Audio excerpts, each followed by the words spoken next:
For Cindy, who loves these books and Thistle Grove as much as I do, thank you for everything. 1. Let it snow.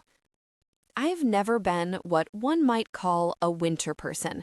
Witches are supposed to feel naturally aligned with the wheel of the year, receptive to the charms of every season. And nowhere is that easier than in Thistle Grove, where every type of weather is utterly and gorgeously flamboyant, the most extravagant cosplay version of what it might look like anywhere else. In theory, I could appreciate the extremeness of its contrasts, all that diamond-faceted white blazing against the blue of windswept skies and the stark black silhouette of Hallows Hill. I could even get behind winter chic when it came to sleek après-ski wear. And then there was Yule, with its fragrant wreaths and crackling logs and sea of candlelight, arguably the most luminous and magical of the solstices. But in practice, winter is horribly inelegant and messy, almost impossible to calibrate. One too many layers leaves you sticky and sweltering, while one too few lets the chill creep into your bones. Your hair turns into kindling or puffs into a staticky halo, immune even to glamour spells. You can't even run properly in winter, unless you're a die-hard marathoner with no self-preservation instincts left intact. All around cruel and unusual. At least we rarely suffered more than 2 months or so of such yearly punishment in Thistle Grove. But this year, strangely, winter seemed to suit me. This year, I found every fresh snowfall soothing, almost meditative. There was one raging right now beyond the frost-rimed window of the Silver Cherry, where I was grin and bearing my way through a jewelry-making class. A feathery whirlwind, like being inside a shaken snow globe filled with drifting down. It felt hypnotic, a chaotic escapade of white that made it hard to hold on to any single thought for long, which, these days, was more than fine by me. These days, my thoughts and I didn't tend to be on the best of terms. "Sweetheart," Jessa said in that delicate tone she'd taken to using on me, like one harsh note might topple me over, damage me in some irreparable way.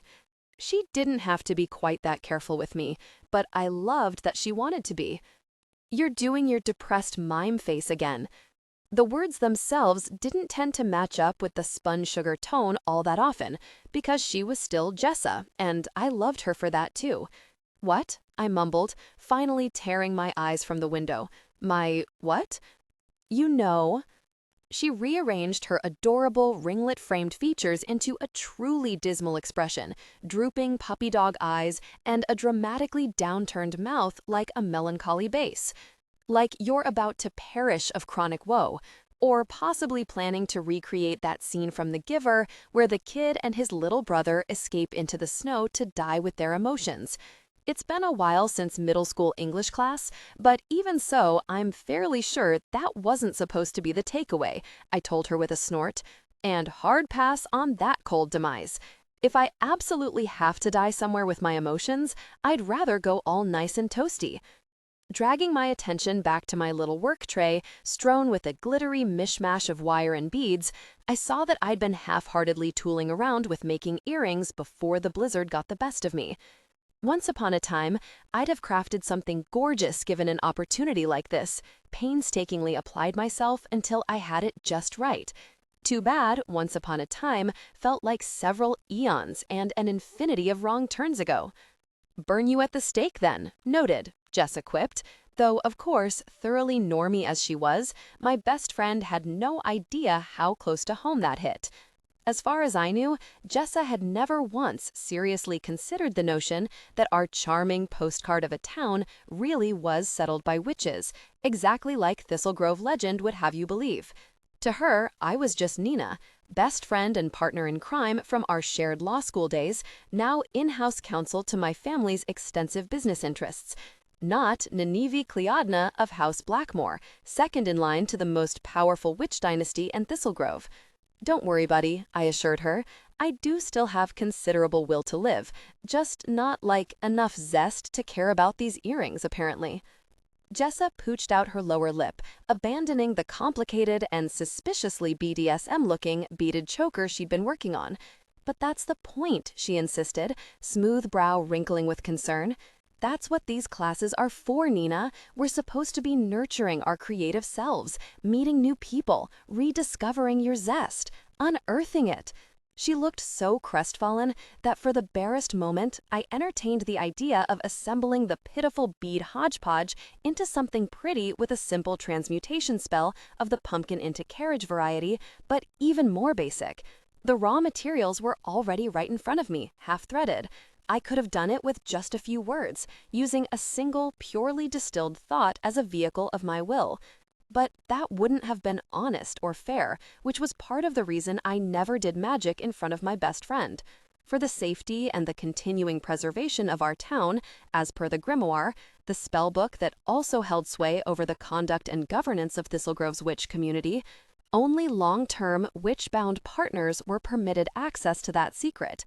And for all that I adored Jessa to pieces, our friendship wasn't the kind of love the founders had had in mind when deciding who should be privy to our magic. Letting the oblivion glamour that was cast over the town take hold of her, erasing her memory of whatever spell I'd worked, would have felt traitorous, a little gross even, and it would have been a cop-out at best. Jessa was the kind of delightful whirlwind of a person who effortlessly transformed strangers into friends, or short-lived partners, as the case may be, wherever she went, and I knew she'd been hoping a little of that joie de vivre might rub off on me. Tonight's jewelry-making class was the fourth hopeful outing of its kind, following a disastrous wine and paint night, during which I'd gotten the not artistically conducive kind of wasted, an equally catastrophic pottery class that had reminded me of Sydney's love of ceremonial teacups and sent me spinning into a meltdown, and a flower arranging class that had only managed to unearth memories of the ivory and rose gold palette I'd chosen for the flowers at my own wedding. A wedding that was never going to happen, much like the perfect life with Sydney that had been meant to materialize thereafter. A life that now seemed not just fictional, but so fantastically unbelievable that I, a flesh and blood descendant of the sorceress Morgan Le Fay, couldn't conceive of it as a reality. You're talking about me like I'm some archaeological dig, Jess, and we're troweling for ancient potsherds of joy? What if there's no zest to unearth? What if I'm just a barren wasteland? I dropped my chin, the familiar, hateful well of tears pressing against my eyes. I was so damn sick of crying at the slightest provocation, like some weepy damsel stuck in a mire of never-ending distress. But I'd apparently won the sob lottery. Team Leaky for life over here. Permanently broken? Everyone's fixable, sweetheart, Jessa assured me, slipping a soft arm around my shoulders and tilting her temple against mine. She favored those subtle skin musk perfumes that you couldn't detect on yourself, the kind I'd never go for, because what was the point if you couldn't catch indulgent whiffs of it throughout the day? But that made her smell gorgeous, a vanilla cedar scent that hit somewhere between gourmand and woody. Being hugged by her felt like free aromatherapy. Even that guy you dated with the towering man bun? I asked a little damply. You say that like there's only been one, which, would that were the truth. The one who drank so much bulletproof coffee, it was like he was speaking in fast forward all the time, I clarified. And did biceps curls while taking dumps? Fuck no, not him.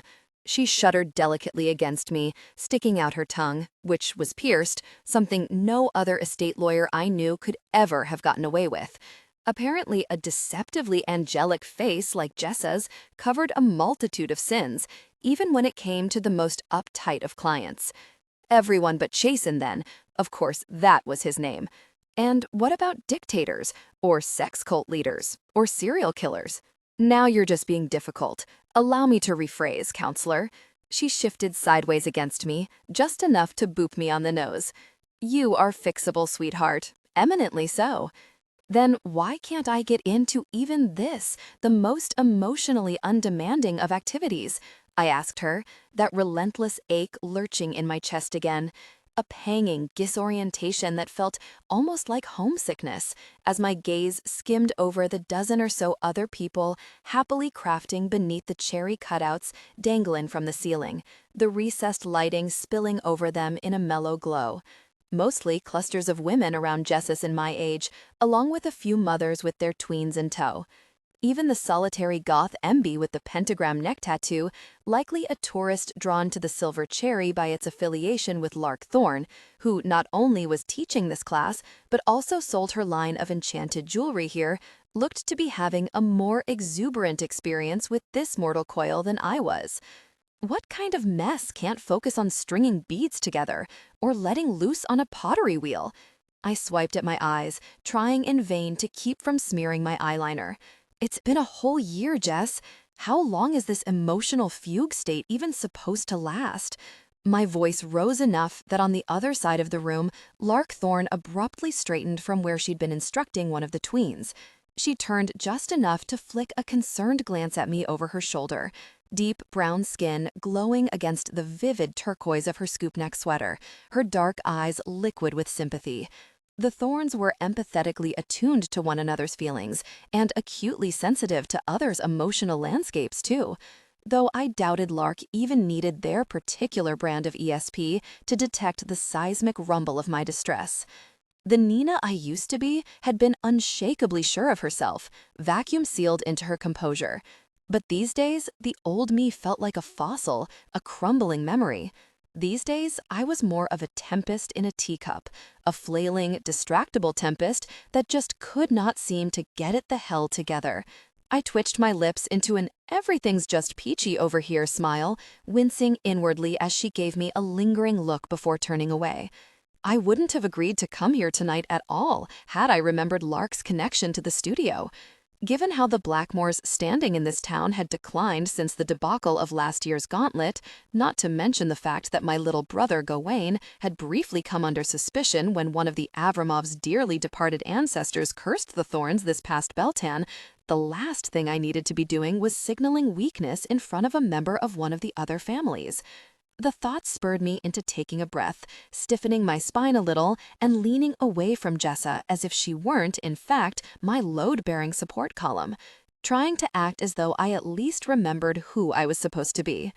I don't think heartbreak's an exact science, sweetie, though I will concur that maybe we've been going about this the wrong way, Jessa concluded thoughtfully, nibbling on her lip. You know what? Why don't we ditch this and grab some drinks instead? Rethink our strategy? But what about your... I gestured vaguely toward the abandoned snarl on her work tray. Fetish wear in progress? It had such promise. She chuckled through her nose, not bothering to deny it. I can always take it home. It was going to be for Steven anyway. Ooh, maybe I can make him finish it for me before he gets to wear it. You know, like a meta-kink moment. Foreplay for the foreplay. I stared at her for a second, equally confounded by the rigorous intellectual component her most recent bedroom exploits apparently called for, and the fact that her flavor of the week had already earned himself an actual name. By Jessa's standards, that was unusually rapid progress. Most of her conquests went by evocative nicknames, the likes of Lacrosse Jesus or Emo Clark Kent, until they dropped out of the rotation. Maybe she actually liked this guy. I do not claim to understand your ways, Jessamine Singer, but I respect them, I finally said. Just the way I like it. She slid the jewelry into a little Ziploc, grinning to herself. So, where do you want to go? Dive bar? Nice bar? Weird bar? Nice bar, I said automatically, suppressing a sniffle. My spirits rose a little at the idea of delicious craft cocktails and low lighting, the utter relief of not having to funnel any more energy into forcibly enjoying, or pretending to enjoy, yet another form of alleged entertainment. See, there you are, she said warmly, reaching out to give me another squeeze. Knew my favorite fancy bitch was in there somewhere. 2. Whimsical bitches and trickster gods. 10 minutes later, Jessa and I wedged ourselves into an empty booth at Whistler's fireside, a waft of cold still clinging to us as we shed our layers and stamped our snow-crusted boots under the table, wind-lashed cheeks both numb and glowing. Whistler's majestic black walnut booths, with their intricately carved backs and must and varnish smell, looked like they'd begun their lives as pews in some medieval abbey. Bare Edison bulbs cupping twists of glowing filament swung above each table, and to our right, the bar top gleamed copper from the vintage pennies preserved under its glass slab, fat pillar candles flickering along its length. Even the cool blue cast of early winter dusk drifting through the Victorian windows couldn't chill the aura of warmth. There was no actual hearth to be seen, despite the name, probably the owner's idea of an ironic joke, but the whole ethos of the bar did feel like sitting at a fireside. I loved it here. It reminded me of my favorite New York speakeasies, the ones that had brazenly ridiculous $1,000 concoctions tucked into the drink menus like dirty capitalist secrets, and all but demanded a password and secret handshake to get in, even though everyone and their mother knew where to find them. I couldn't help but enjoy that little thrill, the sense of being part of an exclusive club, especially when it wasn't real elitism, but just for fun, the way it was at Whistler's. "What are you thinking?" Jessa asked, once the server had dropped off menus and a complimentary bowl of honey and harissa popcorn. Truly, this place was the bomb. They have the spiked hot chocolate today, and ooh, a new buttered rum hot toddy. Shit, but does that even sound good in reality? Or are they counting on the butter to gaslight us into believing it must be delicious? As yet unclear. I gave the happy hour specials a cursory skim, even though I already knew what I wanted, wondering whether I should at least try to be more adventurous. As sometimes happened at moments like this, the ghost of Sydney Past materialized by my shoulder to whisper in my ear. Though not, to be clear, her literal spirit, as Sydney had been alive and aggravatingly well in Chicago last I'd checked. And in any case, ghost whispering was more the kind of ghastly trick you'd expect to find in the Avramov's repertoire than the magic my family prefer to practice. "Why do you always have to order the exact same thing?" The memory of her voice sniped at me in that coldly exasperated tone that always used to make my shoulders hunch. Why not just try something new for once, so we can share? But I happen to like the mulled wine here. And furthermore, I liked the tried and true reliability, the comfort of an order that you knew for a fact would make you happy. That was one of Sid's and my most well-worn fights, her desire for spontaneity set against my craving for structure and routine. The core disparity between us that had seemed like a charming opposites attract deal at first, her the fluttering kites and me the grounded ballast. Us together, a rare alchemical balance that would elevate our relationship beyond the sum of its parts and into something golden and enviable. No such elevation had, in fact, transpired.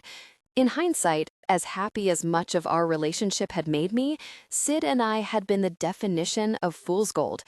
"I'm sticking with the mulled wine," I decided, banishing the ghost of Sydney Past with as much firmness as I could muster. Foolproof choice. Jessa pursed her lips and squinted at the menu for another moment, the bulb's ruddy light picking out wavering highlights in the rings stacked above and below her knuckles. She had a metallic rose gold French manicure this week, too. Seriously, what the hell kind of amenable clientele did she even have? Okay, yep, I'm gonna take a gamble on the hot toddy and see if I live to rue the day. I huffed a laugh into my handful of popcorn, shaking my head. As if regret even figures into your vocabulary. Just because I choose to look back fondly on most of my mistakes doesn't mean I don't learn from them. Once our order was in and the menus whisked away, Jessa draped an arm over the table and rested her chin in the cup of her other palm, giving me a frankly assessing stare. "How worried do I really need to be about you, sweetheart?" she said, matter of fact, but still in that sweet tone that dissolved anything sharp or accusatory before it could make me shrink into myself. This two-step of meltdowns and existential malaise is starting to seem like more than you should have to handle on your own. What does Sassy Sue have to say about this situation? Is it time to consider meds? Sassy Sue was my much-beloved and, yes, profoundly spicy and no-nonsense therapist. WWSD, What Would Sassy Sue Do, had long been Jessa's and my tough love code for get your shit together and make the right call. "We've discussed it," I said, wiping popcorn grease off my hands and then folding the napkin into a neat little square before setting it aside. "But she thinks, and I agree, that my issue is more situational. Meds might give me a little boost, sure, but the thing is, I don't actually feel the chronic kind of depressed Jess. I still like my job, and I enjoy working out. I get pretty reliable jollies from my preferred forms of retail therapy, just like before. And I still adored the magic in my life every breathtaking bit as much as I ever had. Not that I could share that with Jessa. No issues getting out of bed in the morning or motivating," I went on. So it's not that I've become constitutionally incapable of producing happy feelings. I'm more or less fine as long as I don't venture beyond my comfort zone. Jessa gave a pensive nod, mulling it over. Got it, I think. So what is the problem then? Is it that you still miss her? Our drinks arrived, just in time to help choke down the tangle of emotions clambering up my throat like climbing vines. I closed my eyes, took a therapeutic inhale of the boozy steam, followed by a semi-scalding sip of red wine. Cinnamon and nutmeg and the bright, sweet tang of hot alcohol seeped into my mouth, blunting the thorns in my throat into something more manageable. No, I said, fighting the tremble in my voice, even though the real answer was, unfortunately, still sometimes. It's when I start trying to move forward, to do anything new. It makes me feel so lost, Jess, so disjointed, permanently off balance somehow. Like I woke up one morning and suddenly found myself a castaway, stranded in the wrong life. I should be married right now, to the love of my life, maybe even starting to think about having kids. Jessa suppressed a little eye roll, presumably bored stiff by the unforgivably vanilla spouse plus 2.5 kid slant of my life goals. I felt a stab of annoyance back at her for not understanding the way she usually did, with ample empathy. I certainly expended enough of it on her, trying to wrap my brain around the offbeat way she conducted her relationships. Look, I'm well aware those aren't your things, I said, a little sharply, but they are mine. You know that. Her round face softened immediately, brief chagrin glinting in her brown eyes. It's not that, Nina. I'm just not sure I'd call Sydney, Jacqueline, pronounced Jacqueline, Grant the great love of your life, you know? She did call the wedding off a week before you were supposed to get married. Might as well have ditched you the day of, at least let you have your beautifully tragic moment at the altar if you couldn't get your damn deposits back. I grit in my teeth at the memory of Sydney sobbing in our loft apartment. She'd cried much more than I had at the time, which struck me now as quite a bit of bullshit. As she trailed me from room to room, wringing her hands and pleading for my understanding, while I paced back and forth, my entire life dissolving around me like an ice palace under a blowtorch. I just can't breathe when I'm with you, Nina, she'd said, through shimmering tears. Sydney somehow even cried prettily, like she was creating content for her Instagram reels just by existing. It's like there's not enough air around you, like you create this vacuum wherever you are. And I don't want to live the rest of my life that way, so joyless, so arid. I can't do that to myself. I won't. You'd have thought she might have been struck by this tragic revelation at any other, more convenient time in our 4 years together, before, for instance, proposing to me and insisting on a December wedding, even though she knew how much I hated winter. Now, instead, I had to live the rest of my life knowing I was the kind of joyless, suffocating person who made other people feel like they'd been vented out of an airlock. I hadn't told anyone, not even Jessa, the damning details of what Sydney had said to me, the dramatic way things had unfolded. Everyone hated her enough as it was, which was fine by me. But what if I went beyond the broad strokes, and it turned out they agreed with her? This fragile eggshell version of me couldn't roll with a punch like that. I'd shatter into a sticky mess of shards, and not even Sassy Sue would be able to glue me back together again. I just don't understand how things could have gone so wrong, I said instead, a half-truth that at least skimmed the surface of the awfulness iceberg floating just beneath. And honestly, Jess, I'm a little scared that I'm the problem, that if I try again with someone new, the same exact thing will happen. But I don't think I know how to fix myself, or whether I even really want to. First off, you are brilliant and generous and considerate, and certainly in no need of some kind of elaborate personality overhaul. Let's take things down a notch, Jessa said, admirably restraining herself from launching into a full-bore Sydney takedown, though I could see the mutiny brewing on her face. Even though I'd thrown them together at every opportunity, hoping they'd eventually come around to each other, there had never been much love lost between my ex-partner and my best friend.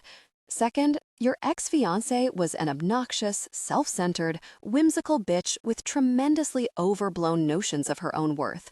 So let us never again refer to that shitty manic pixie gallery girl as the love of your life, okay? And boom, there came the drag. I burst out laughing, marveling at how deftly she turned a generally positive word into an insult with such bite to it. Sydney had been almost methodically quirky, but even still, I'd been charmed by her. Her appeal had never struck me as manufactured. Whoa, buddy, tell me what you really think. And she was a curator, technically. Let it be known that I do not give a solitary, last-of-its-kind fuck about Sydney Zauclin's former job title, Jessa declared, giving the French pronunciation an even prissier twist. The one thoughtful thing she did for you was clear out in the aftermath and let you have this town to yourself. At least we don't have to look upon her precious wee Amélie face ever again. Two small mercies, I agreed, clinking my glass against hers.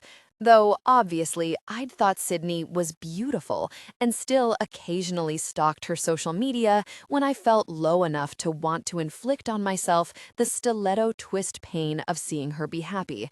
Full disclosure, I had no idea you loathed her whole Francophile thing so much. Didn't seem like a helpful take at the time, Jessa replied with a shrug. But boy, am I stoked to talk about it now. Feels downright cleansing, like it's clearing out all those years of pent-up shade. Gotta be good for the skin. Makes one of us, then. I bit down on the inside of my cheek to stave off the inevitable tears, because talking about her just makes me feel hopeless. Like I already had my shot at my dream life, everything the way I wanted it, the way it was supposed to be, and I screwed it up just by being myself. Oh, sweetie, Jessa exhaled, pert face scrunching up with almost painful sympathy. So that's why there haven't been any second dates. I'd been cautiously trying to put myself back out there the past few months, at both Jessa's and Sassy Sue's urging, but even the handful of first dates I'd been on made me queasily anxious, and the prospect of a second date flung me into full-blown panic. I ruthlessly overanalyzed myself at every turn, as if each prospective partner might be scrutinizing my every choice and mannerism with Sydney's witheringly critical gaze. The pressure felt buckling, enormous, as though what drink I chose and whether I agreed to taste the other person's tapas could derail my whole future with them before it even began. So I decided, hey, maybe better to just tap out before I proceeded to lose my entire mind. That's why, I admitted, with a whooshing sigh, taking another slug of my wine. I can't relax enough to even think about letting someone get to know me. The pressure is just untenable. Jessa rocked her head from side to side, the endearingly Machiavellian expression she always slipped into when thinking, slipping over her face. What if, she said, lifting her eyebrows, we took the pressure off, picked someone so unlikely, so obviously not a realistic prospect for you, that you could just chill a little, have fun with it, go on a date or three, possibly even enjoy a solid bang, as God knows you need one in the direst of ways. Have a shallow end of the pool experience, you know? Just doggy paddle around a little bit before you go full-on snorkeling. I knit my brow, trying to parse this tortured metaphor. So you want me to pick someone I'm not into? How is that supposed to help? No, duh, of course they still have to be a smoke show. I'm thinking someone super hot, but relatively low investment. She snaked her hand across the table, palm up, and wiggled her fingers at me. Hand over your phone, and I'll show you what I mean. I don't know, Jess, I said slowly, balking. This feels like a very ill-advised experiment, or worse, a reality dating show with seriously low production value, which, as you know, is the opposite of my bag. Oh, just try it once, Nini, Jessa wheedled. One little date. Think of it as a change of scenery. I tilted my head against the booth's slick back, mulling it over. I knew that I was stagnating. One way or another, it was past time to implement a different strategy. And once upon a time, I used to be a very proficient dater, if I did say so myself. If I was being honest, the idea of a no-pressure date with some hot yet ludicrously unsuitable individual sounded about 1,000,000 times less excruciating than the glow paint and goat's yoga Jessa was probably planning to foist on me next. Sensing my softening, Jessa doubled down, a cunning gleam kindling in her eye. And if it's a total catastrophe, I'll owe you a batch of my gourmet pigs and blankets. And I'll even throw in a Lost Girl marathon. Ah, you know me far too well, friend, I groaned, dropping my face into my hands. Puff pastries of any kind were my bizarre mortal weakness, the savory version of my kryptonite. I probably had my parents' epic dinner parties to thank for that, and all the stealth scavenging my brothers and I had done at them before we'd been allowed to formally attend. For the right kind of flaky hors d'oeuvres, especially one of Jess's rare homemade treats, and in conjunction with my favorite TV, there was troublingly little I wouldn't do. Lifting my head, I unlocked the phone and plopped it into her palm with a grimace. Deal, I suppose. But to be clear, the terms of our agreement do not extend beyond the one date. With a gleeful crow, Jessa swiped over to the third screen and pulled up my dating apps.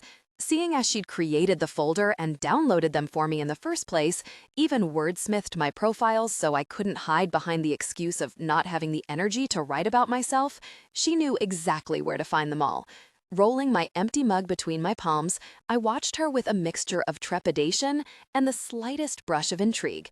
It did feel just a little refreshing to cede control over this, instead of swiping through prospective partners in the late nights after work with an eagle eye toward how many of my boxes they checked.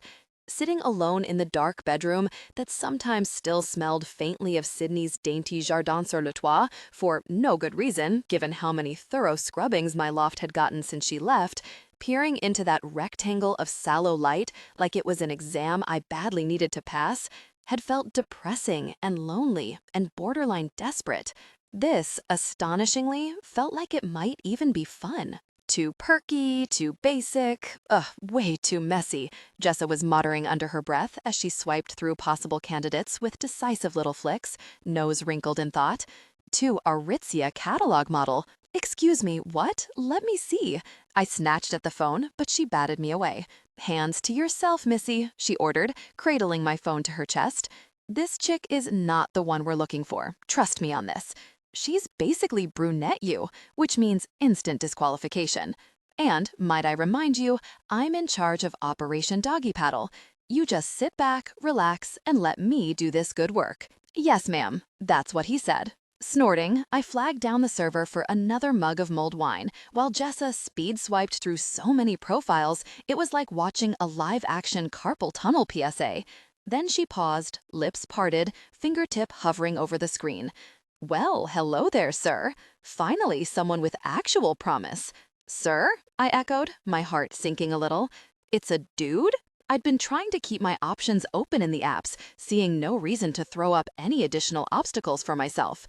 But while I'd slept with a handful of guys and briefly dated a trans man back in college, my serious relationships had all been with women.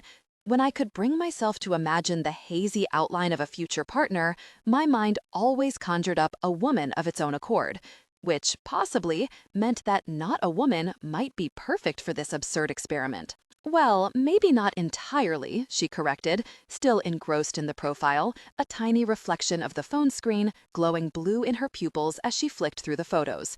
Non-binary, pronouns are he, they, and pan-orientation, just like you. TBH, I'm more concerned with this face. Here, take a look. She passed me the phone, still warm from her grip. I reared back a little at the profile picture, my eyebrows rising as I saw what she meant.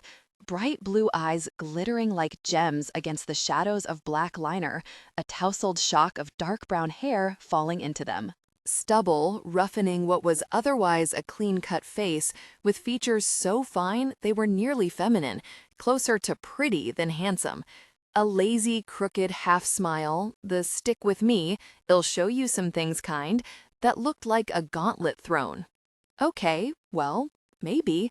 Intrigued despite myself, I swiped through more of his photos, defaulting in my mind to the masculine pronoun since he'd listed it first.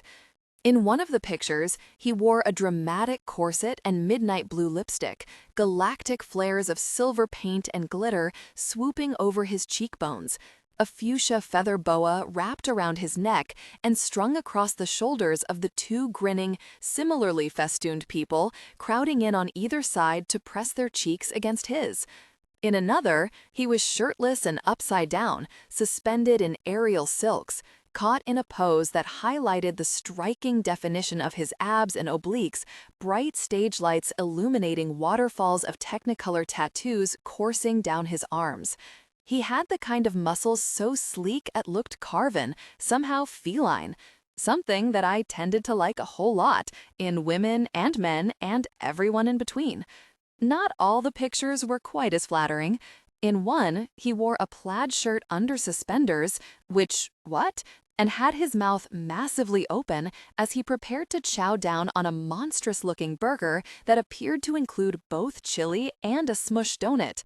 In another selfie, he was shirtless and upside down, suspended in aerial silks, caught in a pose that highlighted the striking definition of his abs and obliques, bright stage lights illuminating waterfalls of Technicolor tattoos coursing down his arms. He had the kind of muscles so sleek it looked carven, somehow feline, something that I tended to like a whole lot in women and men and everyone in between. Not all the pictures were quite as flattering. In one, he wore a plaid shirt under suspenders, which, what? And had his mouth massively open as he prepared to chow down on a monstrous-looking burger that appeared to include both chili and a smushed donut. In another selfie, he was giving duck face and flashing the shaka hand sign while having clearly gotten a makeover from a little kid. His lips a mess of bubblegum pink, yellow eyeshadow indiscriminately smeared all over his upper face. But in the final photo, he was swimming, submerged up to the bridge of his nose, dark hair bristling in waterlogged spikes. Only those mischievous blue eyes were visible, narrowed against sunshine and reflecting the sequined shimmer of the waterline just below them, beads glistening on his forehead and clinging to the defined arches of his eyebrows. I could see the distinctive ring of evergreens and the bright purple splash of thistles on the distant shoreline behind him. So he was bold enough to swim in Ladies' Lake, something very few Thistle Grove normies seem to do, as though the lake beckoned specifically and almost exclusively to witches. I felt an unexpected little flutter in the depths of my belly, even as I acknowledged that he looked risky, impulsive, unpredictable. Sydney had been quirky and flighty, yes, but in the most polished, socially acceptable Zooey Deschanel of ways. More anthropology, a lot less Burning Man. Before we fell apart, she and I had held similar values, the same ultimate goals for what we wanted our lives to look like.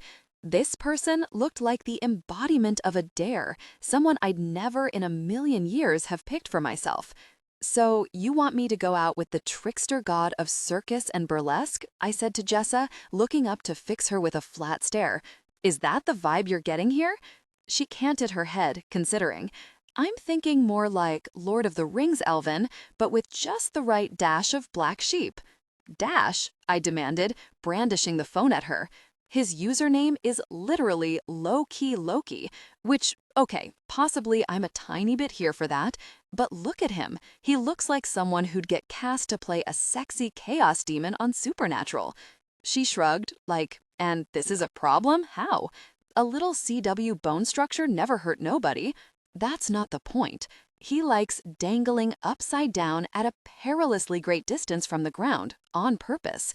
He eats heart attack burgers with freaking donuts in them, like some kind of carpe diem cliche. He posts terrible pictures of himself, of his own free will and not under any obvious duress. I crossed my arms over my chest like, rest my case. I cannot date this individual. You can, and you will, because I picked him for you, and that was the deal, remember? One date. You're not going to go back on your word now, are you? She grinned hugely, knowing she had me there. No Blackmore ever reneged on an oath once given. Though she wasn't privy to the witchy background behind this code of honor, Jessa certainly knew it to be true based on her experience with me. Once I committed to something, I always followed through, no matter the cost to myself. Which wasn't to say that being honorable didn't occasionally suck the big one. "Fine," I groused, slumping back against the booth. "Swipe right it is then. Maybe we won't even match." 3. A winter spell. We matched. My phone pinged with a notification before I even got home, soon followed by a message from none other than low-key Loki himself. I waited until I'd curled up on my couch with a glass of wine, my heart racing just a little, to even open the app DMs. You can do this, Nina. Here's to whatever, I muttered to myself, lifting the glass in a rye toast and taking a hearty swig as I swiped the message open, grimacing preemptively. Loki. Heya, this is Morty. I wrinkled my nose, swishing the Bordeaux around my mouth, tannins seeping into my tongue. Not a tremendous fan of heya as an opener, but okay, it took all kinds. And Morty, really? Even his name was somehow uncouth, at such stodgy odds with his whole alternative vibe. I also wasn't especially partial to people who eschewed capitals and proper punctuation in their messages, but then again, was its irregular nature not the point of this entire escapade? Chewing on my lower lip, I carefully composed a message back, trying to strike a sincere balance between something I'd authentically say of my own accord and the online persona Jessa had painstakingly constructed for me, a bubblier, glossier, more emotionally available, and definitively less neurotic version of myself. Certainly less arid at any rate. I typed back, cringing at the fact that I'd completely forgotten having allowed Jessa to saddle me with such a ridiculous handle of my own. Addie Queen Neens. Hi, I'm Nina. Fantastic pictures. Love the silks.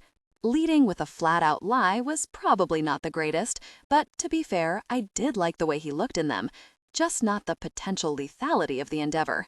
Loki. Thanks, Nina. Right back at ya. Love the Halloween costume. Wicked cute. The Halloween costume was actually what I'd worn to the Beltane festivities 2 years ago, the Blackmore onyx and gold ceremonial robes over a clinging yellow maxi dress, a peony and feather wreath perched on my head. Jessa had demanded that I included it in my pictures. She'd also been under the impression that the photo was from a themed event because she thought I looked both beautiful and genuinely happy, which she insisted was important. I was holding a goblet of spring wine, head thrown back mid-laugh, my balayaged blonde curls pouring over my shoulders in honeyed waves, teeth shining against rosy lipstick, cheeks flushed from the wine. It wasn't one of my favorite pictures of myself. I looked so unraveled, but maybe she did know a thing or two about crafting these profiles after all. As I typed back, my cheeks heating a little, I was surprised at how good it felt to be admired, even in this small, chill way. Addie Queen Neens. Thanks. It was from a party by Ladies Lake. Looks like you enjoy swimming up there. Loki. For sure. That water's got some sweet zing to it, you know. I don't know why more folks don't take advantage of it. I agree. I spend a lot of time up there myself. It's one of my favorite places in town. Loki. Right. The view, the vibes, the whole deal. Love taking my niece up there for picnics, too. Ellipsis bubbles pulsed, appearing, then disappearing, then appearing again as he typed. I discovered, with an uncomfortable little jolt, that I didn't want this conversation to end. Loki. Hey, what do you think about grabbing a drink soon? Oh, I leaned back into the cushions, feeling a pleasantly giddy lurch of surprise. So he was one to cut to the chase then, rather than wasting everyone's time by texting for days or weeks before we actually met up. Efficient and time-saving. This I liked. Addie Queen Neens. Sure, I'd really like that. Where were you thinking? Loki. You know the moon scythe? How's this at 8? I sucked in a breath, gritting my teeth at the choice of venue. The Moon and Scythe was the closest thing Thistle Grove had to a dive bar, the kind of place one might unironically refer to as a joint, and therefore so far from my scene that it wasn't even in the same zip code. I swipe out of the app and shot off a desperate text to Jessa, in dire need of guidance. So, I'm chatting with Loki. Yes, Addie Queen Neens. Yeah, we're gonna have some words about that handle, you and I, but beside the point run. First off, his name is Morty. What? And he wants to go to the Moon and Scythe on Saturday. Jess, do I have to? Like, really have to? Bitch, yes! Bonus points for sticky beer floors. This is perfect. But, remember the plan, soldier. Operation Doggy Paddle, full steam ahead. Jessa? Just think of the pigs in blankets. Who could argue with that logic? Certainly not me. I texted, damn you, fiend, to Jessa and swiped back into the dating app, stealing myself. Sure, sounds great. Let's do it. Loki Loki, dope. See you then. Loki Loki, really looking forward to meeting you. Addie Queen Means, same. Have a lovely rest of the week, Morty. The weirdest part was, I kind of meant it. For the first time since I'd resumed my white-knuckled approach to dating, I actually was looking forward to this date, even if it meant an unfortunate foray to the moon and scythe. I had to admit, the pressure valve psychology of Jess's plan seemed to work, at least as far as getting ready went. On Saturday night, I managed not to triple guess my outfit, my shoes, or my choice of perfume, already a minor miracle in itself, and just a single glass of Malbec took the edge off what nerves I had. It felt like a marked enough change of pace from my previous attempts to fill me with a tentative swell of hope as I gave myself a final once-over in the mirror, feeling only the barest, creeping tendril of self-doubt. Maybe this could work. Maybe I could be the old Nina again, sooner rather than later. I'd given myself so much extra time to get ready that I wound up with more than half an hour before I needed to make an appearance at the pub. Sitting alone with my thoughts would only leave room for the doubt to claw its way back to the surface, wriggling through my cracks. So I did something I hadn't done in almost a month, not since it had gotten properly cold. I wound a scarf around my neck and shrugged into my warmest Montclair parka, then portaled up to Ladies Lake. Portal magic was some of the most demanding spellwork a witch could cast. It required finesse, a vast reservoir of magical strength, and an iron will, the kind of unflagging focus that didn't falter even for a breath.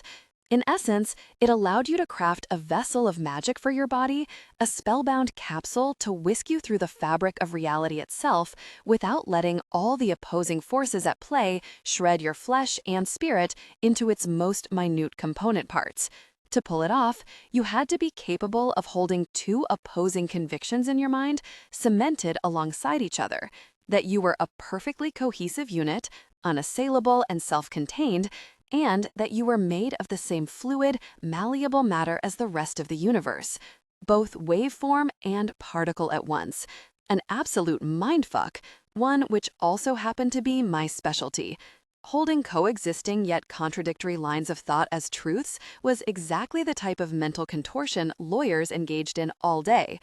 Only a handful of other living Blackmores could pull a portal off, my grandmother Igraine and my mother Lyonis among them.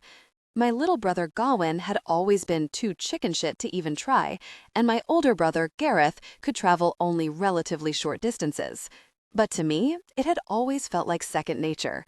Closing my eyes, I lifted my hands and chanted the words to Lightborn Folly, concentrating intently on both my inviolable individuality and my oneness with the cosmos as ribbons of light with a pearly rainbow sheen shimmered into being, weaving themselves around me. Magic rushed under my skin, a glittering flood like liquid lightning crackling through my veins. My pulse quickened, thudding in my ears as I wrested the swirl of light into the proper shape around me and thought myself toward the lake. For a brief, jarring moment, gravity and direction winked out altogether, and I tumbled through a vast expanse of nothingness. The bottom of my stomach fell out, the lurching feeling of having missed the final step in a staircase, even as I lost any sense of myself as a physical object anchored in space. The closest analogue to the feeling was falling, but falling upside down somehow, like Alice plummeting down the rabbit hole. If you let your focus slip while you went hurtling like a wayward comet through this formless sea of in-between, no part of you would emerge on the other end. A very powerful motivator to keep your will and mind firmly in check against a rising tide of instinctual terror. From one heartbeat to the next, the world snapped back into place. A crisp skin of snow crunched under my boots as my feet suddenly found purchase, and a bracing gust of pine-scented wind curled around me like something old and sentient, stealing my breath and combing through my hair. I stood atop Hallows Hill, with Ladies Lake sparkling in front of me and the lights of Thistle Grove at my back blinking like fireflies down by the mountain's distant base. This time of year, the lake somehow looked even more elemental, like some primordial origin story, the place where winter's cold heart had been born back when everything began. up here, the sky had a brittle quality to it, a chilly purity so keen it made the slew of stars look nearly sharp, a frozen, milty spill shattered across the glassy sky. The pines ringing the banks looked like darker brushstrokes flicked against the night, their branches etched with white. The black mirror of the water held an emerald waver along the edges, a phantom ripple that echoed the flicker of the northern lights that danced above. Thistle Grove had spectacular displays of aurora borealis in the winter, despite not being anywhere close to far enough north. Another of those beautiful quirks that those of us who lived here simply took for granted. All Thistle Grove witches loved the lake, but I loved it, the way you love something that was only yours, even though, of course, Ladies Lake belonged to all of us. Maybe to the Harlows most of all, since they were the ones who sieved its remarkable magic into something we all could use. But I'd felt connected to the lake ever since I could remember, as if part of it lived inside myself. Back when I'd gone to college and then law school in New York, I'd had the privilege of being able to portal back up here anytime I wanted, to sit on the shore and let the lake's sustaining magic roll over me, with the significant fringe benefit of my own talent never waning with distance, as happened to other witches who spent significant amounts of time away from Thistle Grove. Maybe, more than the fact that I loved it, sometimes it felt like the lake loved me. Or maybe that was just the infamous Blackmore egotism at play, our sense that this town revolved around us just because we happened to be the strongest of the families. I tried not to think like that when I caught myself doing it. Being powerful didn't make you better, not in any way that mattered, but when it came to the lake, sometimes I let myself slip. I took a few crunching steps closer, wind lifting my hair as I approached the water's edge, that muffled, wintry silence pressing into my ears. Each exhale turned into a spinning ghost in front of me, tumbling away into the night. It was so cold that my eyeballs burned with it, and I could feel a shiver start up even under my heavy-duty parka. Still, contentment curled cat-like in my belly, that sense of pure belonging I only really felt up here. Like I was known, and I was perfect, and I didn't need to be anything beyond what I already was. I sighed a little, wrapping my arms around myself and closing my eyes, wishing I could feel this untroubled all the time, wishing I were different, stronger, better, that everything was different, but in a way that would let me make peace with myself, discover the version of me that had it in her to be happy and confident, truly at home in her own skin. The wind died down as if a switch had been flipped, so completely and abruptly my eyes sprang open, just in time to see the lake flare white. It was brief but utterly dazzling, like a colossal flare had gone off somewhere in the depths, a controlled explosion that somehow didn't so much as ripple the water's surface. Then, the blinding white seemed to fracture, dissolving into a glittering mosaic of silver and platinum, like a shower of falling stars, if stars could fall upside down, rising like bubbles from the bottom of the lake up to its smooth surface. I stood rooted in place, shading my eyes and gaping as the water finally cleared, shifting back to black and green, a simple reflection of the night. I had never seen the lake do anything like that in my whole life, not even during the gauntlet last fall. It had looked, for all the world, like some kind of enormous spell being cast somewhere deep beneath the water, farther down than anyone had ever reached. But what kind of spell could that possibly have been? And who could have cast it when there was only me up here? 4. You're that Nina. I was still running through possible explanations for what I'd seen at the lake when I walked into the Moon and Scythe, scrubbing snow off my boots on the dingy welcome mat. Could it have had something to do with the winter solstice, a little less than a month from now? Or, maybe, some kind of natural magical shift, a new ley line convergence? No one really understood ley lines besides some of the more metaphysically inclined magical historians of the Harlow clan, and those arcane conduits had never seemed to account for Thistle Grove's overflow of magic anyway. Certainly, I wasn't likely to get to the bottom of it when none of us even knew what it was that made the lake tick in the first place. Even with only half my mind attending to the crowded, noisy tavern, my gaze immediately snagged on Morty. He sat at one of the tables closer to the bar, grinning as he chatted with the extremely attractive, pierced and tattooed bartender, peppering their conversation with loose gestures like flourishes with one hand.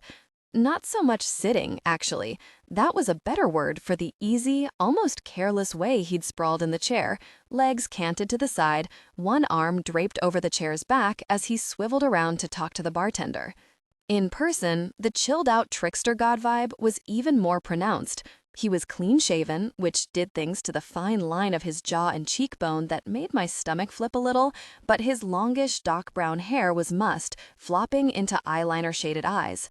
His outfit landed somewhere between 1920s British gangster and Byronic poet, with brogue boots, gray tweed trousers and waistcoat, and a penny-collared white dress shirt with billowing sleeves, unbuttoned to the hollow of his throat.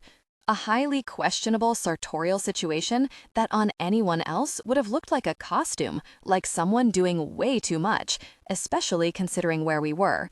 On him, the whole thing managed to seem bespoke, like an offbeat Esquire spread. I felt that little frisson of excitement you get when someone turns out to be even hotter in real life than they were on the internet. In general, I wasn't the biggest fan of surprises, but this was the kind even a rigid Virgo like me could get behind. It made me feel marginally better about the shoe-sucking floor and cloying old beer smell, the TV droning sports ball above the weathered bar. Not that I had a problem with divey bars per se, I just didn't see any compelling reason to ever set foot in one. To be fair, I hadn't previously been meeting punked-out Shelby brothers in them either. And now that I was here, it seemed the Moon and Scythe did have some character to it. The walls were lined with battered but still handsome wooden panels, along with an outsized vintage map of Thistlegrove with elaborate depictions of the four family domains, the cemetery and the Witchlids, and other town points of interest. Maybe a drink or two here would be tolerable. Morty had noticed me too, as I wove my way through the tables towards him, shucking my parka and slinging it over an arm. He cut off his conversation and turned slowly in the chair, fixing his entire focus on me. Eyes drifting from my face down to my body, a corner of that pretty mouth lifting a little as he took me in. I'd gone from my version of casual, which was still way overdressed for this place. A lacy black Zara bodysuit under a navy blue blazer, high-waisted jeans tucked into knee-high Hermes riding boots that were much warmer than they looked, thankfully, 3 slim connected chains layered around my throat like golden cobwebs. I'd have felt cringingly out of my element with my tiny diamond earrings and meticulous balayage and nylon lacquer parka like I was being the worst kind of entitled asshole just by barging in here. Had it not been for the warm, appreciative way Morty was looking at me, not to mention his own bold outfit choice. "Nina," he said, rising to meet me, eyes glittering even in the muted light. They were even bluer in real life, that electric azure that looks photoshopped. "Hey." So, no heya in person. Promising. Both of us leaned in for an introductory hug, something I rarely did on a first date. But the chemistry was instant, an unmistakable jolt, tingles teeming in my belly as his cheek brushed mine. He was the barest span taller than me, one of his hands landing lightly on my lower back to draw me in. We lingered for just enough to let me draw in a deep breath of his scent. I don't know what I'd been expecting, Axe body spray, damp wool, patchouli, but it certainly wasn't this expensive-smelling unisex perfume, both crisp and sultry, heavy on the ambergris. Distinctive, but balanced, in the way I liked best for my own fragrances. He didn't seem like the type of person to drop serious money on cologne, but hell, who was I to make elitist assumptions about someone I didn't even know? "Don't be such a snotty jackass, Blackmore," I chided myself. For all you know, trickster gods have champagne tastes in perfume too. When he drew back, I could see the way his pupils had dilated, the black flaring into the bright blue. "Wow," he said, gaze still locked on mine, "you smell fucking phenomenal." I did, in fact. I'd spritzed myself with Tom Ford's Santal Blush, the one Jessa referred to as Taylor Swift's blessing after she read somewhere that it was T. Swift's favorite perfume, for a little confidence boost in the car. The opening notes of sandalwood jasmine lingered, heady and creamy and generally show-stopping. But as soon as he said it, I recoiled, unable to suppress a reflexive wince. It wasn't that I didn't swear myself, far from it. It had just been ingrained in me since early childhood that first meetings demanded an ironclad protocol in order to make a good impression, a very unforgiving code of conduct that deemed curse words to be coarse, uncouth, and completely unacceptable, most of the time, but especially when meeting someone new. "Sorry," Morty said immediately, brow furrowing as he took a step back from me, palms out. He had a tattoo in the center of each palm, the blurry outline of a shamrock inside a black heart on one, an eye of Horus in the other. Was that too forward? No, not at all, I assured him, feeling my cheeks heating. I was a terrible blusher, splotching with embarrassment at the slightest provocation, and once the ignition sequence fired up, I'd yet to discover an abort button. Thank you. I love this perfume too. I just have this knee-jerk reaction to swearing sometimes. It's incredibly stupid. Should probably bring that up in therapy, right? He nodded a little warily, clearly torn between respectfully acknowledging my mental health journey and respectfully pretending I hadn't brought it up within the first 10 seconds of conversation with a near-total stranger, like the world's most unwieldy icebreaker. Then he rallied, flashing me a half-smile. Okay, well, as long as I haven't managed to fuck things up before we even sat down. His eyes slid closed, crinkling at the corners. Shit, sorry. I mean, damn. Honestly, I had no idea I cursed this much. It's really not a big deal, I insisted, my cheeks now fully aflame, heat pooling down my neck. I could practically feel the chemistry evaporate between us, evanescing in a sad little womp-womp cartoon poof. I swear all the time myself, seriously. It's just a whole thing in my family. They can be kind of sticklers about it, and sometimes it gets stuck in my head in an extremely unhelpful way when I'm meeting someone for the first time. But it's fine if you do it. Completely fucking fine, even. He cocked his head, squinting, probably wondering what long line of perplexing killjoys had managed to spawn an erotic mess such as myself. Well, Jessa had been right that picking someone unlikely would change the vibe. This was, in fact, notably more tragic than what usually transpired in the first few minutes of my dates.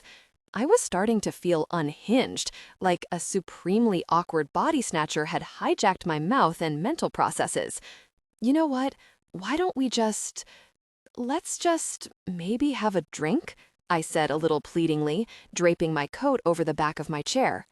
Absolutely. I'll go grab some for us, Morty said, springing into action with a tad too much zeal, like a trip to the bar might provide momentary refuge from me. To be fair, the hot bartender had seemed a lot more capable of normal human conversation than his date was turning out to be. What'll you have? Gin martini, please, I replied, flashing a mental middle finger to the ghost of Sydney past before she could admonish me for ordering my go-to drink, even on a night engineered to be freewheeling. Take that, you garbage ghost. I'm a grown woman and I drink what I want. Morty paused, rocking his head back and forth and chewing on the inside of his cheek. I don't know that I'd recommend getting one of those here. My buddy Alicia over there and the rest of the Scythe crew are fantastic folks, but not what you might call mixologists. To my knowledge, gin martinis weren't the bartending equivalent of quantum mechanics, but okay. A glass of Malbec then, I said, feeling proud of myself for adapting to this evolving situation. Morty sucked air through his teeth, scrunching up his nose. They really only do a house red, I think. Does that work? The idea of some hyper-sweet, ambiguous red made my sprawling blush threaten to level up into hives. I'll pass. Seems like you come here a lot, though, I added, striving for a judgment-free tone, even though I was coming to loathe the Moon and Scythe more with every further moment it denied me palatable alcohols. What would you recommend? Their drafts never miss if you're into beer, he said, brightening at the opportunity to not be a drink choice downer. If not, I'd stick to straight liquor or your more basic mixed drinks, Jack and Coke, vodka tonic, Long Island iced tea if you're feeling that kind of wild. You can always trust you'll get that good and heavy pour here. A good and heavy pour was beginning to sound like such a medical necessity that my insurance would probably cover it. A gin and tonic would be perfect, thank you, I said, combing my fingers through the curling ends of my hair, a nervous gesture that had the benefit of at least appearing flirty. Before he turned toward the bar, I could see Morty's gaze linger on the fall of effortlessly beachy waves that had taken me a solid 20 minutes to achieve. Maybe all hope wasn't yet lost. I watched him slide through the knot of people who'd gathered between us and the bar, my gaze snaring on the lithe way he moved even in a crowd. The fluid shift of his weight as he leaned against the bar top, resting his forearms against the edge and flicking his head to clear the hair from his eyes. There was a certain kind of seamless feminine elegance to it, almost like charisma in motion. The low-key version of BDE, if you will. By the time he made it back with the drinks, I'd snuck his glass of water and held it pressed against both cheeks for long enough that they were probably at least inching back toward normal. He slid my drink in front of me with a wink, and wonder of wonders, I found it sexy, even though I'd once given Jessa an entire unsolicited TED Talk on why I believed being winked at repulsed most women on a cellular level. The pour was indeed heavy, he said solemnly. I made very sure to supervise. I laughed, curling my hand around the sweating glass. This one's to you then, I said, lifting it up, for still having my back on drink ordering, even though I managed to swear shame you pretty much first thing. Occupational hazard, he said, grinning as he clinked his beer against my glass. Can't stand to see someone overpay for their alcohol, even if that someone is policing what's apparently my primary mode of expression. That's actually why I like to come here, besides the good vibes and excellent company. Makes for a nice break from more complicated beverages. So you're a bartender too? I asked, taking a welcome swallow of the gin and tonic, thankfully every bit as strong as promised. And here I was, wondering whether workers' comp covered risking life and limb while hanging upside down. Believe it or not, I do not get paid fat stacks to fuck around with silks, he said with a soft chuckle, or even hired in any conventional sense. More like I audition for the privilege of getting to perform a hobby. And yeah, I do bartend. Have you been to the Shamrock Cauldron over on Myrtle? My family owns it. I actually took over running it from my dad just a few years back. The name rang a faint warning bell in the backmost belfries of my brain, even though I could have sworn that I'd never been anywhere with a name like that. Stranger still, there was an amorphous but distinctly negative association attached to it. I let it go, unable to pinpoint it any further. I work with my family too, in-house counsel for all our business concerns.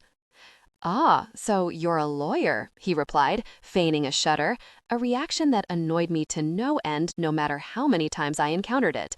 Can't say you all make up one of my favorite groups of humans, present company very much excluded, of course. Well, everyone's entitled to their opinion, I said a little huffily, the butterfly swarm in my belly stilling in their fluttering. And hating on lawyers never seems to go out of style, until, you end up needing one. But I happen to love my job. To each their own, he said with a neat shoulder flick of a shrug, lifting his beer for a swig. Didn't mean to rag on you. I've just had enough unsavory dealings with them to leave a bad taste in my mouth, is all. Shouldn't have tarred you with the same brush. Right, I said, crossing my arms over my chest. Well, in return, I'll try my very best not to hold every shitty drink I've ever had against you too. Another husky chuckle, almost like a whispered laugh, and a brief flash of that gorgeous crooked grin. He spread his hands like mea culpa. Okay, touche. That was out of line. I'm sorry. Love to see that fighting spirit, though. Oh, trust me on this, I said, lifting a challenging eyebrow. Got enough of that for 10. Do not be fool enough to argue with this woman, lest you meet your untimely end, he intoned, jotting down imaginary notes. Got it now. Oh, I meant to ask, I said, reminded by the reference to woman. I wanted to make sure I had your pronouns right. What do you prefer? He, him is fine, but I also get a lot of they when I perform, and honestly, that works great too. I've always been pretty fluid with it. I default to he at the bar and at home, since it also feels true, and it makes my mom more comfortable about... He gestured vaguely at his eyeliner, the outfit, the entirety of his person. Thank you for asking, by the way. Not everyone thinks to. Of course, basic courtesy, right? I gave him a small smile, glad to be back on less contentious ground. Must be tricky navigating that with your family if everyone's not on the same page. For all their many, many faults, my parents had never had any issues with whom I chose to date, which, of course, wasn't really the same thing at all. My pops is actually awesome about identity shit, and always has been, Morty said, knuckling away that stubborn hair from his eyes with a graceful whisk of the hand.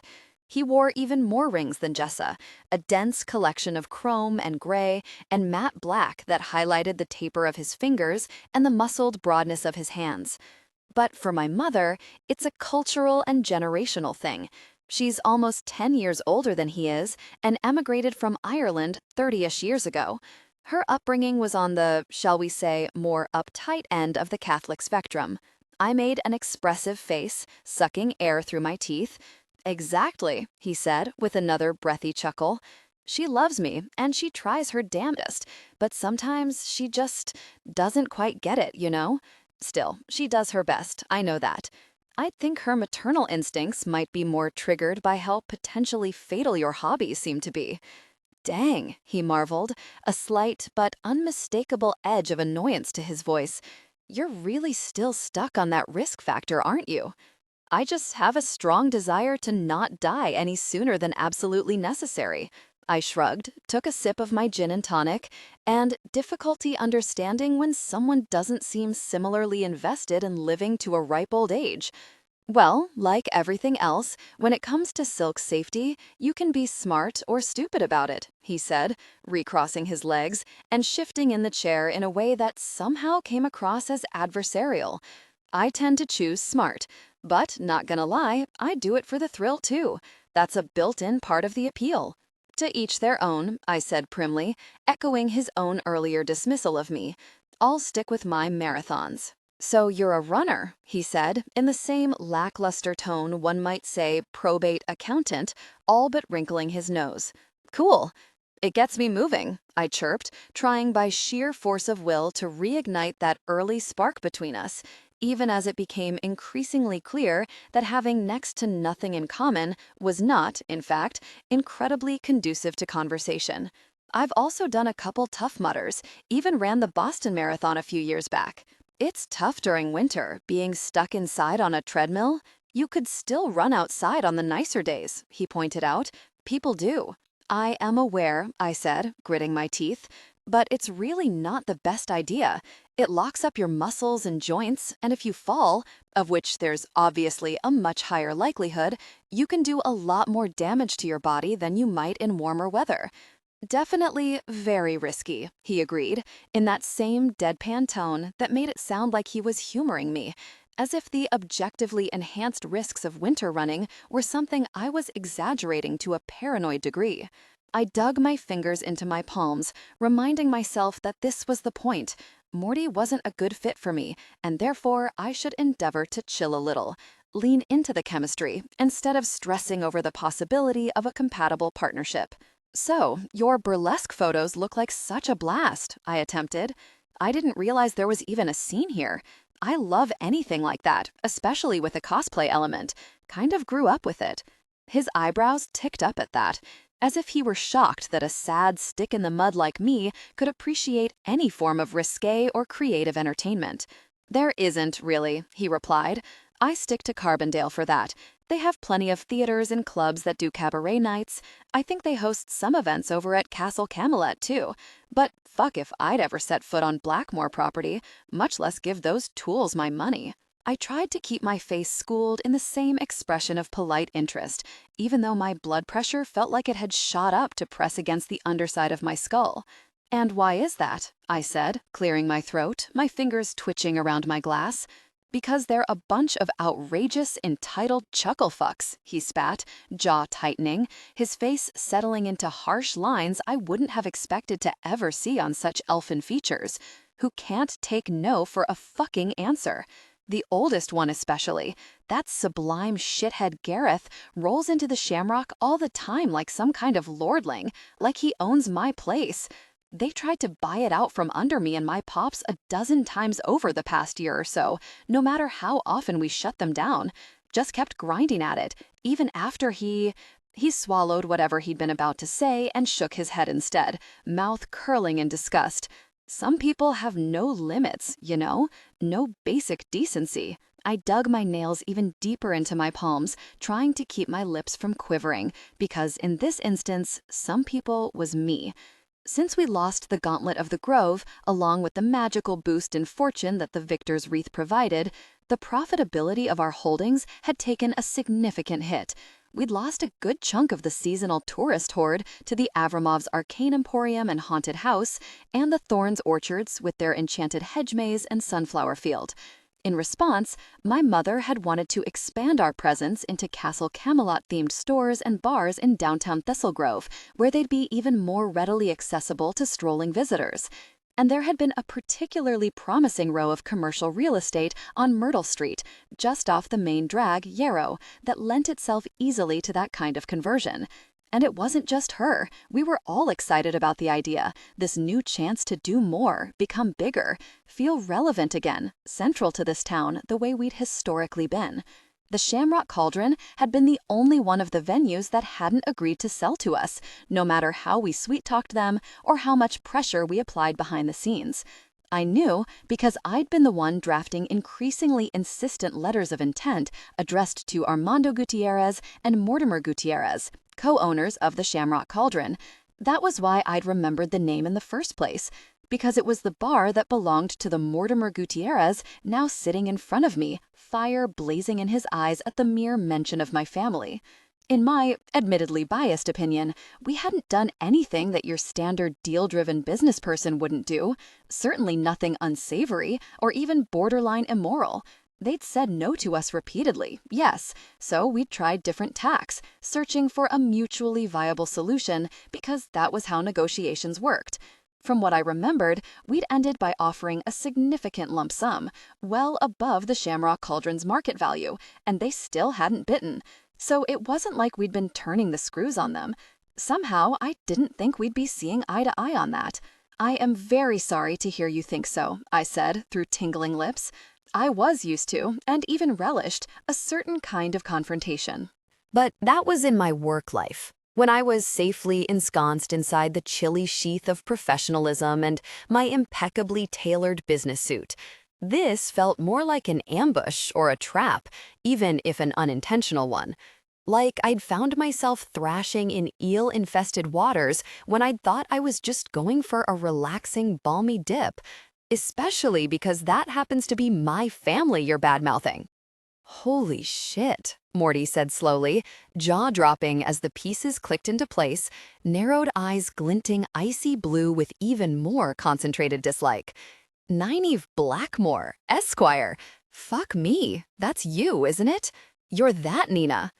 "I am that Nina," I agreed, forcibly quelling any tremble in my voice, pushing back my chair before I could hear more about what he thought of me specifically. "And now I think I'm going to go."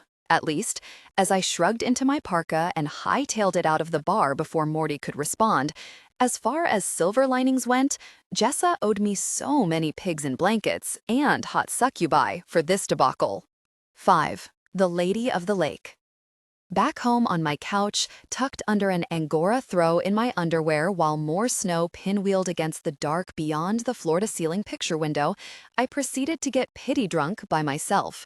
At least I thought, as I shrugged into my parka and hightailed it out of the bar before Morty could respond. As far as silver linings went, Jessa owed me so many pigs in blankets and hot succubi for this debacle. 5. The Lady of the Lake. Back home on my couch, tucked under an Angora throw in my underwear while more snow pinwheeled against the dark beyond the floor-to-ceiling picture window, I proceeded to get pity drunk by myself. At least my wine fridge served the kind of delicious and expensive red that only theoretically shared a name with whatever swill they poured at the Moon and Scythe. And instead of football gibberish and shouted conversation, I got to wallow in the most tragic parts of the Battlestar Galactica score on repeat. Overall, an undeniable improvement in setting, if not mood. Trapped in that obnoxiously maudlin I will never love again wasteland that apparently came with tannins, I dragged myself to bed only once I'd started dozing off between weeps. I didn't usually dream anything at all when drunk, but tonight, almost as soon as my head hit the pillow, I found myself back on the lake's snow-heaped shores, like I'd somehow portaled myself up Hallows Hill again in my sleep. For a moment, the sense of actually being there was so brilliantly vivid, the icy fire of snow on my bare soles, the sandblast of wind against my cheeks, that I hazily wondered if maybe I had, somehow, managed to cast Lightborn Folly in my sleep. But even Dream Nina was too logical to entertain the notion for more than a moment. I hadn't felt that lurching stomach drop of transition, for one thing, and not even I could have channeled as much will as a portal passage demanded without sensing it, especially not asleep. And that was the other thing. I knew that I was dreaming, in that lucid sense that felt both divorced from reality and utterly real. Yet a part of me also couldn't shake the pervasive conviction that I was really here, with the emerald fronds of the aurora borealis rippling above my head, the stalactite points of frozen stars shimmering coldly against the night. But I wasn't here. I couldn't be. Not only because there was no magic I knew of that could have whisked me here, but also because above me, the stars had begun to fall. Another perk of Thistlegrove, we got many more stars to wish on than should have been our due. But this shower was unlike anything I'd ever seen. Silver streaks rained furiously from above, striking the lake's black surface like molten arrows without disturbing it. They fell all around me, too, pinpricks that tingled without quite stinging where they struck my skin, melting into me like sparks cast off from an icy fire. The ones that fell on my hair caught and tangled in it like captive snowflakes, a spangle of blinding glitter in the edges of my vision. It reminded me of earlier, when I really had stood up here, that vast and shimmering explosion that had detonated beneath the lake. As if what was happening now had happened then, only this time I was seeing it from above. Then the lake called my name. Nynaeve Cleodna Blackmore. Nynaeve, my very own. Nina, my Nina, come now, my Nina. I felt the summons rather than hearing it, a thrumming tremor that buzzed down to my marrow, rattling through my bones in the most compelling way. "I hi to you, my lady," I responded, my voice resonating with doubled harmonics, like some powerful instrument. My mouth shaped the words of its own accord, a colossal swell of awe expanding in my chest until it strained against the confines of my ribs, coupled with a knowing like déjà vu. I'd been here and done this many, many times before, and then I'd forgotten. But I remembered now. Without thinking twice, I took one step, followed by another, leaving searing footprints in my wake, as if my soles had gone red hot, turned closer to flame, and then I broke into a headlong run toward the lake. Once I reached the edge, I pushed off my toes and simply jumped, sparing just the slightest panicky thought for the hypothermic rush that awaited me on the other end. And by the triple goddess, it was fucking cold. Freezing water fractured around me like shards, bitter blades of cold pressed against every inch of my skin, flooding down my throat when I gasped at it. For a moment, I thought with sheer, terrified conviction that I was going to drown and die, frigid water stopping up my lungs, my limbs turning numb and leaden as that all-consuming cold leached all the warm life from my blood. And then it was over. The cold abruptly fled, rushing off as if it had been sucked away, a pleasant flush of heat stealing in to cover me in its place. I had a niggling sense that something like this had always been a part of it, a painful test that I had to pass to be granted access to whatever came next. For a moment, I floated without any effort, the water holding me suspended like a buoy. My hair writhed around my head like a pale corona, those plunging stars still falling all around me in a shimmering underwater cascade. I could still feel that invading water inside my mouth, the press of it against my open eyes and cheeks, but I could also breathe without any trouble, as if I'd spent my whole life with secret gills waiting to be deployed at a moment like this. Then I began a slow, tugged descent toward the bottom of the lake. It was a drifting plunge that felt a little bit like flying, as if something deep down in those fathoms were magnetized and I was just a tiny iron filing. I could feel the pressure of the water building, pressing down on my head as I sank deeper and farther, the dazzle of that star shower lighting my way through the liquid dark. Some of the weirder fauna that lived in the lake nosed curiously up to me, drawn by the light. Vast translucent jellyfish filled with silvery squiggles like coiled springs, deep purple squid that watched me with glittering black eyes. But none of them ventured too close to me. I should have been afraid. Though Thistle Grove witches, and the few bolder normies of Morty's persuasion, swam freely in Lady's Lake, and had probably dived in it too over the years, no one knew how deep it was, how far it tunneled down into the mountaintop, how far I had to go until I reached whatever it was that waited for me at the bottom. But I wasn't afraid, or in any rush. The descent felt timeless, as in lifted entirely out of time, like something I'd been doing forever, or possibly just the last 10 seconds, without any distinction between the two possibilities. When the bottom began looming into sight, I was faintly surprised, like I'd been ready for a much longer trip. The lake bed held nothing of what you'd expect to find, not tumbled rocks or kelp or tattered shipwrecks, nor the odd sea monster curled up in its den. Instead, there were coins, whole legions of them, heaped on top of one another like the glitter of a dragon's treasure chest. And as I watched those infinite stars fall around me, I saw each bounce as it hit the bottom, turning into the shimmer of a spun coin in slow motion before it settled into the sediment. I shouldn't have been able to see their legends. I was still too high up for that.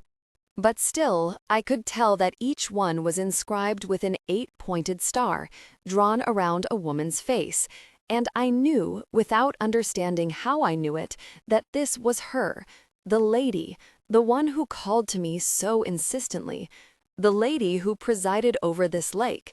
Then I drifted even farther down, borne like a tiny barge on my own private current, and the statue finally hovered into view. She was carved from some glowing alabaster stone, bright and pale as a star's own heart. A tall and lovely woman lying naked on a plinth, long coils of her hair ribboning all around her. The oval face they framed such a painful perfection it made you want to cry. A rush of pure adoration filled me, a love above and beyond any other love. I sank to the lake bed by her feet, disturbed silt drifting around my knees. I knew this lady with my whole heart. I'd always known her. She'd been calling to me in my dreams since I was a little girl, and I'd been swimming down to meet her for all these years, to pay my respects and simply see her, spend some time, and then forgetting each visit with her as soon as the night was done. Head bowed, I reached up to the plinth and pressed my palms to the pale stone. It glowed with heat like a forge, as if it existed somewhere far from even the concept of winter. As soon as I touched it, a pulse of deep approval shimmered through me, and "Oh, how I've missed you, my Nina, welcome back to me," clamored through my bones. "I've missed you too," I whispered back, my voice distorted with those resonant harmonics even underwater. And apparently, even this far below the water's surface, Dream Nina could still cry. Grateful tears sprang to my eyes as I pressed my forehead to the lady's plinth, feeling a warm current rush through my veins like electricity, like a slough of sunshine buried fathoms deep. My lady was not only a lady of the water, but also one of fire and light. Now that I remembered her, and all the other times I'd come here in my sleep, I knew this time was different. There'd never been all these stars before, or the coins that they'd become. There'd been only light and water and solace, the loving silence of me and her in our private communion. "Come, Nina," pressed against my mind, a vibrating summons that had me rising to my feet before its echo even trailed off. "Come for the requested blessing." I drifted over by her side until I reached her face.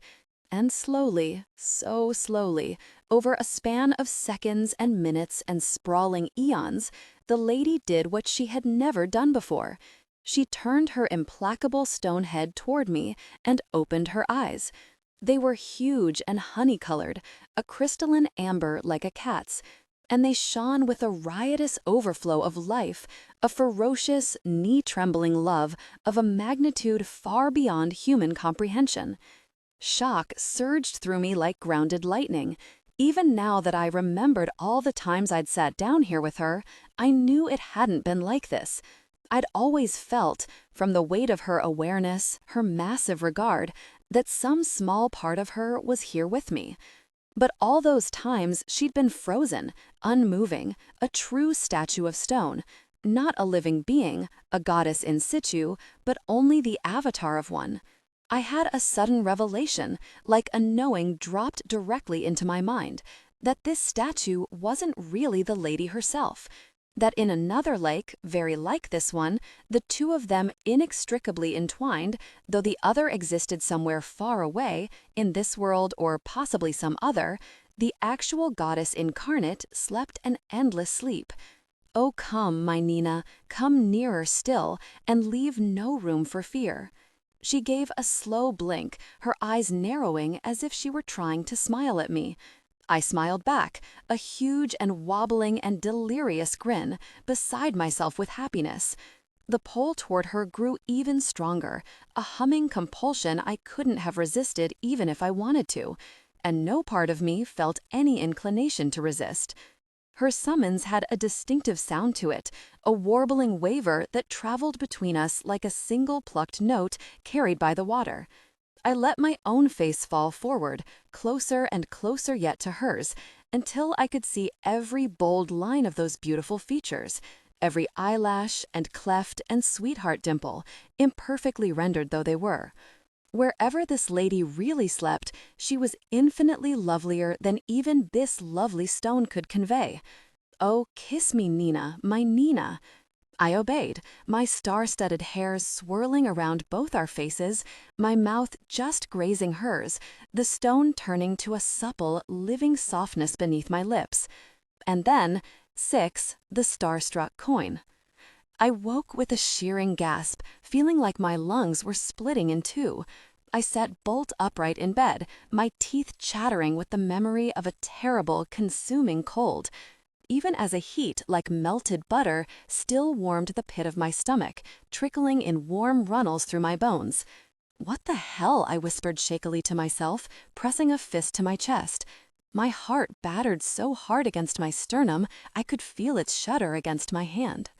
Memories flooded me of plunging deep into the frozen lake, drifting down and down for some unknown eternity to meet the glowing goddess who waited for me on the other end of the descent.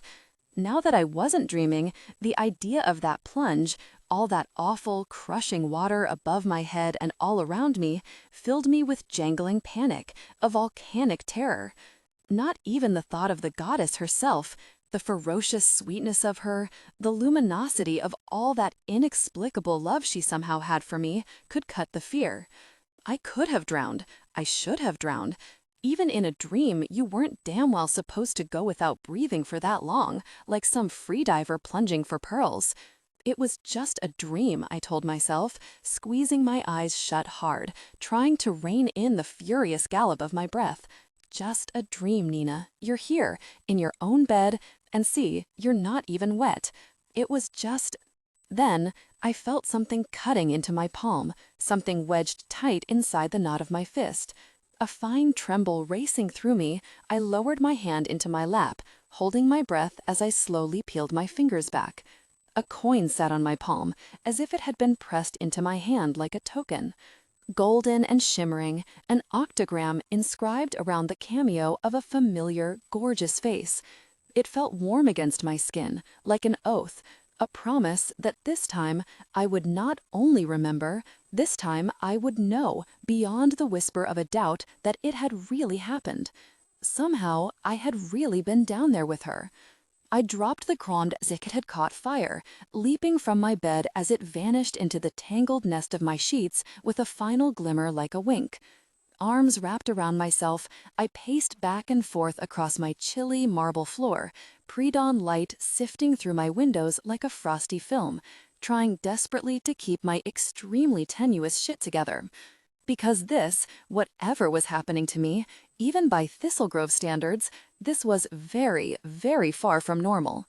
Yes, I was a witch of ancient lineage, living in an objectively enchanted town.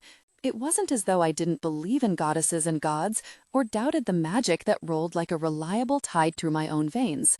And all the families held specific beliefs of their own, often faiths that included divine pantheons. Even the branches we all traced our family trees back through sank their roots deep into old and venerable magic. My own name was one of the variations of Nimue and Vivian, names for either one enchantress or several who'd variously seduced Merlin, given Excalibur to Arthur, and raised Lancelot in different iterations of the Arthurian tale. But even Morgan Le Fay, the infamous Blackmore ancestress, she'd lived, a solid 1,000 years ago? Maybe, in her time, there'd been sleeping goddesses lurking in every random body of water, and no one gave it so much as a second thought when they got summoned down for an impromptu dive by one of them. But this was the 21st century, and these days, we didn't have deities traipsing all over Thistlegrove.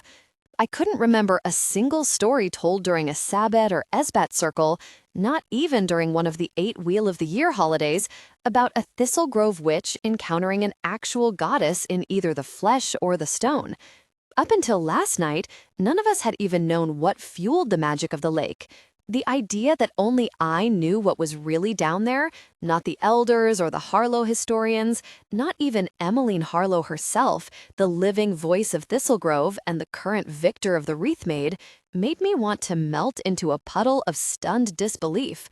I buried my hands in my hair, nearly tripping over Nadja Avanti Paxos as she twined between my ankles with an anxious purr. My sweet and profoundly unstable tabby familiar preferred to live under my bed rather than sleep in it with me, and I usually saw her only when I needed her help for spell work or in one of her rare bouts of manic love. The fact that she seemed legitimately worried about me now only amplified my distress. When Nadja bothered to make an appearance, that meant shit was getting real. And why was this happening to me? Even for a witch, I was too damn average for divine visitations.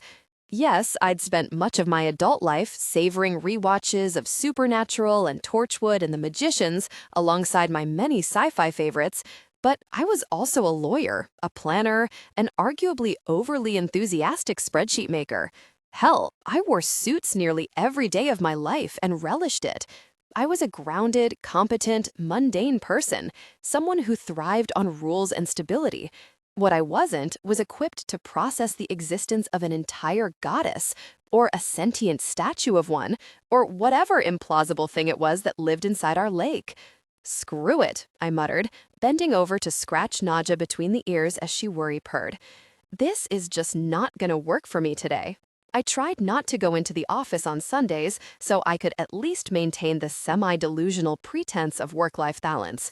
But now I desperately needed, scratch that, craved the normalcy of my 2-screen desktop, the extensive list of contractual law and employment issues that were on my agenda for next week.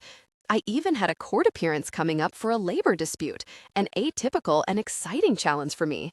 It would be so easy, so satisfying to shift my attention to that instead of dwelling on this. I knew, logically, that I should go to my mother with what had happened, first thing. Lioness was the Blackmore matriarch, and had been since my grandmother had stepped down as elder, following the Avramov-Harlow joint gauntlet win last Samhain. But my mother could be challenging, and I wasn't sure if I could handle any further emotional escalation at this moment. And it wasn't like the stone statue in the lake wasn't going to keep for another day or two, after however many centuries, or hell, millennia, who knows, it'd been languishing in there. Mind made up, I took a long shower, then picked out my outfit while my 5-step skincare routine seeped into whichever dermal layers it was supposed to be targeting. By the time I'd blown out my hair and finished an understated no-makeup look, it was kind of demoralizing to see how clearly hungover I still looked. Dull and red-rimmed eyes, violet half-moons beneath them that even Lemire concealer couldn't quite cover. That general listless quality that somehow sucked all the volume from your freshly washed hair. But this, at least, I could fix. In front of the bathroom mirror, I closed my eyes, bringing both hands above my head with my fingers steepled. I didn't usually resort to glamour spells. Unless you were doing them for some particularly worthy reason, they always felt a little bit like cheating. But maybe, today of all days, I could give myself some grace. Murmuring the incantation, I brought my hands down over my face, tapping a dainty, precise pattern against my skin with my fingertips. Magic surged up my arms and bloomed in my hands, all swirling heat and liquid honey, the usual exhilarating rush, but much zestier than normal, like someone had sprinkled some unexpected Carolina Reaper into the special sauce. I opened my eyes and gasped so hard at my reflection that I nearly inhaled my own tongue. I'd intended the spell to just perk me up a little, erase those bruised circles, infuse a little bounce into my hair, and glisten in my eyes. Instead, the glamour had not only understood the assignment, but racked up several thousand bonus points. My dark brown eyes had turned a lustrous black that shone with refracted color, golden and ruby glints reflecting from my irises like gems. My eyelashes curled so extravagantly long and dark they looked like a doll's, and my eyebrows, which had been perfectly fine before, now looked like the after picture at a very upscale microblading salon that catered exclusively to Beyoncé and Rihanna and other actual queens. I tilted my face back and forth, inspecting my reflection with a slack jaw. My skin shimmered in a strange glassy way, as if it had been airbrushed and then lightly dusted with crushed diamonds. My hair all but billowed around me, drifting in a non-existent breeze, absurdly thick and glossy, and nearly four-dimensional in color, as if my highlights reflected more light spectra than the rest of me. I looked like some uncanny fairy princess, nowhere near the slightly improved version of myself that I'd been shooting for. It was so overblown and ridiculous that once I got over the sheer shock of it, I actually laughed aloud. Even my voice emerged in a crystalline chime, like a host of delicate cymbals ringing, an entire chorus of Disney princesses tittering together in harmony. Okay, well, that was bizarre, I muttered through helpless giggles, lifting my steepled hands back under my chin to reverse the spell. Hard pass on this whole look, however. I closed my eyes again, murmuring the charm that would undo the glamour, ticking my fingertips back up over my face as another giddying, full-blooded rush of power whipped through my hands. When I opened them again, the residual smile slipped completely off my face. The charm hadn't just reversed the glamour, it had, once again, risen far above and beyond my intent, stripping my face completely free of both makeup and moisturizer, even undoing the volume I'd achieved with my blow dryer and round brush alone. I looked like I'd just rolled out of bed after a sleepless night, and when I experimentally rubbed my fingers over my skin, they came away completely clean. The cosmetics and creams really were gone, whisked away by the magic. The charm had somehow undone not just the glamour, but all the mundane effort I'd put into my makeup and hair. A chill blew through my belly, sending a flurry of tingles up my spine, because this wasn't supposed to happen. Blackmores were elementalists and illusionists both, flip sides of the same coin. But an illusion-based spell like the one I'd used wasn't meant to be able to affect the underlying matter this way. It was one of the natural limitations on illusion magic. Unlike elemental magic, it could only mimic the effect you wanted, but it couldn't transmute, couldn't make any true changes to the base elements. What in the actual hell, I said to my reflection as I met my own eyes in the mirror, dull and bloodshot once again, is happening here? 7. A Play of Ice and Fire. An hour later, I arrived at Castle Camelot looking as close to a normal person as I could manage. Rather than risk any more demented glamour whiplash, I just swiped on some concealer and rosy lip balm, coiled my hair into a simple bun, and called it a day. As I stepped from the drawbridge through Castle Camelot's massive wooden double doors, twin onyx and gold pennants rippling on either side against a gunmetal sky that presaged yet more endless snow, I was still feeling rattled to the core. But just the first breath of its familiar airstone dust, fried carnival food, and the distinctive clay-like smell of the cosmetics the face painters used put me more at ease. Much more than Tintagel, my family's ancestral domain, Camelot felt like home. I'd been pelting through these winding corridors of polished flagstones, French braids flying behind me since I was tiny. Here, I'd eaten myself sick on blooming onions and turkey legs, had my face painted into dragons and tigers and fairy queens, watched knights joust in the courtyard while the reigning court of royal cosplayers cheered and booed them, sometimes letting me play the princess role. When I got older, I often celebrated professional accomplishments with a 6-course dinner at the Avalon, an upscale restaurant marooned on the artificial island in the moat, to which you had to be rowed. And the times I'd gotten tipsy with my brothers in the countless secret places tucked into the towers and battlements practically went without saying. To me, Camelot wasn't just the cheesiest jewel in the Blackmore crown, the way I knew so many of the town's witches saw it, for sour grapes reasons or more legitimate ones. It was the cherished place that had shaped me, molded my internal topography in ways that were often invisible to anyone else, the space in which I'd grown into myself, for better or worse. Even now, though I could easily have moved to some fancier locale downtown, much better suited to a legal office, I still preferred to work out of the castle proper simply because I loved being here every day. In the Great Hall, only a dozen or so tourists were milling around, examining the empty throne and the looming suits of armor guarding the corners, craning their necks at the winged gargoyles clinging to the ceiling, the medieval tapestries draped over the stone walls.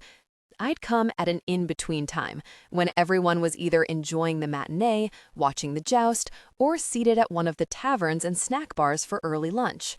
One of the visitors, a burly lumberjack-looking guy with a tiny, sheepish partner in tow, was jamming his fingers into a suit of armor's visor and yanking it up and down, despite the roughly 1,000 placards asking tourists not to touch the exhibits. It sent a bolt of pure rage through me to see it, this blatant disregard for the rules that applied to everyone else, as if he were somehow above them just by existing. Before I had the chance to do anything about it, one of the squires who served as ushers and attendants bustled toward him, clearly intending to intervene. Still fuming, I headed toward the hidden staircase that would take me the 6 flights up to my office, directly above the Grand Theater, where, despite the extra insulation, I could often hear fine strains of music weaving through the stones, the appreciative rumble of applause, when the air turned brittle. I could feel the change against my skin immediately, all the fine hairs on my neck standing at attention. It was a weird texture thing at first, as if all the humidity had been sucked away. Then the temperature dropped, a frigid plummet so abrupt and unexpected it stole the breath from my lungs. The tourists felt it too. They stilled, heads cocked, hugging themselves as they glanced around uneasily. Did their heat for real just go bust out of nowhere? Lumberjack Hole muttered to his unfortunate partner in the peevish toms of someone already composing a pissy Yelp review in their mind. Because I didn't pay out the wazoo for these tickets just to freeze my ass off. I'm sure they'll fix it, honey, his companion said with a conciliatory pat to his arm, as if her womanly responsibilities included perennially talking this dipshit down. It is pretty cold outside. Maybe a pipe just blew or something. They better have those refunds primed and ready is all I'm saying. Then, a silvery mist came creeping down the hall that led to the Grand Theater, and the background music that I'd been hearing filtering from the matinee simply cut off. "What the shit is that?" Lumberjack Hole demanded, spotting the mist at the same time as I did. "Holy fuck, is that... Brit, does that look like snow?" Suck though he did, he wasn't wrong. The mist was indeed coalescing into crystalline snowflakes, small but so perfectly rendered they looked like flakes trapped under a microscope, minute, symmetrical wonders of points and spires, sparkling almost viciously bright, like the edges of keenly whetted blades. As I watched in mounting horror, because this was most definitely not part of Yvain the Night of the Lion performance that had screeched to such a weirdly silent halt behind the theater's gilded double doors, more and more snowflakes emerged from the mist, an entire lashing flurry of them, a proper blizzard, except inside the castle. "The hell is going on out here, Nina?" Gareth said, appearing beside me without warning, slightly out of breath as if he'd run here at full sprint. My older brother had been cleaning up his tiresome rakish scion act as of late, and part of this personal renaissance included spending more weekends working in his own office, a few doors down from mine. His management of our financial portfolio often intersected with my legal work, so he liked to have me nearby to yank in for help whenever a thornier issue presented himself. He must have sensed the abrupt and ominous shift in atmosphere too, and followed it down here. "Why is there a storm happening indoors?" he demanded. Man, Gav had better not be on some other shit again. "I really don't think it's his," I started to say, but the words withered in my mouth before I could finish. The snowflakes had begun gathering, swirling around each other in unnervingly intentional little maelstorms, as if they were forming something with a distinctive shape. Something that emerged humanoid, but crystalline, with elegant, spindly spikes in place of limbs, and long vulpine faces, with eyes of faceted ice, distant ruby lights glimmering in their depths. The mist swathed around it like layers of tulle, or gathering robes, as if the thing was wrapping chill air around itself like a garment. Fear rhymed my belly, a spreading frost. This was a creature that I recognized, though I'd heard of them only in stories, and as dire warnings about getting too cocky with your magic. "Ice wraiths?" Gareth gasped beside me, blanching under his unlikely winter tan. "Are you shitting me right now?" Ice wraiths were an elemental manifestation, one of the ways Blackmoor magic could go disastrously wrong if pushed too far, manipulated with too much force and too little finesse. When an elemental spell, even a simple one, got pumped too full of magical juice, it had an alarming tendency to go rogue, turning halfway sentient, occasionally even conjuring full creatures that identified closely with that element. Some were relatively benign, like chill sprites and snowbirds. Others, like ice wraiths, not so much. The Yavine musical production did feature a gorgeous winter scene, one of the few instances of magic embedded into its otherwise mundane but stunning special effects. It was precise and large-scale enough that usually my own little brother, Gawain, our musical director, cast it himself when it was time, rather than delegating it to another of the Blackmoors who worked with conjuring magical backdrops. But this show had already run dozens of times this season, and Gawain had never fumbled it like this before. Why today? Why now? It had to be connected to what had happened to me last night. As Gareth and I stared, appalled, a second wraith appeared, followed by another and another. They started vocalizing to each other like a hunting pack, in a litany of spine-chilling, high-pitched howls, like a gale whistling between alpine mountain peaks. The tourists had, at this point, twigged to the fact that something uncool, or possibly too cool, so to speak, was transpiring in front of them. Something so unkindly, so divorced from the buxom wenches and chivalrous knights they'd been very reasonably expecting, that they weren't totally sure yet how horrified they should even be. They began slowly backing away from the corridor where the wraiths advanced, about a second away from turning heel and running. Then one of the ice wraiths rushed at a tourist in a whirl of scything claws. It gunned straight for the lumberjack hole, as fate would rightly have it, and blew right through him like a winter wind, leaving him frozen, encased in a thin, glittering shell of ice, his eyes behind it still alive, but wide and unblinking. "Oh no," Gareth exhaled beside me. I nodded mutely, still unable to speak. So that was why the Yvain music had died. There were probably ice wraiths in there too, along with a whole theater now stacked with aisles of ice pop people, including my own annoying, overly sensitive, beloved little brother. The only way this could possibly be worse would be if our mother were here to witness this catastrophe. The shock abruptly shattered, falling off me in a fractured sheet, the way it always did when an imminent crisis beckoned. My brain thawed in an instant, and then hardened into something swift and dauntless and capable. "Gareth," I barked at him, reaching for his hand, assuming command the way I always did with both my brothers. "Uriel's flame in 3. My brother stared for one more second, slack-jawed and dazed.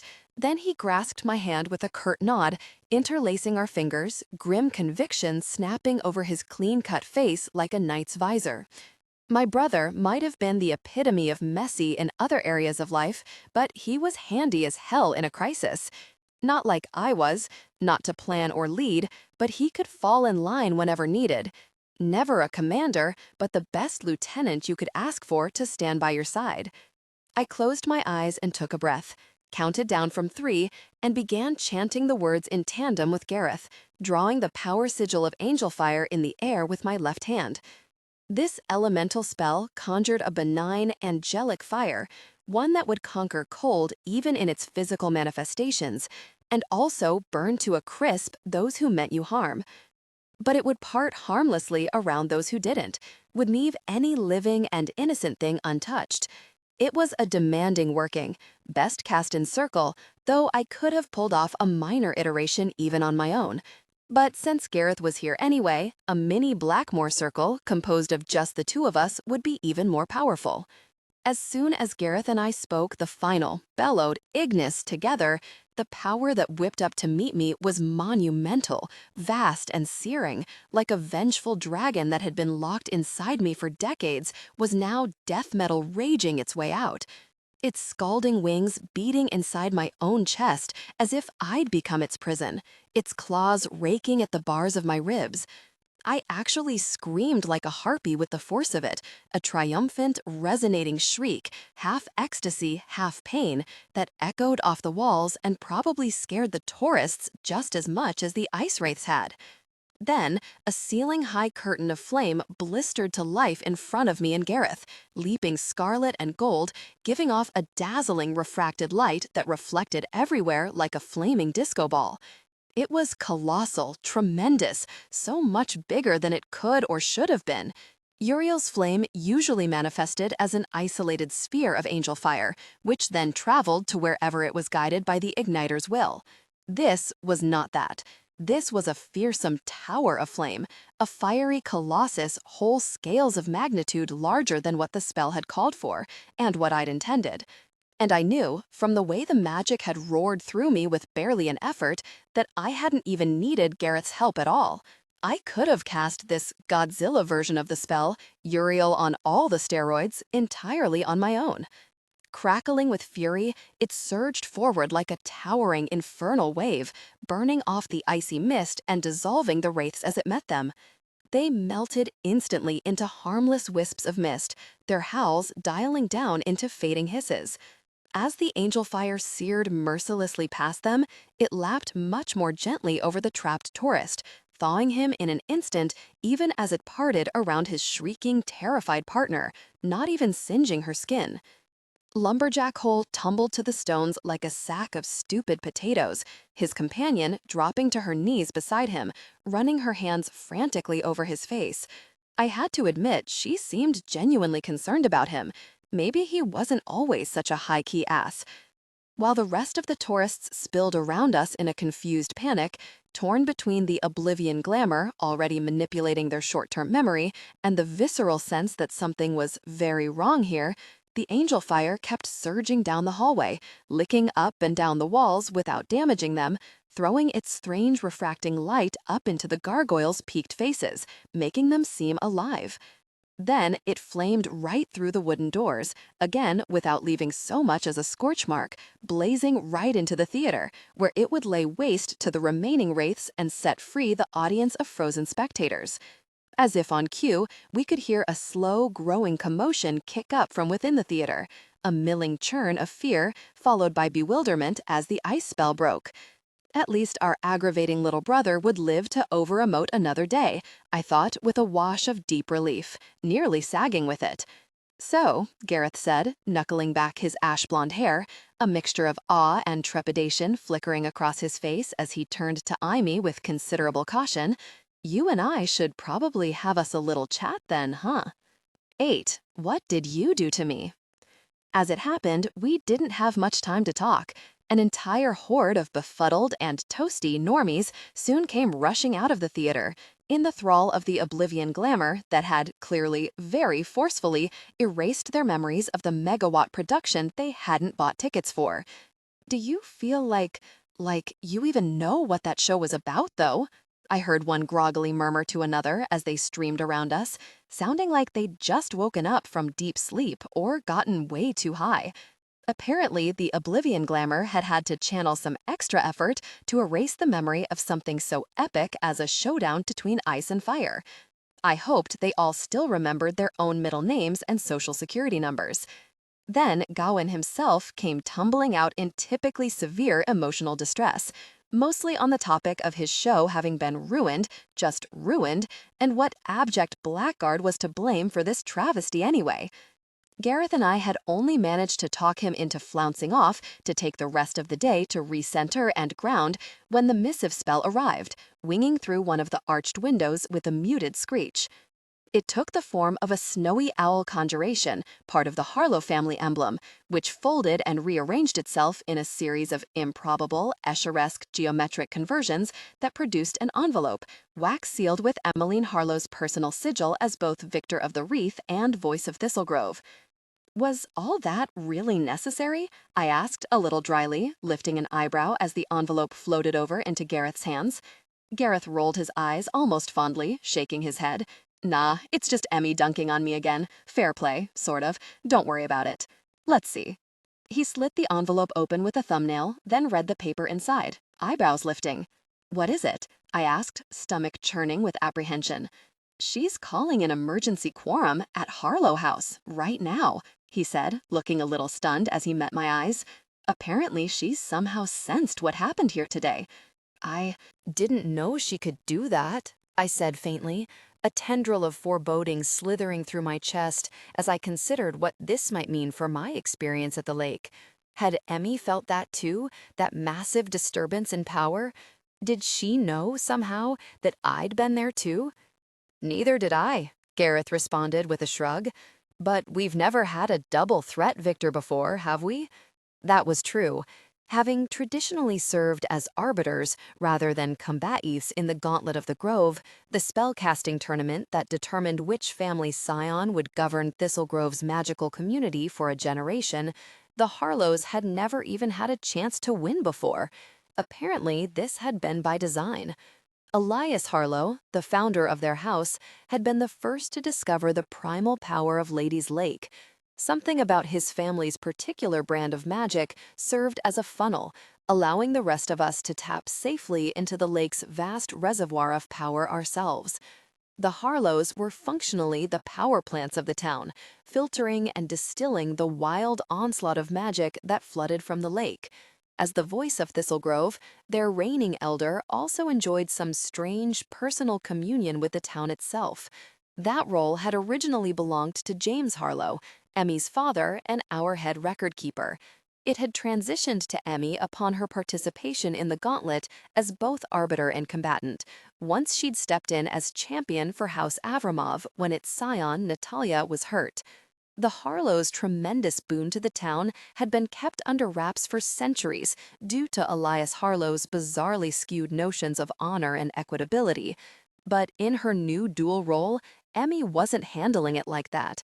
Her first formal act as victor had been to educate the witch community about what it meant to be the voice and the great service the Harlows rendered unto the rest of us, even as it left them capable of casting only minor spellwork of their own as the heavy toll. From the tone she'd taken with that message, we'd been lucky that she hadn't seen fit to impose a tithe on the rest of us, to even out the scales a little. She also says there was an incident of some kind at the lake last night.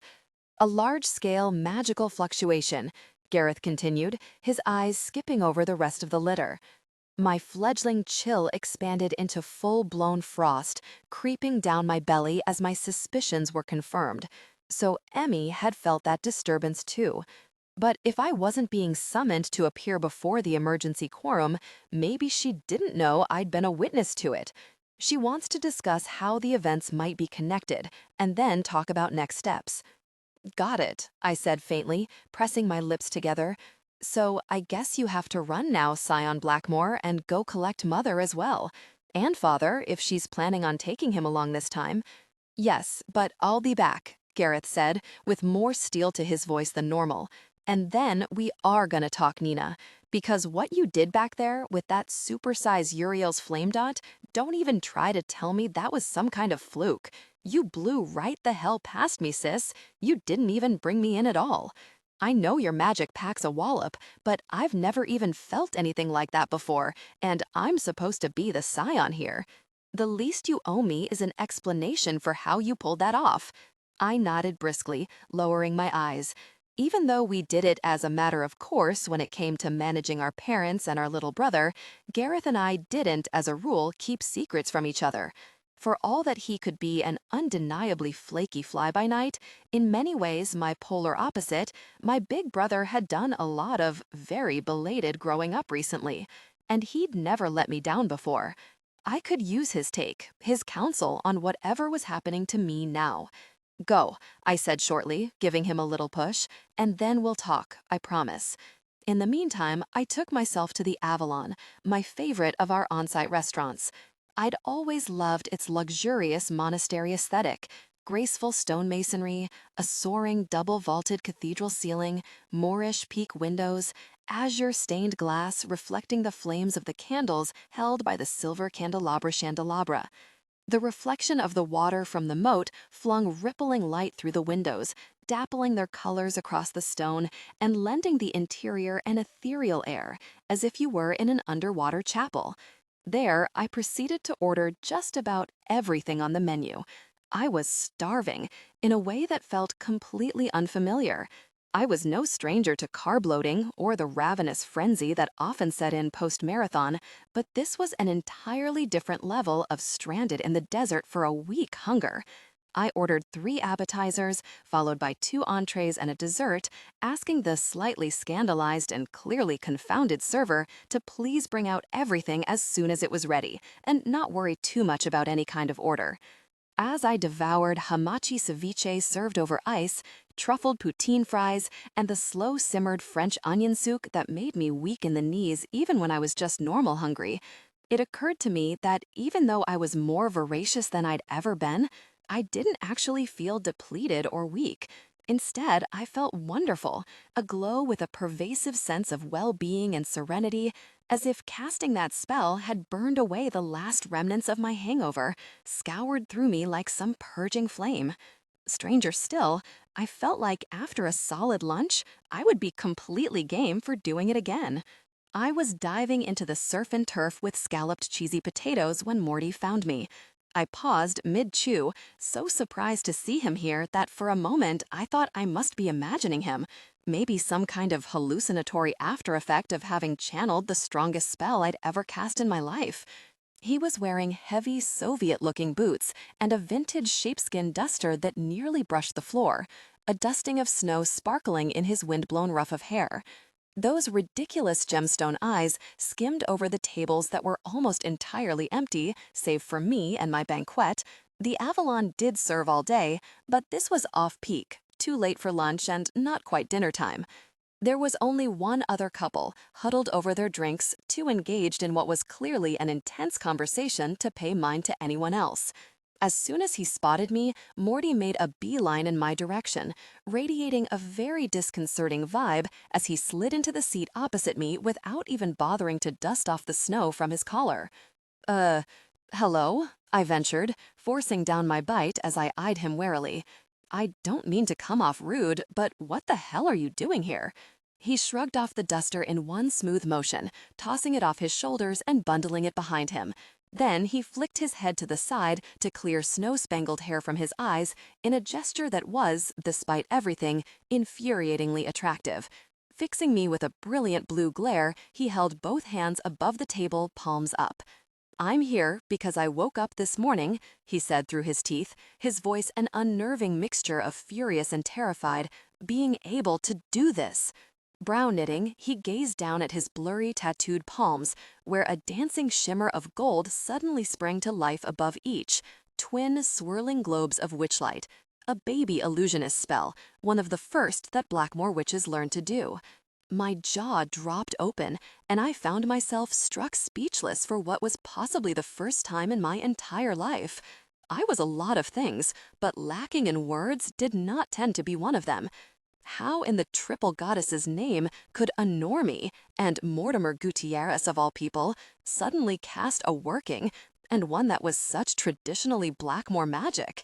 I glanced back up at his face, my gaze shifting between his eyes as I waited, without much real hope, for the oblivion glamour to set in. But no such luck. His eyes remained clear and steady, completely unmuddled, blazing with that electric heart of flame blue.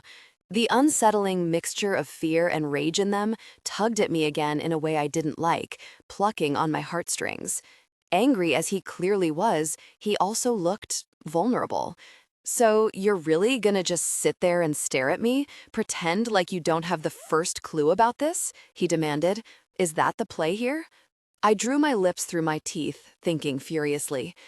I'm not sure what it is you want me to say, I replied carefully. I don't understand how you're doing that, whatever that even is. What am I seeing here?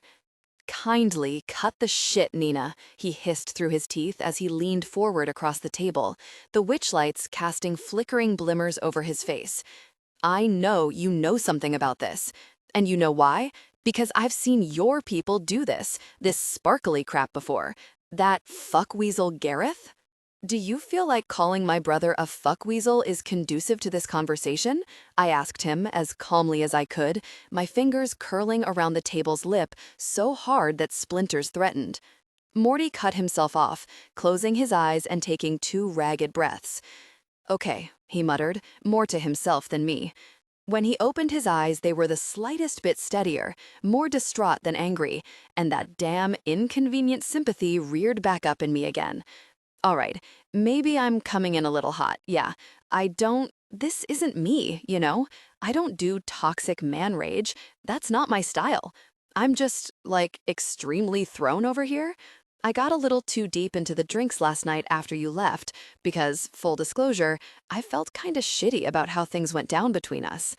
Thanks for that, I murmured, thinking how sad funny it was that we'd both been doing the same thing, in our separate ways. Yeah, I mean, definitely a topic for another time, but anyway. He took another shuddering breath, gave himself a little shake. So I slept in this morning, and when I got up, I was late to a thing I really needed to be on time for.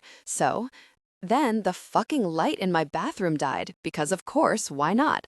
So I was just thinking to myself, really wish I had some goddamn light to shave. And then, bam!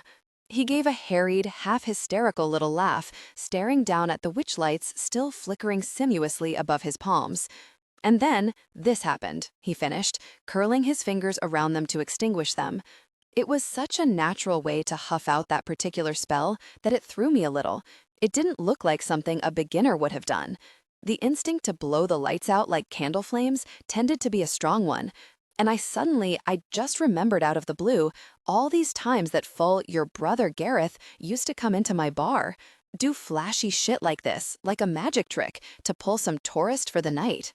I exhaled, clenching my jaw, because this tracked, unfortunately. Even with the town-wide oblivion glamour in place, we weren't supposed to cast in public, but that didn't mean all of us always complied with the prohibition. And my brother really could be the most spectacular fuckweasel that way. But I always forgot, he said, confusion brewing in his face. All those other times, I just forgot about it, somehow, almost as soon as it happened. Until this morning. This morning, I remembered everything. And now, I can apparently even do it. So, that's why I'm here. How did you know where to find me? I asked, a coal lump of dread landing in my belly with a sickening thud, because I was starting to get a profoundly unfortunate inkling of what the answer to that might be, something I very much did not want to be the case. I don't even know, he exclaimed, with another shrill half-laugh. I could just tell where you were? Feel you, somehow? That's when I got really spooked, like, am I losing my entire mind right now? Do I have a brain tumor or something? Am I fucking hallucinating this whole deal? How is that possible? How is any of this possible or real? I didn't even believe it until I got here. And here you were. exactly where I thought you'd be, where I knew I'd find you. I took an unsteady breath myself, splaying my hands flat on the table to find some badly needed purchase as panic rolled through me like an avalanche. Because there was a way that some normies were able to come into magic even if they weren't born into it. There was a way they could come to feel the presence of a certain special witch even from a distance. It just couldn't possibly be happening right now, and definitely not to the two of us. It couldn't be. Nina, Morty said, half pleading, leaning over the table with distress etched into every fine line of his face. Just tell me, okay? I won't even be mad, I swear. I just need to understand. What is this paranormal activity shit? What did you do to me? 9. The Starstruck Coin. Again. Before I could reply, something small abruptly warmed in my back jeans pocket, like a lodged ember flaring back to life. Frowning, I wiggled around in my seat until I could wedge my fingers into it, my chest clamping down like a vice as my fingers closed around hot metal, familiarly ridged edges. No. God damned. Way, I breathed, fishing the object out and dropping it on the tabletop.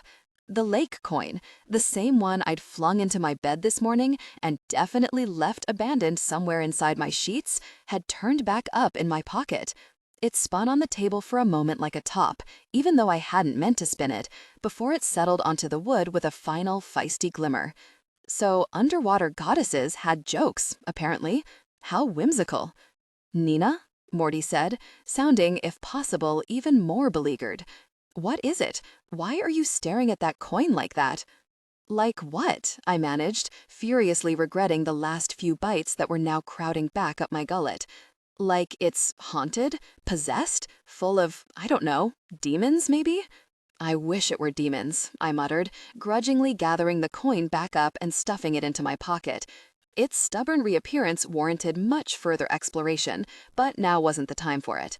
I could at least call an Avramov for that. Like Talia or Issa, you mean? Morty's brow crinkled, his face swarming with even more hopeless confusion. Or Micah? What did they have to do with any of this? Oh, this poor, sweet summer child. Look, it's very complicated, I said, drawing a breath. This town, you grew up here too, right? So you think you know it? But you don't, trust me.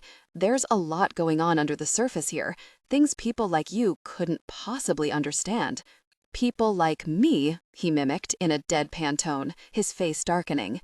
And what category of woefully ignorant folk would I fall into, exactly, according to you?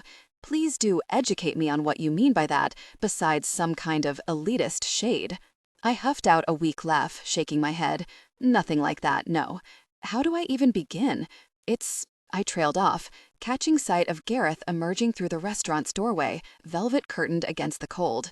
He gestured to the maitre d', then caught sight of me in my banquette and changed direction, heading my way.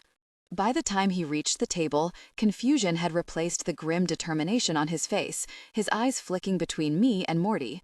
Nina, why is the shamrock bartender here?" he asked, scrunching his nose in an expression between bewilderment and distaste, and it became abruptly clear to me why my brother inspired such a specific sense of loathing in Morty. Across the table from me, I could practically feel his hackles rise in response, his entire demeanor skewing toward pissed-off cat. Wait, are you guys, like, no? Morty and I half shouted in unison, and despite myself, I felt a little miffed by the vehemence in Morty's own denial, even though I'd echoed it. He didn't have to sound quite so not if we were the last two people on Earth about it. No, we're not, I told Gareth, clearing my throat, widening my eyes at Morty in emphatic, "am where he's being a fuckweasel, but please do take it down a notch yourself" fashion. Morty just Had some questions for me. Still do. Morty muttered, glaring daggers at my brother, in case anyone's wondering. "Hey, is he bothering you, Nina?" Gareth asked in an entirely different tone, belligerence lighting in his eyes, choosing the very worst path as he was so often wont to do. Because if he is, I'd be happy to. "Step away and give us a minute?" I asked pointedly, transferring my stare to him, because that's what I need you to do, please. We'll catch up as soon as Morty and I are done, okay? Gareth shifted his weight from foot to foot like a street fighter, mulling this over. Then, whatever semblance of reason he possessed, thankfully, prevailed, and he gave me a reluctant nod, sidling over to the empty bar. "Sorry about that," I said to Morty, suppressing a wince. "He can be a little—" Oh, I know what the lordling can be like. Trust me. he said, more coldly than he'd spoken to me since he arrived. Gareth's appearance had clearly snuffed any slow-budding rapport between us, and given the way Gareth had spoken to him, as though even here Morty was just the hired help, like that was some kind of intrinsic quality a person carried around with them, I couldn't really blame Morty for that. I'm not here to discuss his failings, so spare me.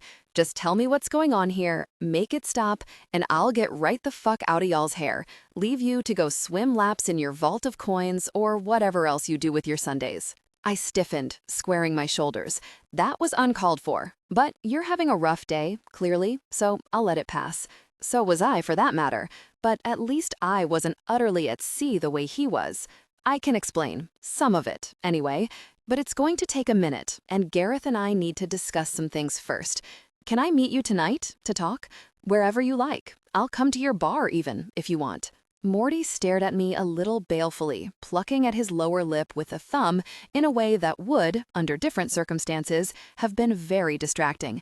"Okay, fine," he finally said, shrugging into that annoyingly attractive Captain Jack Harkness duster and standing in another of those seamless motions, his eyes still chilly. I'm not exactly dying to keep sharing space with His Majesty the Scum King, so I'll be waiting for you at 8 at the Shamrock. And if you don't show, Nina, I'll just come find you again. Ruin your extremely fine ambiance with these pungent riffraff vibes. That's, I hissed in a breath, nostrils flaring. That isn't fair. I'm not like that. Whatever you say, milady, he retorted, sliding out of the banquette with a scornful glance tossed over his shoulder. See you tonight. I was still stewing by the time Gareth made his way over, tumbler of scotch in tow. No way is that fucking dude gonna be my brother-in-law, he informed me, wrinkling his nose. Just so we're clear on that from the jump. I glared at him so stonily that he flushed, his ears pinking. Okay, so maybe I overshot that one, he said, in lieu of an apology. Not telling you who to date, though, in my defense, he doesn't seem like your type, like, at all. Squarely trespassing in not your damn business territory over here, brother, I shot back. Probably you should beware. I don't love that guy, okay? Gareth said, with a finicky shudder. He always acts like I'm some kind of sloppy shit-for-brains quarterback or something when I go drink at his bar. Like he thinks I'm being a date rapist just by default. Meanwhile, he's this bleeding edge, ooh, check me out, y'all. I'm so hip and fluid and all about that sweet-ass consent hero. Maybe he wouldn't think that about you, I said edgedly, if you hadn't been using his bar for your pickup artist garbage, especially by shock and awing his customers with spells to entice them home. I mean, seriously, Gareth? What is the matter with you? That's not just horribly gross and wrong, it's embarrassing as hell. Gareth flushed a full, mottled crimson at that. In this, at least, we were very much alike. Okay, he allowed, looking genuinely chastened as he took a deep pull of his scotch. So maybe I've pulled a slightly sketchy flex or two there, not gonna lie. But I'm really not about that anymore. You believe that, right, Nina? You know I'm working on myself, trying to do a lot better. Then why not do better instead of trying? I suggested, not even bothering to dilute the acid in my tone. Starting now. I promise, it's not that hard once you commit. No more snotty talk about Morty will be permitted, for starters. Are we clear on this? Crystal, he allowed, working his jaw from side to side. So, you gonna tell me what he was doing here? We went on a date last night, I admitted, feeling heat rise like steam in my own cheeks. It was a silly dare from Jessa, basically, as one would expect. And it went about as terribly as one would also expect. 'Cause he sucks. Mumbled, skimming an appraising scavenger's eye over my food. And isn't your type. I made a pinching zip-it motion at him with my hand. But something else happened last night, something very weird, and I think it's having some lingering repercussions. I filled him in on everything, from the spectacular display at the lake to my later underwater visitation to the way even my minor spells this morning had been almost comically superpowered. Back up. Gareth said, scrubbing a hand over his face. You're telling me there's a sentient goddess statue in Lady's Lake, and you've, like, been having girls' nights with her your whole life? Apparently so, though I never remembered any of them until now. What's she like? He said, a tinge of awestruck wonder momentarily displacing the shock. A whole goddess. Damn, I can't believe it. That's wild even for Thistlegrove. I mean, I suppose we can't be positive that's what she is, I replied, though truthfully I hadn't even really considered any other possibility. I knew what she felt like, what she had to be. Even now, with a little bit of distance from the encounter, there was no true doubt in my mind, but I'm fairly sure she's it, the thing that somehow makes Lady's Lake what it is, and Thistlegrove what it is too. And you're besties with her, eh? He held out his fist for a bump and grinned at me when I bumped back. He looked dimpled and sweet, a flash of the deeply people-pleasing kid he'd once been, and still often was, even as an adult, when he managed to pass all the other encumbering crap our family had saddled us with aside. That's pretty badass. I looked down, a smile twitching at my own lips, until I remembered that every wondrous moment that had transpired last night had also somehow initiated an ice wraith manifestation. I have to go to the quorum with this, right? I asked Durith. To report it? I can't just keep a bombshell like this secret. The entire community needs to know. Just think how mind-blown the Harlows are going to be over this kind of revelation. And it must be connected to what happened today. It has to be, don't you think? Yeah, most likely, he replied, a more analytical expression sifting over his face. Contrary to popular opinion, my brother was far from a simple thinker. Just intellectual lazy, in the absence of the right motivation. He wasn't going to strain himself unless the moment really called for it. As far as the quorum is concerned, something distorted Gowan's snowfall spelly. You know, the one he uses for the Winter Wonderland scene in Uvain. Some random huge power flux, essentially. Emmy felt it happen, but doesn't know what it was. It was me, somehow, I mused, thinking aloud. It had to be. Everything was running smoothly at Camelot until I got here. Probably, yeah. Gareth agreed. Which is why I'd suggest you not say anything about it right now. Nothing at all, to anyone but me. I straightened, every quantum particle of lawful good in my body rebelling against this suggestion. What do you mean? It's my responsibility to report something like this. It would be anyone's responsibility. I hear you, and I get it. But think about it for a second, Nina, Gareth reasoned, tipping his head.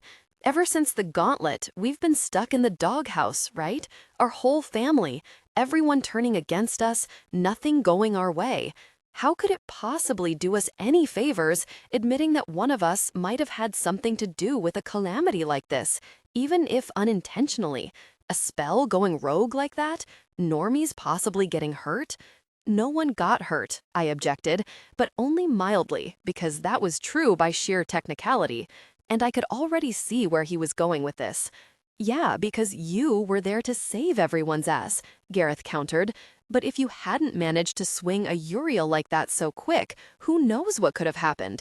If there'd been injuries, real ones, possibly even deaths, there's only so much the Oblivion glamour can erase. It's not intended to tamper with normie minds to that severe a degree.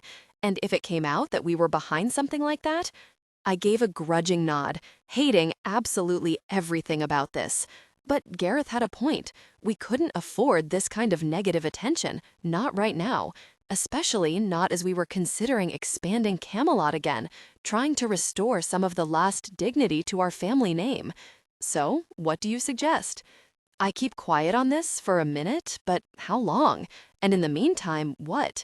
Do I even tell Lioness?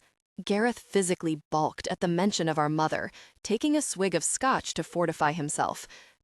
No. Have you met our esteemed Lady Mother? He demanded. I can't even predict which way she'd flip her shit over this, so let's not inflict that grief on ourselves just yet. I say we just sit on it for a while. That's what the quorum agreed on, anyway. Watchful waiting, no further action for the moment. Emmy doesn't love it. She'd rather lock in precautionary measures right now, but everyone else wasn't having it. I nodded, unsurprised. Thistle Grove witches thrived on our magic, our connection with the lake and the town. I couldn't see anyone, not even the seasoned elders, leaping on the idea of restricting our spell work when things had gone awry only once. We all loved it too much for that. And, in the meantime, I said slowly, I could try to get to the bottom of this on my own, see if I can figure out what even happened, somehow reverse it. Gareth corrected. I'm in this with you now, sis. A Blackmore team effort. Deal?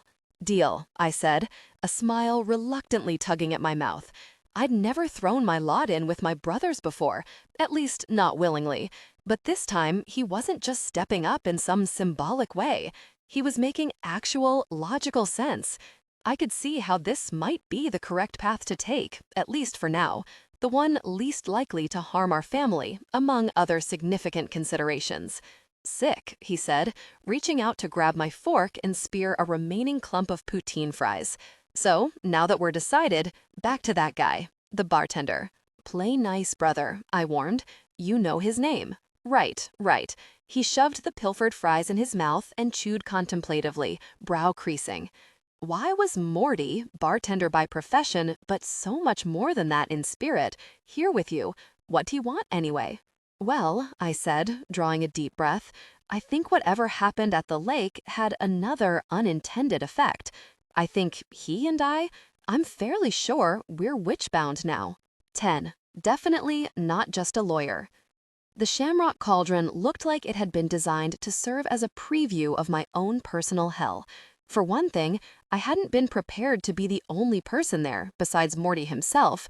I'd figured there'd be at least a few customers around, enough to disperse the tension between us, bleed off some of the nervous energy I was bringing to the table.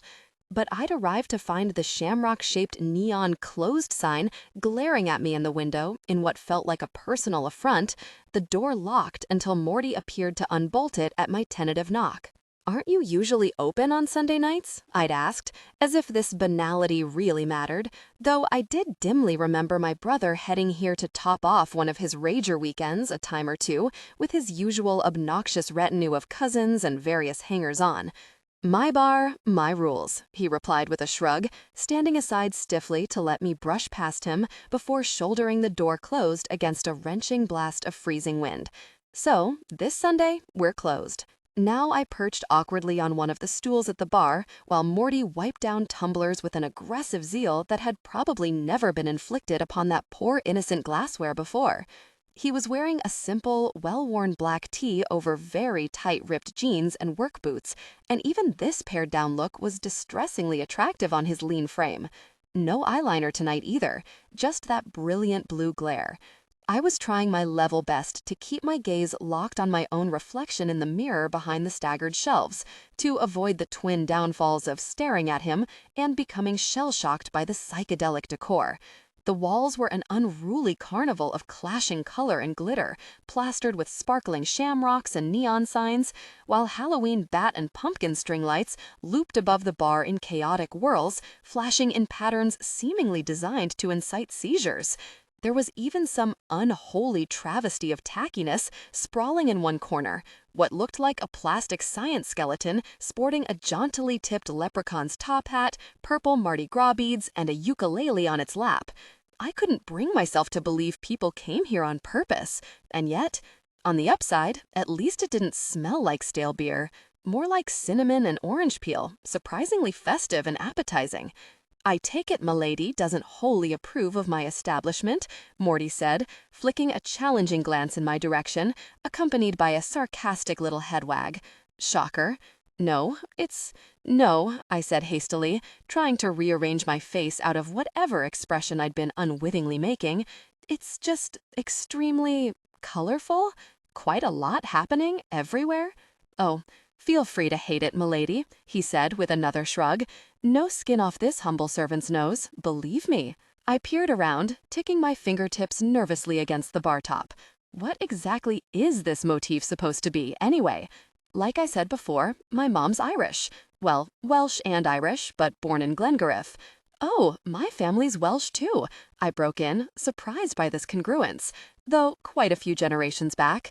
We probably didn't need to begin the primer on Thistlegrove with the fact that my family traced our lineage all the way back to Morgan Le Fay. The reality of 12th century sorceresses seemed like something I needed to ease Morty into slowly. So, my pops is first-generation Portuguese. Met her when they both moved here within a few years of each other. This place, he waved a hand around at the shamrock's questionable glory, fondness skimming over his delicately chiseled features. He opened it kind of tongue-in-cheek in her honor. The plan was he'd do the bartending, she'd take care of the books.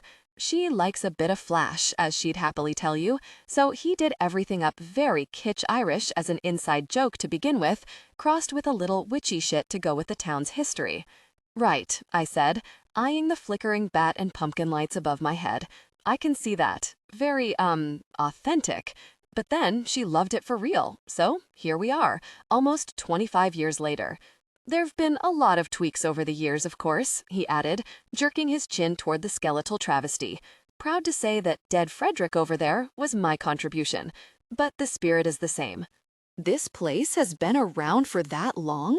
I asked, marveling, even as a part of my brain noted that, of course, the whacked-out skeleton had been Morty's brainchild. I had no idea it was such a Thistlegrove institution. You must be really proud. I am. As a matter of fact, it predates ya Castle Cornball Fest, he said, raising a sharp, dark eyebrow like a fencing blade parry. So maybe you can see why we might have been averse to letting your dread empire buy it out from under us to assimilate into the collective. I chewed on my lower lip, barely restraining myself from twisting a lock of my hair around my finger, lest he think I was trying to flirt instead of diffusing mounting anger. Look, I'm aware our past interactions have been less than ideal, given the circumstances in which we now find ourselves, I said, summoning up as much cool and poise as I could, though my skin felt like it was buzzing with irritation. And you've been decidedly unambiguous about how much you hate my brother. But I'm not Gareth, clearly, as you can see. He waggled his head back and forth, lips pursed, as if this point were somehow debatable. And the stuff that happened with your bar, I went on, my cheeks burning, that was just me doing my job, protecting my family's business interests like I'm paid to do. And I'm not exactly dying to be here either, but I still showed up tonight like I said I would, because having this conversation was the right thing to do. So can we tone down this whole Blackmores are the spawn of Palpatine and/or the Borg energy? This time, both eyebrows shot up, and he rested his inked forearms on the bar top, leaning over them. I did my best to ignore the way the tendons shifted under his ink with the movement, the way those watercolor tattoos flowed over them. I'd never wanted tattoos of my own, but I loved the look of them on others. And I always was the very worst sucker for a beautifully sculpted forearm. Star Wars plus Star Trek references, seen and raised? No shit. Wouldn't have pegged Nineveh Blackmore Esquire for the type to hang with all that. Oh, I'm sorry. Do only nerd boy edgelords get to enjoy such cool kid stuff as sci-fi classics? I snapped, losing the remainder of my patience. Did I not understand the assignment about what girls like me were supposed to like to your personal satisfaction? Maybe you can just tell me which references are in my lane so I know to stick to them. Am I a Kardashians devotee, perhaps? Housewives of somewhere, possibly? Seriously, you tell me. I'll wait. He stared at me for a moment, taken aback, then gave a slow, acknowledging nod. You know what, he said, straightening up from the bar and running a hand through the tussle of his hair. It fell right back over his forehead, unfazed by the interruption. You're right. All the other shit aside, I actually am the asshole here, in this moment. My bad, okay? I'm sorry. My family's in kind of a complicated situation right now, and, well, even if that weren't the case, I'm not always the best with bygones. So, truce, for this evening at least? He held out a hand across the bar, his dark hair flickering with the white and orange reflections of the string lights, eyebrow cocked. I stared at him for a moment, my nervous system still buzzing like a disturbed beehive, a little uncertain how to take this unexpected apology. In my family, moments of high conflict didn't tend to resolve like this, with so little bloodshed and drama, and in such a short span of time to boot. Even Sydney had been part of that ingrained pattern, instigating and then elongating arguments until they felt like you'd become trapped in a Mobius strip of time that would possibly outlast the universe itself. Sydney also faithfully subscribed to the don't go to bed angry maxim, mostly because you weren't ever going to get to sleep, not on the night of a fight with her. As a result, my body didn't quite know how to process this rapid turnaround, nor the seemingly genuine offer of a ceasefire. Okay, sure, I said slowly, trying to wrestle my fight or flight response down as I took his hand. His was warm against my own cool palm, his grip firm and reassuring, the tiniest bit electric when he squeezed mine back. Yes, we are now operating strictly under truce terms. Do you think we could, maybe, toast to that or something? I don't know about you, but I'm feeling like I could use a drink. He broke into a crooked smile at that, dazzling and completely unexpected, and I felt the high color in my cheeks transmute into another type of alchemical reaction entirely. Dang, I should have been the one to suggest that, he said, shaking his head. Where are my manners? Peace always deserves a toast, right? Will you have a Malbec, gin martini? You remembered, I said, absurdly pleased he'd been paying attention at the Moon and Scythe before everything went haywire between us. Another occupational hazard. I never forget a drink order, especially... He cut himself off, giving himself a little shake.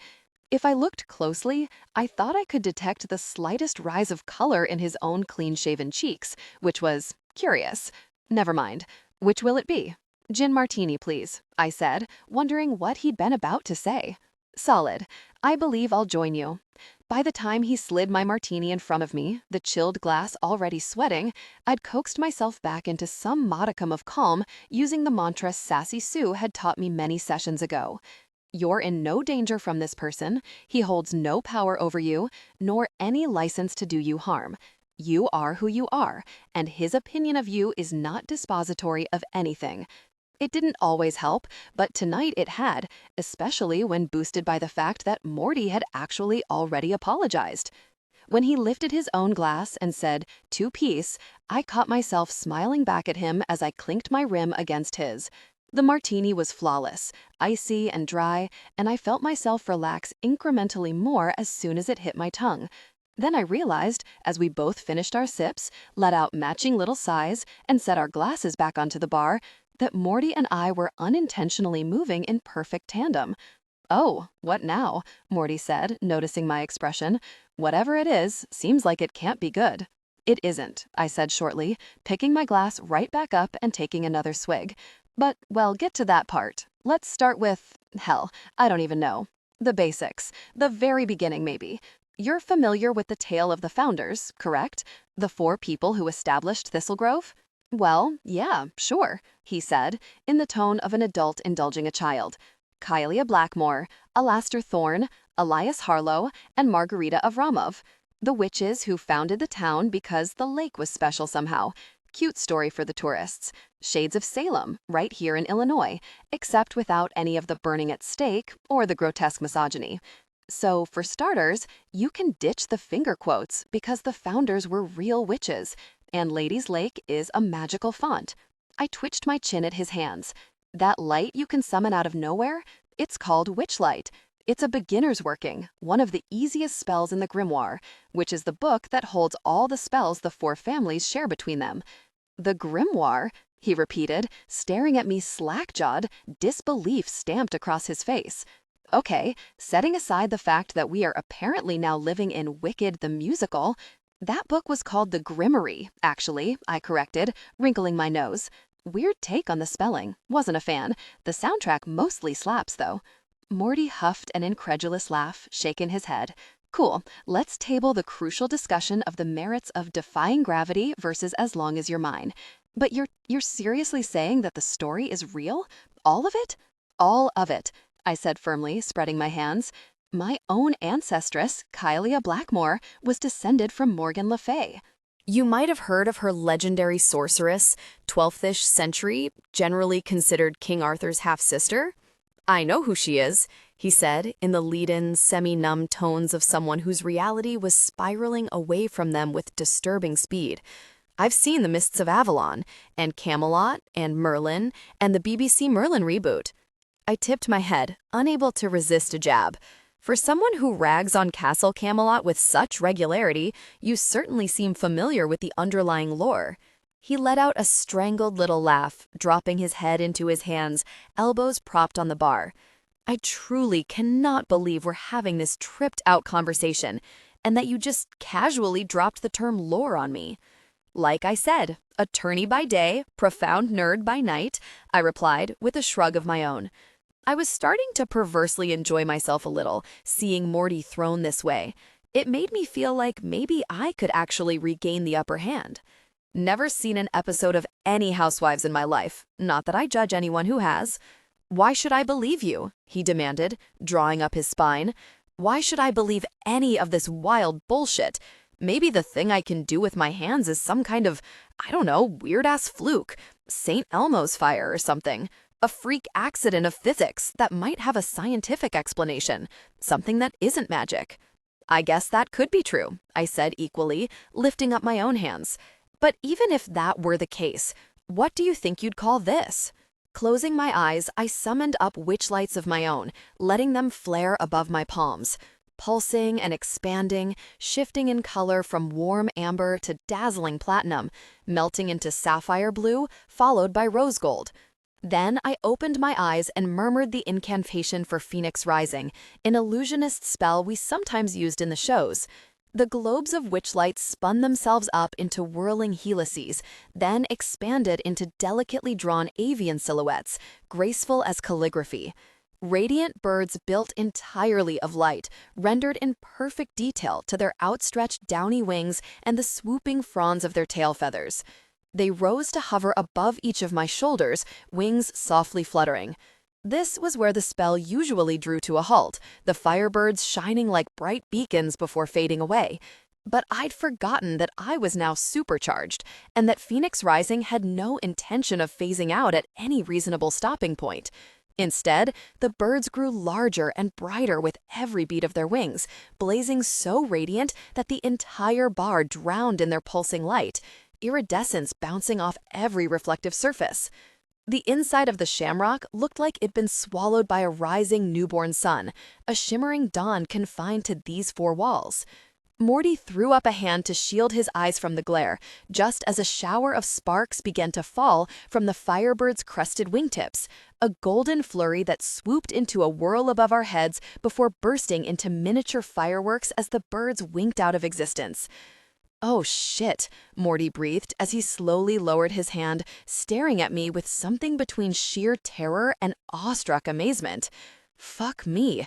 You had fire in your eyes, Nina." Had I? Well, that was not customary.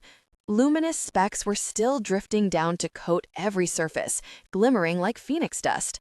Some of them landed in the dark ruck of Morty's hair and sprinkled onto the bridge of his dainty nose. I felt the insane urge to reach out across the bar and brush them away. "You are definitely not just a lawyer, are you?" he said, gaping at me, still teetering on the dividing line between aghast and wonderstruck. "You're a goddess or something, or like an actual fucking superhero." "No," I said simply, lowering my hands and folding them primly on the bar, even though on the inside I still felt like a gorgeous, raging maelstrom, like the blaze that now lived inside me had guttered but far from died. Believe me, I definitely am a lawyer, and I'm also a witch. And what you just saw? That was magic. Not St. Elmo's fire, not some physics freak show. Real magic, the kind they tell stories about. "Why don't you wait right here, please?" Morty said abruptly, turning to dash toward the door behind the bar. "I'm gonna need a minute to go breathe into a paper bag and handle my shit."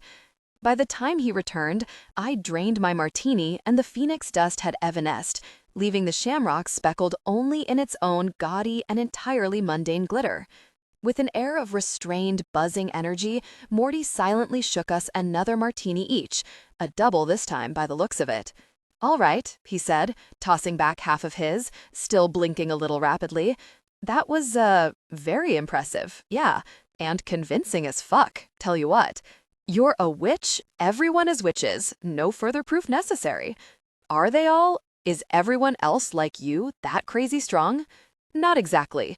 Blackmores are the most powerful of the lot of us, I said, leaving out my own recent indeterminate power surge. But the rest of the families have different talents, their own mythologies. The Avramovs, for example, are Baba Yaga's descendants, necromancers. From Morty's head shot up. The fuck you say? Baba Yaga? Necromancers? You're telling me Micah, Talia, and Issa, all of them, they raise the dead? Well, not exactly, I hedged, tilting my head back and forth. I mean, I believe they could if they wanted to, but resurrecting the deceased is severely frowned upon. They incline more toward divination, communing with spirits, working with ectoplasm, the more benign aspects of being speakers to the dead. And occasionally, one of their restless dead possessed a living Avramov and wreaked utter hexing havoc upon the rest of us. But based on Morty's reactions, I was getting the sense that such a story was out of bounds for this preliminary conversation. Morty gave a tortured little moan, nostrils flaring as he took deliberate breaths through his nose. Ectoplasm. Like the shit they talk about in Ghostbusters? Well, it's not exactly like that, but same general principle, yes. Spirit stuff, ghostly matter. They work with ectoplasm, Morty repeated to himself, looking haunted. Hell, I used to date Micah a little while back. This little nugget of information gave me an indistinct, pulsing pang of discomfort, something I probably needed to address for myself at a later time. Went to the bitters for a few of his parties even, he continued, shaking his head. And yeah, it was goth as fuck in there, but I figured that was just their vibe. Didn't look like the house had any chicken legs or anything. And wouldn't you know it, he never thought to mention anything about ectoplasm. That's because we're not allowed to tell normies about the magic, I clarified. It's part of the rules the Crimwar sets out for the witch community of Thistlegrove. Only long-term partners get to hear about it and are able to retain the information, know about it without forgetting. His face darkened as he considered this. Yeah, what's that about anyway? Why couldn't I remember Gareth slinging sparks around all those times? It's because of something called an oblivion glamour, I explained, feeling a strange, creeping hint of embarrassment. A large-scale forgetting spell cast over the town's normie population for our safety. So, you don't realize you're living side by side with a host of tremendously powerful witches whom you might then be moved to burn or sent to fringe science government facilities as specimens. He stared at me for a moment, silent, azure eyes shifting between mine. So you keep us hypnotized, basically, he finally said, delicate features stony. Just living in the dark, like a bunch of thralls.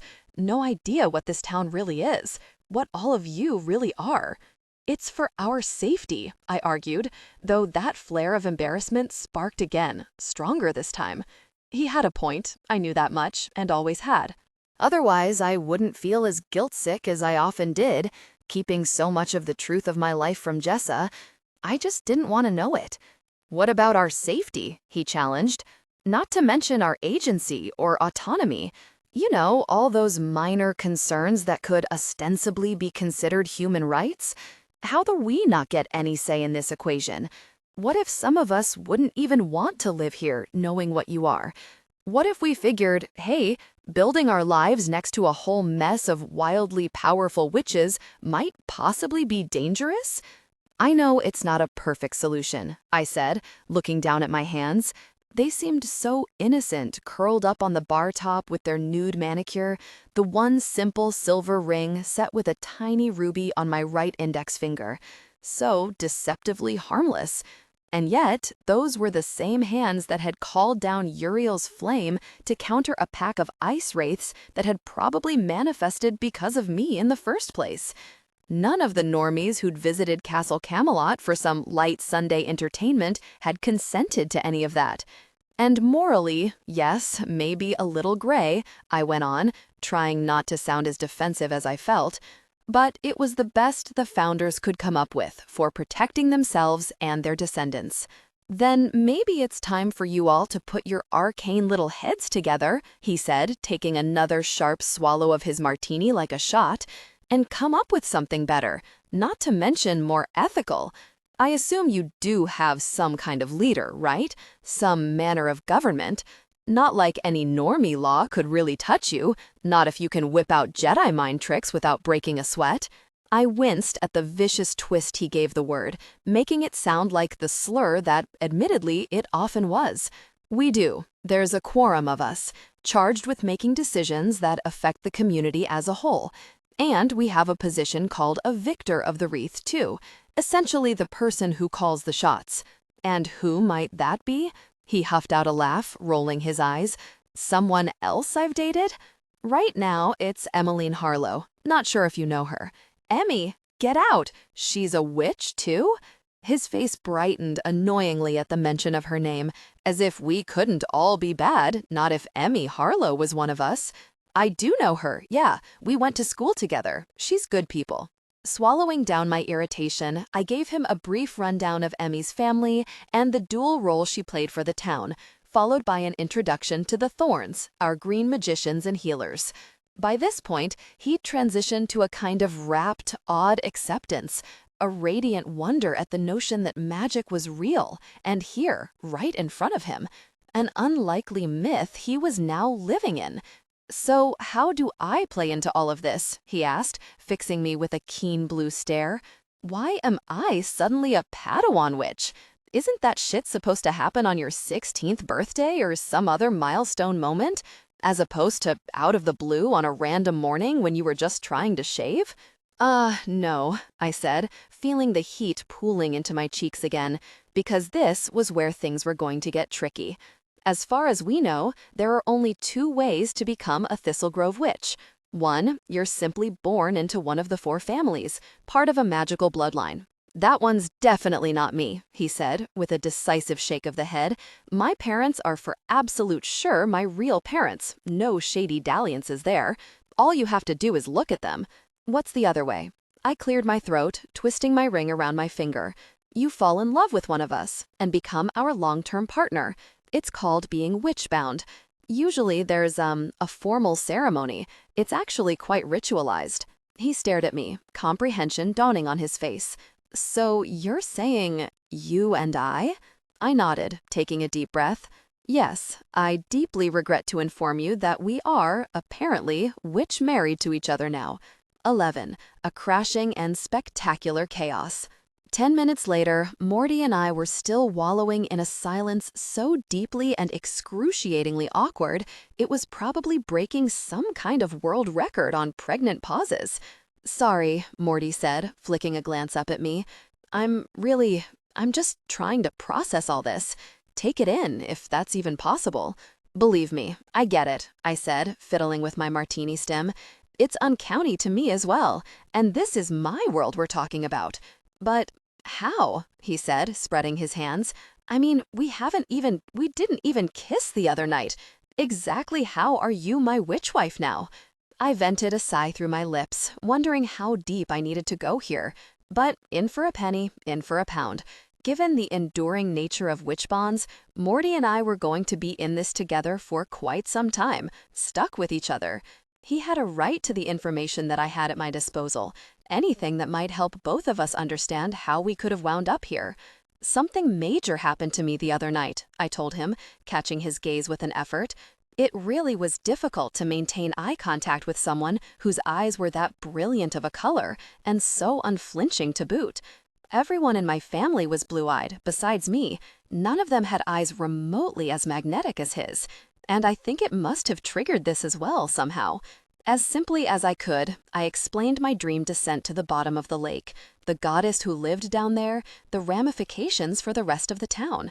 "There's a statue of a goddess in the lake?" he said, slack-jaw. "A statue that moves? That can call you down to it? That can somehow transport you to the bottom? That is Nina. That is absolutely nutbag bonkers, even compared to everything else. Trust me, I know. But she's there, all right, and whatever she did, it seems to have affected me," I finished, spreading my hands. "Dialed up all my natural talent to colossal levels. And I think you got caught up in the undertow, somehow. The magic mistook you for my partner. That's why you're no longer subject to the oblivion glamour. It appears to have triggered the creation of a witch bond without any of the consensual requirements that typically need to be met, or the lakeside rituals. The magical version of getting blackout drunk and eloping in Vegas, basically, he quipped, twisting the cleaning cloth in his hands, winding it around his knuckles like a boxer. So, how do we, I don't know, get a witch divorce? A witch annulment? I'm assuming that's what you want too. Oh yes, I assured him hastily, giving a frantic nod, definitely on the same page there. The thing is, I've never actually heard of that happening. Even if a witch-bound couple does choose to separate, the bond remains in place, forever. You only get the one, and you get it for life. Those are the lake's rules for it. There are no ways to reverse or break it that I know of. But what if the couple breaks up? That must happen sometimes. It does, but it's very rare. I personally don't know of any witch-bound couple that's split up. The bond, I frowned, trying to articulate it properly. It doesn't only instill magic in the other partner, in the event that they're not already a witch. It also comes with other qualities. You've already noticed one of them, the fact that you can feel wherever I am, if you're looking for me. And can you do the same for me? He asked, his face tightening. Just locate me anywhere I happen to be? Drop a pin on me? Yes, if I tried, I said, tucking in my lips behind my teeth. You have to specifically think about your partner, focus on where they are. But I assumed you wouldn't want me invading your privacy that way, so I haven't done it. Thanks for that, he said shortly. So what's the rest of it? What else does it do? It, boosts empathy, I said, licking my lips. This was where things were about to get extremely up close and personal. That's partly why witch-bound couples rarely leave each other. Sinking into the bond allows you to experience the other person's emotions. And their physical sensations, even, if you want, their pain, their pleasure. I don't get it, he said, though the complex flurry of emotions, fear, discomfort, and something curiously like intrigued drifting across his face suggested that he did, in fact, have an inkling of how this might work. You're telling me I could feel you? Literally feel something you were experiencing? A Pacific Rim-style neural handshake? You're lucky I happen to love that glorious trash fire of a film and therefore get such an obscure analog. But yes, I said, as a flush that was 2 parts mortification, 1 part something else altogether, traveled up my throat like paint spiraling through water.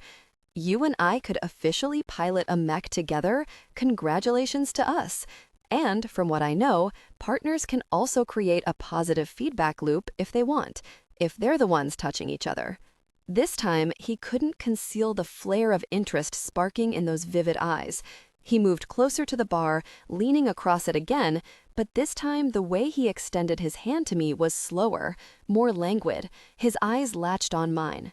The atmosphere between us seemed to thicken into something darker but softer, as if the air were gaining material substance, gathering like swagged velvet around us. "Will you show me?" he said, a huskier note whispering into his tone. Even with all the martini flooding my blood like a buffer, my heartbeat kicked up, ratcheting into a thrum that I could feel in all my pulse points. For all the awkwardness and mistrust between us, that initial spark of attraction, the intense jolt I'd felt back at the Moon and Scythe when we'd first hugged, clearly hadn't been snuffed out. I slowly rolled up my sweater sleeve and rested my bare forearm on the bar, palm up. I'd worn an ivory Angora sweater that slipped invitingly off one shoulder, which was, now that I allowed myself to consider it, more the kind of thing you'd wear for a second date than a difficult, mind-bending conversation about magic. Maybe my witch-bound subconscious had already been entertaining other notions. "When you touch me," I said, looking up at him, my cheeks pulsing with heat, "think about me. Think about what I'm feeling too. And while you do that, I'll be doing the same thing, but with you." He nodded, swallowing so hard I could see his Adam's apple bob beneath his jaw.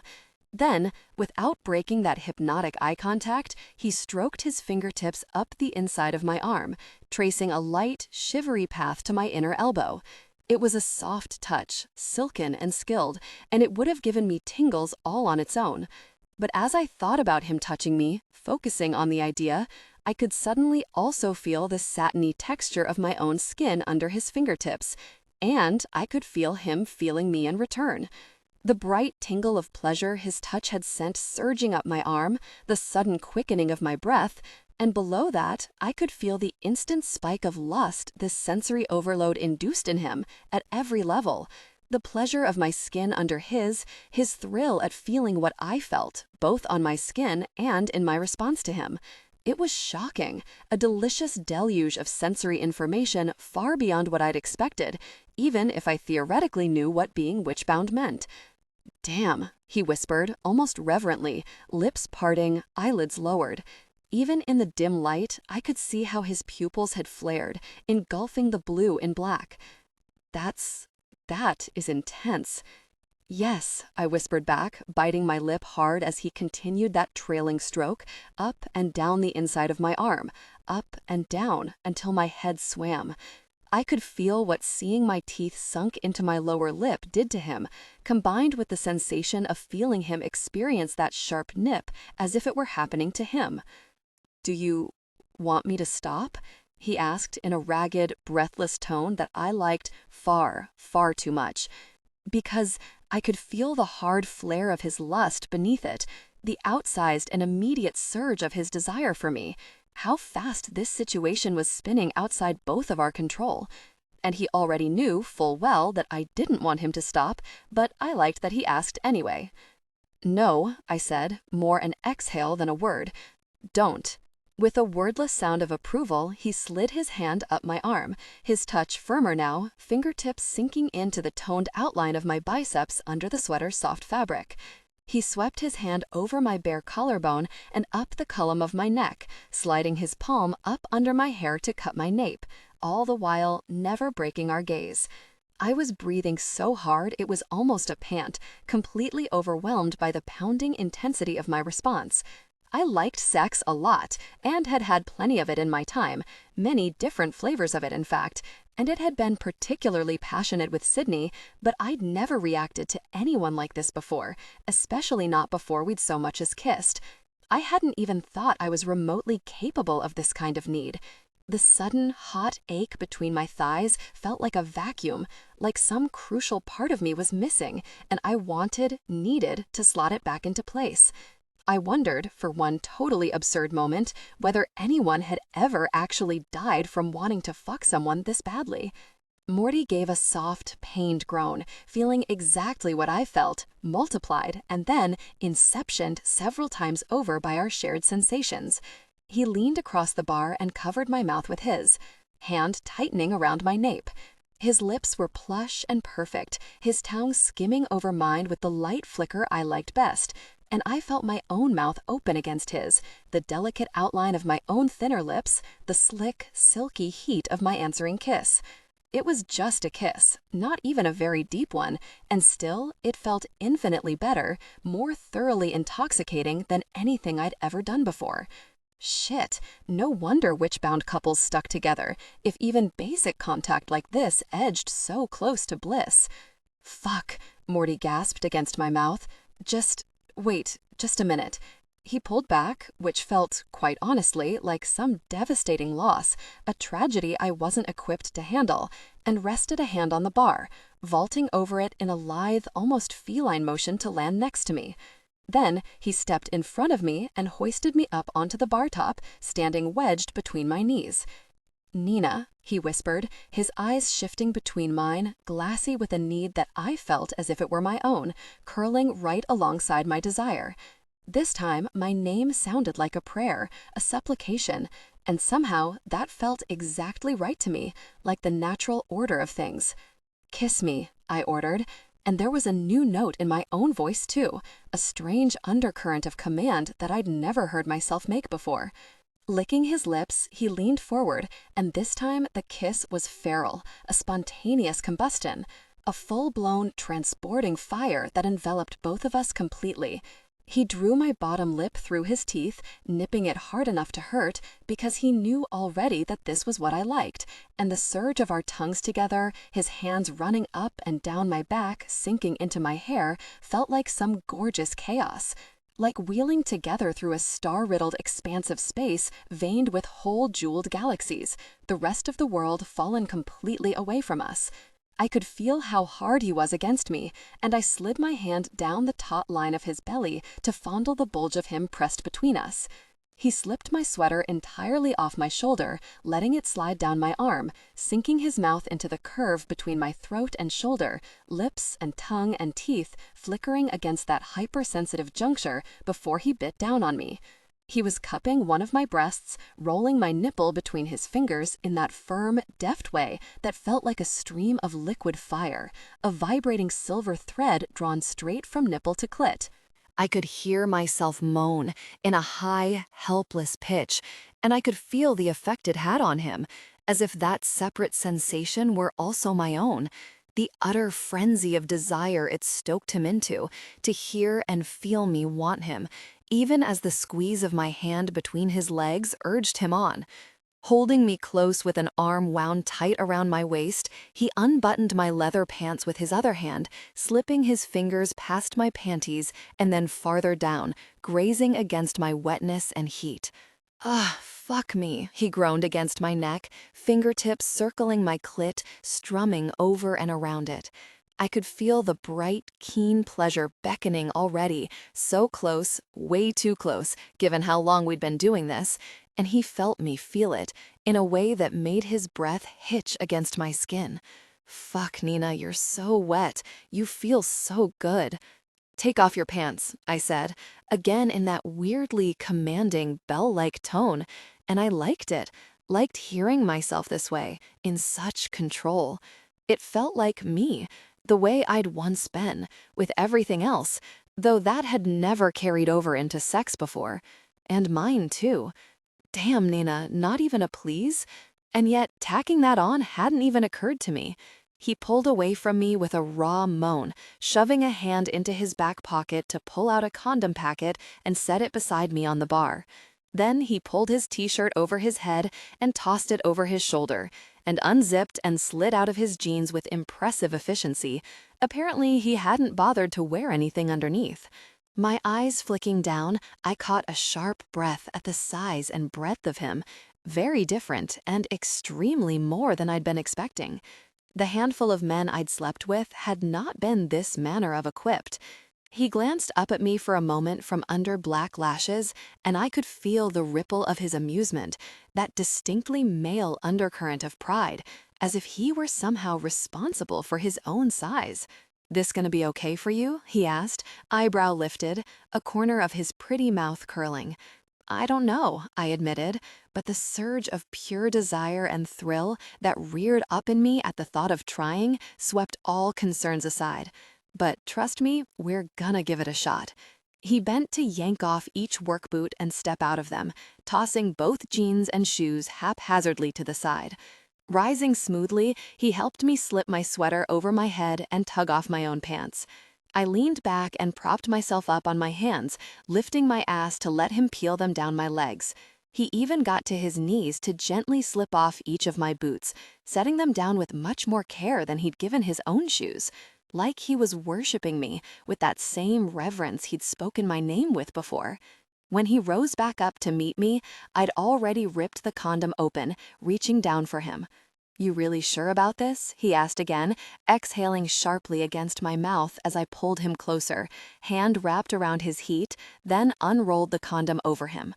I was very out of practice, and it was far from a smooth maneuver, but even that level of clumsy contact left both of us shuddering with need.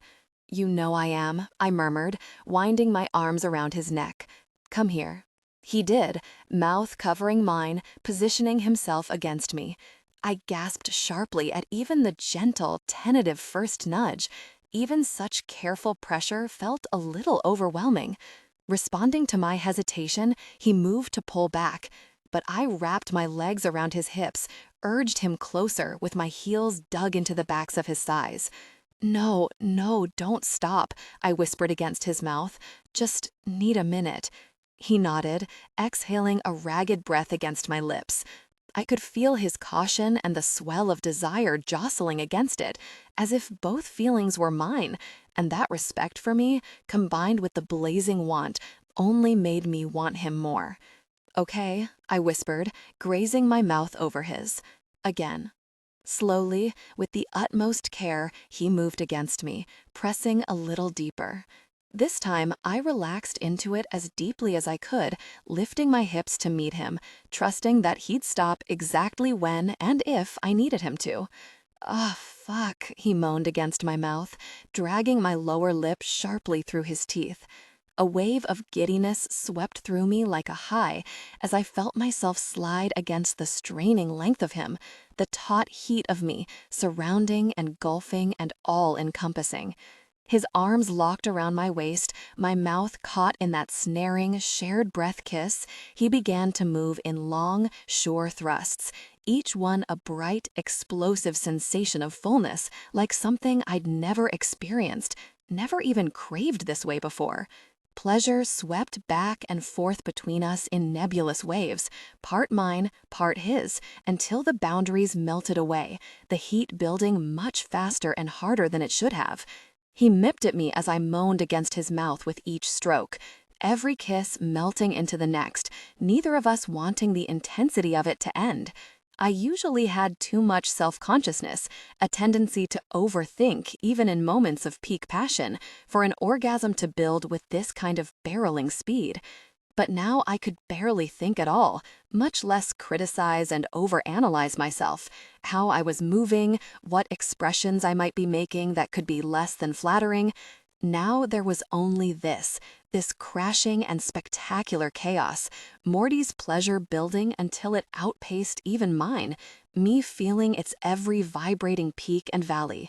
Every veneer melted away, all barriers between us stripped, the heat building much faster and harder than it should have.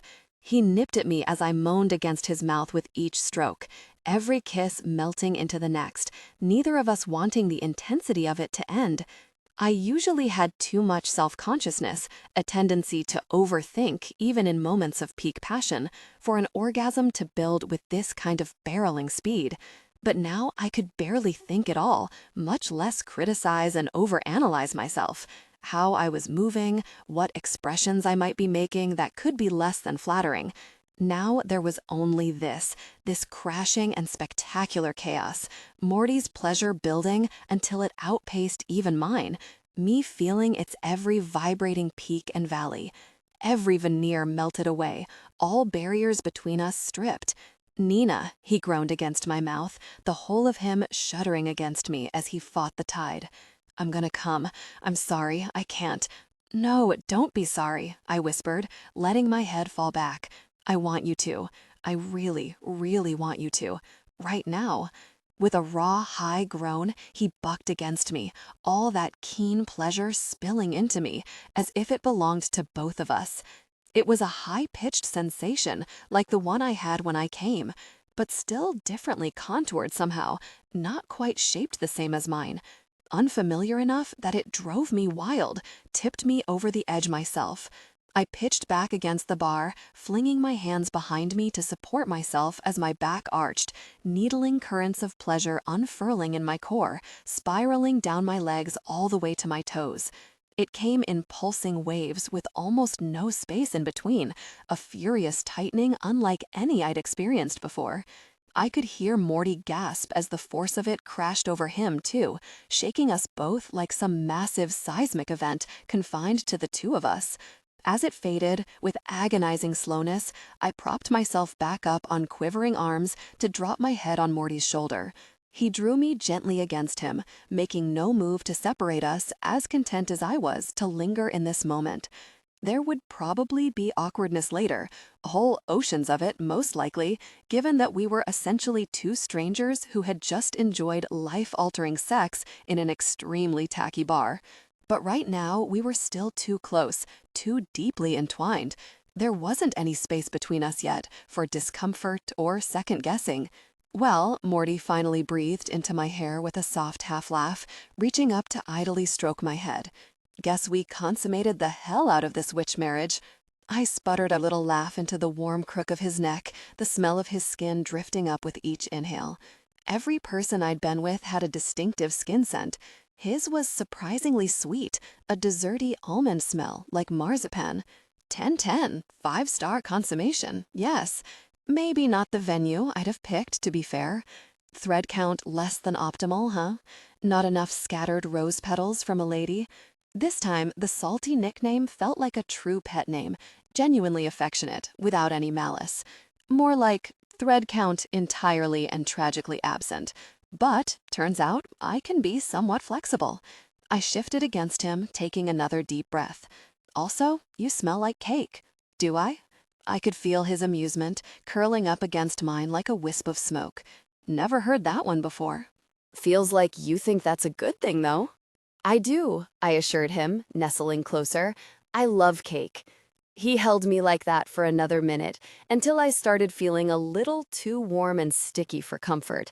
As soon as my restiveness reached him, he eased away, slipping free of me. Both of us gasped in tandem, then laughed in sync. "Fuck, this is so weird," he said, shaking his head, pretty lips curling. But maybe the brand of weird I'm partial to? Either way, gotta admit, didn't think this was where tonight was headed. Me neither, I admitted, shimmying off the bar in pursuit of my abandoned clothes. Look, this is not something I normally do. Kind of the opposite of what I normally do, in fact. I very much believe you. Second date sex doesn't seem your speed at all. He flicked me another amused look as he pulled his jeans back on. Not that this was even supposed to be a date, but I swallowed a surge of shyness, surprised by how easily it went. This is so strange to say, but I'm glad this happened. He smiled fully at that, bending to scoop up his t-shirt, dark hair falling into his face. Same. So what now? I completely get it if you'd like to head out, but my place is just upstairs if you'd rather stay the night. Or I could make you something first in the kitchen down here if you're hungry. I'm not much of a pastry chef if you're really fiending for that cake, but I do kind of kill at anything savory. I paused, pulling my sweater over my head. A small part of me clamored that I should leave, that this was all entirely nuts, the sort of situation no reasonable person should desire to prolong. The rest of me, most of me, wanted nothing more than to stay put, keep on being close to him. And it helped that I could feel that Morty felt the same, was actively dreading the idea of seeing me vanish into the cold winter night outside when I could stay here, safe and warm with him instead. Plus, no one had ever offered to postcoitally cook for me before, and the new boss Nina, who'd taken up residence inside me, apparently really dug the idea. Actually, I am hungry, I told him, tugging my sweater back over my head. It was true, too. I was still ravenous, as if I hadn't eaten Avalon out of all their backroom stores not even that long ago. So that sounds wonderful. Amazing. He grinned at me, running a hand through that mess of hair. Anything in particular you feel like you could go for? You know what? Let me just get a menu for you. 12. My Forever Kenzie. So low-key cooked for you, Jessa said, in tones of such rapturous and unapologetic I told you so glee that I almost threw a pastry at her, before deciding that would be a waste. And then you spent the... You don't have to say it all smug like that, I groused, sinking farther into her overstuffed couch. Everything in Jessa's spacious living room was designed to foster comfort. A huge, plush, modular sofa that you could rearrange into a lounge nest for watching TV, a slew of pillows in peacock blue and teal, 5 different throws in a variety of soft fabrics, a tall, curved lamp that swooped over the couch to shed warm light on us. It was the opposite of my own minimalistic aesthetic, which tended more to cool Nordic without too much distracting hygge. Lots of clean, stark silhouettes, thoughtful art, and muted colors. Soothing and lovely, but less than ideal for a binge-watch session, which was why Tuesday TV nights usually happened at Jessa's condo. As per her house rules, we were both wearing the matching fleece-lined adult onesies patterned with flannel-clad penguins she'd gotten us one holiday season, which I pretended to hate but secretly adored. Her pup, a massive black labradoodle who lived to crowd you with affection, was a huge draw too. I wasn't the kind of person who ever wanted to experience the questionable joys of dog ownership, but I loved getting to borrow other people. Jake was currently sprawled next to me with his head in my lap, staring up at my unattainable snack with desperate hope and yearning. "What other way is there to say it?" Jessa asked, finger to her chin, making a faux pensive moo. Operation Doggy Paddle was a spectacular success by any standard. You got hella laid, then you got fed by a sexy-ass individual who cooked for you, no less, and then you got the lovely snugs.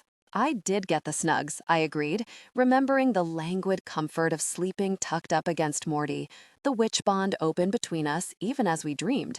There'd been no more mind-blowing sex, but that was only because he'd made us crispy honey Brussels sprouts and buffalo chicken enchiladas. I'd eaten so much that any type of strenuous activity had not been a viable option, even if the spirit was more than willing.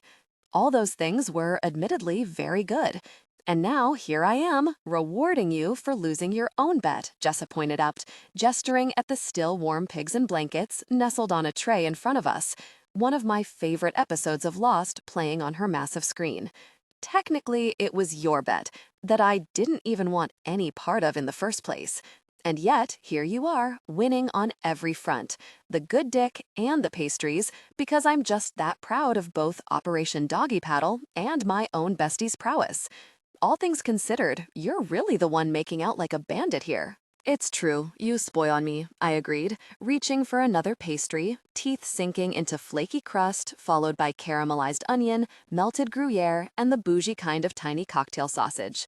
Jess's pigs and blankets were a whole culinary event. But I'm still having trouble getting over the fact that I banged a near stranger in a bar. On a bar, to be precise, in full view of a plastic skeleton in a leprechaun hat. Sassy Sue's gonna have a field day helping me process that, if I can even bring myself to tell her. Jessa sat up, pausing the show. "The thing that's really getting me, though, is that you don't actually sound all that bugged about it," she said, canting her head and fixing me with that Machiavellian gaze, so out of place on her soft features. Like, I get it, Nina's getting her groove back with a vengeance.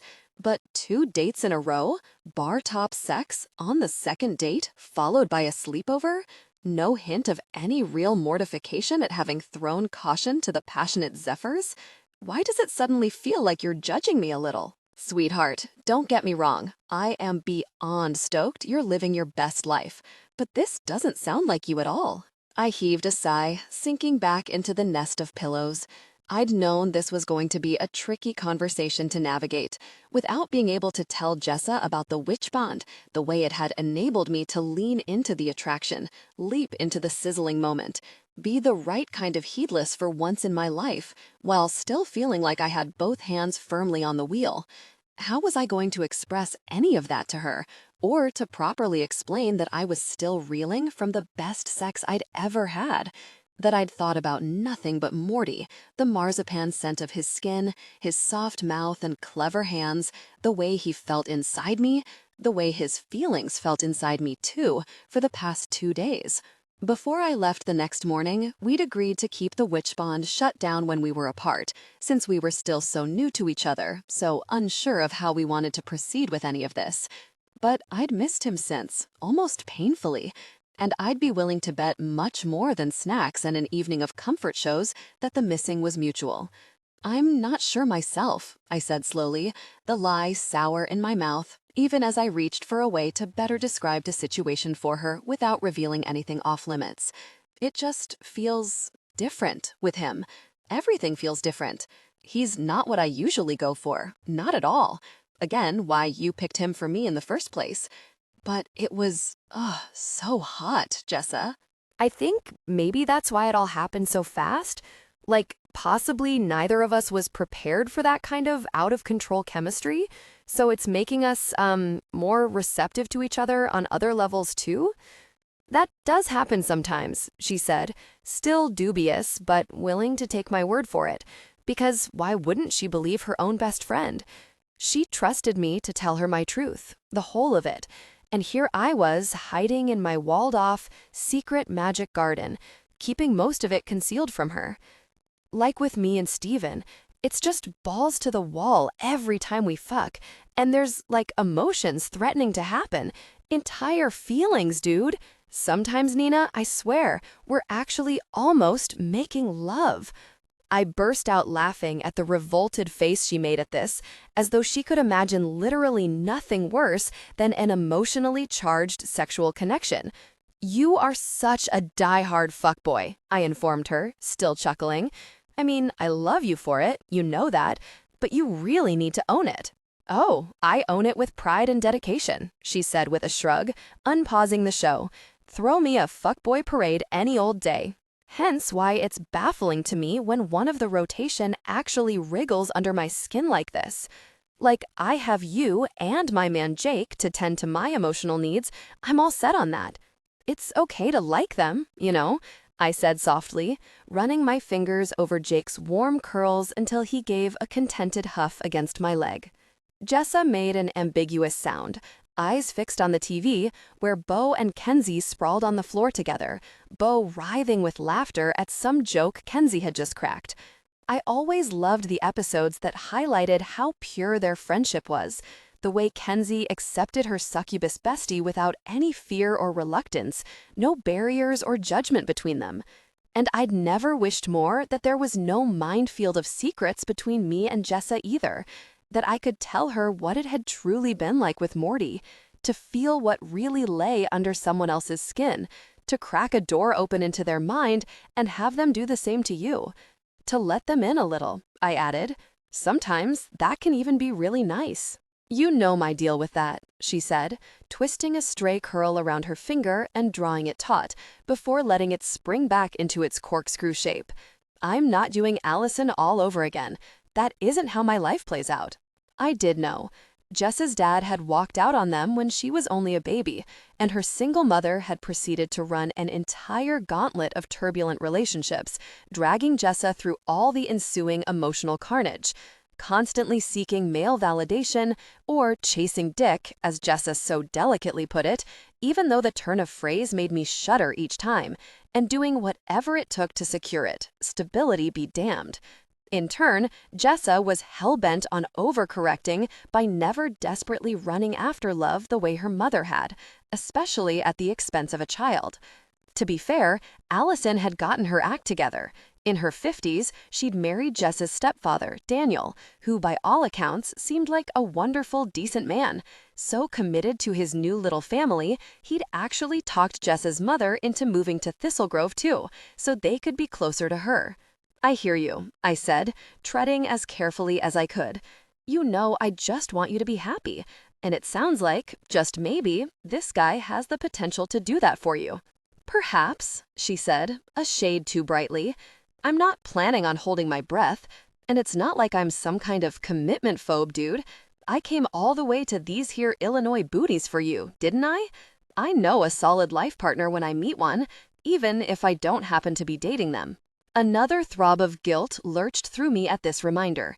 Jessa enjoyed her Thistlegrove life so much, fit here so seamlessly, that sometimes I forgot she hadn't grown up here like I had. We'd met at Columbia Law in New York, and she'd lived in New Jersey before that. We'd become roommates our second year. Not that I'd needed one to afford the penthouse I lived in, while almost everyone else in our class shared matchbox apartments with 4 other people. I'd always refused to let Jessa pay any part of the rent when the money could go to her savings instead. We just loved each other's company, cohabitated with absolute ease and comfort, been family to each other without ever having been blood. After hearing me rep Sida's eyes about Thistlegrove for years and coming back with me to visit for holidays more than a few times, she'd decided to follow me here after school, get barred in Illinois, and hang out her own shingle close to the one person who mattered to her, more than the parade of seemingly interchangeable lovers who never lasted more than a few months. She'd come here for me, and I'd never even told her what this town really was, what I was.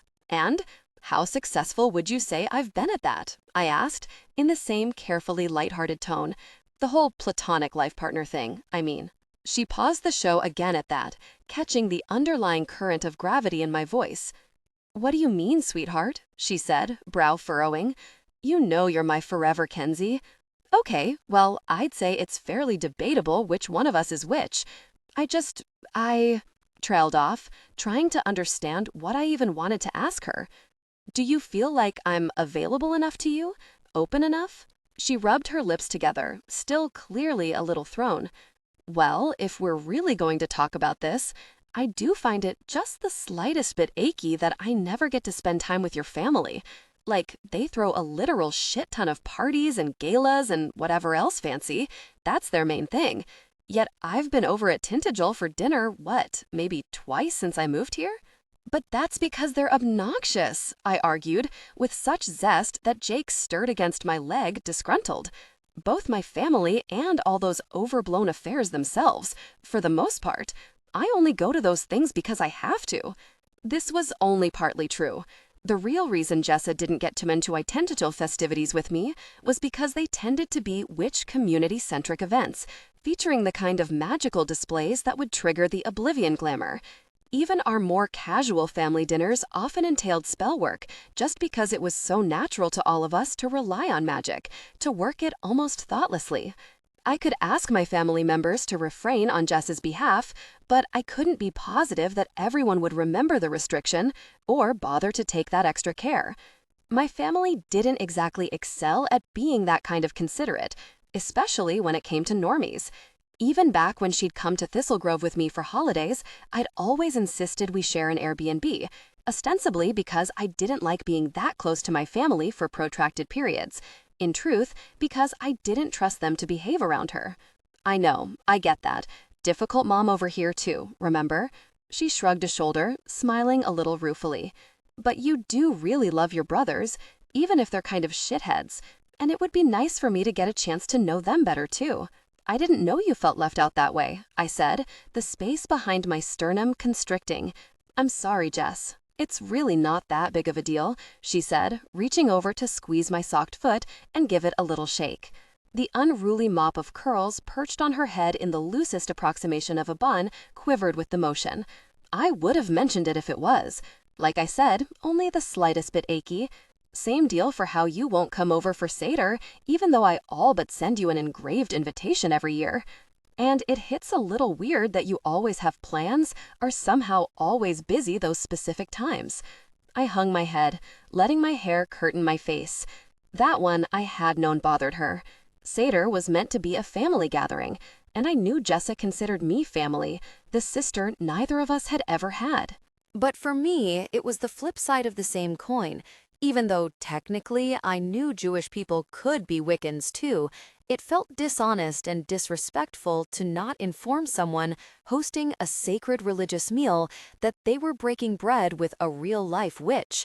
I didn't feel like I had the right or permission to be there because I had no way to ask for it. Still, maybe that had just been selfishness, a cowardly projection of my own guilt for all I'd been holding back from my best friend, who'd happily arranged her entire life so she could be closer to me. It wasn't like the Seder food was going to burst into flames if a Blackmore witch dared eat it or something. At least, to the best of my knowledge, it wouldn't. "I'll come next year," I said, girding my resolve. "Okay, Jess? And that's a promise. You sure?" She smiled at that, more fully this time, a sweet brightening that warmed me too, made that sharp sternum pressure abate a little. "Because I'm gonna hold you to that one, Kens. Dude, I'm Beau. I am obviously Beau." She snorted, picking up the remote and shaking her head. "In literally no world are you Beau, sweetheart. But whatever gets you through the day." 13. Why won't you just melt? "And you're sure you being here won't screw with this?" Gareth asked for approximately the 10th time. "Of course I'm not sure, Gareth," I snapped, already running plenty short of patience.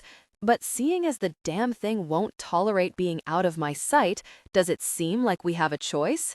After work the previous day, I'd portaled back up to the lake with the wild idea that maybe, just maybe, I could break what I'd taken to calling the goddess spell by simply chucking the coin back into the water. It seemed fairly self-evident that the octogrammed coin was a talisman, an emblematic representation of the mysterious casting itself. My thinking had been, if I just returned it to its source, rejected it by a symbolic act, possibly that would be enough to break the spell. In any case, it would be worth a try. So, under the emerald-tinged aurora borealis sky, wisped by drifting plumes of black cloud that looked like something conjured up by an Avramov, I'd thrown the coin into the lake over and over and over. It always reappeared somewhere on my person seconds after having struck the lake's smooth surface, skipped 3 times like a stone, and then seemingly slipped under.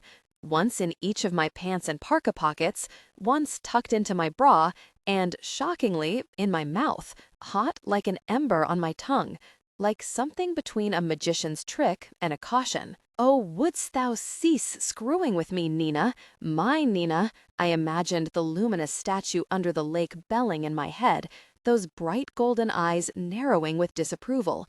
All is as I willed it, and who are you to object?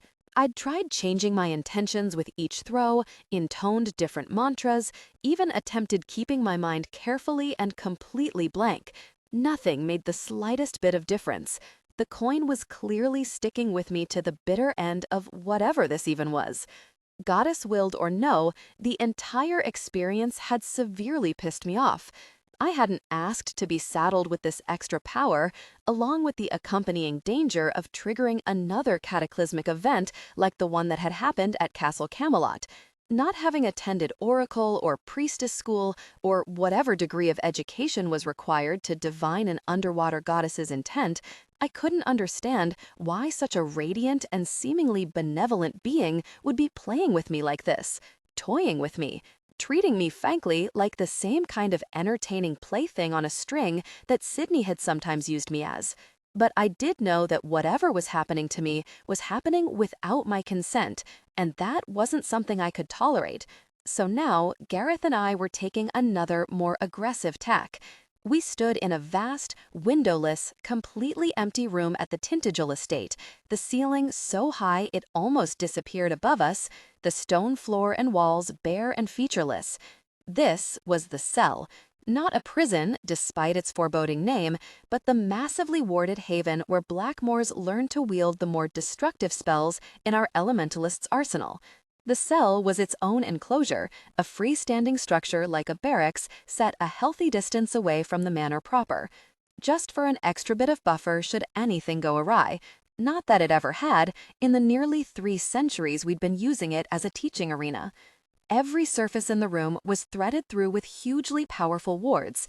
If I narrowed my eyes and brought my focus to bear on them, I could see them glimmering, like a complex web of golden wire or metallic filaments.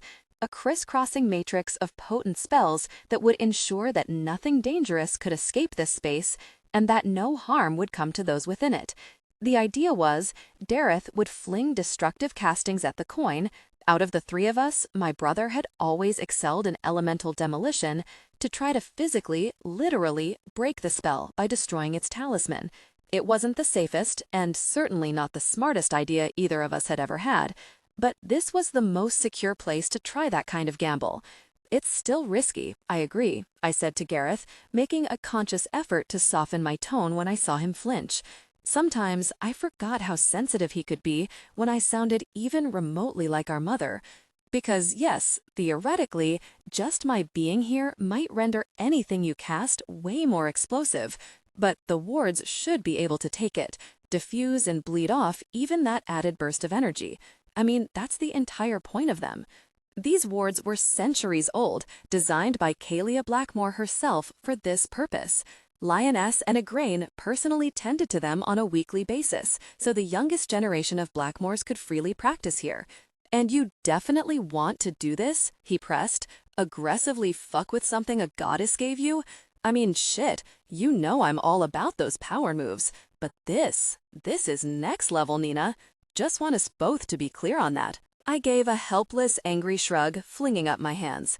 Honestly, brother, at this point I can't do nothing, and this is all I can think to try. If you're still game, that is.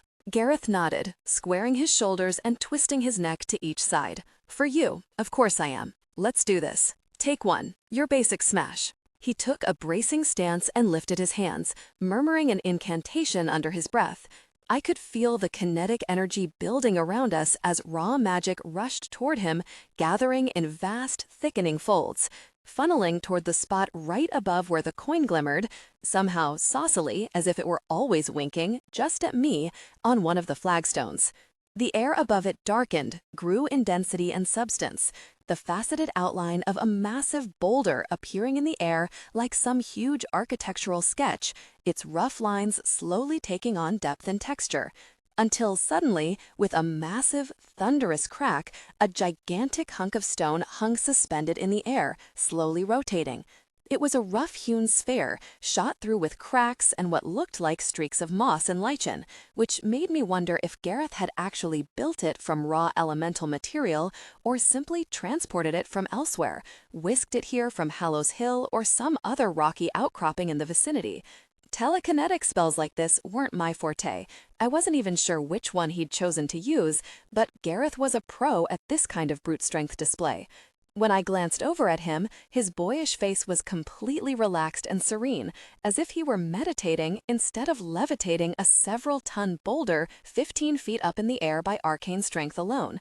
Lack of nuance aside, sometimes my brother's magic could be kind of badass. "Really?" I said, flicking him a doubtful glance. You think smashing it with a rock is going to do the trick? Won't know until we try. Impact in 3, he announced, more out of habit than anything else. Normally, we'd both summon shields for something like this, but such precautions weren't necessary in the cell. As soon as the boulder began to drop, a glimmering sheath of webbed gold sprang up around both of us, encasing us each in a shield designed to deflect any amount of shrapnel or air displacement that might happen. Anything that could hurt us. Which was excellent because upon impact with the coin, the boulder exploded. It didn't just crumble or shatter or fracture. As soon as it hit the ground, it pulverized itself completely. A burst of tiny shards like vicious arrows fired in every direction, fine, needling projectiles that would have shredded both Gareth and me if the cell hadn't been shielding us. We both swiveled away out of pure instinct, flinging up our arms to guard our faces. I could hear the cacophony of bursts, pops, and sizzles as the shields incinerated each separate fragment, but every impulse in my mammalian brain shrieked at me to take cover, and I couldn't bring myself to crack my eyes open and see what was happening.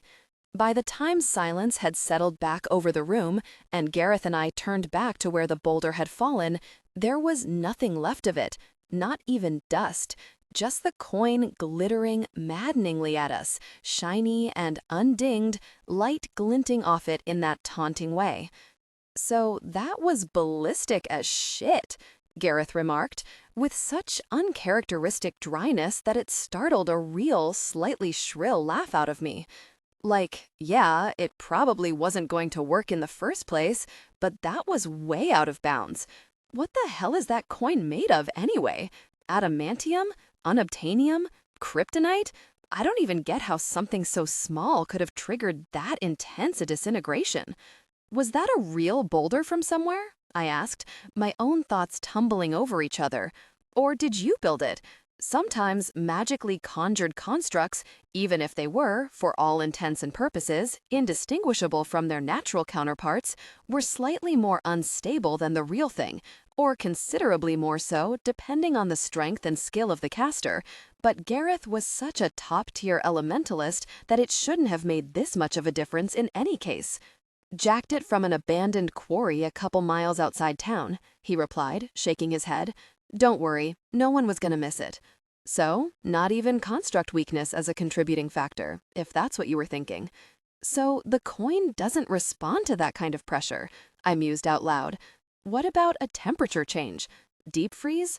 Most metals shatter if they get cold enough, right?" Gareth nodded briskly, rubbing his palms together.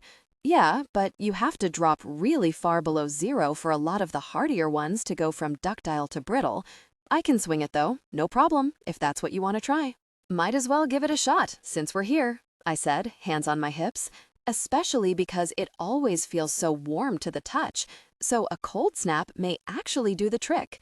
With a nod, Gareth brought both hands in front of his sternum, palms together, then rotated them until one faced up, the other down, elbows out at his sides. "Try your best not to invite any ice wraiths to come party today, okay?" he tossed to me over his shoulder. And for the record, that's like only half a joke. Fair enough. I don't think that could happen in here, though. Too much warding in the floor and walls. Gareth took a long, deep breath, holding it as he rotated his hands through a series of precise, minute positions, like compass needles quivering between the 4 cardinal points. When he exhaled, a sparkling pearl of chill swirled on his breath, expanding and brightening, filling the room with white. I recognized this working, a Welsh frost spell used to restore Wheel of the Year order by ushering in winter when it lagged so far behind it threatened to disrupt the natural balance. Why anyone would ever want to go chasing winter was beyond me, but likely that was precisely why I hadn't been born a Welsh village sage. As ice crystals shimmered to life around us, like a host of tiny snowflakes, a flurry of floating crushed diamonds, the cell's shields snapped into place again, this time to keep our body heat safely sealed in. Unlike at Castle Camelot, I couldn't feel the plummet in temperature, but I could see frost rimming the walls, even the floor smoothing into milky glass as what little moisture the room contained turned to a brittle skin of ice. A pale fog swirled all around us, curtains of wavering white like gathered gauze. "How cold is it now?" I asked Gareth a few moments later, squinting through the fog as I peered at the coin. It sat in a prim little circle of bare stone, the encroaching scrim of ice unable to so much as touch it. A small, dense ball of dread began to form in the pit of my stomach. The boulder might have been an obvious fool's errand, but a temperature drop like this should at least have been able to phase the coin. I believe the most offensive take would be as a witch's tits, my brother replied tersely through chattering teeth. This spell was wearing on him, even though during last year's Gauntlet of the Grove, he'd summoned up entire glaciers from Lady's Lake without seeming to break a sweat. So that gave me some indication of just how unearthly a cold he was channeling. Pardon my French. Or outer space cold. Cold as fuck. Take your pick. Can you go any colder? I urged, still glaring furiously at the goddess-damned coin, as if I could will that tauntingly untouched protective circle into diminishing. How could a coin look like it was flipping you the bird just by sitting there? I'd never seen an object with quite so much attitude. Not safely, Gareth gasped, his voice so hoarse my gaze snapped to him. His lips were blue, and a clammy sheen of sweat stood out on his brow, despite the heat his own cell-provided shield was surely lending him. That would go only so far, though, when it was his body being used as a temporary conduit for this cold. Sorry, Nina, this far as I can go, I hissed in frustration, feeling like a monumental asshole even as he released the frost spell and the cell began inching back toward a more normal, human-friendly temperature. "No, Gar," I said, reaching out to squeeze his shoulder when the heat shields finally winked out around both of us, the last of that swathing white fog melting away. "I'm sorry. I didn't mean to push too hard. I know you're doing me a solid here." He threw me a faintly disgusted look, like, duh, even as he wiped the chill sweat from his temples. "In this together, remember? I'm only doing it because you'd probably blow both of us into smithereens if you tried to cast even a starter pack spell. You're like a magical nuclear reactor right now, and kind of a helpless kitten at the same time. Can you imagine how awesome it is for me, being the responsible, capable one for once?" I chuckled, shaking my head. "I'm glad you're finding your joy here, brother. Really love that for you."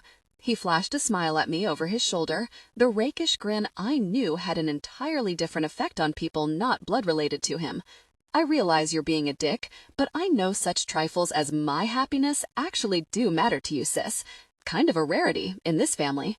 He turned away before I could even fully register the gut punch of that sentiment and the fact that he clearly meant it. "So, what do you think? Time to try killing it with fire?" he asked, rolling up his shirt sleeves as he shifted his gaze back to the coin. "You know I'm up for that." I nodded, chewing on the inside of my cheek as emotion prickled in my nose. There'd be time to talk to Gareth about what he'd said later, if either of us could bring ourselves to do it. Admitting and navigating emotional vulnerability wasn't exactly a prized Blackmore family skill. What little I knew of it myself had emerged out of my friendship with Jessa and many, many painful sessions with Sassy Sue. and it was still far from one of my favorite activities. "Let's do it," I said instead, pressing my lips together. "Maybe Gofanan's blaze?" The Welsh metalsmith god's fire was the most powerful incendiary charm in the elementalist's workings contained in the grimoire, and unlike Uriel's flame, indiscriminately destructive. If it couldn't melt this stubborn little fucker of a coin, then nothing would. The nugget of dread shifted nauseatingly in my stomach, because what if this didn't work? Did that mean I'd be stuck with this spell for the foreseeable future? Maybe even forever? The idea that my magic might become permanently unstable, a volatile element I wasn't allowed to access if I wanted to keep the people around me safe, made me want to double over and retch. "That's what I was thinking," Gareth said, licking his lips. He lifted his arms, fists clenched in front of him, wrists up. Slowly, he swept them in ever-widening circular motions, speaking the Welsh incantation first under his breath and then aloud, the unfamiliar words gaining force and cadence until they rose into a yella, powerful, commanding bellow that carried with it the tolling timbre of my brother's own considerable will. Then Gareth opened his fists, and pure, brilliant fire ballooned out of them. Twin gouts of it gushed from his palms, an inferno of liquid gold and orange veined with scarlet strains. The streams converged halfway between Gareth and where the coin sat on the floor, 10 feet away from us. At that midway point, they braided together into a single entwined stream, a blinding jet of flame that struck the coin head-on. And it did strike. I could see the coin skid slightly to the left as Gofanan's blaze met it, though it moved much less than something so small should have beneath such a pummel of force. Still, even that slight judder gave me a bright, dizzying rush of hope, so it was possible to impact the coin then. As soon as the contact was made, the temperature of the entire room ratcheted up, enough to trigger the cell's shields back into place around us, this time to preserve pockets of cool air around our bodies. I could see the coin heating, turning a dangerously hot white where it ate all that concentrated flame. But its edges didn't soften, didn't even begin to lose shape. If anything, the scorching white only made the octagram glow more brightly defined, honed the exquisite lines of that cameo profile of the goddess's face. For whatever reason, the sight of this particular resistance enraged me, where Boulder and freeze failures hadn't managed to, tipped my mounting dread and frustration into full-blown rage. "You shitty little motherfucker!" I shrieked of the coin, my hands clenching into helpless, furious fists by my sides. That trapped dragon inside me reared up again, scaly wings rasping at my lungs, its vast length battering against the scaffold of my ribs. "Why won't you just melt? Why won't you just be gone and let me be?" Nina?" Gareth said, a new, sharp note of panic to his voice. "Nina? What?" The streams of flame flowing from his hands doubled, and then tripled, and then magnified so many times over that any measure of their scope lost meaning altogether. They spread across the room like an infernal brush fire, engulfing everything but us. The tiny piece of me that wasn't entirely raging registered a slight concern that I could now feel an uncomfortable rising heat, as though the shield surrounding me might be weakening at the onslaught. All around us, I could see the overwhelmed web of wards flickering wildly in the blazing walls, working overtime, frantically channeling magical energy away to keep that conflagration from bringing the entire structure down. But there was so much fire around us, so much, too much. I could smell it now, the stench seeping even through the shield, its acrid scorch triggering a scrabbling, atavistic fear of being burned alive. I could hear Gareth screaming my name in genuine terror, tinged with something that wasn't quite pain but dangerously close. My own skin suddenly warmed even further, the fine hairs on my arms and neck sizzling with new heat. And then, with a terrible, blinding flare, a roaring whoomp like a gale all around us, everything went white. 14. An echo of Morgan herself. We survived. The cell did not. Fortunately, it had expended its last warding efforts into making sure the shield stayed put around me and Gareth, enough to protect us from the tumbling, fiery wreckage of the building's collapse.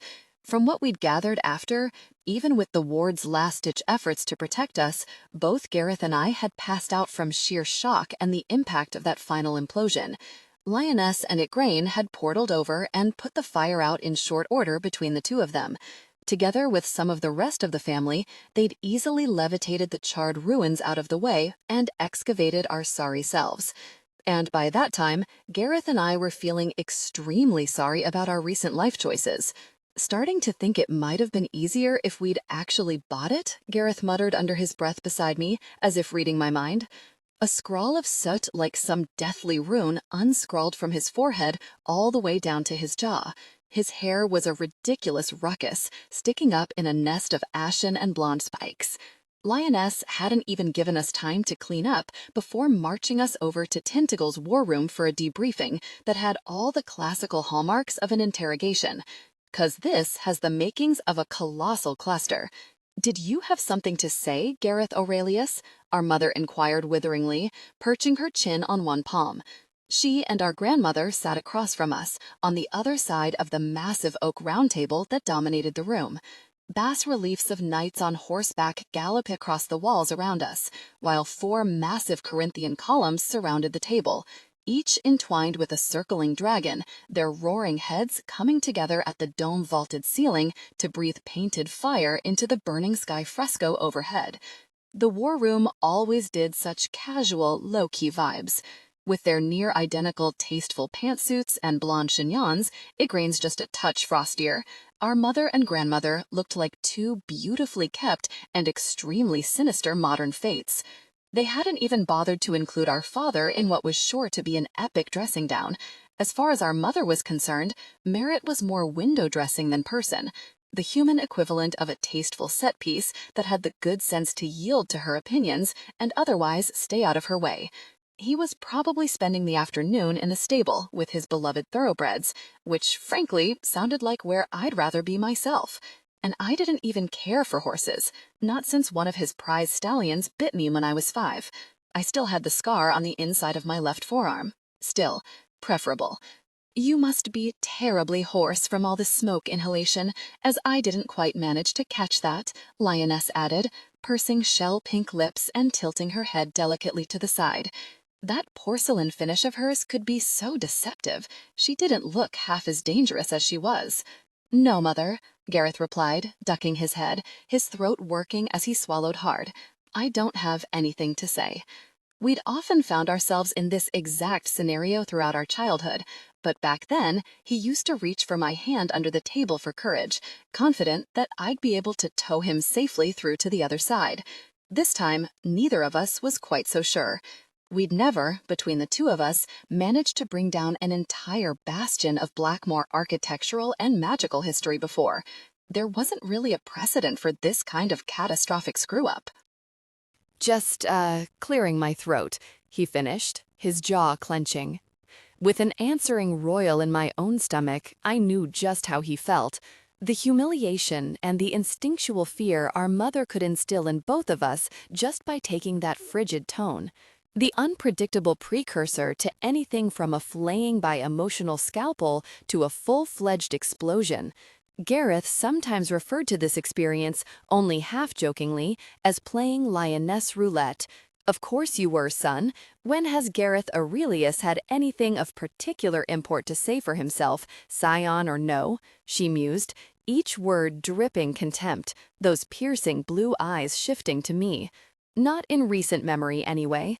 I could practically feel my brother cave in on himself, that inner shrivel Lioness was so deft at provoking. While we were growing up, Gareth had been the relatively cosseted eldest, the one who'd always had it the easiest out of the 3 of us, often told how handsome he was, how talented and special. At the time, the difference in treatment had stung, but I'd learned what he hadn't, how to manage expectations and set boundaries, how rules would protect me, and it was much easier to see now, as an adult, that he hadn't emerged from the familial battleground anything like unscathed. Why don't we start with you instead, Nynaeve? Our mother said, sliding that heavy gaze onto me. I could practically feel it land on my shoulders, like a millstone around my neck. I have to imagine that whatever bloody disaster you just brought down upon both your heads, perhaps all of ours, you were the likelier mastermind, the much more competent at the very least. I gritted my teeth, swallowing my annoyance at the anglicized phrasing that the entire older generation of our family affected for no good reason. It wasn't enough that Tintagel looked like the American Horror Story version of Downton Abbey, all loomingly ornate wooden paneling, overwrought gilding, art featuring fox hunts and sallow, prissy aristocrats, and ceilings coffered, frescoed, or vaulted to within an inch of their unfortunate lives. Unlike Castle Camelot, which I'd always loved for its endearingly intentional kitsch and whimsy, I'd hated our family demean and its overbearing decadence my whole life. And then on top of it, the boomers all had to sound like Erzot peerage too. For a wild moment, I debated lying to my mother. But what would I have said? What possible explanation could I have come up with in the spur of the moment for why and how my brother and I had managed to level a centuries-old structure that was not only a wonder of Blackmore magic, but had been created to withstand magical assaults? So I told her and Igraine the truth, beginning with my night at the lake. Lioness's platinum eyebrows only barely flicked up at the revelation of a goddess statue at the bottom of Lady's Lake. So exactly our mother's blasé way, as if news of an underwater deity hit the bottom of her list of priorities when she had adult children to berate. I walked them through my waking with the coin clutched in my hand, the way my own spells were now superpowered even when I didn't intend them to be. But I left out my witch bond with Morty. It didn't seem directly relevant to what had happened, and I had the absurd impulse to protect it, to protect him from their scrutiny. And it seems to be my emotional state that triggers the additional fluctuation. The unpredictable influx of power into someone else's otherwise normal spell, I explained, something I'd only just realized myself at the cell. My temper flaring, specifically. That's what happened with Gawain's snow spell at Castle Camelot, the one he uses in Uvain. When the ice wraiths manifested, I'd been feeling angry at one of the tourists for touching things he shouldn't have been. Oh, impertinence, of course. As fine a reason as any to conjure up a pack of elemental creatures on a Sunday afternoon, my mother remarked, rolling her eyes with extravagant scorn. And what were you feeling angry about this afternoon that deserved wreaking fiery cataclysm on our own estate? The coin wouldn't melt, I said shortly, my own sooty cheeks flaming. Because when she put it that way, it sounded impossibly stupid, beyond mortifying to have lost control over myself for something like that. We were attempting to destroy it.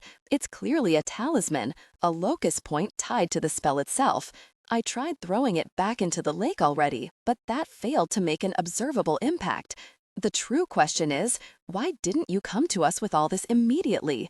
Igraine broke in for the first time, her aquiline nose flaring with aggrieved disdain. A sleeping goddess statue in the lake, the heretofore unknown root of this town's power, and one whose notice you somehow warrant? A deity who has made you the focus of a divine spell? Oh, you absolute idiot child, what could you have been thinking? We should have been your very first port of call. Gareth twitched beside me, his knee jerking in second-hand reaction to the harshness of the reprimand.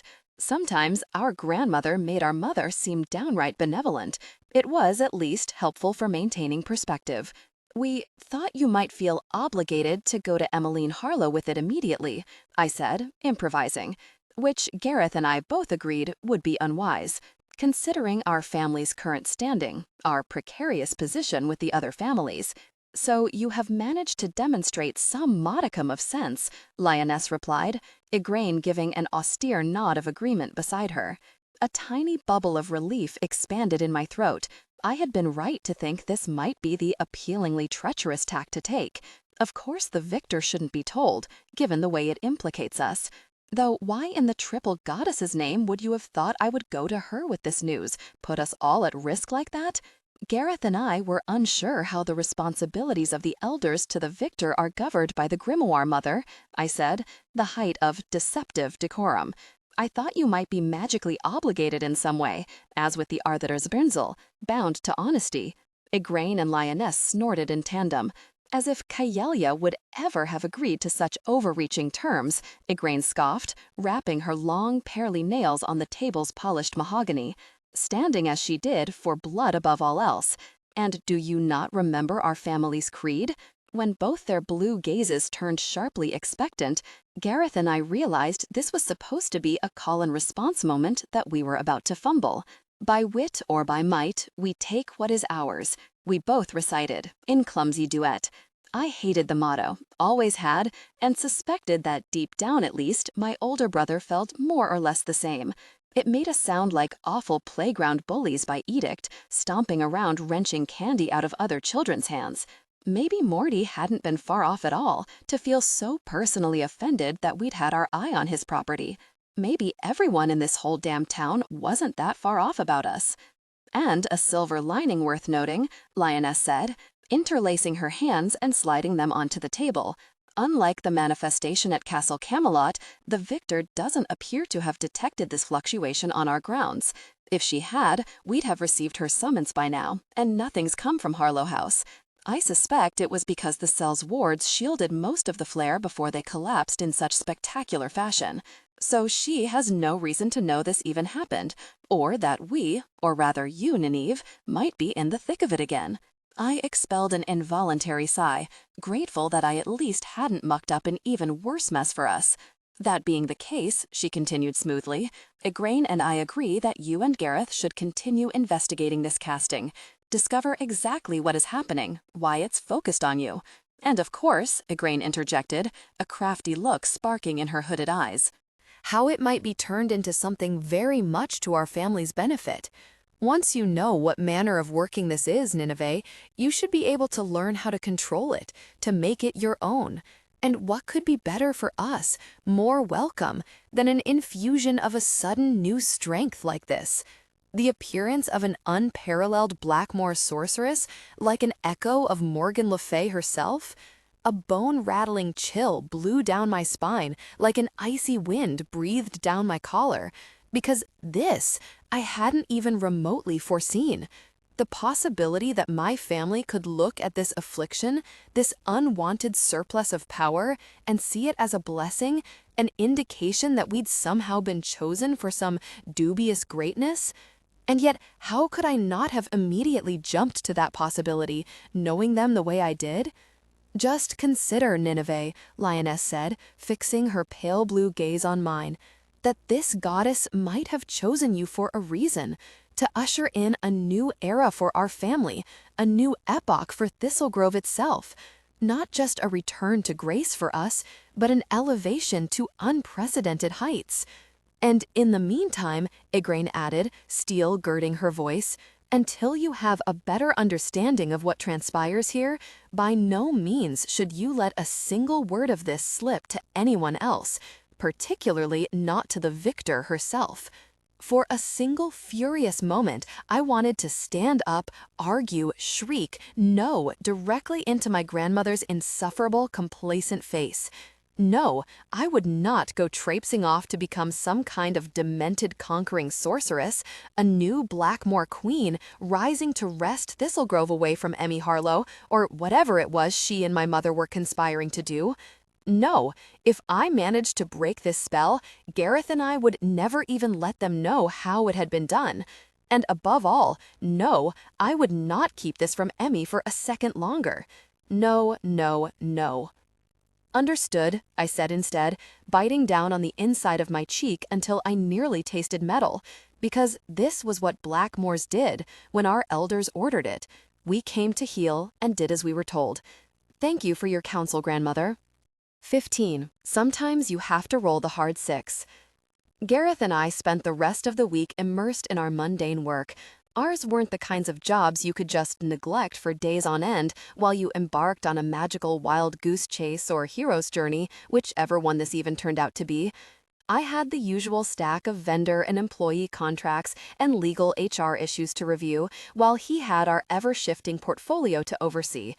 And even if that hadn't been the case, both of us were still smarting from our encounter with our mother and grandmother.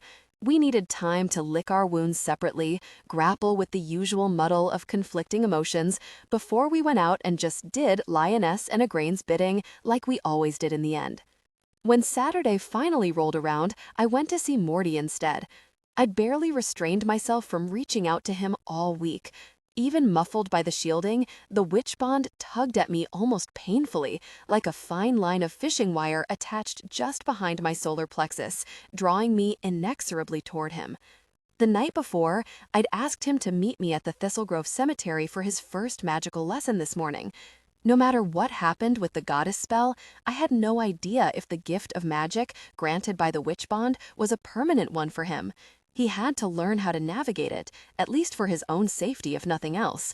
As long as I kept my wits and my temper about me while he practiced casting, I assumed that teaching him some basics should be safe enough for both of us. Now, the sight of him standing among the gravestones and crypts in that sweeping sheepskin duster, snow falling so light and slow around him you could practically count the flakes as they drifted from the blue of the late morning sky, gave me a completely unexpected flush of joy. "Hey," he said, turning at my approach, even though the snow-lined ground dampened the click of my boot heels. He felt me too, the same way I felt him. Through the shielded bond, I could sense the barest hint of his own pleasure at seeing me, even before he broke into a beautiful lopsided smile, those eyeliner-smudged, jeweled eyes glittering above cold-flushed cheeks. I'd somehow forgotten just how pretty he was, the fine lines of his face and that sharp jaw, the softly made mouth bracketed by a shadow of dark stubble. And there was still no trace of awkwardness between us, even with everything that had happened the last time we'd been together. "Hi yourself," I said, stepping into his arms without even questioning whether I should, as though I'd been doing it for years already, my face tilted for a kiss. It was light and warm, a bare grazing of those plush lips against mine, his cologne sharp and distinctive even against the chill and wood smoke of the air.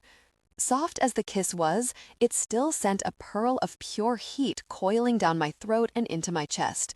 We lingered in it for a moment, relishing the closeness of the bond pulsing contentedly between us, until the kiss threatened to grow into something more than just hello. I stepped back first, clearing my throat and rubbing my gloved hands over my upper arms. "Sorry," I said, tucking my lips behind my teeth. "I didn't mean to be so abrupt. I was just, starting to have non-cemetery appropriate feelings." He gave a soft breath of a chuckle, shaking his head, then twitching it in that achingly sexy, graceful way to clear fallen hair from his eyes. "Believe me, I get it. And it's not even open between us, not like it was the other night. Yet still distracting as all hell. How do witch-married people ever get shit done, walking around all fired up like this?" "I have to assume you get used to it," I said with a shrug. "My own parents were witch-bound, and they certainly seemed to have no trouble not being completely consumed with each other. Maybe it wasn't the same for everyone. Or maybe with time, you learn to manage it better. That level of intensity must fade eventually." His gaze snared mine, so keenly blue it was nearly painful to hold. "I'll believe that when I feel it fading." "Well, ideally, you won't have to wait that long," I said, turning away from him with an effort and starting down one of the meandering little paths that wound through the cemetery, between snow-topped statues of angels and gleaming black obelisks. The Thistle Grove Cemetery was a strange and beautiful space, as much a daily haven for the living as a resting place for the town's dead.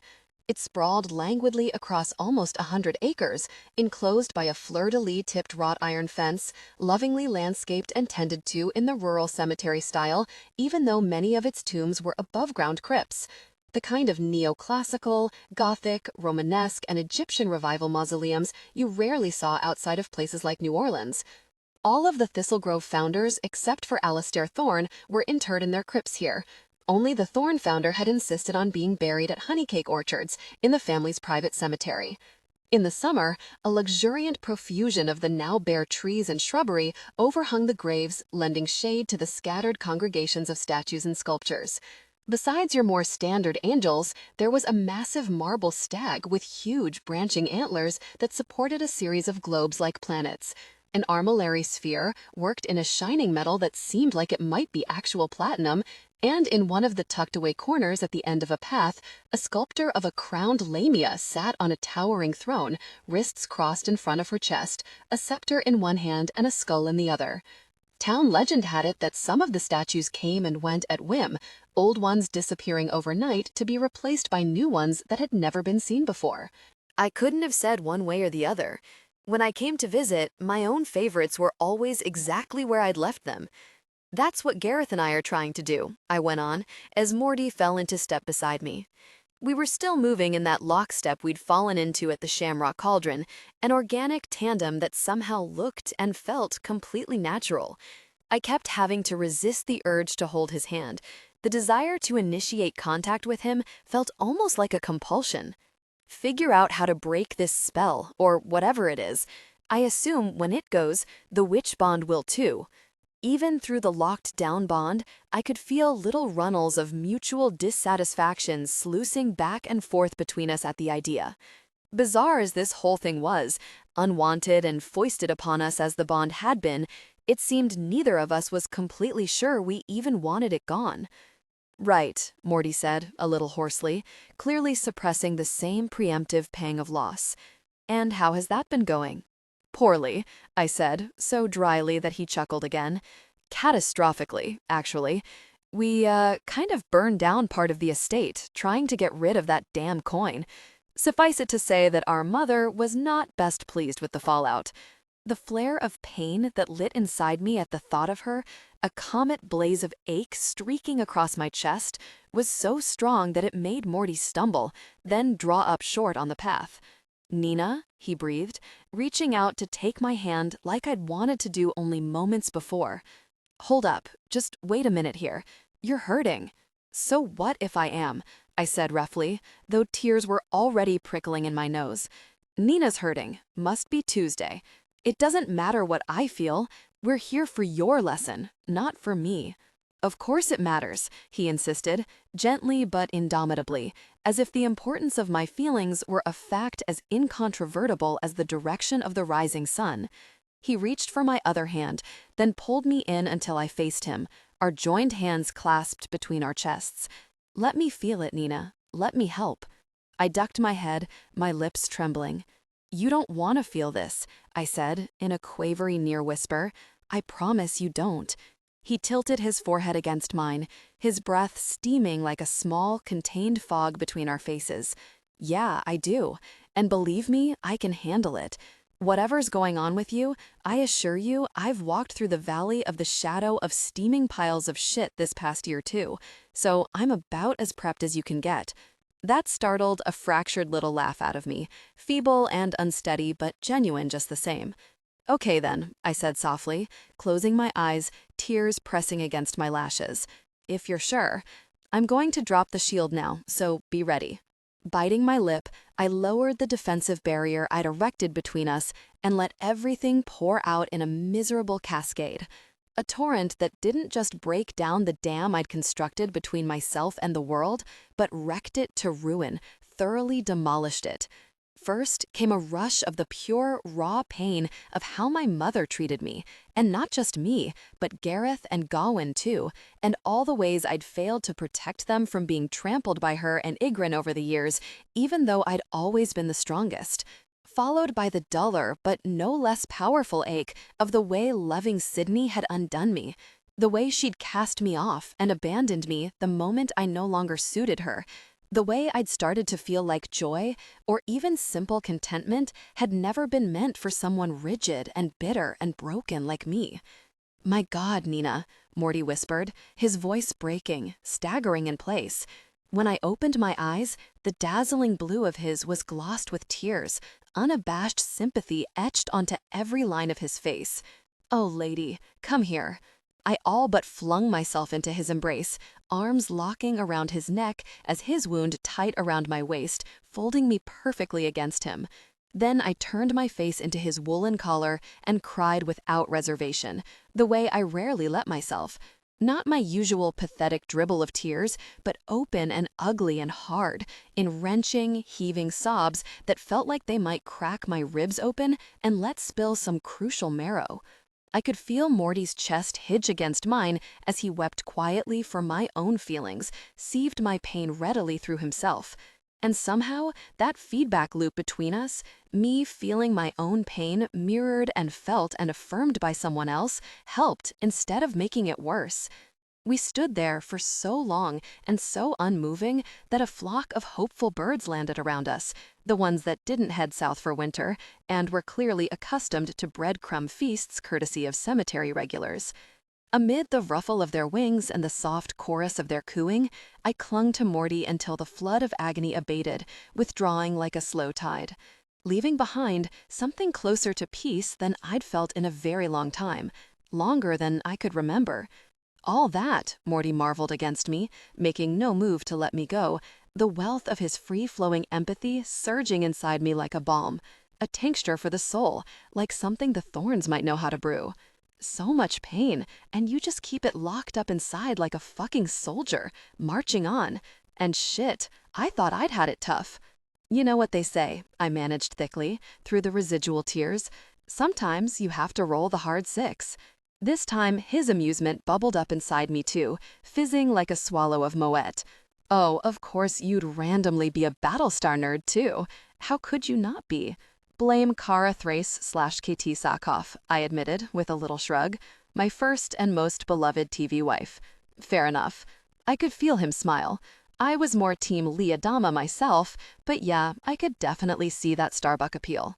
Apollo was too much of a bro for me, I murmured against his neck, feeling both slightly ridiculous and ridiculously happy that we'd somehow meandered into this conversation. Like that super stiff lantern jaw all the time, no thanks. Can we compromise on Athena, though? Because if memory serves, she was so completely fine.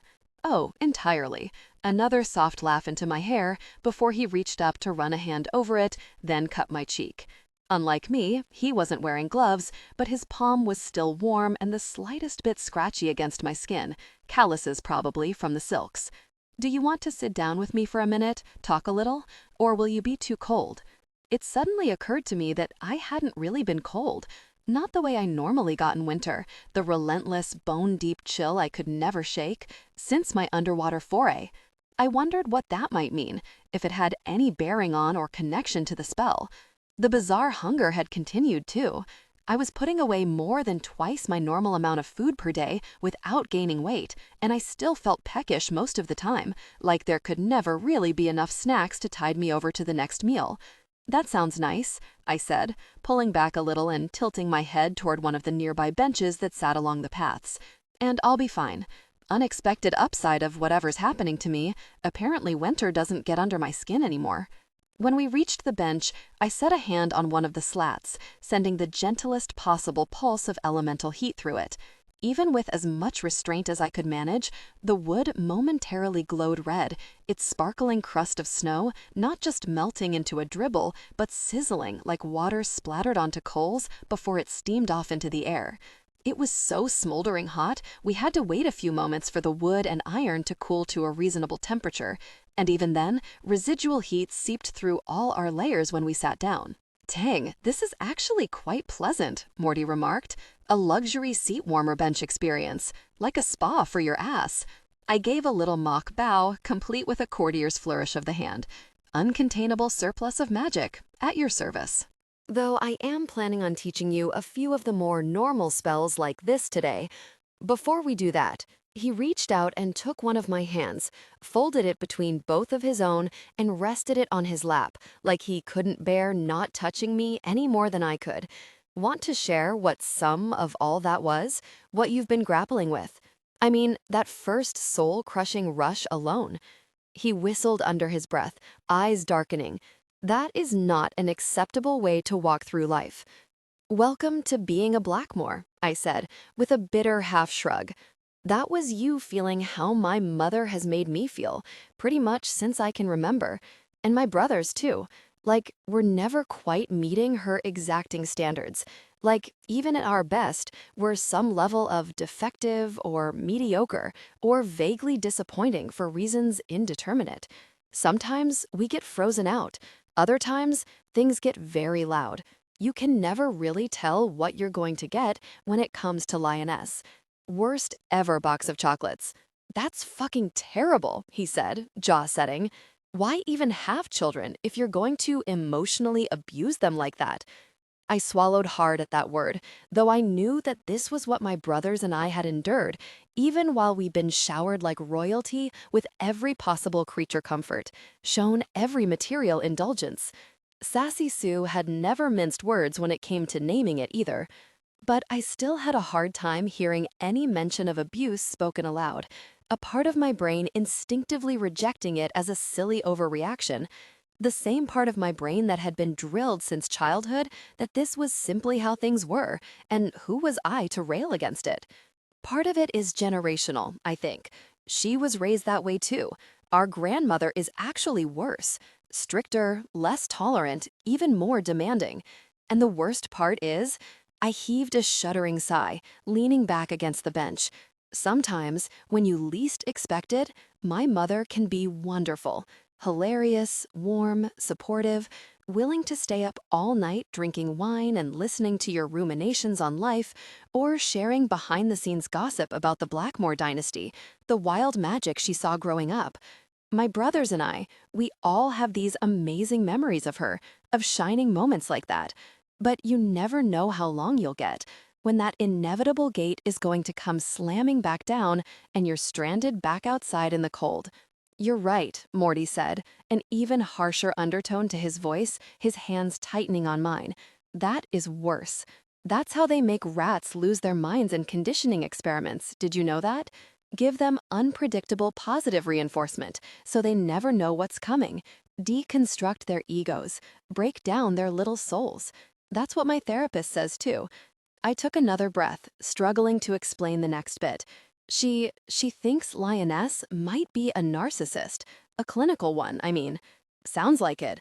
And sorry if this comes off harsh, but I'm not one to accept any diagnosis as a blanket excuse for damaging other people. Whatever her own shit, that doesn't entitle her to dump toxic waste on you and your siblings your whole life. He tilted his head, peering at me with narrowed eyes, though nothing about this close scrutiny felt unkind. And you and your brothers, none of you ever thought to just cut ties, leave all that trash behind. Where would we go? I said, with a helpless shrug.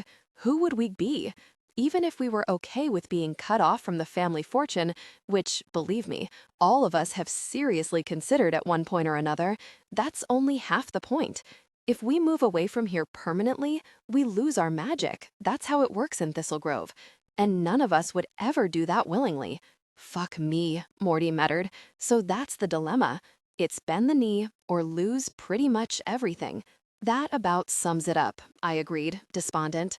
So then I think when I was picking partners, I chose one who seemed completely different on the surface. Charming, spontaneous, open. All the things Lioness isn't. All the things I'm not. You think you aren't charming? Morty said, genuinely baffled. Admittedly, I haven't known you very long at all, but Nina, I already know you're adorable. Weird as hell, in the most endearing and surprising way. You must know that. Oh, sure, I'm plenty awesome, I replied wryly, if you love rules and structure and a quasi-pathological need for stability, along with an endless stream of nerdy references. To be fair, Sydney, that's my ex-fiancée, she and I did have other things in common. She liked having and enjoying beautiful things, like I do. We shared a certain aesthetic. And she wanted to be part of a family like mine. You know, the prestige by association. A gold-digging starfucker, Morty exclaimed, in such a sing-song, upbeat tone that I burst out laughing.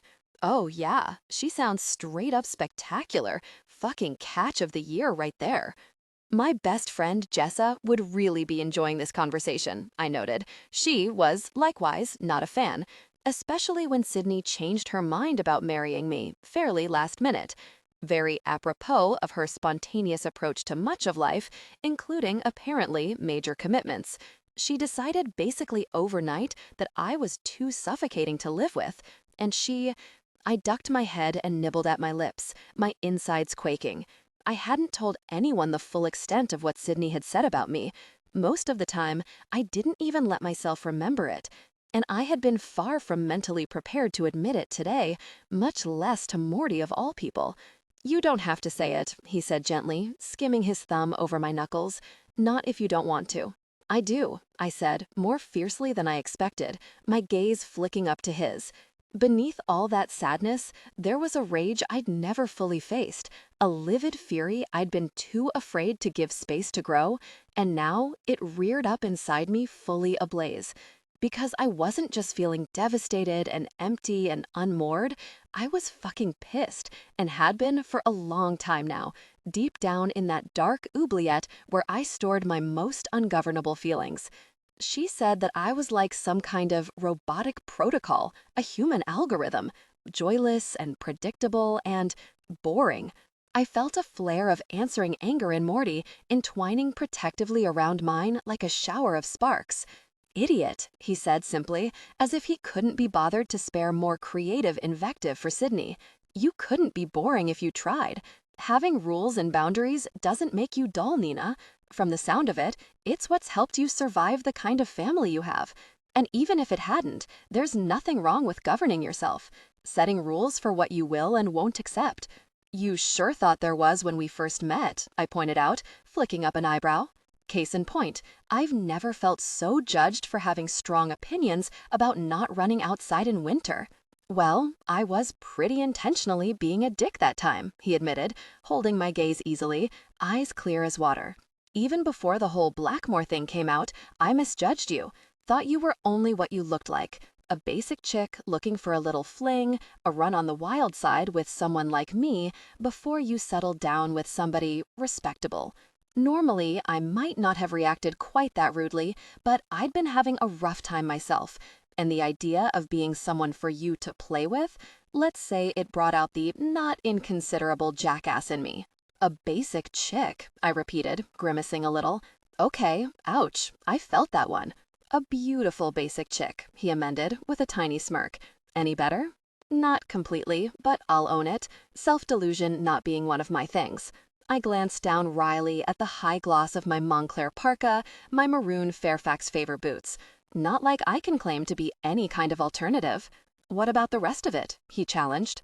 You're gonna tell me you weren't looking for a joyride with me? I opened my mouth to deny it before remembering that, in fact, this had been Jessa's precise plan. I was, I admitted, a little guiltily. It's complicated. It had been a year since my breakup, and my best friend was just trying to help get me unstuck.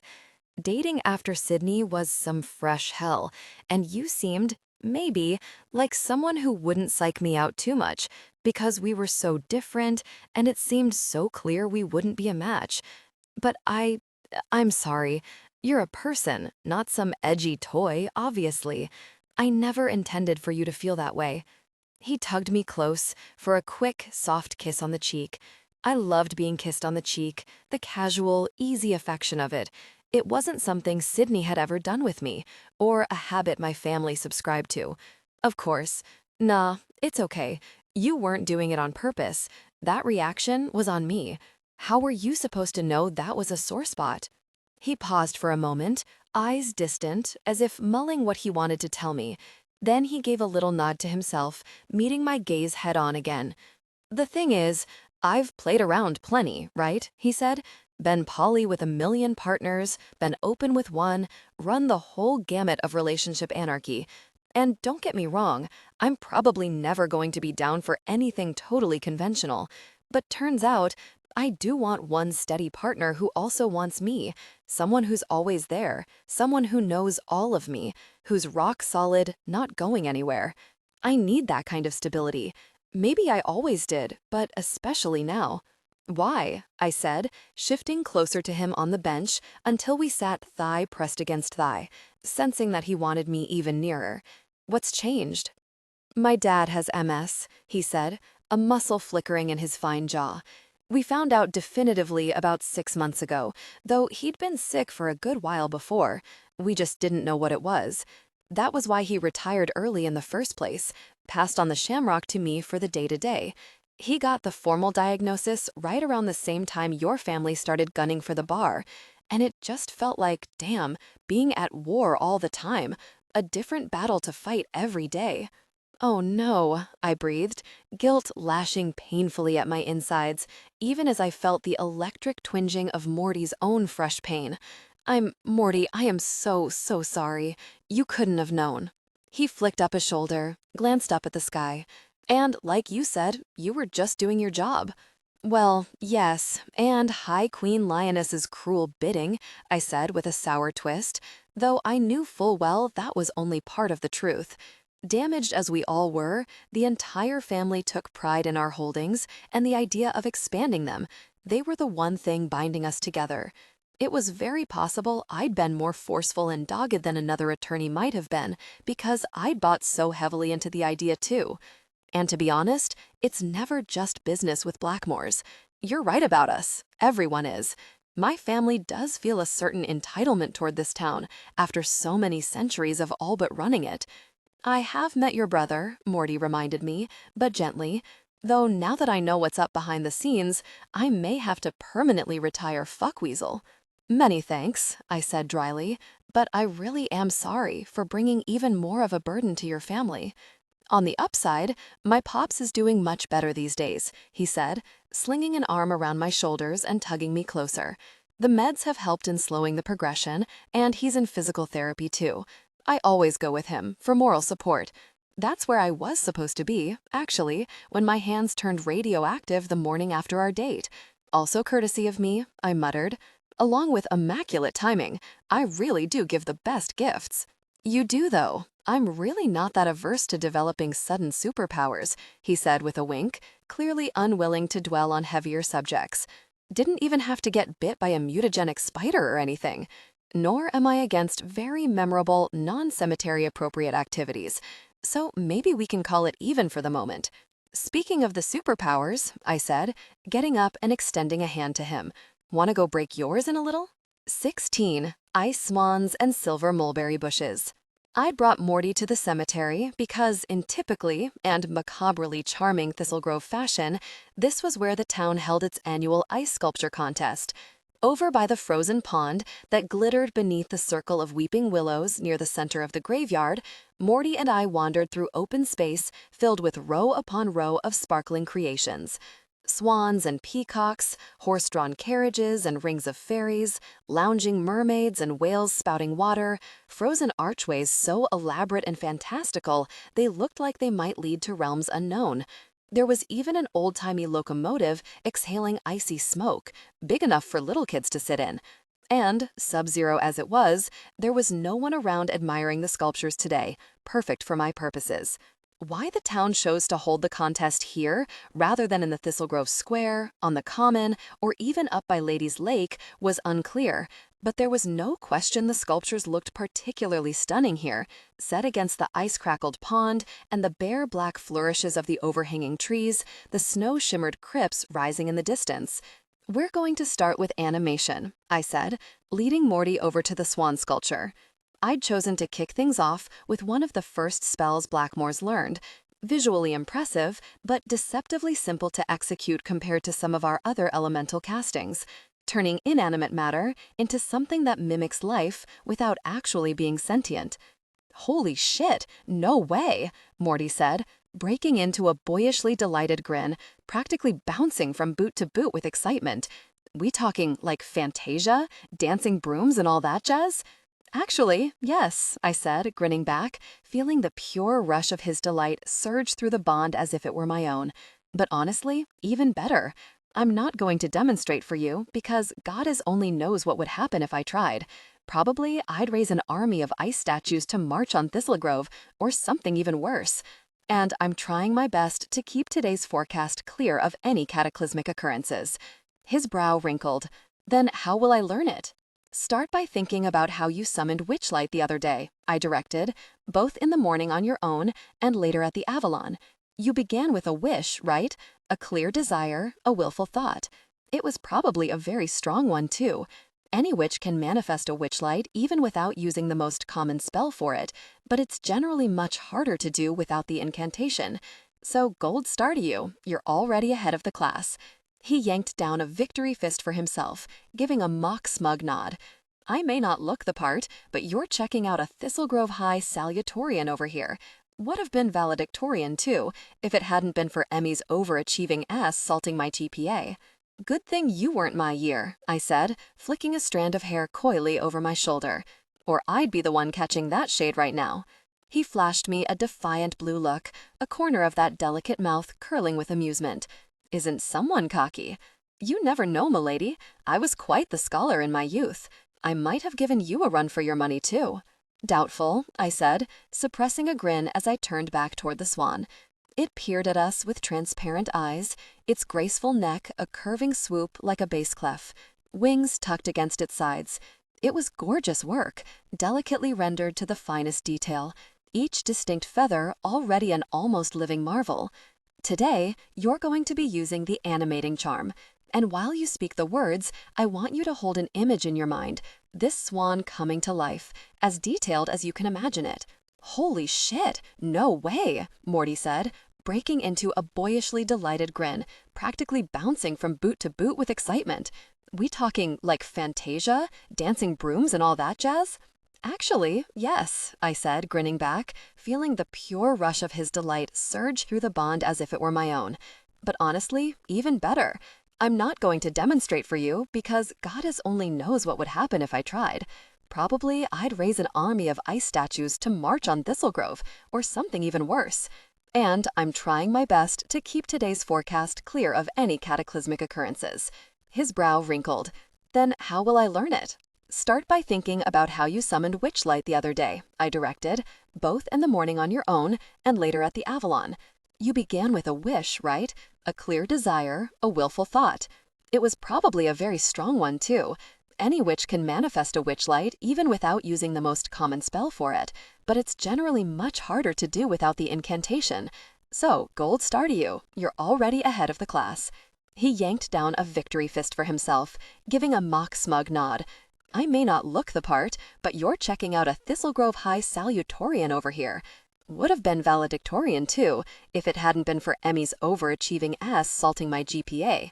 Good thing you weren't my year, I said, flicking a strand of hair coyly over my shoulder. Or I'd be the one catching that shade right now. He flashed me a defiant blue look, a corner of that delicate mouth curling with amusement. Isn't someone cocky? You never know, milady. I was quite the scholar in my youth. I might have given you a run for your money, too. Doubtful, I said, suppressing a grin as I turned back toward the swan.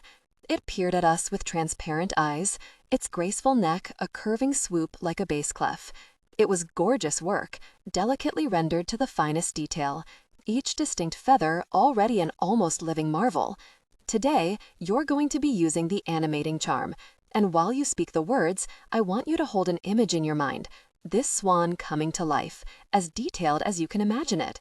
Head turning, wings lifting, feathers ruffling, whatever you'd like to see it do. Piece of cake, he said cheerfully, tucking his hands into his duster pockets. Let's hear those words. Really? I said, skeptical. Imagining an entire ice swan moving sounds that easy to you? I'll have you know that my meditation practice is on point, he informed me, courtesy of aforementioned emotional hellscape, mostly. So, silver linings, I can now visualize the shit out of just about anything. Ah, that would explain the facility then, I said, nodding to myself. A lot of our foundational magical training comes down to the same basic groundwork as meditation, so you'll want to hold that image in your mind as firmly as you can while you speak the words. I leaned close and whispered the couplets into his ear, feeling through the bond the frisson of tingle that spiraled down his arm at the warmth of my exhale, just in case actually saying the words aloud myself got us into some kind of trouble. You can say them as many times as you need to, I instructed, moving back. You'll feel it when it starts to happen, and the magic rushes in. It's unmistakable. You should already know what it feels like from summoning the witchlights. And before it happens, there'll be something like a mental click, a knowing, a certainty that you've gotten it right. He nodded once, then turned to the swan.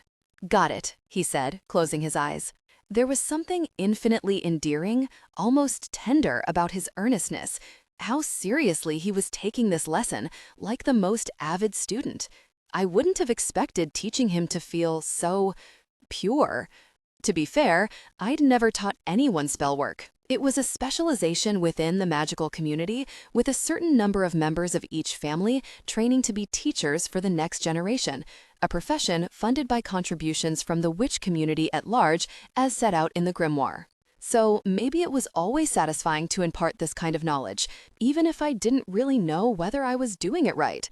Somehow, I doubted teaching baby witches felt like this, quite so warmly compelling. "Should I, be doing something with my hands?" he asked, sneaking a glance at me from the corner of one eye. Or, hell, is that a stupid question? It's not, at all, I assured him. Some spells are much easier if you guide them along with motions. Others actually demand physical shaping, like playing an instrument.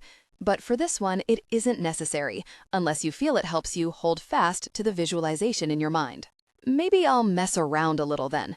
He slid his hands out of his pockets and held them loosely lifted in front of him, black polished fingertips twitching, clearly a little self-conscious. Then I could see the concentration slide like a mask over his face, jostling away the uncertainty as he began to chant the words over and over, like I'd told him. The spell took a while to manifest, at least a few minutes, much longer than it would have taken me, but also much faster than it generally took a young witch. When the working fell into place, I could feel it happen through the bond, almost as if I were the one casting.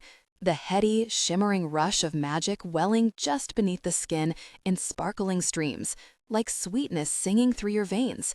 That infinitely gratifying feeling of the casting shape falling into place, impressing itself upon the parchment of the world like a wax seal. The swan began to stir, ever so slowly, twitching its icy head from side to side in awkward, brittle movements. "Whoa," Morty exhaled, breathing out a little laugh of pure delight. "Fuck me, there it is. It's actually working." "It is," I assured him, reaching out to squeeze his arm. "But don't lose focus. Keep at it." The swan's tentative movements gained elegance as Morty found more purchase, a deeper confidence in his own casting. Then, the bird stretched that sinuous neck toward us, lifting its wings in a gentle flutter, extending its head as far as it could reach to peck the icy avian equivalent of a kiss onto my cheek. "Morty!" I gasped, sputtering laughter as the ice swan continued to sway its neck from side to side, pressing more kisses onto my face with its sharp little bill, like some overfamiliar European relative. It even reached its glittering wings out toward me, as if for a hug. "Are you serious right now?" "What?" he drawled, widening his eyes at me. "I nailed the charm, did I not? And please, you like it. You know you do. I know you do." "Maybe," I admitted through helpless giggles. The swan would not quit getting in my face no matter how I dodged its parries, and there was something both completely darling and desperately comical about its efforts to plant another smooch on me. "Now, let's see if I can teach you the disanimating charm before you make this bird try to elope with me." Once Morty had both the animating charm and its opposite down pat, I walked him through the rank and file of sculptures, having him animate and then release larger, more difficult shapes, ones that took even more focus and imagination. I also ran him through our complement of basic elemental conjuring and transmutation spells as well, heating and cooling, summoning up gusts of wind, turning one substance into another. For whatever reason, transmutation delighted him the most, and he took to it the most readily. We spent over an hour with a mulberry bush, turning its branches to silver and back again, until beads of sweat stood out on Morty's brow despite the cold. "You need a break, Padawan," I said, gently guiding him away from the shrub.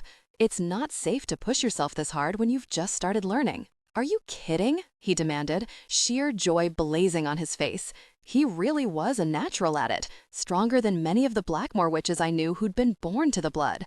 I could do this all day. Shit, I could do this forever. Fuck everything else. This is goddamn amazing, Nina. I had no idea it would feel this way, to have that kind of power, to feel the magic rushing inside you like that. "Believe me," I said quietly, feeling a little twist of chill that had nothing to do with the weather. "There's nothing more intoxicating. Why do you think my family are the way they are? At least in part, because we've been like this kind of strong for centuries. It's hard not to let it get to you, to keep things in perspective when you feel a little like you could rule the world. Like the world should submit and let you rule it. I could see that, he said, face going solemn. I really could. And to know I'm nowhere even close to the things you can do? You could be, though, I said. I was just thinking about that. Your latent ability is impressive. You're stronger than a lot of natural-born Blackmore witches I know, the ones I grew up learning with. I don't see any reason why you couldn't learn to do everything I can. So let's keep going, he demanded, bouncing from foot to foot again. I'm not that tired for real. I scanned an appraising eye over him, noting the slight pallor against the flush of his cheeks, the overbright glaze in his eyes, then shook my head. Enough for today. I mean it, Morty. You can really hurt yourself like that, overexerting your talent. I'm not completely sure about this, but I think that especially holds true for someone who's only just stepped into their magic. Morty blew an exaggerated sigh through his lips, mock sulking. Fair enough, I suppose. Wouldn't want to get hurt on your watch, Obi-Wan. So, what else do you have on today? Want to come hang with me at the Shamrock for a while? It'll be pretty packed in there, but I can offer gin martinis on the house, along with whatever assorted bar snacks might tempt milady. I can't, I said, with real regret. Another few hours in Morty's company sounded delightfully enticing, and I couldn't lie, the sorts of bar snacks he was likely to whip up for me were of almost equal appeal, as was the fact that his apartment was right upstairs, should we be inclined to visit it. I'd love to, but I'm drowning in work. I'll be playing catch-up for the rest of this afternoon at least, likely well into the evening if I'm being realistic. What about tomorrow? It's Sunday lunch over at Casa Gutierrez. A potluck, basically. My sister and I come hang with our parents every week, and my sister Meg brings my niece, Marisol, too, when she's not with her dad. He glanced up at me through his lashes, almost bashful. Maybe you'd want to come? Delicious food, excellent sangria, generally civil and typically uproarious conversation.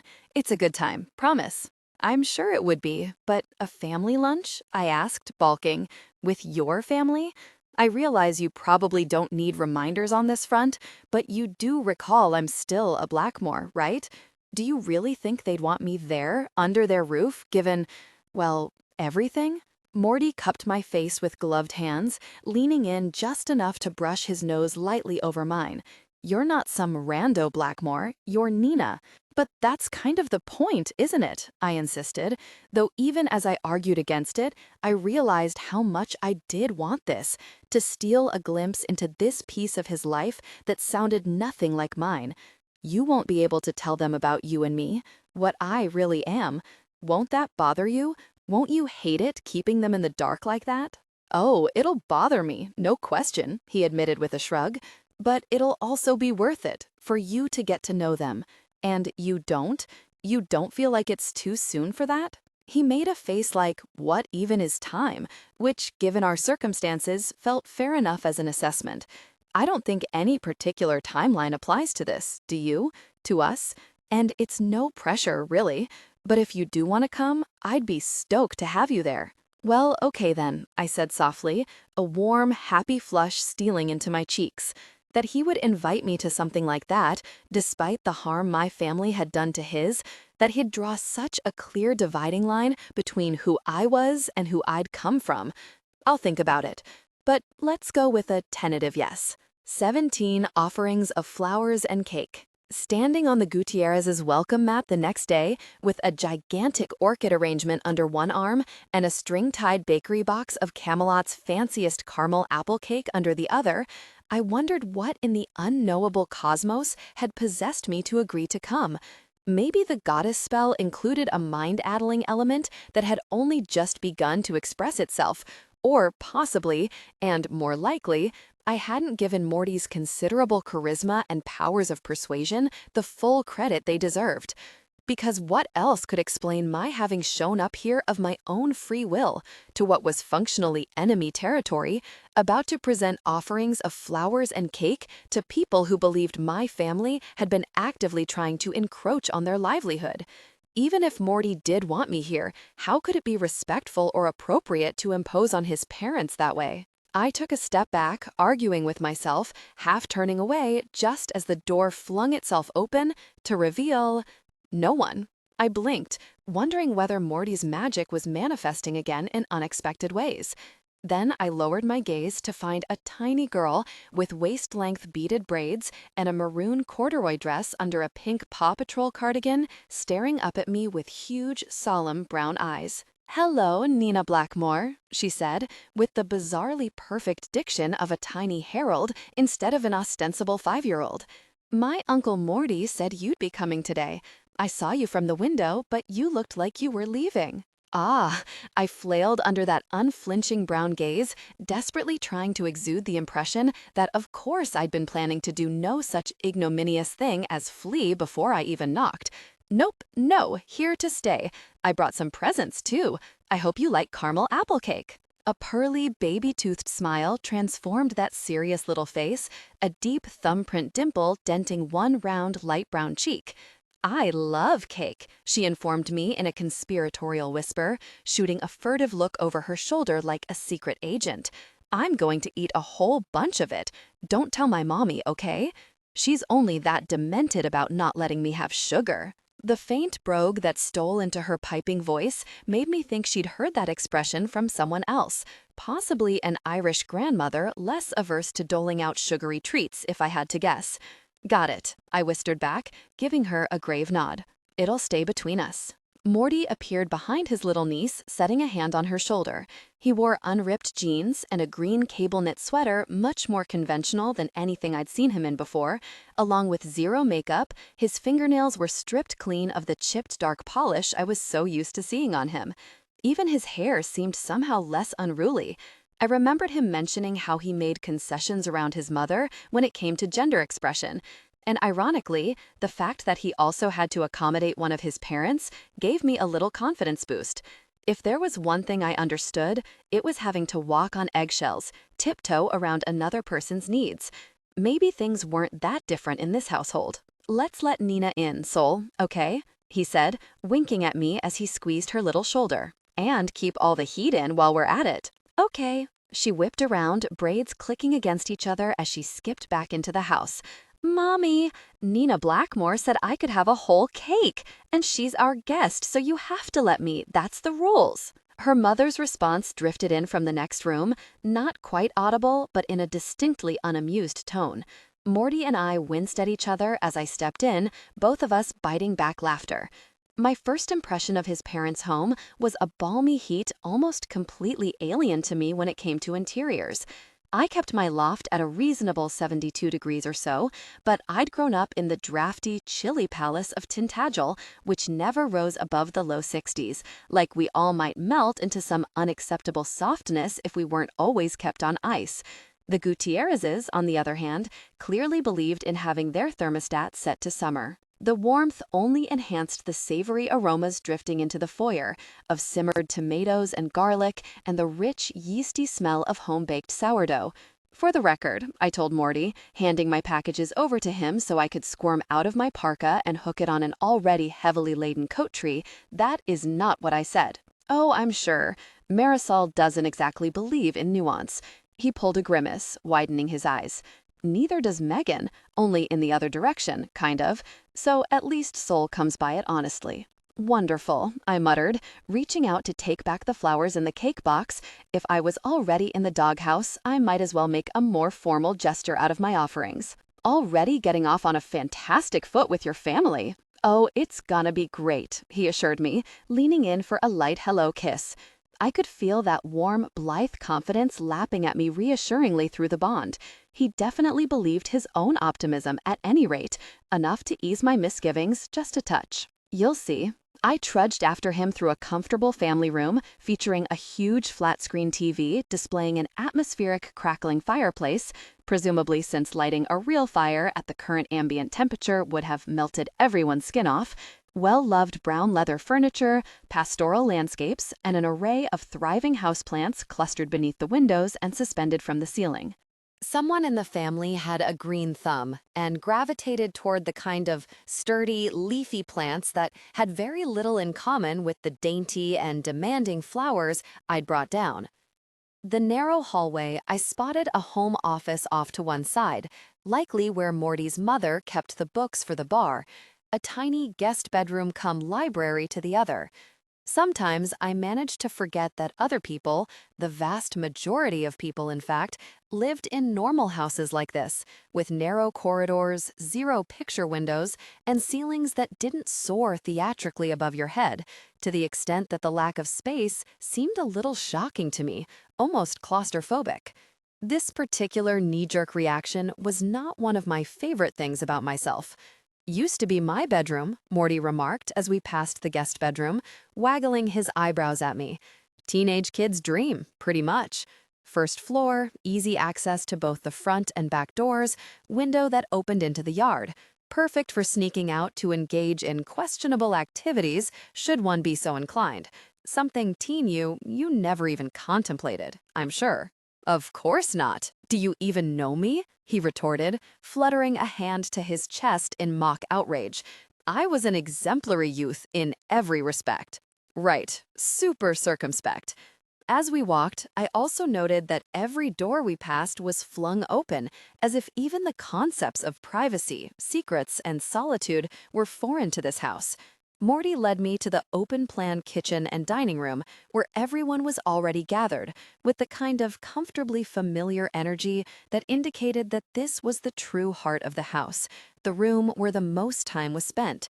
The massive, clearly heirloom dining table was loaded with food, a shepherd's pie topped with creamy mounds of potato, a steaming instant pot of chili responsible for the pervasive savory aroma, a glass bowl of what looked like Greek salad, a tray of empanadas with sauces on the side, and a gorgeously crusty loaf of sourdough presiding over the center of the table, slices already missing.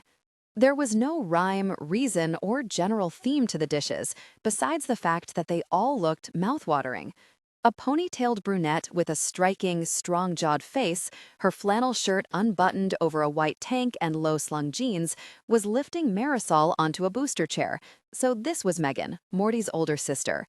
At the head of the table sat a burly man with graying dark hair, with the same heavily dramatic bone structure as his daughter, but with Morty's magnetic azure eyes under bushy, white-flecked brows. Morty's dad, Armando. A cane rested against the table next to him within easy reach.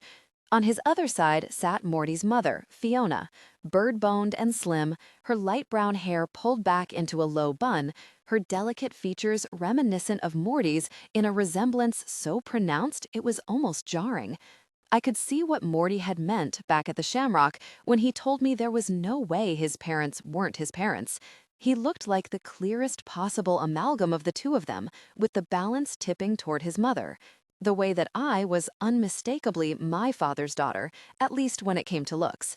Yet another faux pas for which Lioness had never quite forgiven me. "Why don't we wait until after you've had something healthy to eat first, huh, baby?"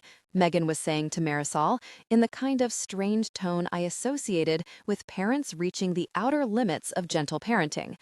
"Then we can discuss how much cake you really need in your life." "All of it," Marisol insisted, thumping the table with an emphatic little fist. "I need all of it, Mommy. Apples are healthy anyway, and Nina Blackmore said I could."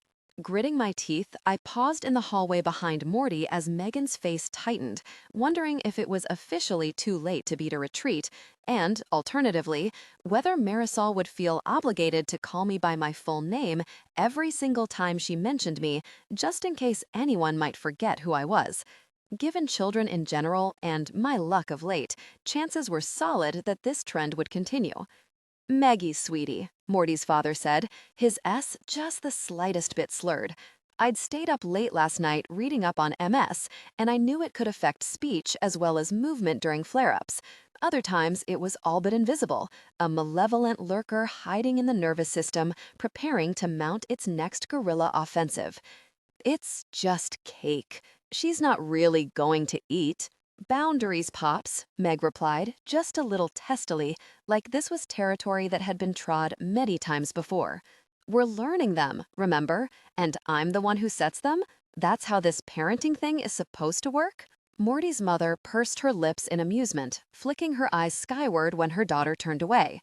"Right you are, darlin'," she said, very seriously, the suppressed playfulness even starker against the lovely lilt of her brogue. "And in this house, we respect boundaries above all else." Megan cracked a grudging smile, rolling her own eyes. You're both impossible, you know that. I cannot even handle either of you. Can ye imagine, Armando, if only we'd known of this setting of boundaries when we were raising the likes of our two misfits? Morty's mother went on, thumping her husband on the shoulder for emphasis. Instead of more like, set that down right this very instant or I'll whack you with a wooden spoon. Marisol's smooth forehead wrinkled, lips parting in pure astonishment. Graham, you used to whack Mommy with a spoon? Made of wood, but hitting's wrong. Don't worry, sunshine. Graham did not ever whack anyone with spoons of any kind, Morty interjected, taking the opportunity to walk us both into his family's line of sight, me slinking in behind him like a stray. Graham just likes to talk a big game, doesn't she? For real, Ma, don't even pretend you were some kind of old-school disciplinarian.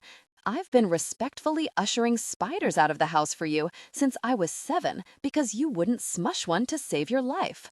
All eyes turned to us, the lively conversation cutting out so abruptly as if a dial had been twisted, shutting off the natural channel of conversation and tuning us all into a painfully awkward new frequency. Family, this is Nina, Morty said, eyebrows raised as he swept a pointed gaze over them. Can you all say hello to Nina, family? The like, we agreed, was so implicit I could feel my cheeks throbbing with heat, practically imagine the angry splotch modeling my skin. Thank you so much for having me. I jumped in before any of them could muster a reluctant reply, taking the conversational burden onto myself, brandishing my orchid arrangement like a shield. Your home is beautiful. I, could unwrap these for you if you like. And I brought cake as well, for after. Cake? How lovely, Fiona commented with deceptive mildness, eyebrows lifting, though the subterranean antagonism that emanated from her was almost palpable, a solid 4 on the Richter scale. So you bake then, Nina? Wouldn't have thought it. The subtext of, don't your lot have people for that, was so deliberate it might as well have been scrawled directly into the air, in hovering, sparkly letters, like a conjuration missive spell.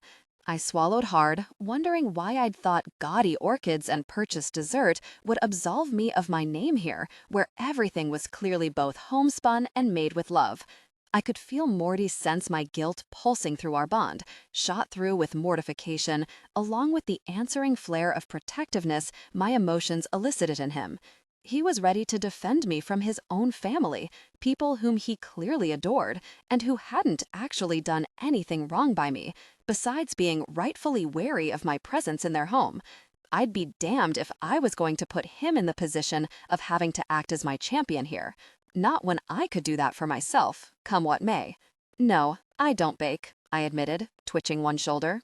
It isn't one of my strengths, but this is caramel apple cake from my favorite vendor at Castle Camelot, and it really melts in your mouth, especially when warmed up. They've been making it the same way for almost 20 years. I remember eating it as a kid.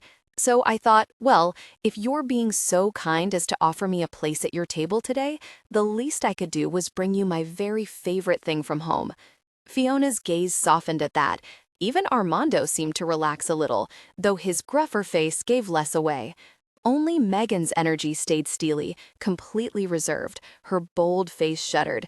She wasn't at all sure where I stood with her yet, and until that judgment changed, she wasn't inclined to pretend either. I could appreciate that kind of integrity. Come sit, Nina, Armando said after a moment, motioning to the table. Eat with us before everything gets cold. And I'm after putting that cake in the oven now, Fiona said, pushing back from the table to come take the box from my hands. It'll keep lovely. And thank you for the flowers, Nina. I do always love orchids. Sunday lunch at Casa Gutierrez was beautiful. It wasn't just that everything tasted sublime, though it did.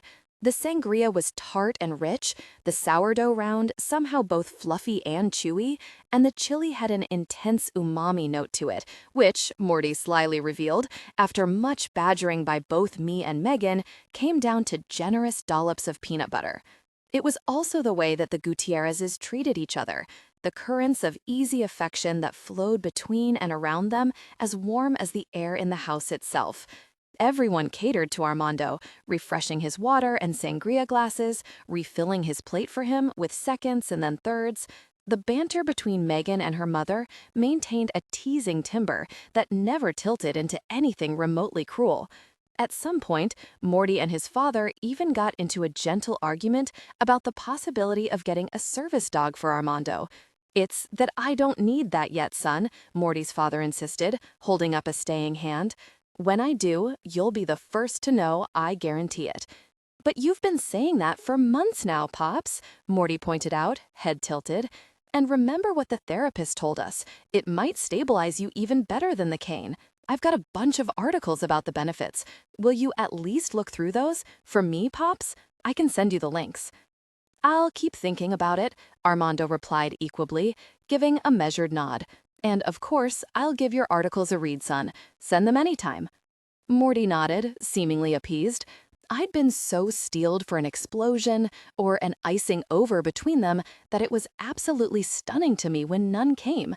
The discussion was simply, peaceably put away, tabled for another time, and no trace of bitterness lingered. Compared to the household in which I'd grown up, it was like witnessing a miracle. When it came to me, it wasn't like the tension was absent, conveniently sluiced away. All was not forgiven. What had happened between our families wasn't going to be written off as water under the bridge just because I'd brought orchids and apple cake and their son suddenly, inexplicably found me so compelling. Megan, particularly, maintained her reserve, made sure I was clear on where I stood with her as a Blackmore avatar, though she didn't do it in any cutting way. And it wasn't like she was fundamentally incorrect to be on the defensive with me, given that I'd been thinking the worst kind of elitist thoughts about the size of her family's home not 2 hours before. And they were all bemused by me, I could tell, beyond my family name. I was clearly nothing like anyone Morty had brought home before, and they simply weren't sure what to make of me as a potential partner for him. But they tried. For Morty, they tried in a way my parents had never done for me, in any situation I could think of. They made an effort to engage me in conversation whenever it was natural and unforced. I had a lovely little chat with Fiona when we discovered that we'd visited many of the same beautiful places in North Wales. When I admired the gorgeous dining table, it turned out that it was an heirloom, just like I'd thought, from the Welsh side of her family. It crossed the ocean with Fiona 30 years ago. And for once, my forced familiarity with the FIFA World Cup, courtesy of Gareth's obsession with soccer, came in handy. Armando seemed genuinely thrilled that someone besides him was conversant with the Portuguese national team's various challenges this season. Even Megan warmed to me the slightest bit when I complimented how wonderful and patient she was with Sol, how clearly precocious her daughter was, the kind of daughter I hoped I'd have one day. "You want kids, really?" she said, wrinkling her long nose, so genuinely taken aback I wondered if maybe she thought we Blackmores somehow outsourced procreation in addition to our baking. To be fair, I did have a cousin who'd had all 3 of hers by surrogate, and in my mind, there wasn't anything particularly wrong with that either. "Yup," I confirmed, fortified by enough sangria in my bloodstream to feel both relaxed and candid, and to not take offense where none was probably meant. I've always known I did, maybe just because I wanted to do things so differently from my parents. My mother and father, well, they didn't set a superlative example of what it means to parent well, to build your children up, make them feel loved, give them a soft place to land. "That must have been hard, growing up like that," she murmured, and I could see she meant it from the tentative flicker of sympathy in her dark eyes, along with the acknowledgement that it probably wasn't easy for someone like me to admit this to someone like her, a person secure in the knowledge that her parents adored her. "It was," I said, with a half shrug, "but there are so many other, infinitely better ways to do it. The way you are with Sol, for instance, so completely present and kind, even if allegedly stingy on the sugar." "Well, thank you for that," she said with a little laugh, her olive cheeks pinking. "It sure feels like I'm failing hard, a whole lot of the time. And this is supposed to be my most important job. So, that's not great." "You aren't failing," I assured her, wishing I was the type of touchy person who squeezed people's arms for emphasis. "You're doing a wonderful job with her. It's obvious. That's what I'd want to be as a mother, exactly the way you are with her. And it was true. I wanted all of this for myself. I wanted the thoughtful way Meg talked to and played with her daughter, the bottomless love and consideration, the clear effort she was expending into being a parent. I wanted the mellow way Morty and Meg coexisted, the sense that they'd never been pitted against each other as siblings like some torturous rite of passage, or otherwise expected to vie for their parents' affection. And most of all, I wanted the way Fiona and Armando treated each other. The casual, fond touches passed between them like little gifts, so unlike the frosty tolerance between my own parents, the way my father barely existed as a person outside of my mother's overbearing influence. I wanted everything about these family dynamics, these painless ways to love your blood that I hadn't even fully believed existed in real life. "You liked them?" Morty said as he walked me out hours later, my arms heavy with the bags of leftovers Fiona had pressed on me. Not that I'd protested overmuch. Behind us, the Gutierrez windows glowed like cutout squares of light, suspended against the wintry afternoon darkness of the sky. I could feel Morty's pleasure radiating through the bond, luminous in itself, the gratification of having had everything play out exactly as he'd hoped. And they liked you, too, I could tell. Despite themselves, I pointed out. But they did seem to, yes. I do think the caramel apple cake helped the cause. That cake could facilitate world peace given the chance. Excellent call. He held up his fist for a bump, and I laughingly met it with my shoulder, my arms too laden with bags. And for real, you didn't even need the boost. Ma told me to tell you she'd love to have you back, and she's not one to extend invitations for courtesy's sake. She and Meg, they're cut from the same cloth when it comes to stuff like that. Neither of them waste much time on anything just to be polite. In that case, please thank both your parents for me, and tell them that I'd be more than happy to come by again. Obviously, I'll send them a thank you note too. I tipped my head to the side, gave him a little closed-lip smile. And thank you for inviting me. I really loved being with them. They're exactly as wonderful as you said. More so, even, which is kind of wild. Maybe next time you'll even stay for movie night. Let's not rush it. In the meantime, how's Wednesday for your next session, Padawan? I can take a half day, if that's good for you. Things should be a little calmer by then at work. That's perfect for me, he murmured, leaning forward to close the distance between us in a lingering kiss that made me wish I hadn't set the date for 3 days from now. Can't wait, Obi-Wan. 18, the one who's in charge. What would you say is the most badass thing? Morty asked. We'd been in the graveyard for 3 hours, practicing his magic under a cloudless cobalt sky so pure and brilliant with cold, it looked somehow transparent. Morty had refused all breaks, afire with enthusiasm, drunk on his own new abilities, and infinitely adorable in his infatuation. The spell you like the most, the one that feels both the hardest and coolest to pull off? Portal magic, I replied, barely even having to consider it. Folding space and time to create a gateway for yourself, transport from one place to another almost instantly. His jaw hinged open. You can do that? Like teleportation? You can go anywhere with it? Exactly like that, yes. That's why I never lost my magic, even when I went to school in New York. I just portaled back here whenever I needed a refresh to keep my connection with Ladies Lake open. He cocked his head, curious, in a way that made loose dark strands fall into those bright eyes most enticingly. So why don't all of you do that when you're away from here? Seems like an obvious workaround to magic waning with distance. Because it's both very difficult and very dangerous, I said, feeling a not inconsiderable burst of pride at my own abilities, even pre-magical surplus. To my knowledge, only Blackmores are strong enough to cast a portal at all, and just a handful of us at that.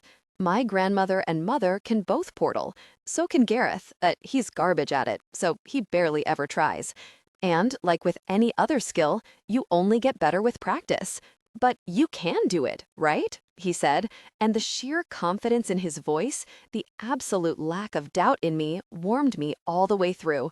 I can, I agreed, ducking my head to hide my spreading blush. I'm actually fairly proficient at it. Will you show me? He said, awash in eagerness. His eyes so keen on mine when I looked back up that I felt myself go a little breathless. Because, damn, I would give almost anything to see that. A kidney? A firstborn? Name your price. We don't have to go full Rumpelstiltskin over it, I said, laughing. It's more safety, that's my concern. Just so we're clear, I'm willing to take whatever risk to experience something like that, he said, with a devil-may-care shrug. Sounds like something low-key Loki would say, I teased. He scrunched up his pert nose, tossing me a rakish smirk. Chose that handle for a reason, right? I'm dead serious, though. As long as you're not the one who might get hurt, I'm absolutely game. I nibbled at my lip, mulling it over. On the one hand, casting anything at all seemed like an untenably huge risk right now when I was so volatile. That was why I'd been holding back, not trying to teach Morty anything by example. On the other, unlike the havoc I'd wreaked on Gawin's and Gareth's spells with my flares of temper, my own castings had only ever been much stronger in my current state. Unpredictably stronger, yes, but stable in their tremendously enhanced power. Portaling was demanding enough at the best of times, and if I was going to try taking Morty with me, maybe this was close to the perfect time to attempt it. When I was so overstuffed with magic that I felt confident I could portal myself with barely any effort and transport the both of us with only slightly more exertion. Even stranger, the thought of it, of throwing caution to the winds that way, embracing the knowledge of my own power, brought a flood of sweet thrill, like molten sugar coursing through my blood. I wanted to do this. I wanted to flex a little, both for Morty and for myself. And the more I considered it, the more confident I felt. Bold, both in a way I'd never experienced and in a way that reminded me of how I used to be, back in the day, before Sydney had dismantled me so thoroughly, when I'd known what it was to feel in control, at the top of my game. If you're down for it, I decided, taking a step toward him, then so am I. All you need to do is hold on to me, tight, and do not let go, not for anything. It's going to make you dizzy as shit, and queasy too. Like you're falling in place, being pulled in too many directions at once. I'm the one who does aerial silks, remember? He said, with a wry arch of an eyebrow. I promise my proprioception has been extensively fucked with before, and I've never even fallen once. He considered this a beat longer, head canted. Well, okay, maybe one time, but that was more Mateo's fault than mine. And I didn't even break any bones. That's my point. Partner acts are harder by definition, I replied. So, like I said, trust that I'm in charge and that I'll get us there, and hold on tight. Don't have to tell me twice, milady, he said, as I stepped into his arms again, fitting myself against him as closely as I could. Wait though, Nina, where are we even going? I'm the one who's in charge, remember? I echoed into his ear, grinning into his collar. We're going where I'm taking us. But without waiting for him to finish the question, I flung a portal open and whirled us both inside. All the other times I'd portaled before, I'd never thought to open my eyes. It was such a disorienting endeavor. A part of me had been afraid each time, even while resting my will into the monumental effort it took to portal, that I always kept my eyes tightly shut, focused fiercely on the spell, and the need to keep myself knit tightly together even as cosmic forces acted upon me, tried to wrench me apart. Those other times had seemed to take only seconds too, though even that could feel unbearably long. This time was different.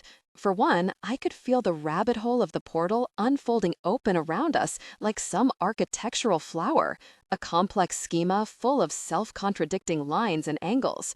As if I'd developed some extra-dimensional sense, a fresh perception I'd never been privy to before. As I flung us into the gateway, time itself seemed to grow slow and somehow languid, dripping like honey around our passage through space, even as I burrowed through it for us. I could hear Morty's scream laughing against me, his voice ringing in distorted slow motion, as if he were on the most awful and amazing roller coaster ride. That by itself was curious enough. I'd never made a sound of my own before while portaling, never thought the fabric of this space could even carry sound. It made me want to see, to look at what was around us, and so I opened my eyes, expecting nothing but black, an infinite wall of impenetrable dark. And there was darkness, a great unending swath of it, like a universe of black velvet expanding around the plummeting fall of our tiny selves. But there were also streaks of something like stars, dazzling and multicolored, like traveling through the bloom of a firework even as it exploded soundlessly around you. A little like the way some of my favorite shows depicted tunneling through hyperspace, traveling faster than light. Except it was more beautiful, more breathtaking, more brilliant than even exploding stars. And it wasn't empty, far from it. Great luminous shapes in a jeweled array of colors moved alongside us, both near and far, breaching through the dark like unearthly sea creatures. Silhouettes that drifted alone or in small clusters, side by side. I could feel their intrigue, their surprise, their curiosity, and in some cases, their sharp and distinct disapproval.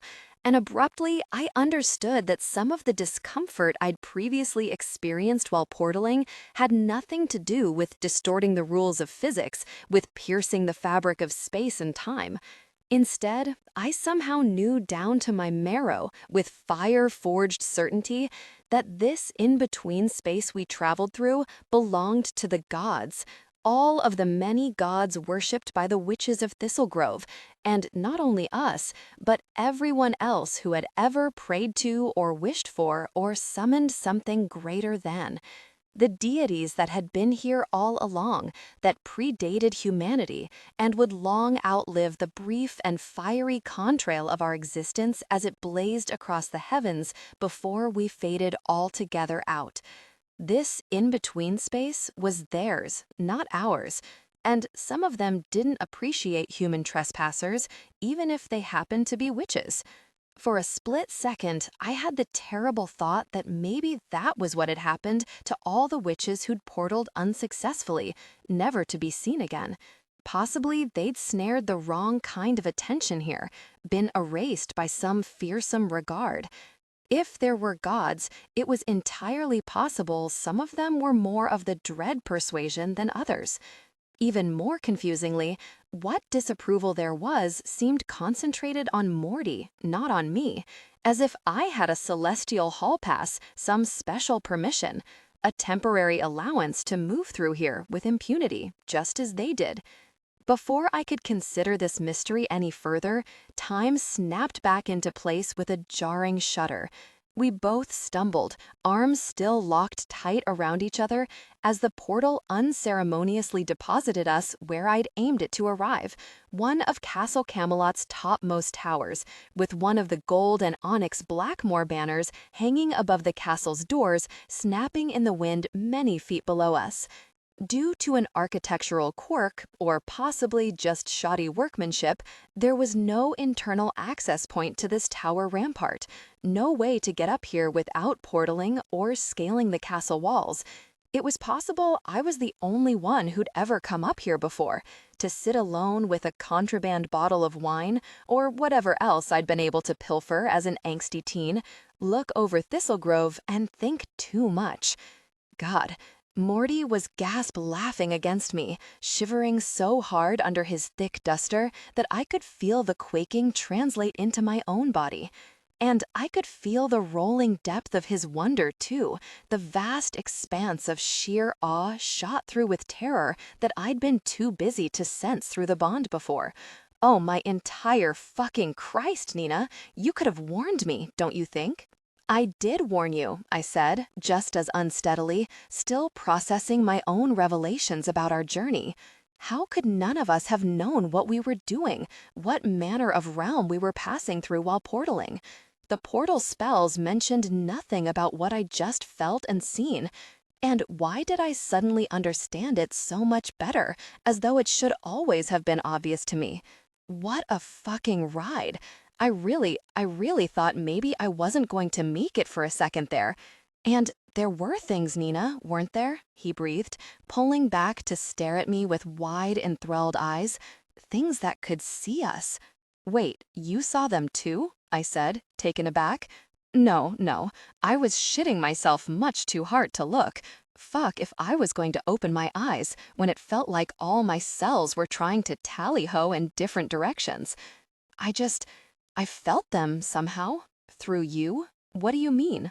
I could feel you notice them, and then once you did, I could sense they were there too. And something about them. He drew a shuddering breath, drawing back to look at me with the first semblance of real fear I'd ever seen in him. This is gonna sound insane, okay? But something about them felt like you. Like the way you feel to me through our bond. That doesn't make any sense, I whispered, pulling fully away from him, wrapping my arms around my chest as I went to lean against the ramparts. Letting chill, wood smoke-scented air blow into my face, its bracing cold welcome for once. What were they? Morty asked, coming to lean next to me, arms draped over and through the crenellations. Kudos to him, he seemed to have recovered from our trip with remarkable resilience. If anything, he appeared less thrown than I was. Maybe I need to look into his meditation practice. I'm not sure. That transcendental certainty I'd felt had begun to fade a little, like waking from a dream, and now I wasn't positive what I'd seen. It's never been like that before. I thought, that they were gods, and that we were tearing through their space like intruders. Maybe, Morty said, with an easy shrug, and maybe we were. You say that like it's nothing, no big deal. I mean, why should it be? There's a goddess statue under the lake, right? Hell, you're damn near a goddess yourself from what I've seen you do. And you know what they say about there being more to heaven and earth than is dreamt of in our philosophy? Don't butter Shakespeare at me, Padawan, I said, elbowing him in the ribs. I'm supposed to be the sage one here. We're both grown. We can take sageness turns. He looked out into the distance, the sun setting over Thistlegrove, already dipping below the crest of Hallows Hill. We'd whiled the short winter afternoon away at the cemetery practicing Morty's casting, and now the sky looked like creme brulee, all smooth cream and gold-torched at the edges. You could see the rolling thorn orchards from here, bare and spindly with winter, a charcoal sketch of their summer glory. The witchwoods loomed beyond, too, their evergreens a deep and somehow sinister emerald against the black snarls of the leafless deciduous trees.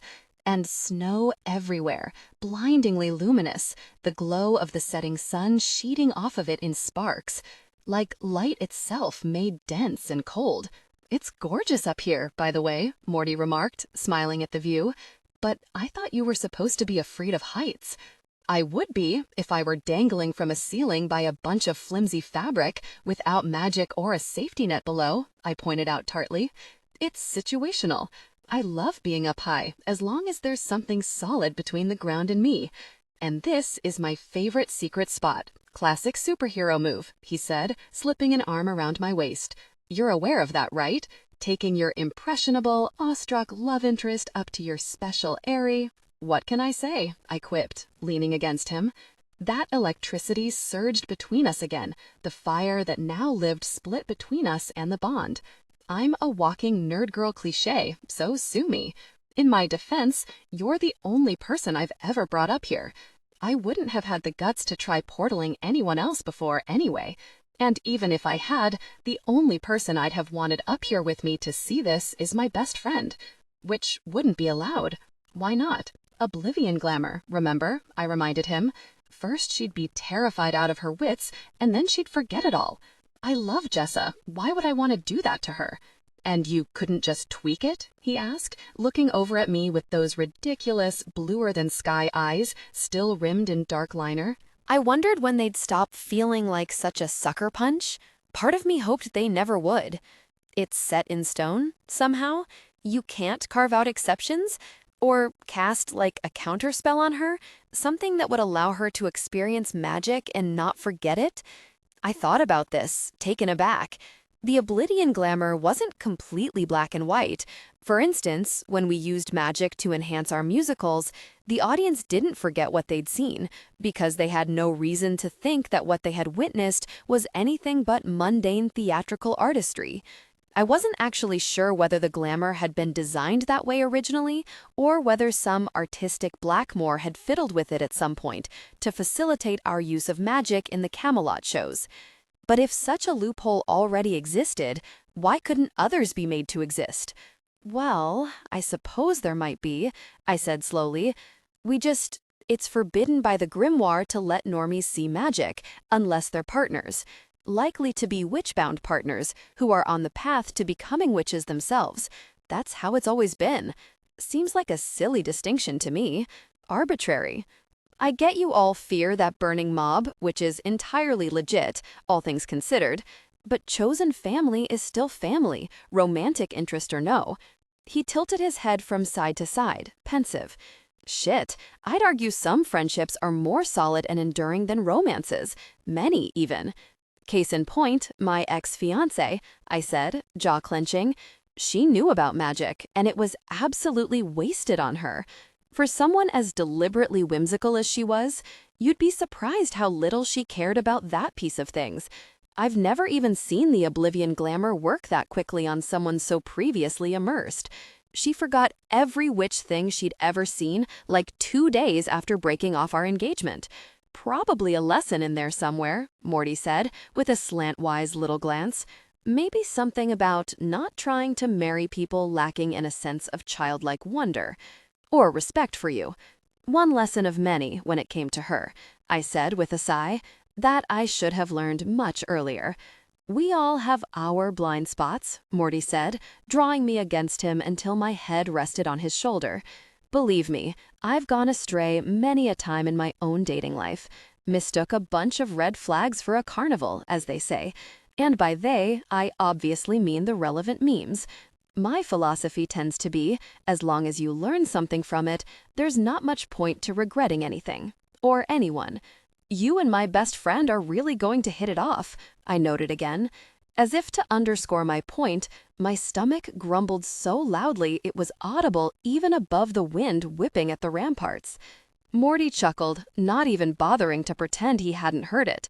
Maybe we should feed you before you cause a cosmic rift or something with your hunger pangs, he said, and I mean that very fondly. I'm actually starving too. Well, if you're willing to suffer being fed on Blackmore grounds, I pulled away to glance over at him, just a little challenging. I could give you a tour de force sampler of Camelot's culinary offerings. I accept, milady, he said, soft mouth curling, but only because it's you offering. Once Morty came around to the fact that Castle Camelot was, in fact, ridiculously fun when you leaned into its intentional camp, we did much more than just eat. As I drew Morty from the tavern where they peddled ale and actually delicious turkey legs, to the snack bar with the fried dough smothered in powdered sugar and drizzled with chocolate syrup, to the little bar hidden in one of the towers where you could get medieval sliders and other themed apps and cocktails, we somehow wound up getting our faces painted too. Morty's idea, but one I wasn't even a little averse to.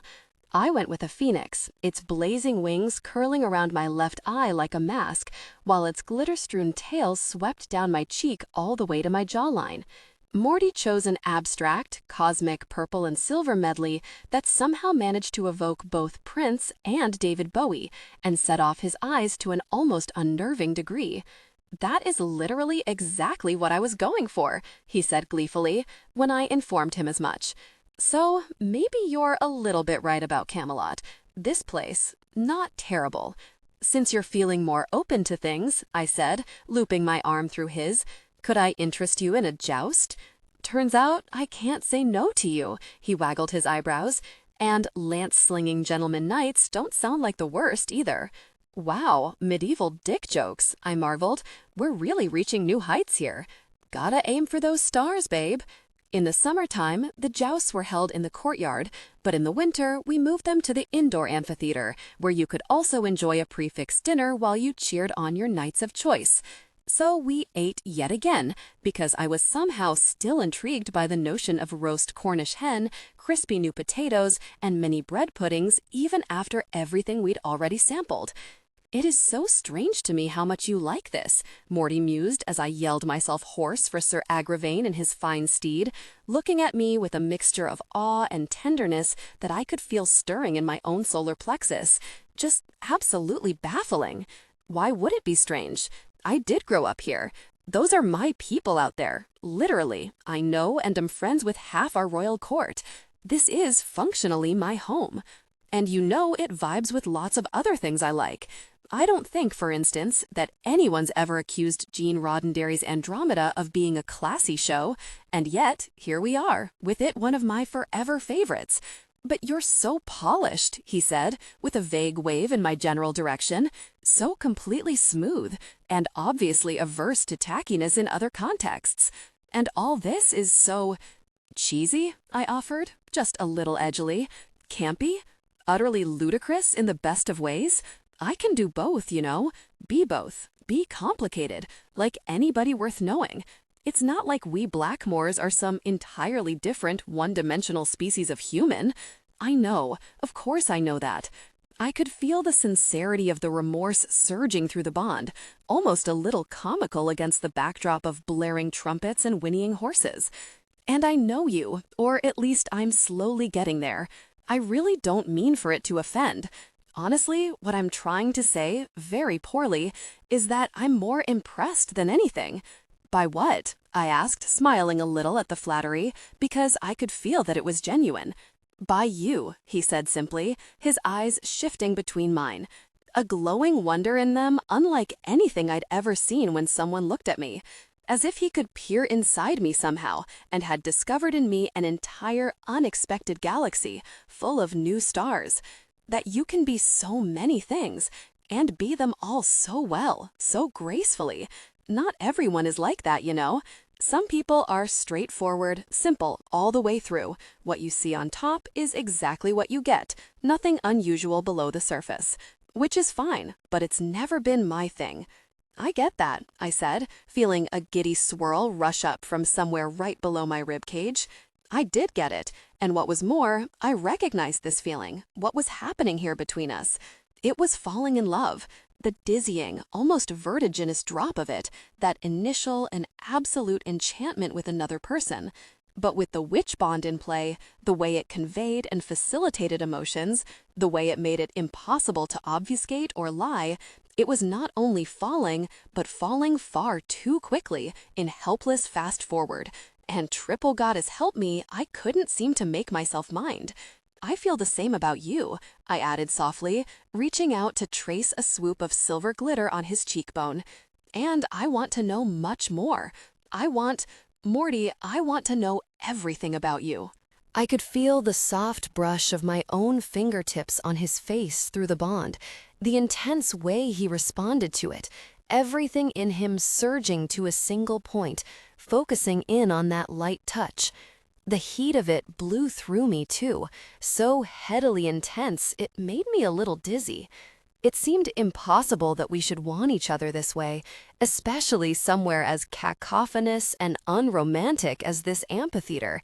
And yet, there was no question that I'd never responded to anyone else quite like this, not even in that very first blush of new emotion.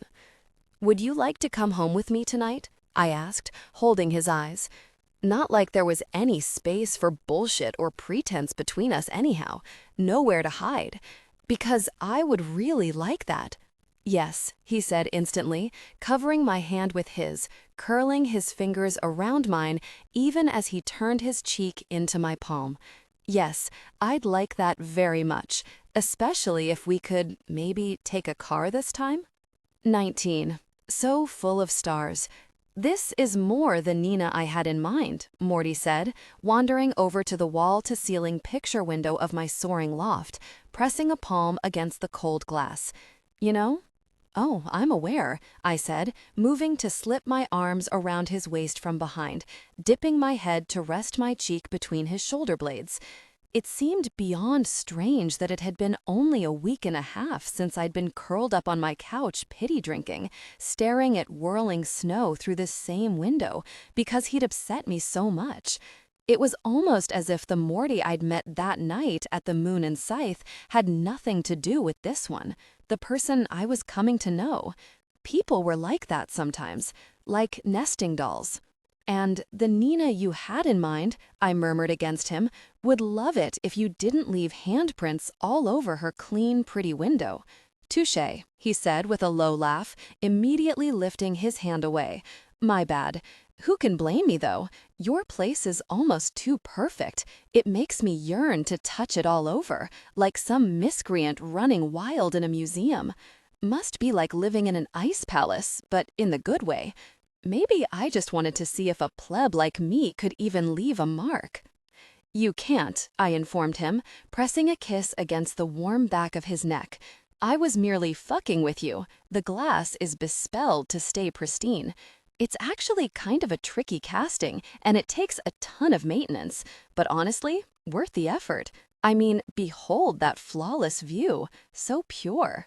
See, that's exactly what I'm talking about, he exclaimed, turning around in my arms, the light of the dozens of candles I had lit around my living room reflecting in his eyes. I was a hopeless sucker for bougie-scented candles, the same as for perfumes. My loft smelled like the Neiman Marcus cosmetics floor, exactly the way I liked it. On the one hand, ravages a turkey leg and blooming onions like there's no tomorrow. On the other, requires her windows so pristine she resorts to magic. It's confounding. I mean, I washed my hands very thoroughly after the turkey leg and the onion, I said with a shrug. I really don't see the problem. But if you were to imagine the opposite of Castle Camelot, this would be it, he said, twitching his chin toward my cool-toned, low-profile furniture, the angular glass cabinets and silvered console tables, the mirrored wall hangings that shimmered like artfully arranged shards, reflecting the night outside. Even the variety of wine glasses hanging above my bar looked like a thoughtful installation. You have to admit, it's a little dissonant. Castle Camelot is its own thing, I replied, and I like a lot of light. In Manhattan, I actually lived in a penthouse, and it was, well, spectacular. I thought about describing it further for him, but I wasn't even sure I could properly articulate those memories. Cars like beads of light threading through the streets far below, my own reflection in the glass hovering in the dark beyond, like a ghost projected onto the light-pricked night. As much as I'd missed Thistle Grove and Ladies Lake, I'd adored that penthouse, felt like the essence of myself there, streamlined and distilled. This loft was the closest I could come to approximating that feeling, that sense of pervasive airiness and light that felt the most like home to me. I could see the sky all the time, I said, giving it a shot, and I really loved that. It was like watching a constantly moving Rorschach blot right outside your windows, getting to see cloud patterns changing all day, sieving through each other, swirling like vapor, reconfiguring into other shapes, like something alive. It made me think, of course the ancients saw gods and devils and monsters up there. It's an ever-shifting canvas. More than that even. The sky was like the world's constant dream, never settling, never waking up. Weren't you supposed to be studying or something instead of sky-gazing, cracking those law books? I shoved him a little against the window, none too gently. The bespelled glass could take it. I'm poetically rendering my penthouse experience for you here, and you're going to be a dick? That's your move? His mouth twitched. I'm sorry, you're right. If I was going to bust your stones about it, obviously some kind of eat the rich joke would have been the superior play. Not to put too fine a point on it, I said, and I could hear the sudden sizzle of invitation in my tone, feel that beautiful, unfamiliar brazenness stealing over me again, the flicker of that inner fire. But if eating the rich is what you're aiming to do, well, I'm right here. Not sure what you're waiting on. You know what, he said, his voice dipping a little lower. I'm going to take that as a very literal invitation. Good, because that was how I meant it. The next thing I knew, we'd stumbled our way over to my couch, me banging my shin hard on the coffee table as we staggered past it entangled with each other because real-life passion didn't come with stage blocking or choreography, and I was on top of him, straddling his lap with my arms wound around his neck, his hands buried in the fall of my hair. I'd somehow forgotten what a perfect kisser he was, exactly what I liked. All soft lips and little nibbles, and the light but searing graze of tongues, intense and intimate without being too deep or too much. but the free-flowing back-and-forth current of sensation was just like it had been in the bar, keenly overwhelming. Feeling every touch mirrored back, the rising surge of lust growing alongside mine, as if I had two people's worth of desire inside me at once. Then he was unbuttoning my cream blouse, letting it slip off my shoulders, his gaze roaming my snow-white and gold agent provocateur bra, a gorgeous, flimsy thing with way too many tiny straps, and a little halter that wound around my neck but hadn't been visible under my demure pure can collar. I could feel the swell of his admiration, the rush of heat that pooled at his middle. The way he went rock hard under me as he saw me blush under the intensity of his gaze, or saw my chest and neck flush in any case. Both of us still had our face paint on. Neither of us had been particularly moved to wash it off when we got to my place, and now the uncanniness of his galactic swirls and my phoenix mask felt weirdly sexy, compelling instead of ridiculous. As if we weren't just Nina and Morty, but something different, rarely seen roaming this realm. A pair of unusual, quixotic creatures, magical and untamed. "Jesus fucking Christ," he murmured on a breath, trailing a hand down my neck, over the hollow at my throat, before reaching down to cup both my breasts with his palms.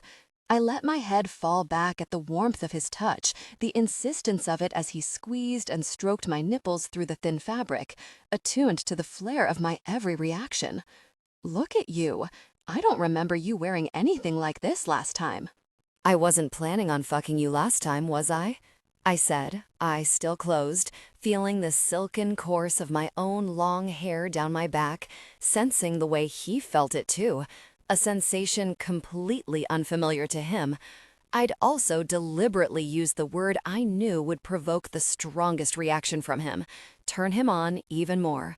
Among many other things, Morty Gutierrez really liked it when I swore. "And this time you were?" he asked, hoarse and low, a smile in his voice. I lifted my head, met his eyes, a slow smile spreading over my lips. "I absolutely was. Yes," I confirmed. "Unless you object?" "I do not," he said, so fervently it startled a bright little bubble of a laugh out of me. In one deft instant, he reached behind me and unhooked my bra with one hand, faster than I could normally even do it for myself. "Ooh, skills," I murmured, goosebumps prickling my bare skin as he slipped it off me entirely and set it on the couch beside us. With that same care he showed all of my belongings, that sweet semi-reverence. Like anything that touched my skin must be precious by association. Then he looped an arm around my waist and tugged me closer, his other hand winding in my hair and tugging just enough to arch my back a little. "And a wealth of natural talent," he informed me, flicking a devilish blue glance up at me as his mouth hovered right over my sternum, lips so close I could feel the heat of his breath. "Pretty sure magic isn't my only forte." Then his mouth settled on me, and anything I'd been about to say wisped out of my head like dispersing fog burned off by the sun. I clung onto his neck like I needed it for support, stroking the soft, close-shorn hair at his nape, twining my fingers through the longer fall of it above. He lingered over my breasts with agonizing slowness, pressing a slow stream of grazing kisses around each nipple until my whole chest felt engulfed with heat, a slow simmer like hot springs bubbling under my skin, his fingertips feathering over my upper arms. When he finally closed his mouth over a nipple, I let out a needy little high-pitched sound between a moan and a sigh. The tug and heat of his mouth, the silken lap of his tongue, the way I twitched when he nipped me hard, just a little more painful than was comfortable, like he'd remembered that I liked from last time, all melded together into a single sensation of utter overwhelm. And the fact that I could feel every moment of how much he liked it, too, the taste of my skin and the soft feel of me, the sway of my hips as I ground against him on his lap, it made me feel like I was going to explode, spontaneously combust, burst into an actual phoenix right on top of him. "You too," I said, fumbling with his own shirt, one of his blousy Byronic affairs that somehow still had too many finicky damn buttons, my fingers trembling and clumsy with need. Now, I love that, you know, he whispered, helping me along, shrugging out of the shirt in one sleek movement that bared that finely lean, muscle-carved torso, his gleaming, inked shoulders, those watercolor tattoos flickering in the candlelight. That you don't say please to me when you want something in bed. I don't know why, I admitted, taking a beat to just look at him. The impossible, almost feline beauty of that lithe and gorgeous body, the dazzling, dark-smudged eyes, the hair I'd disheveled myself. His face paint was hopelessly smeared in purple and silver, a mess from rubbing against mine, the way my own no doubt was too. Somehow, this only felt sexier. I always used to, before. Does it bother you? Not at all. It suits you like this, he said, running his hands up and down my sides, sinking his fingertips hard into my flanks. Being in charge. We can both be in charge, I whispered, leaning down for a long, clinging kiss that left us both out of breath, gasping against each other's lips. If you want. I want what you want, Nina, he said, eyes heavy-lidded, hands still grasping tight to my hips. If you want to be the boss, then here, with me, you are. And that's the way I like it too. Then this is what I want, I said, shimmying off his lap until I knelt between his legs, wriggling out of my vintage jeans leg by leg and tossing them somewhere behind me, the marble tiles a sudden and shocking cold under my knees after all that heat. Leaning forward, I trailed a line of slow, hot kisses of my own down the hard planes of his belly. He was tattooed there, too, a gorgeously geometric rendering of a black and white beehive and a bee below his left rib cage, and Ouroboros circling his right hip bone. I alternated the kisses with little nibbles that made him hiss, curl a hand around the back of my neck to keep me in place. I ran my lips over the outer edges of his torso, where I knew and felt that his skin would be even more sensitive, nuzzling my cheek against him, letting my hair trail after in a caressing stroke.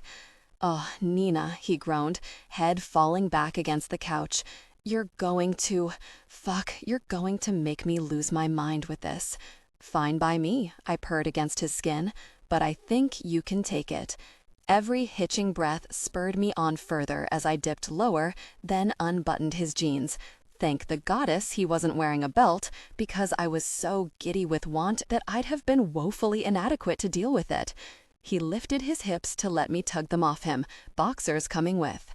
I slid my hands up his thighs, stroking the smooth muscle of them, reaching between to cup him.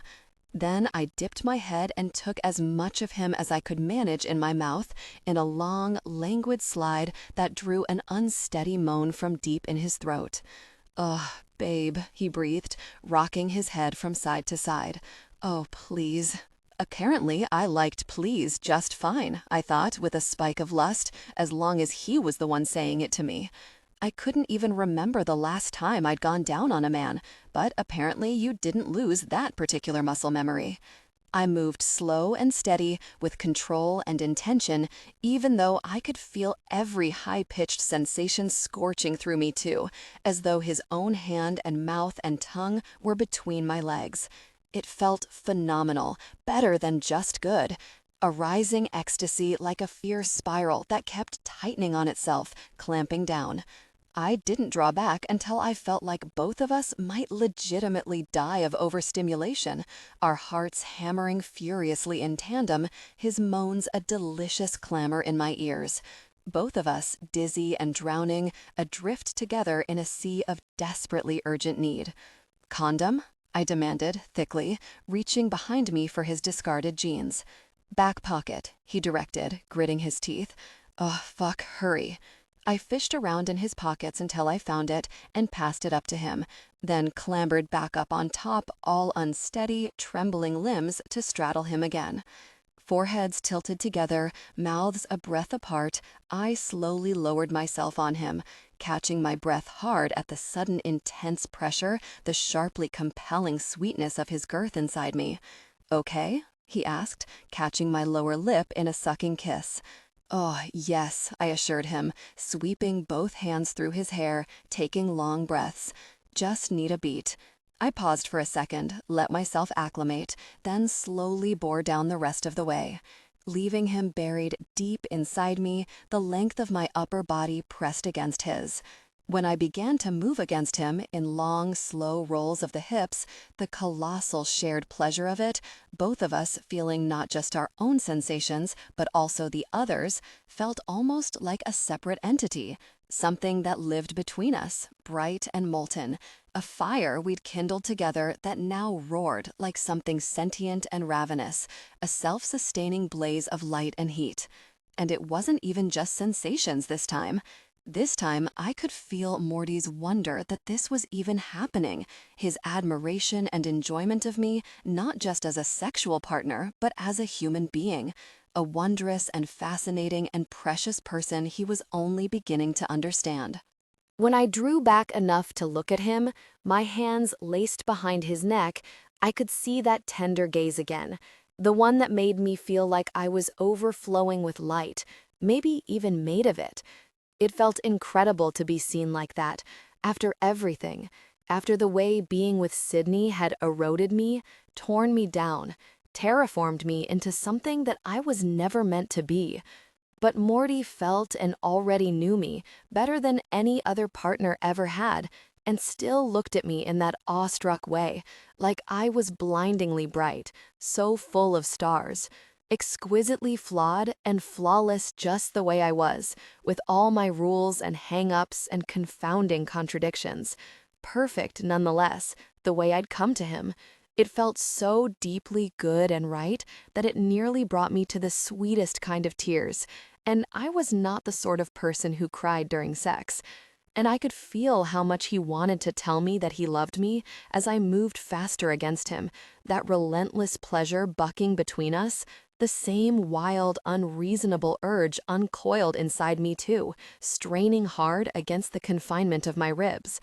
It was much too soon, and we both knew it, no matter our unusual circumstances. It wouldn't mean as much as it might one day in the future, when the enchantment wore off a little, and we could decide how much we meant it, how real it actually was, without magic ushering it in. So neither of us said it, though I could practically feel the words jostling against one another in my mouth, overeager to be released.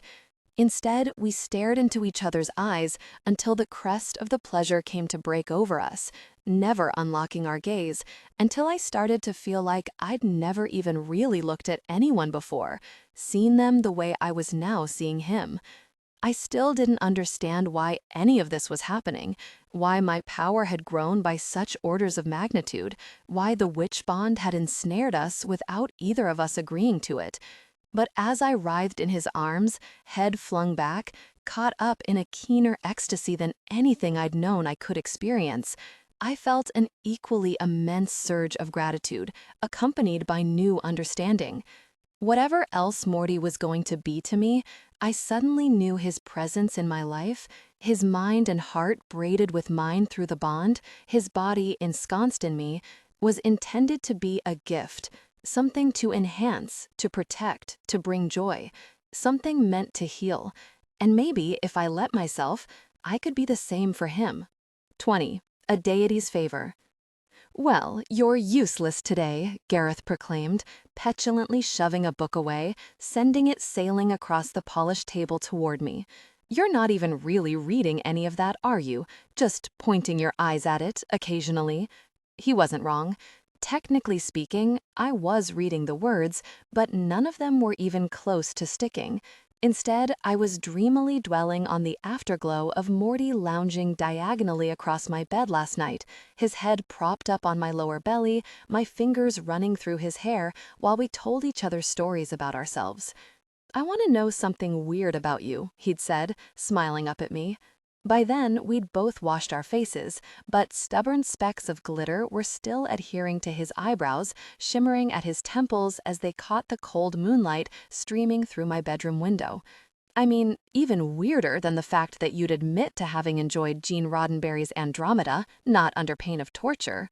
To be clear, I didn't just say I enjoyed it, I said it was my favorite. So he discovered that I had very large pupils and that they were significantly different sizes, something that always shook ophthalmologists with the certainty that I was stroking out instead of having just been made that way, and that I couldn't eat sushi with chopsticks to save my life. I'd learned that he was a strong swimmer, but had a phobia of drowning and a fear of geese from having nearly lost a finger to one when he was a kid. He'd also told me more about how Marisol was one of his favorite people in the world. She'd been the one to paint his face in the picture I'd seen in his dating profile. Before Saul was born, he'd been convinced he didn't want children of his own, but seeing her grow up was slowly turning him onto the idea, though he still wasn't sure he was cut out for it. How does that work anyway? He'd asked me. When your bloodlines mix and you have, say, Blackmore Harlow kids, what kind of magic does the kid inherit? It's unpredictable, I'd replied.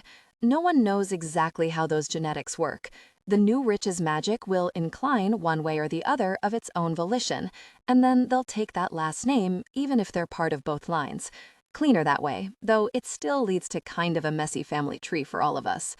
At some point, we'd gotten out of bed for long past midnight snacks, which we'd eaten standing at my counter, torn hunks of baguette dipped in olive oil and shaved Parmesan. I'd even played him some of our favorite songs from various musicals and the Battlestar score on my baby grand, because we were both apparently fine with being that insufferable couple. My bed had still smelled like him this morning, a mix of that distinctive cologne, the sweeter, almost floral product he used on his hair, and the natural marzipan scent of his skin. It was a minor miracle I'd even managed to unravel myself from those tantalizingly Morty-smelling sheets at all to go to work. If he hadn't had plans with his father today, we might very well have spent the rest of the day tangled up together, perfectly content to see how deep we could dive into the bond, explore the contours of it. The vibe had been so inviting that even Nadja of Antipaxos had emerged from her antisocial underbed lair to curl up by our feet, another minor miracle, as far as I was concerned. Now, Gareth and I were in the Tintagill Library in a thus far completely useless effort to dig up any information on the goddess statue in the lake and what she might possibly want with me. "I'm sorry," I said, closing my own tome with a sigh. It was a comprehensive dictionary of Celtic deities compiled by some long-ago Blackmore with an unusually scholarly bent. Our family wasn't famous for our contributions to magical literature. We tended to be more interested in just doing the damn thing with a lot of pizzazz and flair instead of fussily writing about it after the fact. When it came to a penchant for books and academics, I was definitely an outlier. "You're right, I'm just tired is all, and a little distracted, maybe." "So I take it you were with him last night?" Gareth said dryly, in tones of profound resignation and mild disgust, presumably at the notion of his sister with anyone. "Your inexplicably witch-bound bartender." This time, I only had to glare to bring him up short. Okay, Morty," he corrected himself, wincing at my expression. At least he was capable of learning. Though, for real, I have no idea what his last name is. It's Gutierrez, as you should know, considering we tried to buy his family's bar out from under them in the none-too-distant past, part of Lioness's Camelot expansion project. Oh shit, his eyebrows soared. I definitely should have put that together. It was my idea, actually. I've been to that bar enough to know how much foot traffic that area gets. Pretty sure I suggested it to Our Lady Mother back when she was still in the planning stages. I like the spot, don't get me wrong, but I kind of figured we could do something cooler with it. I dropped my head in my hands, massaging my temples. Well, that's extra terrible. Yet another reason for you and Morty to hate each other's guts. "And this matters to you now?" Gareth said, with one of his rare but piercing flashes of insight. "That he and I get along?" I lifted my head, rested my chin wearily in the cup of my palm. "It does, actually. I admit it. You're my brother, and he's, well, witch bond aside, I'm really starting to like him, quite a lot." And before you rip into me with the mockery, I understand we're not the most obvious of pairings, at least surface level.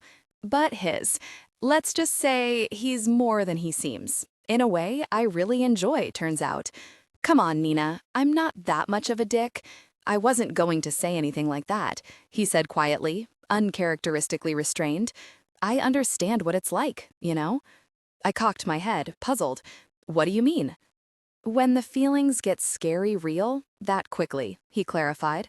It shook me a little to see genuine pain surface in his eyes, an old, deep ache that he obviously kept firmly buried the rest of the time. That's where I was with Lyndon, before I fucked shit up egregiously, as is now a matter of Thistle Grove canon. I was.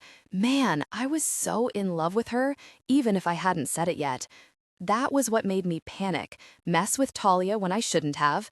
I figured Lynn would find me out any minute, discover what trash I was on the inside. So why not at least deserve the judgment when it finally happened? He shook his head, disgusted with himself. And whatever Lynn might say about me now, I remember how she looked at me then, before. Like I was good. Like I was wonderful.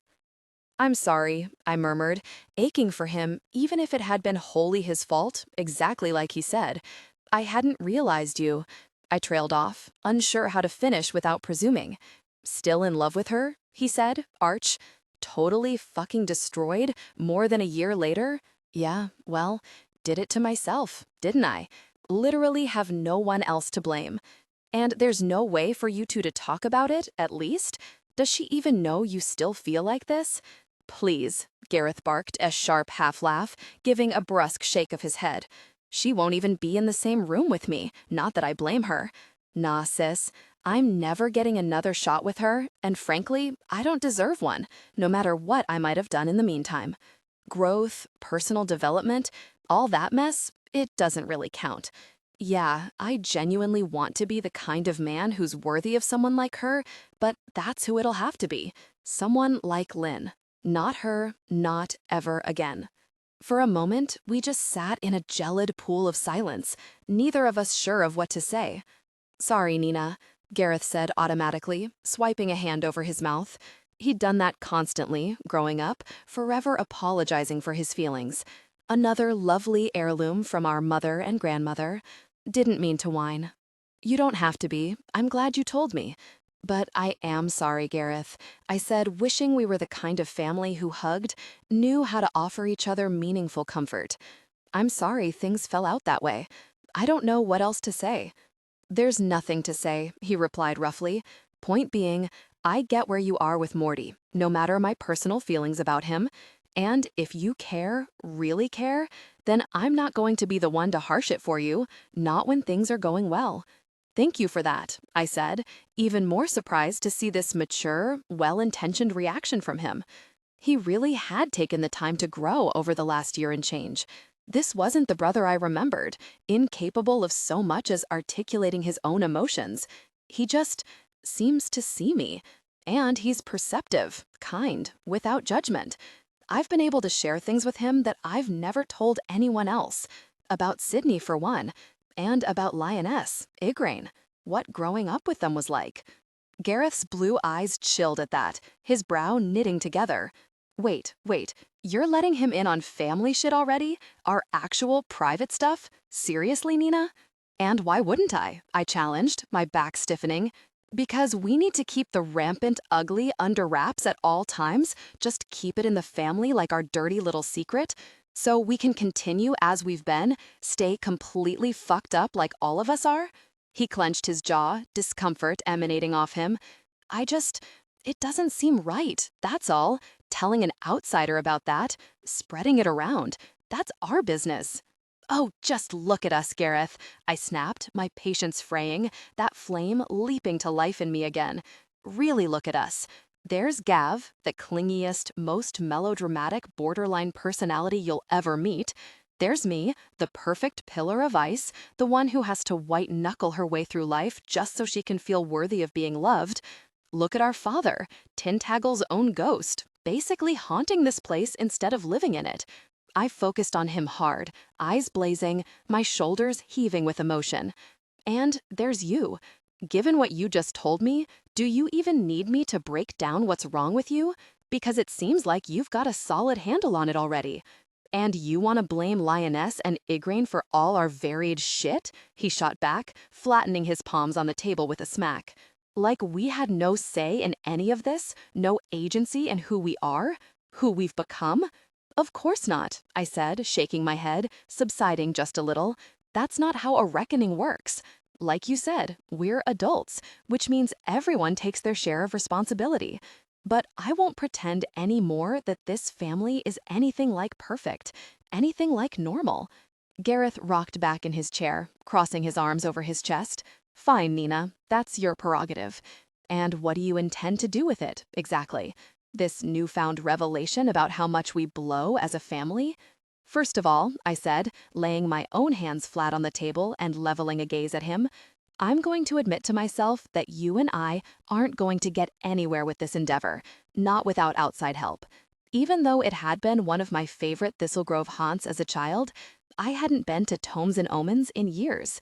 The Harlow Occult Bookstore, though it billed itself to tourists and collectors more as an indie bookseller specializing in rare and antiquarian finds, sat on Yarrow, the town's picturesque main drag, right across from the Wicked Sweet Fudge Shop, which wreathed the entire snow-strewn street with the melting fragrance of sugar and chocolate and caramel popcorn. As Gareth opened the door for us, the little brass bell above the jam sang out our entrance. I could feel the tiny spurt of a spell it triggered. An alert charm, likely keyed to whichever Harlow was in charge of the storefront today, notifying them of a new visitor. "Smells like incense crossed with 100 years of grime in here," Gareth groused at me, muffling a sneeze into the elbow of his pea coat. He'd agreed to accompany me with extreme prejudice, more out of sibling solidarity than anything else, but we were still feeling prickly with each other from the night before. You'd think they'd bother to dust, like once a decade or so. Stunningly, some of us actually have to work for a living, a low, tart voice responded from somewhere within the warren of shelves that wound through the dim space like a hedge maze of books. Without the luxury of a no-doubt pert and buxom cleaning staff at our perpetual beck and call, then Delilah Harlow herself emerged from somewhere between the shelves, even though I hadn't noticed so much as an opening there before, with a precarious pile of books stacked haphazardly. Emmy's oldest first cousin and James Harlow's understudy, the Harlow witch who would one day inherit his title of master record keeper. Her dark brown gaze shifted flatly between the two of us from beneath full, lowered brows. As accustomed I was to difficult people, Delilah still always struck me as the proud owner of one of the surliest dispositions I'd ever encountered, incongruously matched with a sweet, open face like a fawn's, heart-shaped with huge, up-tilted dark brown eyes fringed by thick lashes, a tiny ski-slope nose dusted with a faint smatter of freckles, a rosebud mouth now pursed with displeasure at our unannounced appearance in her domain. Light brown hair spilled over her traditional dove gray and white Harlow family robes, whatever she wore beneath them. I'd never seen Delilah less than fully decked out in witch attire, its loose waves glittering with suspended crystals and tiny talismans. The fact was, Delilah Harlow was remarkably beautiful, like the saltiest of Disney princesses. She would have been hugely appealing to me under different circumstances, had she not been one of the few people outside of my own family I found legitimately intimidating. "We're sorry to bother you, Miss Harlow," I interjected hastily, hoping a little well-timed groveling might smooth our road. "But we have an inquiry that we were hoping you might be able to shed some light on concerning a magical artifact. We were wondering if you might examine it for us. Give us your professional opinion as a Harlow record keeper and magical historian." She paused, shifting a little to accommodate the weight of her wobbly book pile, dark eyes lighting with a grudging flare of interest. "What kind of artifact?" she said through an impressive scowl, not bothering to offer up the use of her first name instead. As with everyone else in town, there was little love lost between most Harlows and Blackmores, especially considering what had happened between Gareth and Emmy Harlow. Though, to be fair, James Harlow had only ever been kind to me, back when I used to come creeping in here as a book-hungry shadow of a kid to spend hours roaming his shelves, ravenous for words. And at least I knew for a fact that my brother hadn't slept with this Harlow or royally fucked her over in any way, shape, or form. To the best of my knowledge, which was extensive, given how relatively small Thistle Grove's witchy dating pool was, Delilah dated only women, and certainly not ones affiliated with my family. "A coin," I said, producing it from my pocket. It glimmered warmly on my palm, reflecting a shimmering waver from no obvious source, given how dark it was in the store. Only the faintest of winter light filtered through the dust-furred storefront windows, the wall sconces glowing like dim afterthoughts. Delilah stared at the coin almost hungrily, eyes narrowing, as if she could sense the magic emanating from it even from where she stood. "Interesting," she muttered, turning on her heel and disappearing back into the shelves. "Follow me." I darted in after her, followed by a visibly long-suffering Gareth, grumbling under his breath. "Would you quit your bitching?" I hissed at him through my teeth once she was out of earshot. "If we're polite, she might actually help us." "Or sell us poisoned ink or some shit," he groused back. She was looking at us like she'd rather we both drop dead than keep screwing with her day. It's not about us, it's about the coin, and that she's clearly into. I followed Delilah's swirl of robes through tunnels of books, the towering shelves nearly grazing the double-height ceiling overhead, magic swarming against my skin. The buckling bookshelves were layered with complex strata of protection spells: anti-theft, anti-fire, anti-defacement, anti-generally malicious or nefarious activity. It was quite an impressive accumulated casting, no doubt the handiwork of generations of Harlows who took both book husbandry and their role as Thistlegrove's magical record keepers very, very seriously. Surely no single Harlow could have managed this on their own, relatively weak as they were compared to the other families, even with the magical boost Emmy's victory of the wreath had given them. Slipping behind the cluttered counter, Delilah set down her teetering stack and slid it carefully to one side, next to a banker's lamp, presumably for later sorting. Then she simply held out an expectant hand to me, palm up. I hesitated, suddenly beset by a bizarre impulse to keep the coin on my person, protected, as if I hadn't spent hours last week with Gareth trying to smash, freeze, burn the thing into smithereens. Apparently, when I wasn't looking, my feelings about it had changed. "Can't do a whole lot of professional examining," Delilah said, her tone dripping with sarcasm, "unless you let me see the artifact." I cleared my throat, feeling my cheeks flush. Right, of course. With an effort, I reached out and dropped the coin into her waiting hand, feeling an absurd little pang of loss. "She's not going to steal it from you, weirdo," I chided myself. She couldn't even if she tried. Get a grip. "A profile within an octagram," Delilah murmured to herself, tilting her palm this way and that, her little nose furrowing with concentration as she peered closely at the coin. "And too warm by half for this alloy. Unusual. Where exactly did you find this?" Gareth and I exchanged furtive glances. We'd concocted a passable story between us, since even I wasn't ready to fully defy my mother and grandmother by letting Delilah know how I'd come to be in possession of the coin. "By Lady's Lake," I said smoothly. "I go up there sometimes to think, meditate. It was right by the lakeside, sitting on top of one of the snowdrifts. I saw it catch the light, went over, picked it up." "And how do you know for certain that it's a magical artifact?" she said, flicking a keen little dart of a glance up at me, serrated with suspicion. "And not something that fell out of, say, a coin collector's pocket." Whatever else she was, Delilah Harlow wasn't anybody's fool. Now came the tricky part, even sooner than I'd anticipated. "Well, besides the warmth and the fact that I found it by the lake, it won't be parted from me.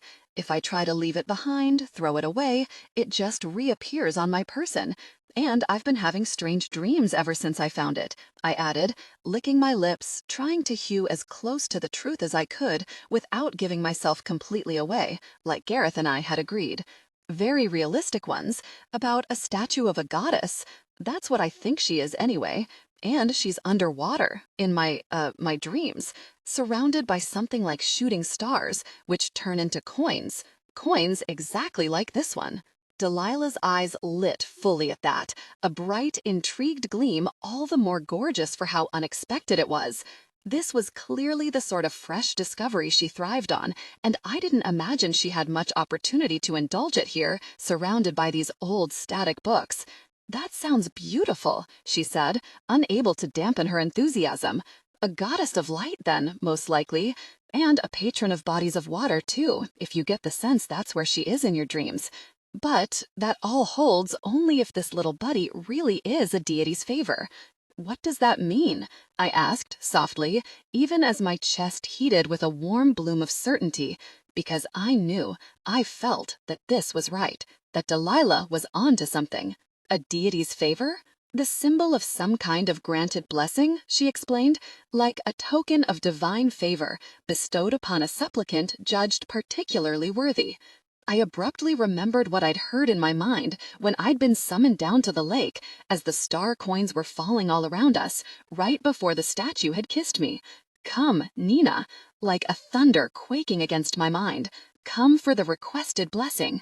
Whatever the goddess had given me, the surging surplus of power, the new fiery brashness that lit inside me like a brazier whenever I experienced strong emotion, maybe even the witch bond with Morty, she thought I wanted it, had been asking her for it even, as a supplicant. But why? So, you either found a deity's favor intended for someone else, Delilah continued, ticking the possibilities off on her fingers, or it was yours to begin with, meant for you. That seems the much likelier supposition, considering that it's attached to your person and that it's gifting you dreams. Have you noticed any other effects? Such as, I asked, stalling. Delilah cut me an irritated look. Such as any noteworthy changes in yourself or your life since you found the coin? If you were the supplicant, then presumably this favor was meant to give you something you were previously lacking. The way favors and/or blessings are generally known to work. I haven't noticed much of a change, I said, lying through my teeth, my belly churning with discomfort. I really did despise lying, any sort of deception, and I'd been forced into far too much of it recently. I will say, I've been more emotional, maybe, since I found it. Does that count? That could be part of it, she said with a slow nod, tapping a finger to her chin. I could see that murky drift of suspicion in her eyes again. Delilah was sharp to begin with, and part of her work at Tomes was likely assessing collectors' intentions and financial capabilities, bargaining with them during rare book sales and acquisitions. Right now, she wasn't buying what I was selling, and I absolutely could not blame her for it. Another angle to consider, she went on, if you are indeed the supplicant, then you wanted this, whatever it is you've received. It may not have arrived in the form you were expecting. Divine blessings rarely do, since deities don't tend to think in human modalities, but it's still the answer to your original question, the fulfillment of your wish. So, before you found the coin, can you remember what you were thinking, what you were hoping for? I crossed my arms tightly over my chest, considering. Before the coin had appeared in my bed after my underwater sojourn, I couldn't remember wishing for anything in my dream. But I'd been up at the lake earlier that night too, before my date with Morty. That was when the star shower had originally happened, only from within the lake, when the beginning of the spell, ostensibly, had taken hold. I could remember standing up there in the blasting wind, the emerald frills of the aurora flicking above me like twitched petticoats, the stars like crystal points against the black of the sky. I'd wrapped my arms around myself, closed my eyes, feeling momentarily content, a fleeting instant of serenity that the lake always inspired in me. I thought I might have wished to feel so untroubled all the time, and I knew I'd wished myself different and stronger, better somehow. I could even remember yearning for everything to be different, but in a way that would let me make some badly needed peace with myself. I hadn't realized that I'd been asking, wanting, supplicating, nor had I consciously known there was anyone to ask, though some dim, deep part of me must have understood she was down there from all those years of forgotten visits. That was when the wind had died and the lake flared white. I nearly staggered in place as the glittering rush of pieces finally came flying together, snapping into a clear mosaic of a conclusion. I'd wished for power, strength, comfort, and the goddess had granted it by giving me the most literal version of what I'd asked for, the most obvious and dramatic way she knew for someone as damaged and unsteady as I was to step back into her power. She'd enhanced my magic, flung open the doors to the hurricane cellar in which I kept all my locked-down emotions, and bound me to a partner who could hold me as I passed through such a blistering transformation, given me someone to guide through an awakening of their own new magic, even as he guided me through my own feelings. It would have been nice if she'd consulted either of us on whether we wanted to be bound to each other in the first place, and why she'd chosen Morty was probably beyond my ken or anyone's. Maybe it had only been proximity, or maybe there was something tender and accepting in him, something she'd felt would resonate with me. Given what his family was like, in many ways the polar opposite of mine, this was a distinct possibility. And like Delilah said, goddesses didn't roll in obvious ways, especially not when they thought they knew best. But even this revelation still begged the question of why. Why me?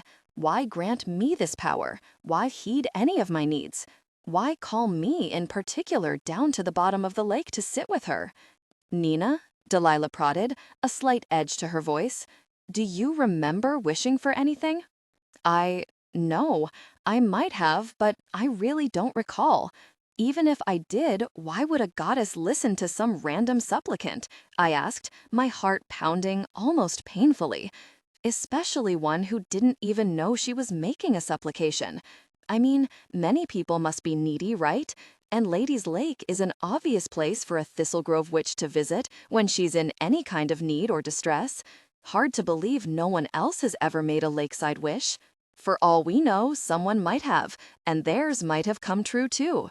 But maybe they didn't feel the need to be forthcoming about what had happened to them, she replied, eyes glittering with bright mistrust.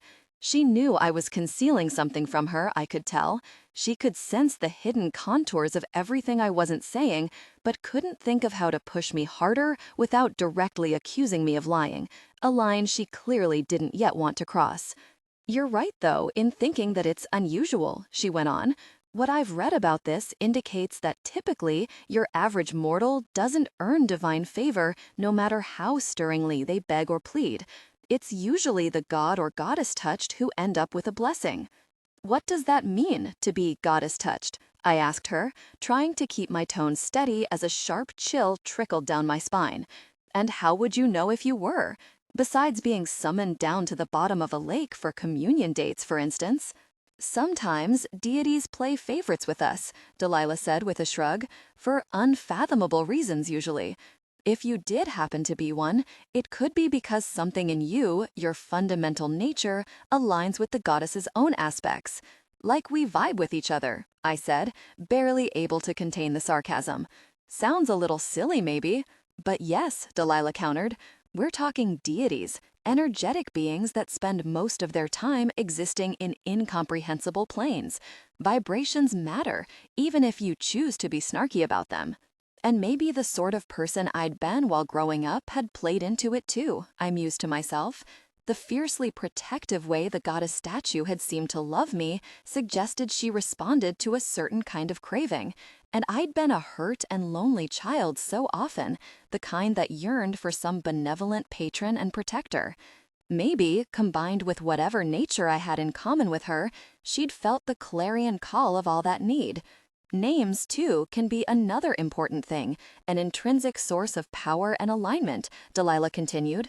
What's yours? Your full name? Nynaeve Cleodna of House Blackmore, I said, my back straightening automatically. I'd been reeling my formal name off since I was a child, at Camelot and other witch functions, so often that I was basically my own herald.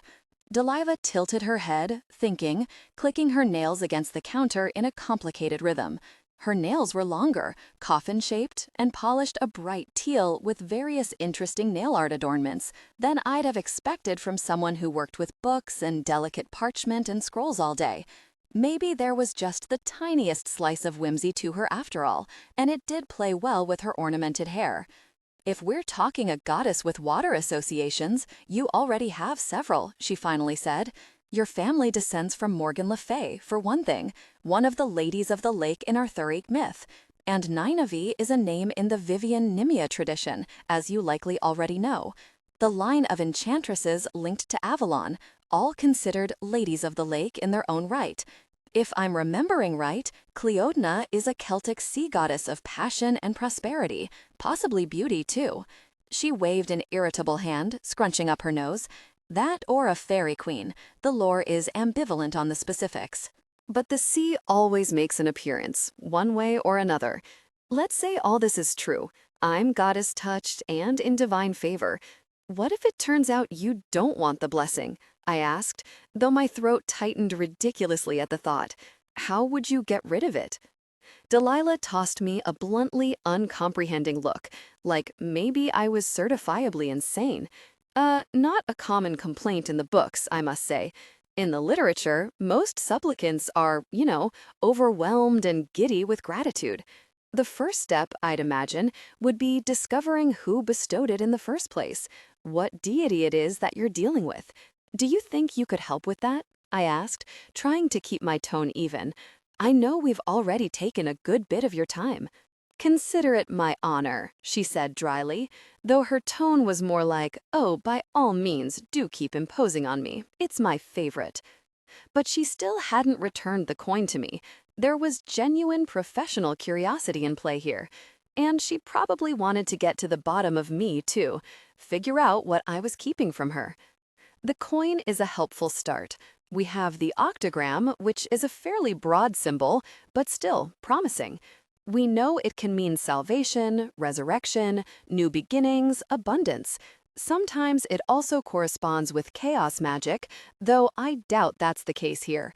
Given my newfound power, those attributes sounded more like what the goddess had been intending to give to me than what she necessarily stood for, but that wasn't something I could share with Delilah. But the fact that it's warm, she murmured, passing it from hand to hand, a fine wrinkle knitting her brow, and that it shines like this, I'd say we must be talking a light deity, as well as one with water correspondences. That narrows it down for me somewhat, at least. She clicked her fingers on the counter again in that complicated tattoo. Then she nodded to herself, leaned over to drop the coin back into my palm, and took off toward the spiraling metal stairs in the bookstores, back in that brisk march, like some kind of soldier of knowledge. Wait there, she ordered over her shoulder. I have an idea, just need to gather some things. 21. Not just goddess touched. We should get the fuck out of here, Nina, Gareth hissed into my ear as soon as Delilah's pounding footsteps faded. Did you see how she was looking at you? She knows something's off. That we're not exactly laying our cards on the table for her perusal here. Leave, and then what? I challenged, pulling away from him. We've barely learned anything we can actually use. I know what's happening to me now. I'm goddess-touched, for whatever reason, and because of it, the lady in the lake gave me a gift. And even that much we wouldn't have learned without Delilah's help. But who is this goddess? What do I do with her blessing? What if I don't want to keep it? We need much more information here. I'm just saying, Gareth replied tightly, rocking his head from side to side, a vein pounding at his temple. I have a bad feeling about this, okay? The more Delilah knows, the more detail you give her, it's risky for us. It's not how Lioness and Igraine wanted you and me to handle this, and you know that. Are you really that afraid of them? I demanded, halfway pleased to see him cringe at the accusation. That even us being here, the slightest bit out of pocket, makes you this uncomfortable? They're the ones who want us to understand what's happening to me, remember? So just focus on that, why don't you, and leave the rest to me. We were still glowering at each other when Delilah returned 10 minutes later. She glanced briefly between me and Gareth, flicking one eyebrow up at the obvious tension curdling the air between us, but refrained from any comment. These are some of the artifacts in our safekeeping, she said, delicately unfolding a black velvet cloth on the counter, pulling the corners smooth. A cracked open, creamy pink shell sat tucked inside with a tiny pearl glimmering within it, next to a miniature stone carving of a cow and what looked like a small, flat river rock polished to an almost mirror gleam. that have made their way to us over the centuries. Each one of these is said to have belonged to a particular goddess or been touched by one with intention, and they are true magical artifacts, talismans of pure power.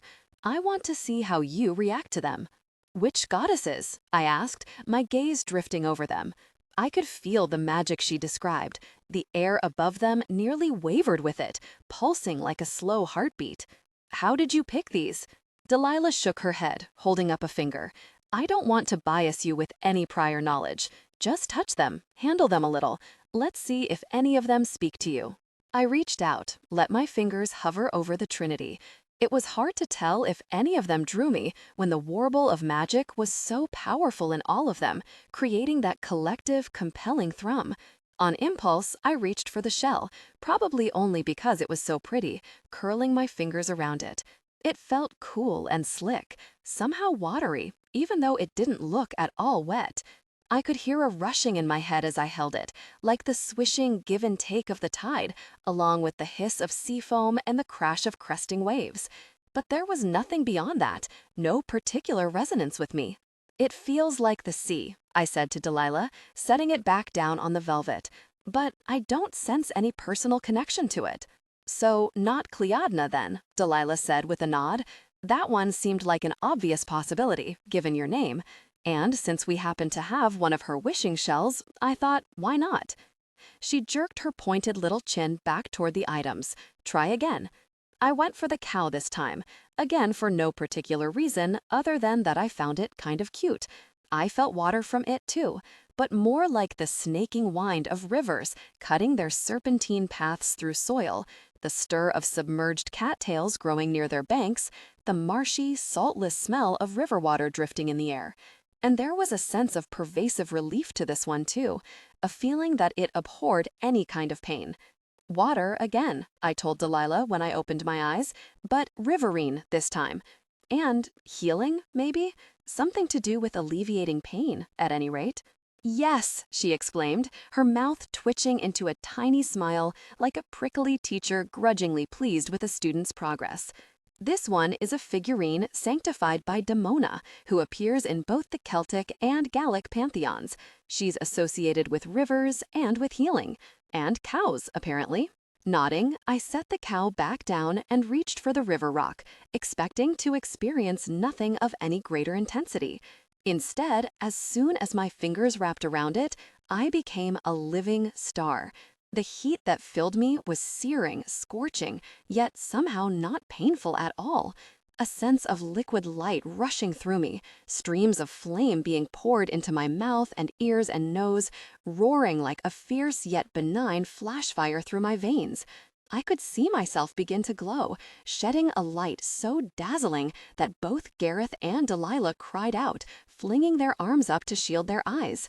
"What the fuck?" I gasped, and my voice emerged tripled with harmonics, wavering as if it were being filtered through water. What? A cascade of water abruptly crashed over my head, as if a waterfall had opened in the ceiling just for me.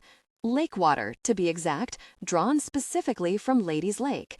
I knew what it was, could sense the precise difference between this water and the sense that I'd gleaned from the other two artifacts, as if their sources were different on both a magical and a molecular level. My books! Delilah was shrieking in a full-blown panic, frantically casting some sort of protective working.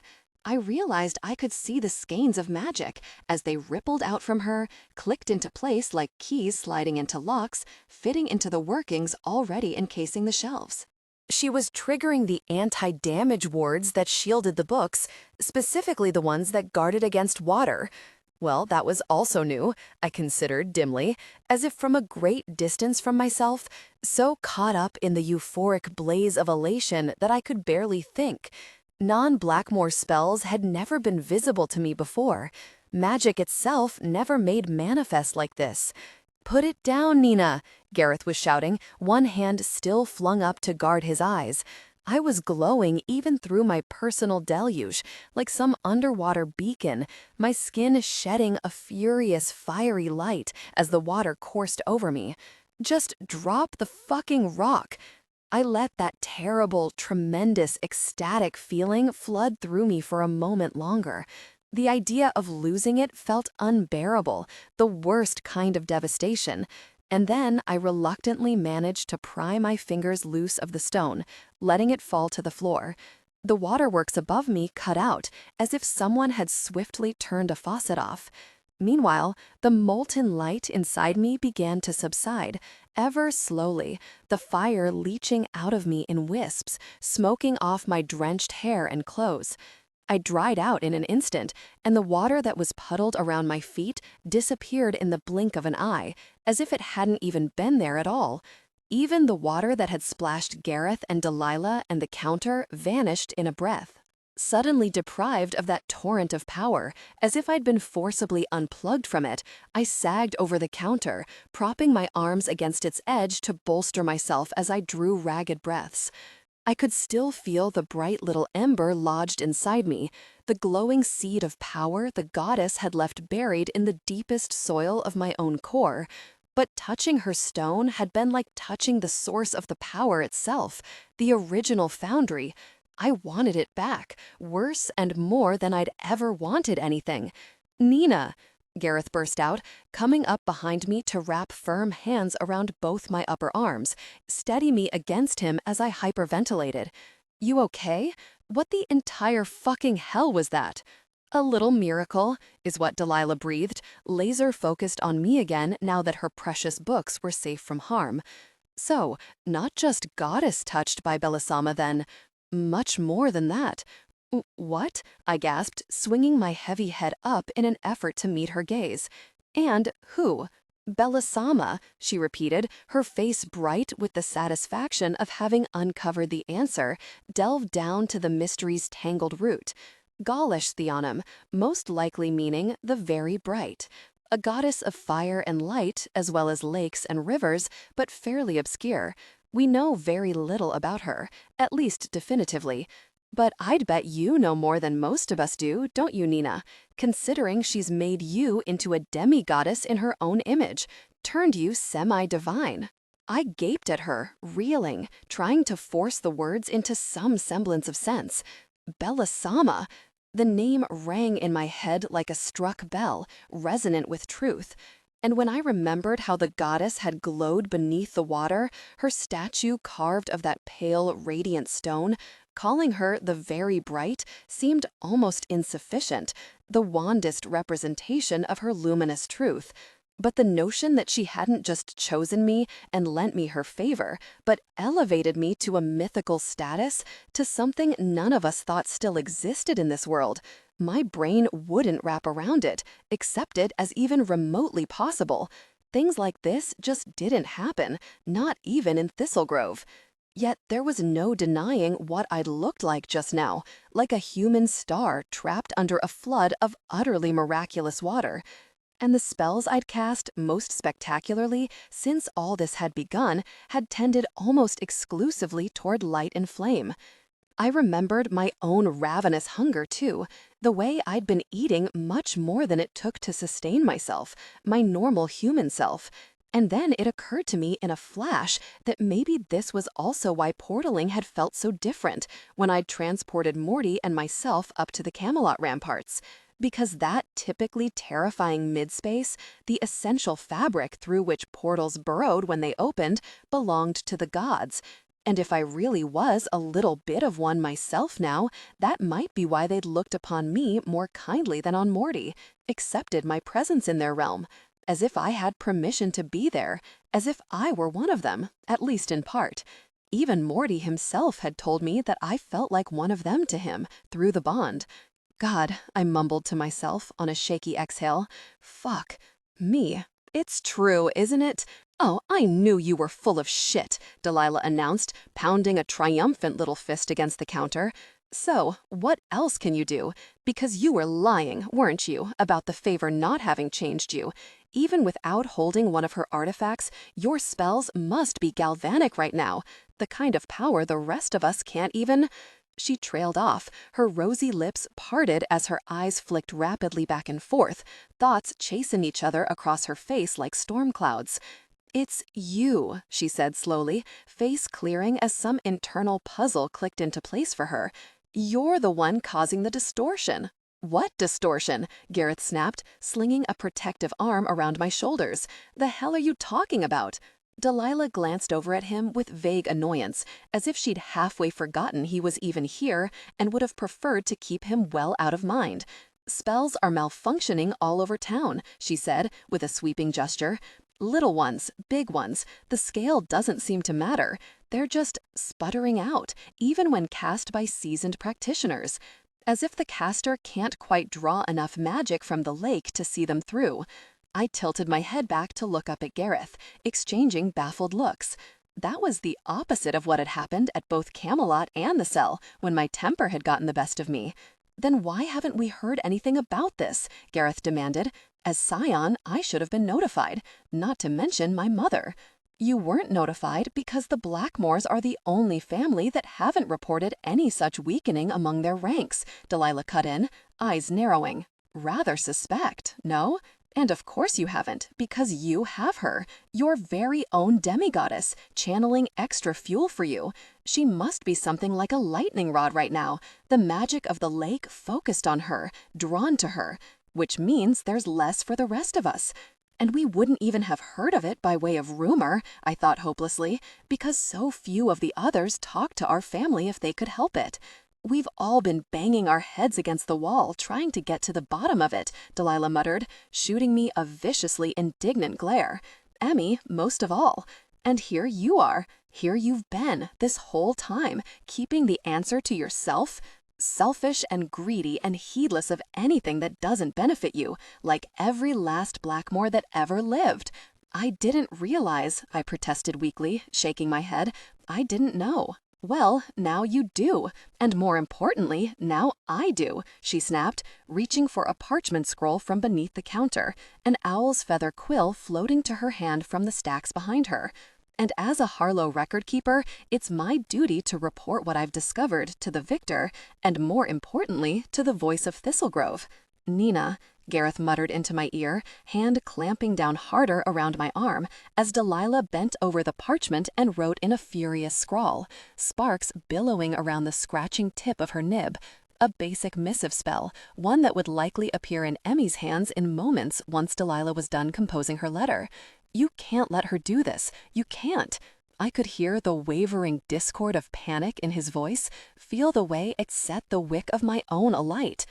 If I allowed Delilah to share this knowledge with Emmy, what kind of disaster would it bring down on our family's heads? And what would the victor do with me? Would she force me to give up this magic, this blessing, now that I'd only just tasted the full extent of it? She would. Of course she would. Emmy would never allow one Blackmore's strength to outstrip that of the entire town, not on her watch. She'd see me as a looming threat to her flock and its magic, a danger to the community she was bound to protect and serve and lead. And yet, with Belisama's rock, I could become what my mother and grandmother wanted me to be, more even than they could ever have expected, more than any of us could have dreamed when it came to restoring Blackmore glory within our lifetimes, if that was what I chose to do with it. At the very least, I needed time, the chance to think clearly about this. I couldn't allow Delilah to stripping of that control, to take even that choice away from me. "Gareth," I said, drawing up my spine, making a split-second decision so instantaneous it felt more like reflex or instinct. "Take the stone. I can't touch it right now.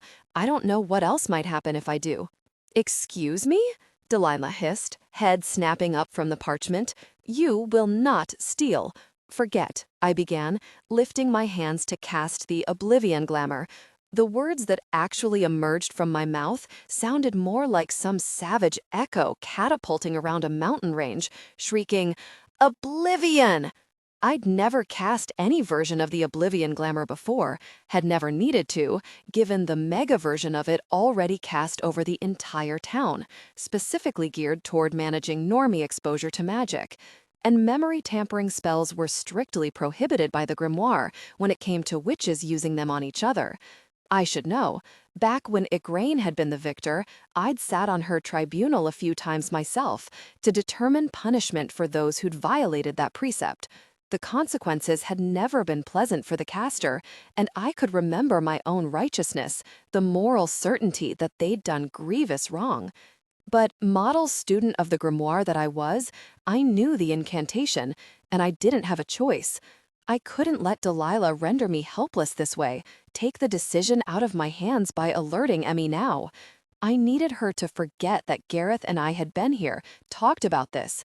I needed that time alone to decide what I was going to do, chart my own course. Boosted by demigoddess magic, the Oblivion glamour struck Delilah like something physical, a supersonic boom, a wave made of air.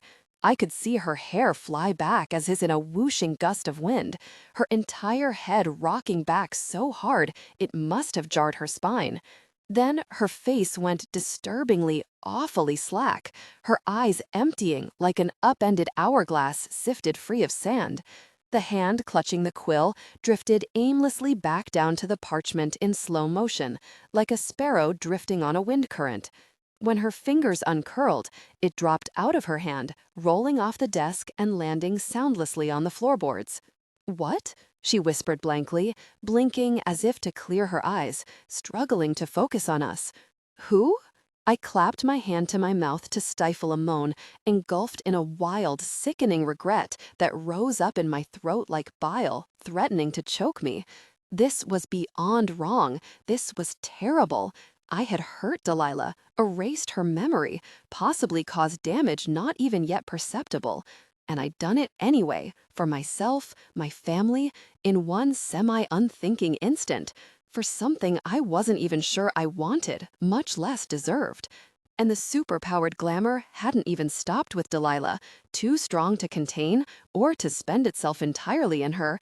It unfurled away, leaping along her still open connection to the many Harlow wards that wreathed the bookshelves.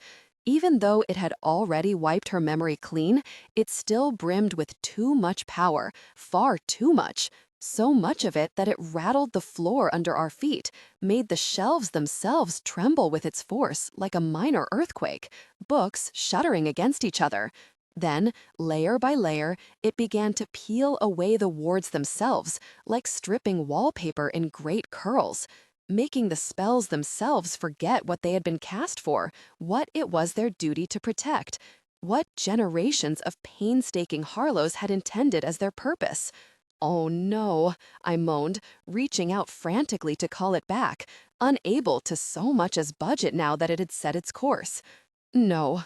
Shit," Gareth muttered tightly beside me, jaw clenched so hard the muscles strained under his tan skin, though he could see only Delilah's distress and confusion, not what was happening to the bookstore. "Oh, this is very fucking bad." But the casting was beyond my control, a column of force all its own, a chain reaction that couldn't be contained once it had been catalyzed by so much magic.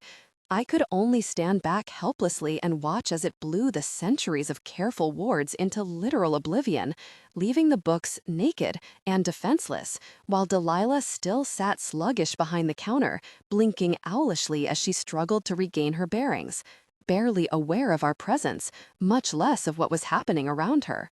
I ached at the thought of how she'd feel once she realized what was wrong with Tomes and Omens, and that she, its sacred guardian, couldn't even remember how it had happened. "We have to go," Gareth was saying, as he snatched up the stone and dragged me back toward the doors. "Now, Nina, before she gets it together, before anybody comes." And, like the most abysmal of cowards, I went with him. 22. The right thing. When Morty found me that night, I was curled up on my sofa with my knees pressed to my chest, trembling so hard my teeth chattered. Gareth had left me with strict instructions to do nothing, say nothing, until I heard from him. His assumption was that Emmy would have sensed the massive collapse of the wards at Combs and Omens, recognized it as another magical fluctuation. But with Delilah's memory erased, there was nothing to connect us, or any Blackmore, to the incident. So we'd lie low, at least until the inevitable storm rolled in. That was how my mind was insisting on referring to what had happened, the incident, in a stunted attempt to distance me from it as much as possible, diminish my responsibility. But it hadn't been an incident, something that implied accident, a lack of fault. It had been a catastrophe, a tragedy of my own making, the worst thing I'd ever done. Worse yet, I missed Belisama's stone with an ache that bordered on craving. I'd urged Gareth to take it with him, afraid I wouldn't be able to resist the impulse to pick it up again, feel that gorgeous inferno crackle through me.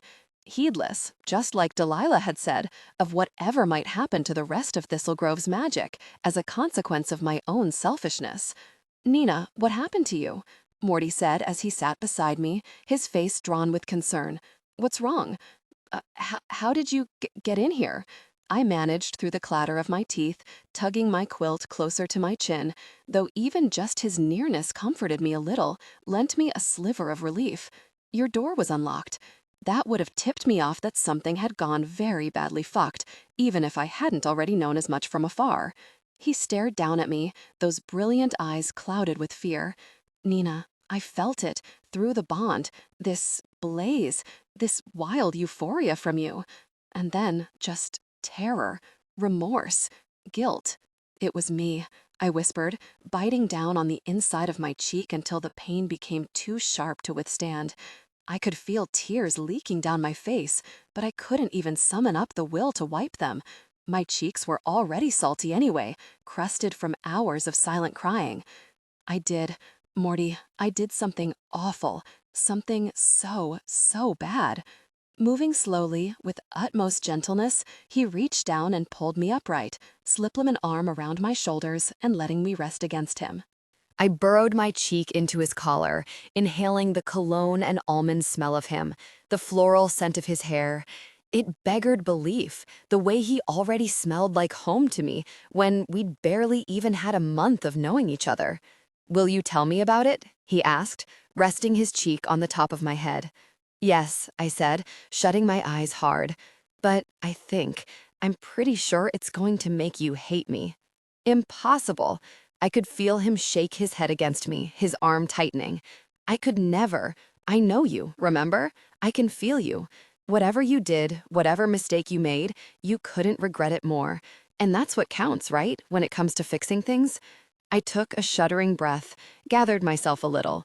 Then I told him, in dribbling bits and pieces, exactly what had happened at Tomes, what we'd learned from Delilah about me, what it had been like touching Belisama's stone, what Delilah had concluded about my newfound power-sucking magic away from the rest of the witches of Thistlegrove. "But I could still cast," Morty broke in. "You even said I was strong for a beginner." "Because you're a Blackmore by affiliation," I explained, "thanks to your witch bond with me. Blackmores seem to be exempt from the drainage, probably because they're of my blood. Things like that matter when it comes to magic. And to the lake, apparently. I'd assume being witch-bound to a newly minted demigoddess might have something to do with it too." "I wish I could have seen it," he said, voice hushed with wonder. "You like a star under all that water. That must have been epic, colossal." "It was," I whispered, my voice tear-blurred again. That was the problem. I loved it. It felt beyond wonderful, better than anything ever has. But Delilah was going to go to Emmy with it, report me, which I understand, of course. She's a Harlow and the next master record keeper to boot. It's her duty, her responsibility. But I couldn't. I couldn't just let her take it away from me like that, without even giving me time to think. I could feel a slight stiffening in Morty's body where I pressed against it, followed by a slow knot. "Okay, so what did you do, Nina? How did you talk her out of it?" "I didn't. I made her forget," I forced out through numb lips. Little bits of me had been going numb and then tingly since I'd gotten home. I was starting to wonder if I was in shock. I used an oblivion glamour, like the one cast over the town. But I needed her to forget everything that had happened, having seen me and Gareth, having found out about me and Belisama, having given me the stone to touch. Oh, Nina. This time there was something like dread in his voice, a terrible resignation. "You didn't?" I did. And the glamour? It was much stronger than it should have been because of what I am now. I licked my lips, swallowed through a throat that felt like corn husks. I don't know how much she's forgotten, what else she might have lost. And it didn't stop with her either. It affected the entire store. All the wards the Harlows had cast over it for centuries are gone now, like they forgot themselves. I didn't even know spells could do that. We lapsed into silence for a moment, breathing together in that uncanny witch-bound tandem.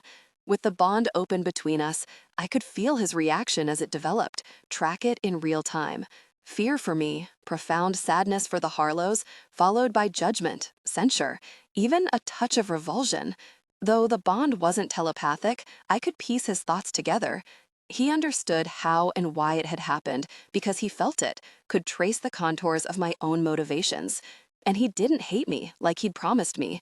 But he was also furious with me for what I'd done, and he believed with unshakable certainty that I should turn myself in, take responsibility. All the things I'd been afraid I'd sense from him, knowing how revolted he was by even the basic version of the Oblivion glamour, and the notion that normies should be constantly plied with it. "You know what you have to do, right?" he said. "There's only one way out here." "Morty," I began, seeing where this was going. "No." He cut me off, every muscle in his lean torso going rigid against me. "No, Nina, you need to go to Emmy, immediately, right now. Return the stone, tell her what happened, do what you can to help her fix Delilah and the wards. And figure out a way to reverse this blessing, give back what isn't yours." "But the lady gave me her favor," I argued, drawing away from him. "And the lake is hers, isn't it, along with its magic? And the town too, by extension. Maybe she wants me to have this, to be this, at the expense of every other witch in Thistlegrove," he challenged, fixing me with such a severe, unflinching stare that I wanted to disappear, melt into the couch. "Is that who you want to be, Nina? A demigoddess, powerful beyond reckoning, while everyone else, people you know, people in your own community, lose what they had? How would you feel if someone else did that to you?" I sagged back against the couch, crossing my arms tightly around myself. "No," I said, finally. "I don't want to cause that kind of loss. But there's my family to consider, too. What this would mean for them. We were victors for hundreds of years, like Emmy is now. Whatever everyone else might think about us, we shaped this town, made it what it is. And we could have it back. I could be something different, something new. Something like the victor and the voice of Thistlegrove rolled into one." "Yeah, you could be a fucking righteous megalomaniac," Morty snapped, his tone so harsh I flinched at it, even as he pushed up from the couch in one lithe, furious motion.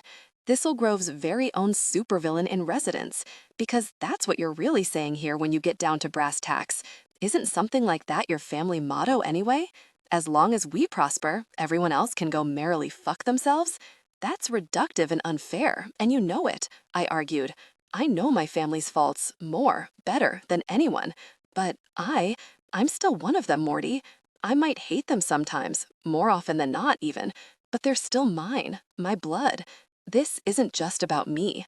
I have to factor their best interests in too." "Like hell you do," he shot back, rounding on me. "The very last thing you have to do in this life is pandering to toxic people. Keep catering to them even as they do their very best to damage you, keep you small and controlled, caged in the box they built for you. You can certainly choose to do that, but Nuna, listen, this is not you. It's not who you are, what you stand for. From everything I've seen of you, I know you're better than this, stronger, wiser, so much kinder and more compassionate. I'm just saying I need time to think," I mumbled, dropping my chin, hating myself for how weak I sounded, how obviously ambivalent. I'm not saying I won't do it, come clean with Emmy, but not right now, not tonight. It's too soon." "Fine," Morty ground out, stalking over to the chair where he'd slung his scarf and heavy duster. "Do, m'lady, whatever that even means to you." Are you going to tell Emmy?" I asked, my heart beating so hard it felt like it was quaking against my ribcage. "If I don't," he shot me a bleak, revolted look over his shoulder. "Am I going to narc on you, you mean?" He bit off, every word edged with acid. "No, I won't be ratting you out, never fear. Wouldn't you just hit me with a nice dose of oblivion anyway if I even tried? I would never do that to you, I whispered, drowning in shame. Oh, is that right? He shot back. I think your record speaks for itself there. Besides, this is your mess, your problem, and your decision. I'm not going to be the one to take that away from you, the way your precious family is so happy to. Thank you, I breathed, closing my eyes at the notion of this temporary reprieve. But I also won't be part of this, he added, thrusting an arm into his coat, involved in any way. I want you to shield the bond. I don't want to feel any more of you, not until you've sorted your shit out, decided who it is you actually want to be, and I don't know how to muffle it myself. I pressed my lips together, appalled at how gutted, how desolate and lonely the idea of closing the bond down made me feel. Please don't ask me to do that, I whispered, feeling like he was threatening to cut a lifeline, the only tether I had to hold on to. I need you, I wanted to say, but didn't. Don't leave me like this. Please stay, like I said. He looped the scarf around his neck, fixedly not looking at me. This is your decision, not mine, and not one I have any desire to live through vicariously, tell you what. So if you do the right thing, you know where to find me. And if I don't, I managed, do the right thing, according to you, then we're going to have to figure out how to break this bond. He met my eyes then, unwavering, a painful, lancing spike of blue, because you won't be the kind of person I want to be tied to in any way. 23. To duel or not to duel? As it was, I didn't have long to marinate in my misery. Emmy Harlow came to me just 3 days later. I was sitting at my desk at the Camelot office when one of the Squire attendants announced her, my head spinning from lack of sleep. I'd gotten barely any rest the past nights, tossing and turning in an anxious haze, caught up in the torment of my decision, what Morty had said to me. What was I going to do? Who did I want to be? Was I Nineveh Cleodna Blackmore, daughter of the Blackmore elder and sister to the Scion, a faithful avatar of the family? Or was I Nina, Jessamine Singer's best friend and confidant, the beau to her Kenzie? The real and complicated and ostensibly appealing person Morty had begun to care for before I'd screwed things up with him so royally. Somehow, I still didn't have the first fucking clue, and attempting to line-edit contracts while the letters swam in front of me hadn't helped a bit. "Good morning, Victor Harlow," I said carefully, as the Squire ushered Emmy in, motioning her toward the leather chairs in front of my glass slab of a desk. Keeping my face carefully smooth, as though my heart wasn't pounding in my ears, my hands trembling in my lap. "What a surprise to see you here." "Emmy will be fine," she said, shooting a brief smile at me as she sat, shrugging off her textured black faux fur coat and folding it across her lap. When she'd returned from Chicago, her hair had been cut in a sleek, asymmetrical bob, but she'd grown it out some since returning to Thistlegrove for good. Now it was longer, lighter, and wavier, closer to Delilah's shade, a pretty striated mix of browns that complemented her dark green eyes well.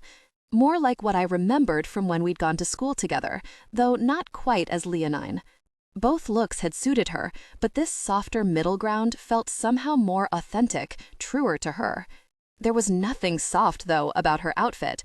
She was wearing an angular cowl-necked sweater and slick, snakeskin-patterned leggings, as well as thigh-high boots with a heel that clicked sharply against my rose-veined marble floor as she recrossed her legs. All black, I noted to myself. Even her lip gloss was a deep plum, darker than normal. As if she'd come dressed, stylishly, for war or someone's funeral. The energy was strongly of the Circe comes to burn the sept persuasion, at any rate. Of course, Emmy. I tilted my head, the picture of outward composure, my stomach roiling beneath it. "And please, call me Nina, too. How can I help?" "I'm here about Tome's omens," she said, her pretty face falling into grim, almost dangerous lines. "We had a magical assault there 3 days ago. Delilah, my cousin, was struck with an oblivion glamour, one that seems to have somehow undone most of the wards that protected our books as well." "I see," I said, trying to keep my breathing even. "And how do you think we might assist you with that?" Emmy recrossed her legs again, leaning forward slightly over her thighs. Somehow, the change in posture instantly lent her more gravitas, an almost frightening amount of authority. She clearly wasn't trying to disarm me anymore. A faint blue light had begun glowing in her eyes, something I'd seen happen sometimes during ceremonies. It was part of her connection with Thistlegrove, the magical energy that ran through her and connected her to the town itself. "Nina, I know you were there," she said quietly, and I could hear that magical thrum in her voice too, laced with a hint of unmistakable threat. "You and Gareth both. There's an alert spell on the door, but it does more than notify the storekeeper. It also records visitors, keeps track of them. A safeguard in the event of situations like this one. It was one of the few spells to escape erasure due to its placement, probably, far enough away from the heart of the store where the worst of the damage was done." I froze, unwilling to confirm or deny, uncertain what to even say. "I know you were there," she repeated, raising an eyebrow, "and that's why I'm coming to you first, instead of raising hell with lionesses, I'll admit was my first instinct. From everything I've heard about you, you're the bulwark here, the reliable one, the reasonable one. And I need to understand what happened, Nina, what Gareth did, and why in the world he'd ever have done something like that." I choked down a semi-hysterical laugh, because of course Emmy would think that whatever had befallen her cousin and the store, it must have been Gareth's fault. Given their history, and, to be fair, his reputation, it was a rational enough assumption. "Is she all right?" I said, unable to help myself. "Delilah, how is she doing?" "She'll recover her memory, in time," Emmy said, her tone still even, though I could see a dark new glimmer of suspicion in her green gaze as she reconsidered me. Her eyes narrowed further as she appraised me more closely. Maybe she could sense some hint of that goddess ember, even if it lay dormant when I wasn't casting anything. The star-struck coin glowed even hotter in my pocket than normal, as if it could feel her too, was responding to her scrutiny. "She's still groggy, no recollections of the day," Emmy continued. "Fortunately, all Harlow record keepers are imbued with an anti-oblivion charm when they begin working at tomes. Again, it's to safeguard against situations exactly like this. The possibility of someone ill-intentioned breaking in to steal a powerful book or an artifact, if that's what we're dealing with here." I hadn't known this, obviously, but it made sense. Of course the Harlows would have protective fail-safes in place when they'd been in charge of keeping our history for centuries. That's the puzzling thing. An oblivion glamour of any kind shouldn't have worked on her in the first place, she continued in that wedded tone, glinting with careful menace. I didn't remember Emmy Harlow as being quite so terrifying, but that was before she'd become both victor and voice, the first ever such mingling in our history. It would have had to be a tremendously strong casting, far beyond what Gareth's working with, even as a Blackmore. So how? And again, why lash out at Delilah like this?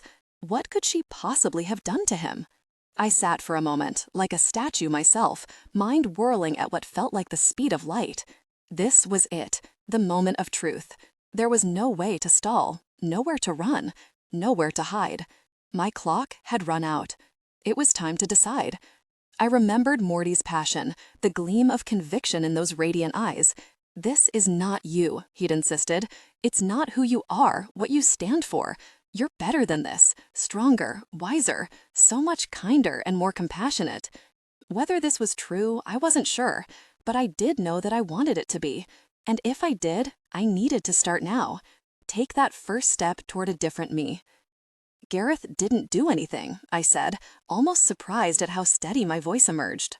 Not Nineveh Blackmore, Esquire's frostily competent tone, but not Nina's wavering uncertainty either. Something entirely new, something in between. It was me. I cast the oblivion glamour. I erased Delilah's memory. The damage to the wards, that was an accident. I didn't realize anything like that could even happen.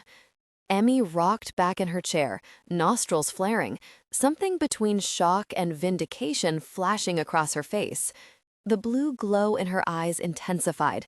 Maybe she was readying some defensive magic as well, drawing on her connection with Thistlegrove in case I turned on her. But beyond the way her knuckles paled as she curled her fingers tighter around the chair's arms, she didn't betray any further reaction. "Why would you do something like that, Nina?" she said, much gentler and more tempered than I'd been expecting. I might not even be surprised if it had been someone else in your house. But you, help me understand here. I closed my eyes for a moment, letting myself sink into the surprising relief of my admission, tinged with pure terror at what I was doing. Because this was a line I could never uncross. There'd be no coming back from here. This was the sort of treason my mother and grandmother could never forgive. But maybe their forgiveness, their acceptance and approval, wasn't something I needed anymore. "There's a statue of a goddess in the lake," I said, meeting Emmy's eyes as calmly as I could. "Delilah thinks it's the statue of a deity named Belisama, and that I have a special connection with her. Goddess-touched, she called me. She wasn't sure why, because of my ancestry, possibly, the connection to Morgan Le Fay, or maybe something about the way I naturally align with this particular deity, or even my given names. It wasn't entirely clear to her. A goddess in the lake, Emmy repeated, eyes flaring wide. Nina, are you sure? Positive, I said with a tight little nod. Not the true goddess herself, but a sentient emblem of her. The real goddess, she's somewhere else, I think. But a significant, meaningful part of her lives down there in the statue, too. It's what makes the lake as magical as it is. It's what fuels all of us, I think. How long have you known? Emmy whispered, still awash in astonishment. And how? She calls me down to her, to the lake bed. It's been going on for years, since I was little, probably. I don't know how that's possible, but that's goddess magic for you, I suppose. I didn't have any memories of it, not until one night about a month ago. I made a wish that night, without knowing what I was doing. And Belisama, she granted it. She gave me power, forged me into a demigoddess in her image, according to Delilah. Again, I left out Morty and the witch bond. That part of the favor had nothing to do with Emmy or Thistlegrove, and whatever the outcome would be here for me, I didn't want to expose Morty to any repercussions yet, not until I knew more about what they'd be. The very least I could do was protect him. Emmy nodded, her eyes flicking back and forth as she made the connections, as quickly as her cousin had done at Tomes. So it's you, then, causing all the magical fluctuations, the odd power flexes, the weakening in everyone else's magic. That's what Delilah thought, that I'd become kind of a lightning rod for the lake's magic, a power suck, a center of increased gravity. She tested me, too, with various goddess-imbued artifacts. The one I responded to was Belisama's, a river stone. I described what had happened, the water and the fiery glow, what Delilah had called a little miracle. Emmy stared at me, rapt, nodding along. I felt it when that happened, she said. It rippled all through Thistlegrove. I'd never sensed anything like it before. Not even when I wore the Arbiter's mantle for the gauntlet, and that's the biggest, oldest magic I've ever known. I've never felt anything like it either, and it was spectacular, I admitted. I couldn't have imagined it being that strong. Emmy's face hardened a little, but she nodded again, watching me with wary speculation. I can imagine, she said, still cautious but understanding where I was coming from. It's intoxicating, right? Having something that powerful flowing through you, like a drug. I still dream about wearing the mantle sometimes. Even what I have now as Victor and as the voice, it still pales in comparison. Which begs the obvious question, of course. You want to know if I'm willing to give it up? I said, holding her eyes. Yes, Emmy replied simply, tilting her head. You're a Blackmore, after all. And believe me, I understand exactly what kind of golden opportunity this must seem like to someone as ambitious as you. And to Lioness and Igraine, the sheer potential of it, of having a demigoddess in the family. Not to mention that you erased Delilah's memory of her conversation with you, ostensibly so you could steal that stone. And it's been weeks since this all began for you, which means you actively chose to withhold this information from me. I assume that was a family decision? I chewed on the inside of my cheek because this was another tipping point. I could shoulder the full responsibility, keep my family out of it entirely. But I didn't owe them that kind of sacrifice. They'd done nothing to earn that sort of loyalty. That also wasn't who I wanted to be, not anymore. I cast the oblivion glamour of my own volition, I said, tipping my head. Lioness in a Grain didn't even know I was going to Delilah for help. But they knew about my power surplus, the statue in the lake, and they were adamant that we keep everyone else out of it and that I say nothing to you. The plan was for me to understand this new power, seize it fully, and then, possibly, plan a coup, wrest the town from you if we could. A ripple of pure fury wavered across Emmy's face, her eyes flashing a searing sapphire. A Blackmore queen to reign over Thistlegrove? She bit off, her delicate jaw tight. No matter the cost. How very Targaryen of them. In their defense, we didn't know about any of the other consequences, I added. As you know, we haven't been experiencing any loss of power, unlike the other families, due to the blood connection with me, I'm assuming. So that wasn't part of it. Do you honestly believe knowing the cost would have made any difference to them? Emmy demanded flatly. Stripping everyone else of almost all their power, so you and the two of them, of course, could finally rule the roost again? Doesn't sound like the kind of thing they'd consider much of an obstacle, in my opinion, or particularly morally problematic. Possibly even preferable to have everyone else left weak, fewer pretenders to the throne. It's true, I said, with the same equanimity. I know my family, or at least the two of them who lead us. But we aren't all like that. Gareth isn't. Or at the very least, he's trying his best not to be. Though I'll be the first to admit he still fails with unfortunate frequency. Unsurprising, Emmy said, with a crisp half-shrug. But I'm glad to hear some efforts are being made. That's a new development. And I'm not like that, I went on. Or I wouldn't be sitting here telling you all of this. No, you wouldn't, would you? She said wryly, a faint smile curling her plum-glossed lips. You'd be challenging me to a duel, the great British sorcery-off. One that you'd probably win by the sound of it. But I don't want to win, I said with a little twitch of a shrug, and the truth of it melted warmly through my veins. Nothing near as headily sweet as that scorching goddess fire, but real and sustaining all the same. Not at everyone else's expense. Not if it means I have to fight you for Thistlegrove. I can't live with that. I don't want that for this town, or for either of us. Emmy's piercing gaze shifted between my eyes as she assessed my sincerity, the blue in it dimming noticeably, her hands knitting more loosely in her lap.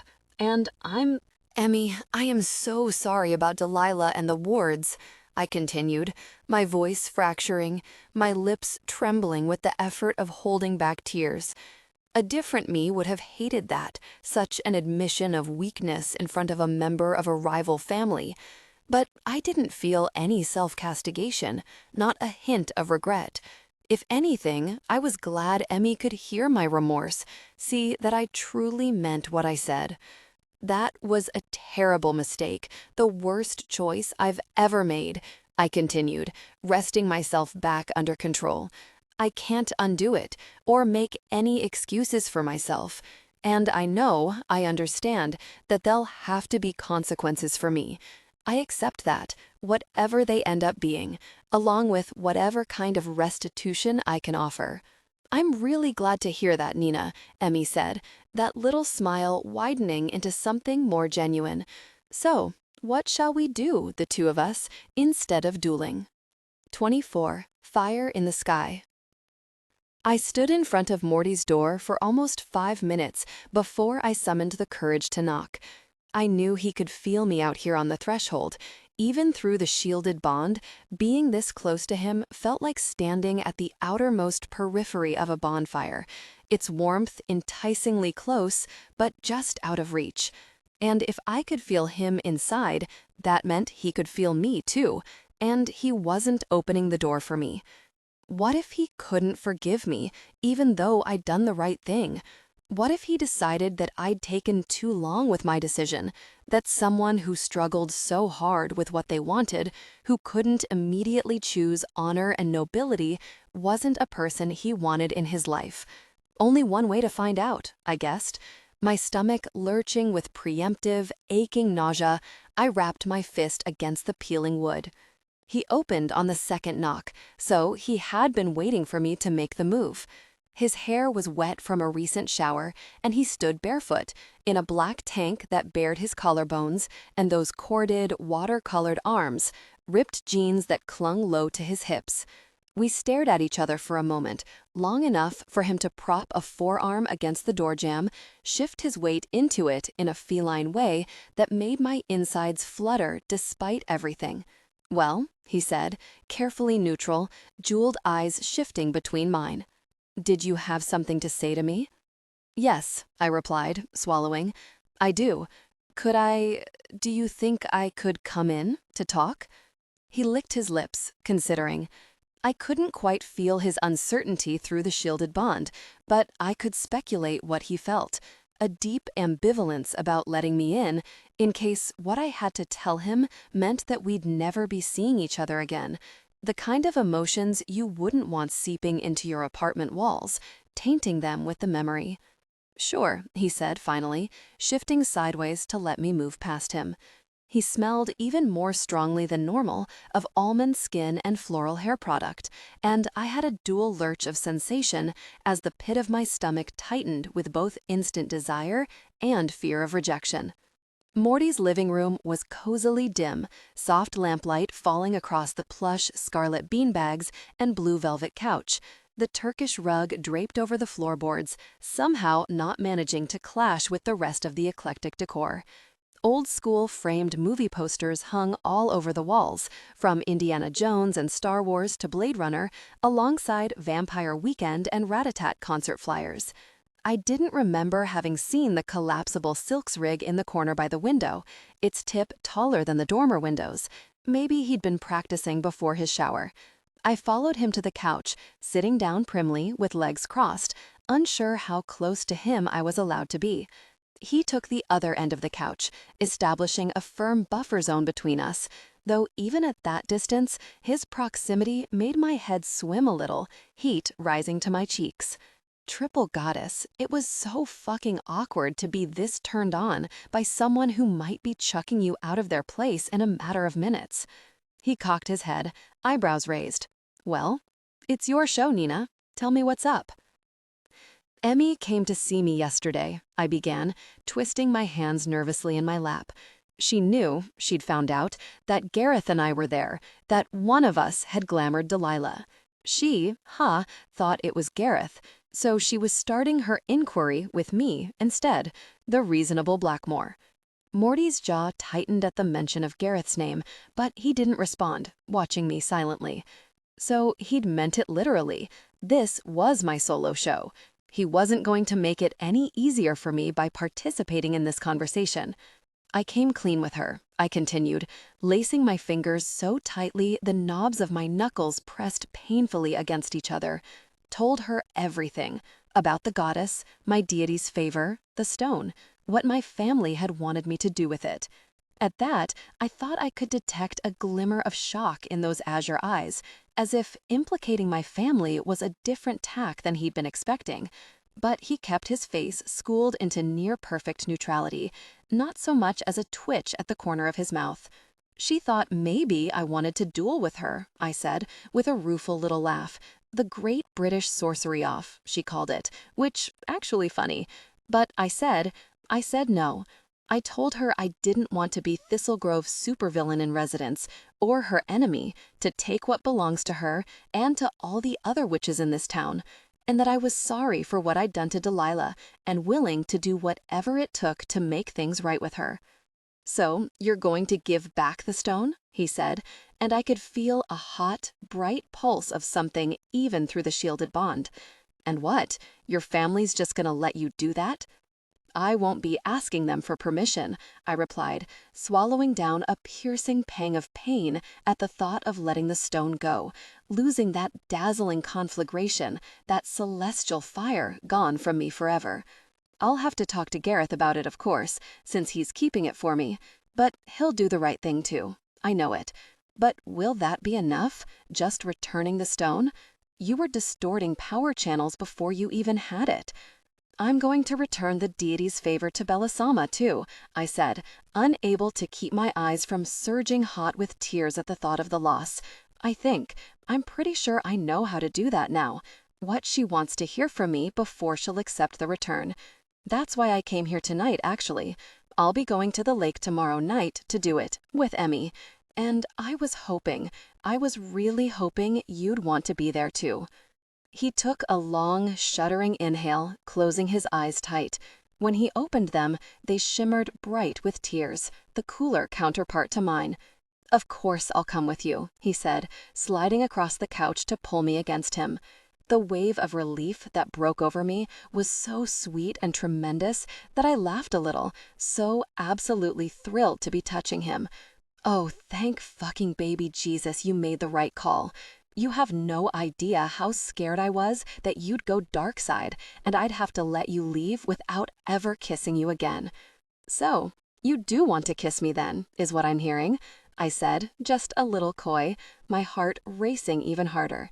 I want to kiss you, and I am so goddamn proud of you.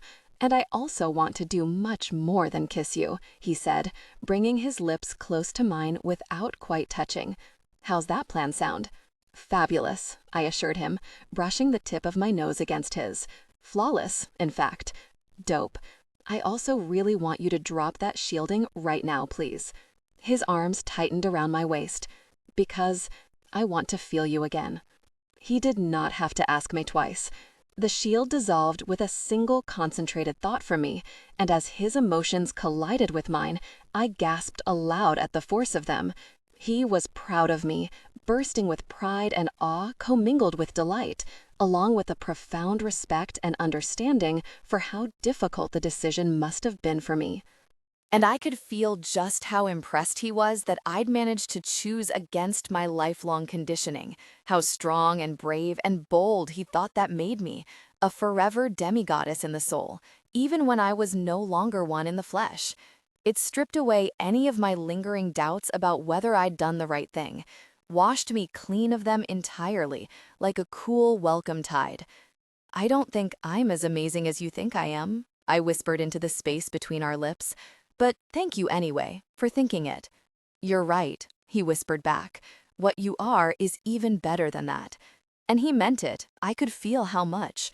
Because with him, I didn't have to be perfect, or anywhere even near it. I just had to be good, and that was more than enough. His mouth melted against mine, and in an instant his tank was tugged over his head, my sweater pulled off and tossed on the floor as I climbed onto his lap. The feel of his skin against mine as his emotions surged inside me was delicious, intoxicating, an elevation of arousal that made me feel something close to high. I pulled back to look at him, the utter, improbable beauty of that delicately etched face and dazzling eyes, the luminous way he watched me as I wove my fingers through his damp hair. I might be readying to give up all the borrowed light and fire I'd been given, but he himself was light.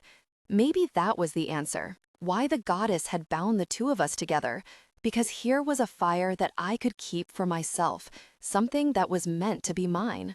Why do you always do that? He exhaled on a light laugh, eyes heavy-lidded with pleasure as I ran my palms down his cheeks, the sides of his neck, the firm lines of his chest.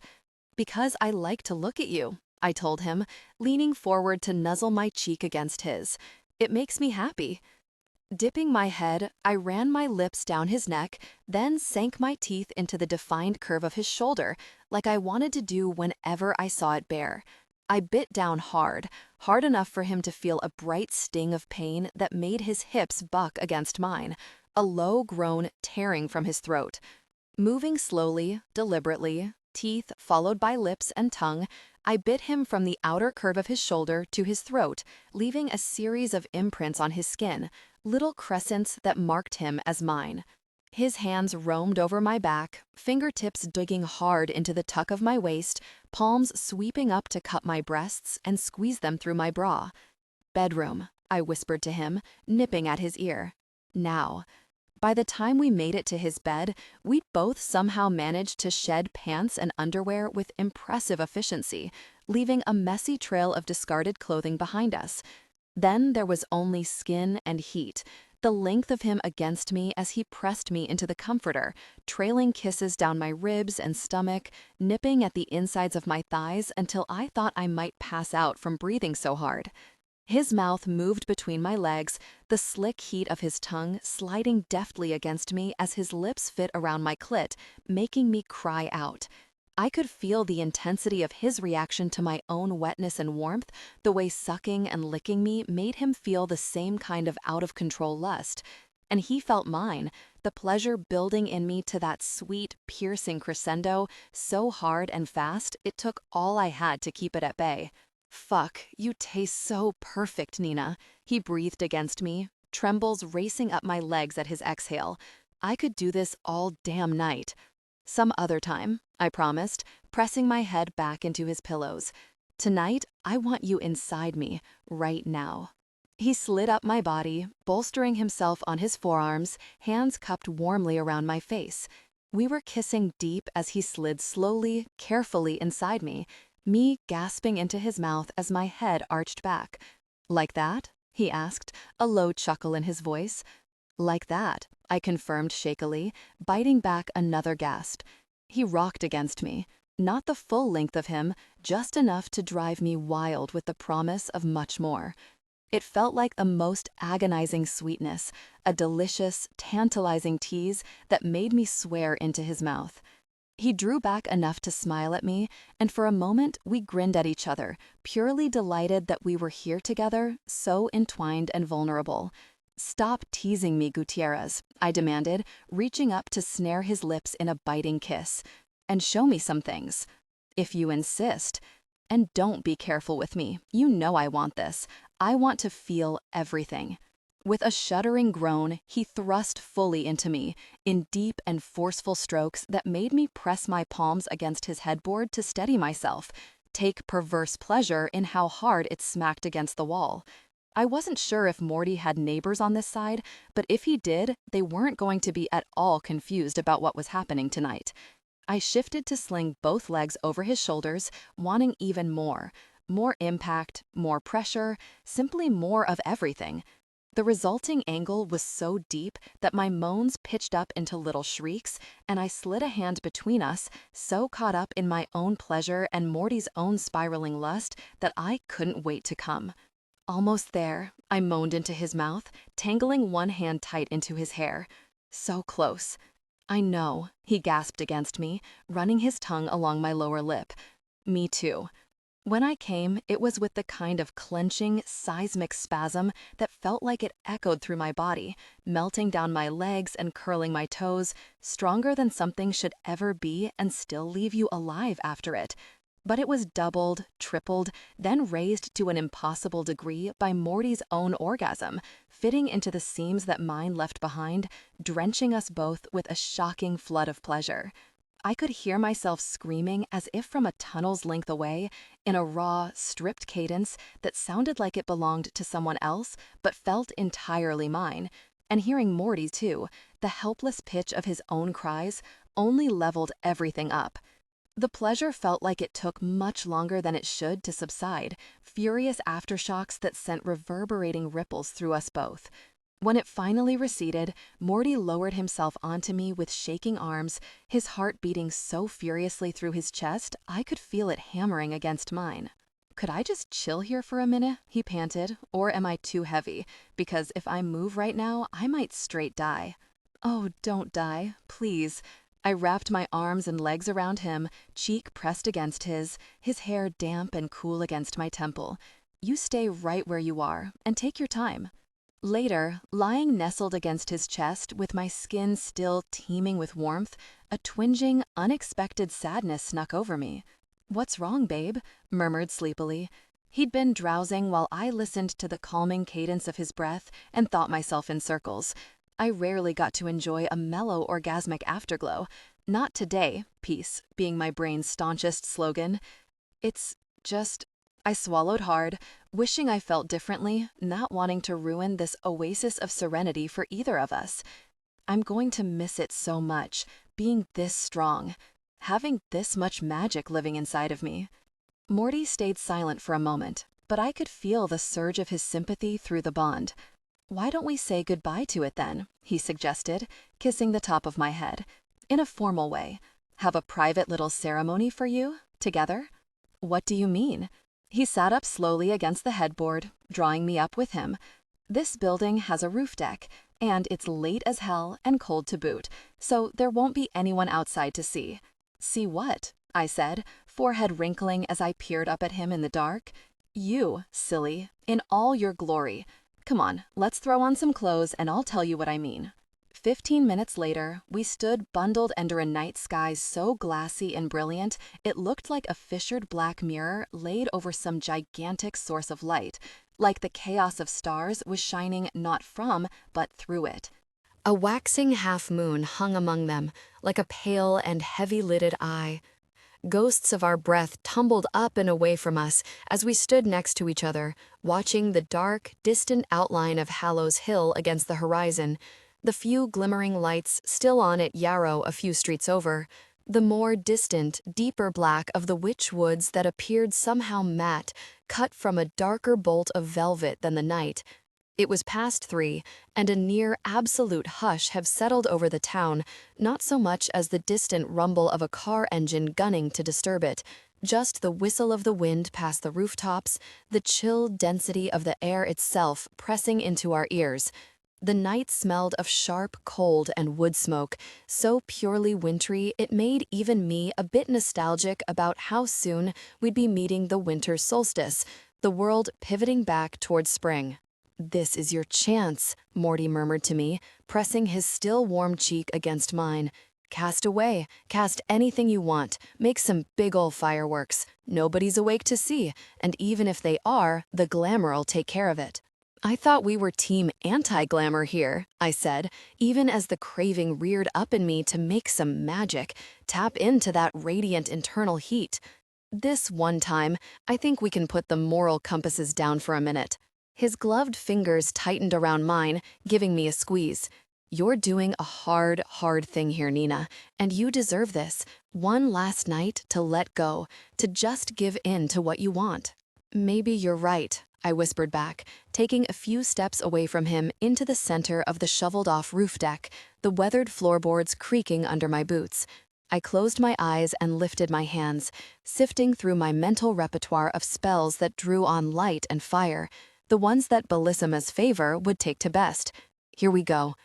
Then I flung a parade of spells up into the star-prickled black canvas of the sky, one after another, not even pausing for the buffer of a breath in between them because I didn't need it. I was a furnace, a forge, a human Promethean fire, and the spells rolled out of me like I'd been born to cast them, exactly like this, blazing and spectacular, one final, glorious time. A blinding deluge of cosmic fireworks that burst so high I could imagine they must be visible even in the stratosphere, to the gods or anyone else who happened to be peering down at us. I started with Phoenix Rising, the bird's golden plumage melting immediately into Polaris Ascenta, tremendous, pulsing platinum star like a diamond mined from ice and light that went soaring up into the darkness as if to join its natural sisters. After that came Brigid's primordial spark, followed by Spears of Dying Sun, Apollo's radiant quiver, Moonlight Grazing Water, and the infinite aurora. With each new spell, the seed of fire inside me burned hotter rather than guttering, those dragon wings beating against the constraints of my ribs in a wild, triumphant euphoria. I could only imagine how monumental this would feel if I were holding Bellissima's stone, and for a moment I felt like I was falling into an all-consuming abyss of sadness at the idea that I was letting the stone go. Could I go through with it after all? Was it too late to reconsider whether I should keep what felt so rightfully mine? Then I glanced over my shoulder to see Morty's face, rapt and delighted, flickering with my own magic-made light as he laughed into the sky. And I knew that I couldn't possibly do anything that would compromise that pride, risk losing that faith and joy in me. The person I'd become if I kept this temporary gift wouldn't be one that either of us could love. So I kept casting and casting and casting into the sky for what felt like hours, until the twinned joy and grief overwhelmed me, closed over my heart like stage curtains drawing shut. And when I dropped to my knees on the cold floorboards, sobbing like my heart would break with the immensity of everything I'd never feel again, Morty was there to catch me, to pull me against him and hold me tight, to feel and share the firestorm inside me until it subsided and left mostly peace behind. 25. Say goodbye to fire, farewell to light.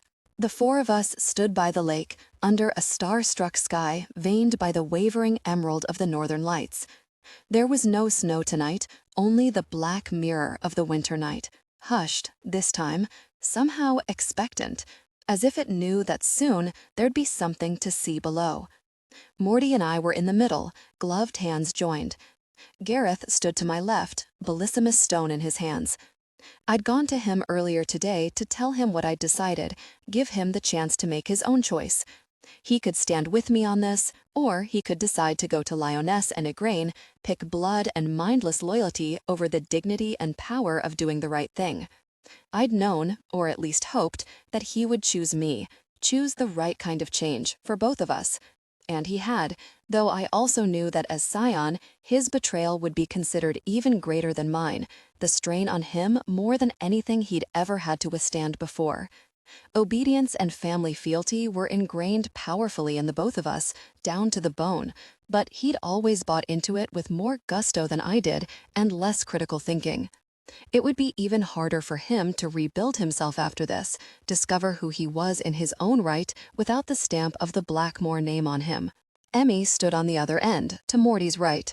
I didn't think her presence would be necessary, at least not magically, but I wanted her to bear witness, to know that I meant this sacrifice fully, was committed to staying this course. She caught my eye as I looked over at her, gave me a small, solemn nod of respect.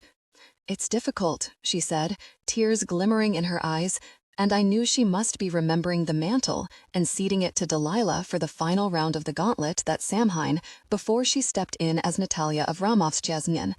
"Believe me, I know, and you're brave, so brave, to do it." "Thank you," I said, biting the inside of my lip. "That means a lot coming from you, Victor and Voice." I closed my eyes, let the icy breeze ruffle my hair, listening to it whisper through the pine needles of the trees that ringed the lake. "You ready, milady?" Morty whispered to me, squeezing my hand. "As I'll ever be," I murmured back, leaning over to brush a kiss over his cheek before turning back to the lake, focusing on that heat inside me, the glowing ember, the goddess's gift. "Lady," I started, in a whisper, "Bellissima, if that's a name you like. I came to thank you for your favor. I know, now, what you did for me, and I think I know why you did it, too." A thread of light raced through the lake, just the slightest glimmer, before vanishing. Nothing like the storm of fallen stars that had greeted me the last time. This was more of an acknowledgement, a subtle tip of the head, a sign that deep beneath fathoms upon fathoms of black water, she was listening. "I needed power," I said, my voice gaining in strength and volume. "I needed control, but not the kind I had before, the suffocating kind that wrapped around my neck and wouldn't let me breathe or live or be. So you gave me fire, you lent me light, you gifted me the kind of love I didn't think existed, or at least a taste of it. The promise of what could be if I was brave enough." The light flared again, and this time the breeze through the trees sounded almost like a voice, the whispering breath of a low, sweet chuckle. "You gave me everything I needed to find my own strength," I said, my voice trembling now, tears prickling in my nose. "To step into the right kind of power. But I don't think you intended for me to keep it forever, did you? Not if it meant that everyone but my family had to lose power of their own? Not if it meant Emmy losing what's hers by right, because if she's the voice, that must mean you know her too, that she's also yours, even if she isn't touched by you like I am." Another flare of light, an approving sigh from the trees, as if to say, "Go on." This was just a push for me, a nudge in the right direction, a stepping stone. And to really accept what you've given me, to complete that transformation, this last bit is part of it too. I'm so grateful, so deeply thankful for having had it, but I have to let it go now. Give it back to you. I turned to Gareth, offering him my palm. The stone, brother, I said, trying to keep my voice from quaking as I swallowed back tears. One last time, he said, low, his eyes catching the pale glint of the waxing half-moon above. I have to ask, are you sure? I'm sure, I said, and I was, even if my voice fractured, even if I felt like I might cry for days once the deed was done. Then the stone was in my hand, my mind and body suffused in liquid fire, ecstatic power surging through every fiber of me, illuminating me until I felt like I was no longer even flesh and blood, but something purely wrought of light. There was no sealing waterfall this time, but the lake itself began a shimmering ripple, lapping toward me, creeping over the frozen edge like a personalized tide.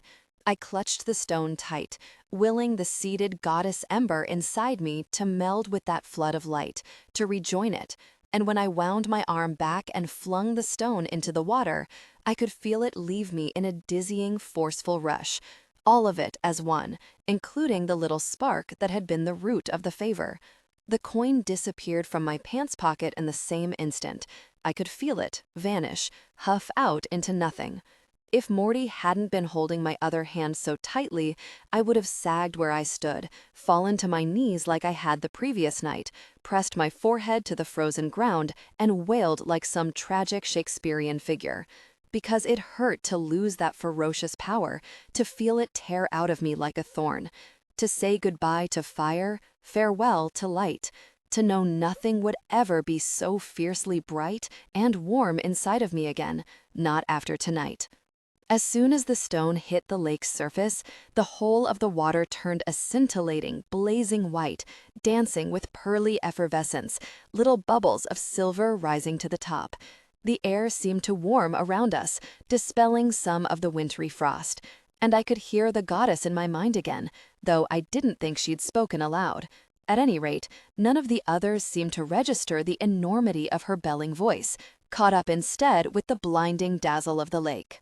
Oh, my Nina, my very clever Nina, I knew that you would find your way to understanding. And what of your new love? Would you both keep it, or return that too? I turned to Morty, tears shimmering hot in my eyes. She wants to know, I began, my throat tightening, if we want to keep the bond or break it. If we break it, I don't think you'll get to keep the magic. That isn't how that works. But if we keep it, then I stay a witch, but we're bound forever, he said gently, his delicate face luminous in the flood of light shining from the lake. No matter what, even if we decide we aren't for each other, right? Yes, it would make conscious uncoupling kind of tricky, at the very least. And you and I, you know how different we are. Who knows if we're going to want the same kind of life? He huffed a laugh, brought my gloved knuckles to his lips for a grazing kiss. I mean, does anyone ever know that for sure when it comes to another person? What I do know is, I'm willing to take that risk, if you are. So, what do you think? I think that yes, I whispered fiercely, leaning in to press my forehead against his.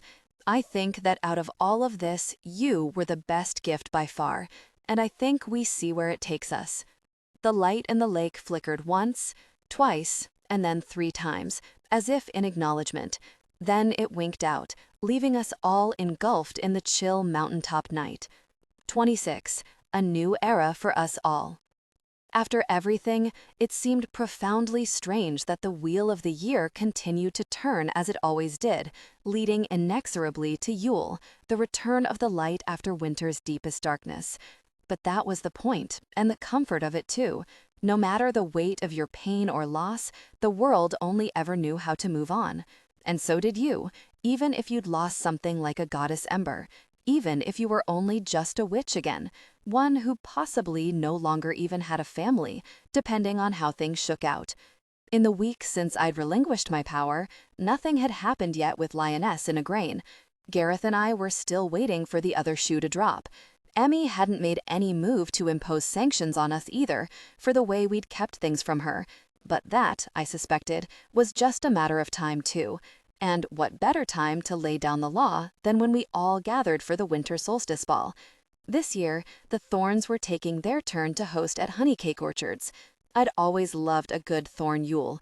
Rather than hosting inside Honeycake Cottage, their domain proper, they liked to erect what was functionally a greenhouse made of magic.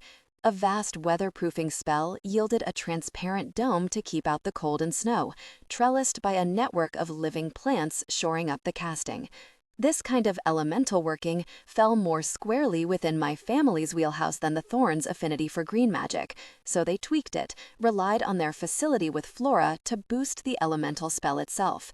This year, the dome looked slightly different than I remembered from previous Yules. I could see fine skeins of wispy darkness lacing through the green, as though ectoplasm had also been braided through the casting for even more stability. A nod, most likely, to the unexpected new alliance between the Thorn and Avramov families. Isadora Avramov and Rowan Thorn, partnered since last Beltane, had probably cast this dome between the two of them. The end result was like standing under a smoky glass bell full of plants, curling ivy and flowers, creeping up an invisible curvature, upon which also hung mistletoe, holly, and pine needle wreaths with clusters of candles suspended in their centers. The warm air smelled like sharp pine, mulled wine, and cinnamon, along with a hint of wood smoke, even though there wasn't any fire beneath the dome. Above, you could see the unabashed glitter of Thistlegrove's diamond stars embedded in the night, the feathering drift of snowflakes that spiraled all around the dome.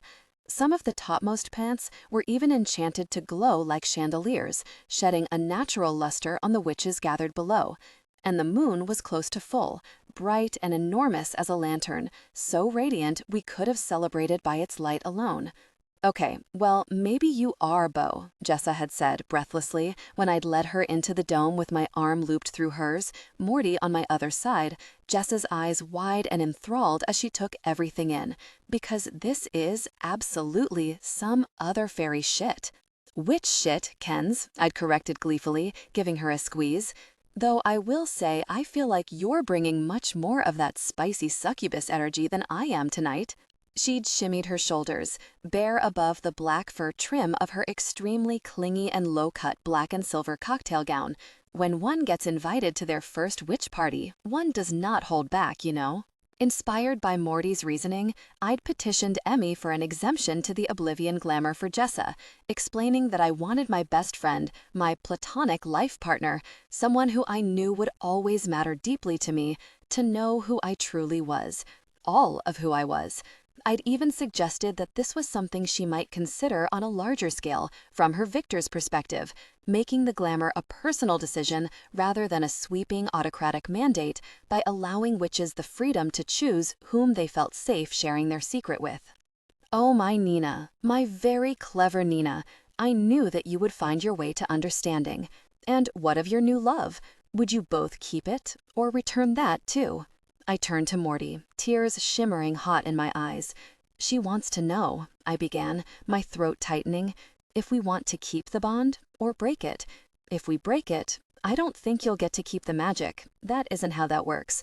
But if we keep it, then I stay a witch, but we're bound forever," he said gently, his delicate face luminous in the flood of light shining from the lake. "No matter what, even if we decide we aren't for each other, right? Yes. It would make conscious uncoupling kind of tricky, at the very least. And you and I, you know how different we are. Who knows if we're going to want the same kind of life?" He huffed a laugh, brought my gloved knuckles to his lips for a grazing kiss. "I mean, does anyone ever know that for sure when it comes to another person? What I do know is I'm willing to take that risk, if you are. So, what do you think?"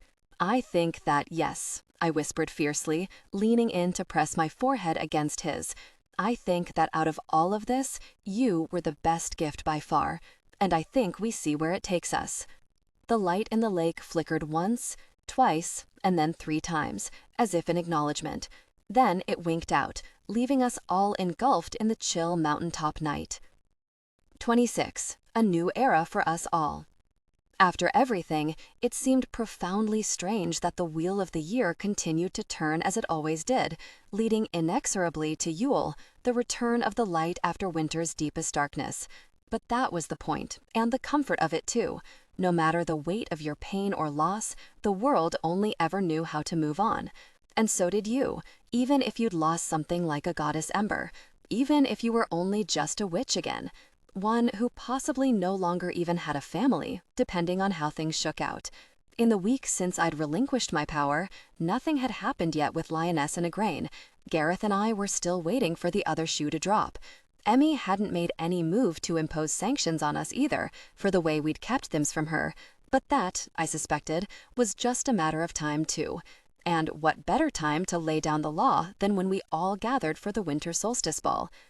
She told me that she would take it under advisement, but I could see immediately that the idea appealed to her. Unlike my grandmother or any of the other Blackmores who'd led before her, Emmy was an egalitarian sort of victor, the kind of person who strove for justice and fairness in every aspect of her role. I was really beginning to cultivate a new respect for her, along with a genuine liking. In turn, Jessa had taken the news of my secret identity with her usual aplomb and passionate zeal for anything remotely interesting, and this development made me much more interesting than I'd ever previously been in our shared history. "Are you for fucking real right now?" she demanded, grinning wildly as I lobbed witch lights around for her as proof, transformed her ceiling fan into glimmering sheaves of peacock feathers and back again. "I get why you couldn't tell me before, that good magic always comes with bullshit rules for the civilians, but come on, it's me. All those years of supernatural and magicians and not even a dropped hint? Fuck, you owe me an entire decade of casting entirely at my whim." She'd loved Morty in person too, just like I'd expected, and would likely never stop patting herself on the back for her pivotal role in bringing us together. All three of us now wore complementary gowns, like a matched set. I was in red and gold, a fiery satin that the old Nina would never have chosen before, but that blazed beautifully against my blonde updo and eyeliner-rimmed dark eyes. Morty wore grayscale, a velvet blazer over a silver corset and gray gown, his eyes sapphire against smoky makeup much more elaborate than mine. I couldn't stop sneaking enamored glances at him, and from the warm admiration and spikes of desire that pulsed reliably through our bond, I knew the feeling was extremely mutual. Even with whatever else might happen tonight, I couldn't imagine myself happier than this, flanked by the two people who mattered most in my little world.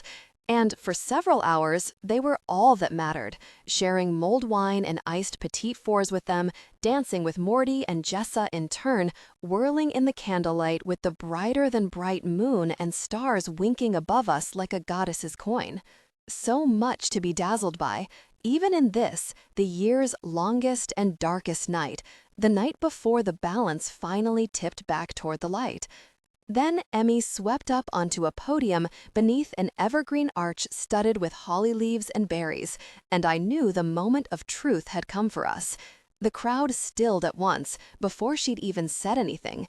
She glowed blue with Thistle Grove's distinctive light, from her eyes to her hands where she held them clasped by her waist.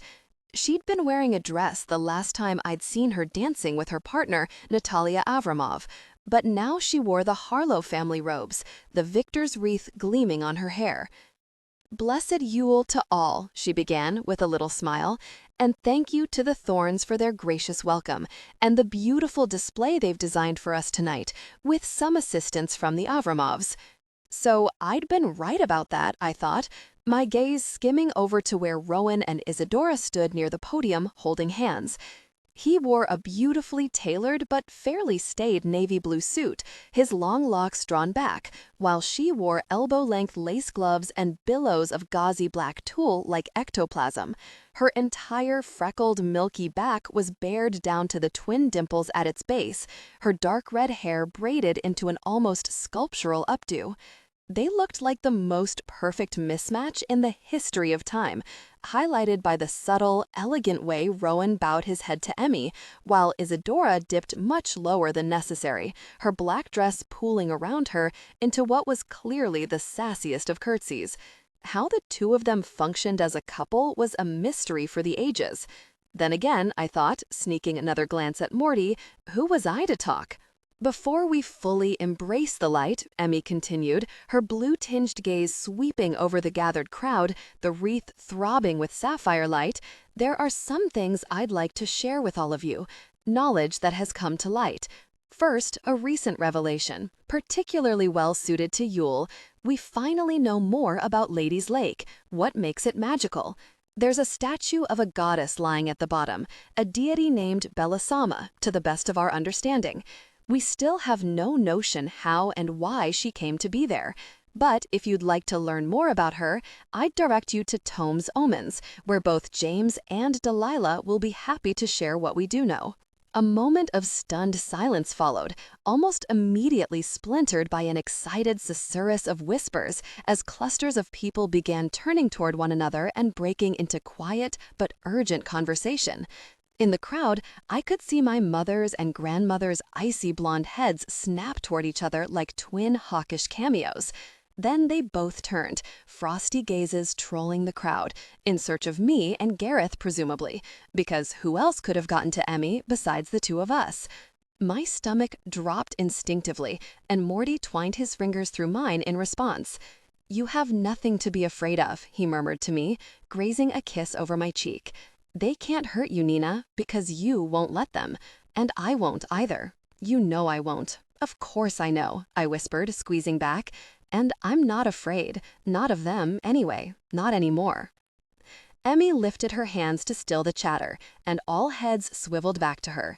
"Unfortunately," she said, a cool, dignified determination settling over her face, that strobing blue light intensifying until it seemed to emanate from her entire person, "it has also come to my attention that Elder Blackmore purposefully withheld this vital information from me for weeks with clearly malicious intent.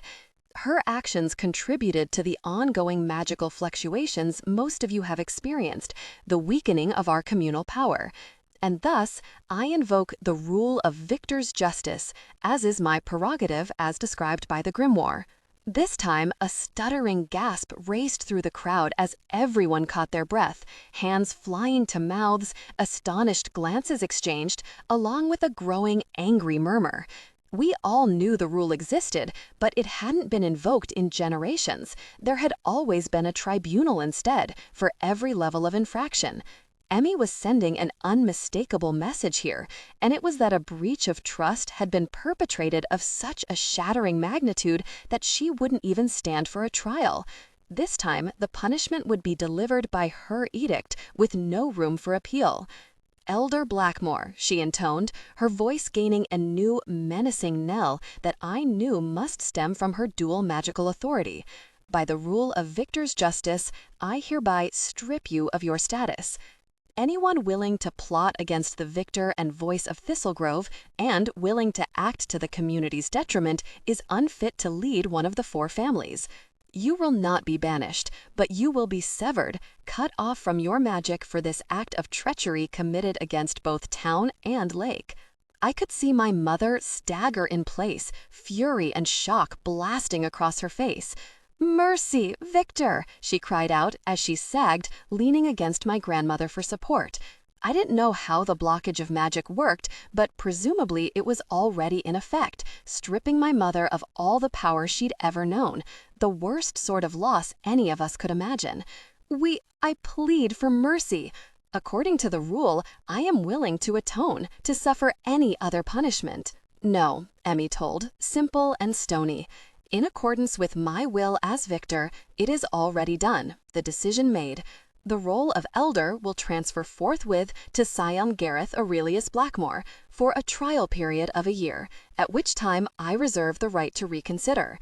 Elder Blackmore, may you bear the burden and privilege of leadership with more grace than those who've come before you." Emmy swept up onto a podium beneath an evergreen arch studded with holly leaves and berries, and I knew the moment of truth had come for us. The crowd stilled at once, before she'd even said anything. She glowed blue with Thistlegrove's distinctive light, from her eyes to her hands where she held them clasped by her waist. She'd been wearing a dress the last time I'd seen her dancing with her partner, Natalia Avramov, but now she wore the Harlow family robes, the victor's wreath gleaming on her hair. "Blessed Yule to all," she began with a little smile, "and thank you to the Thorns for their gracious welcome and the beautiful display they've designed for us tonight, with some assistance from the Avramovs."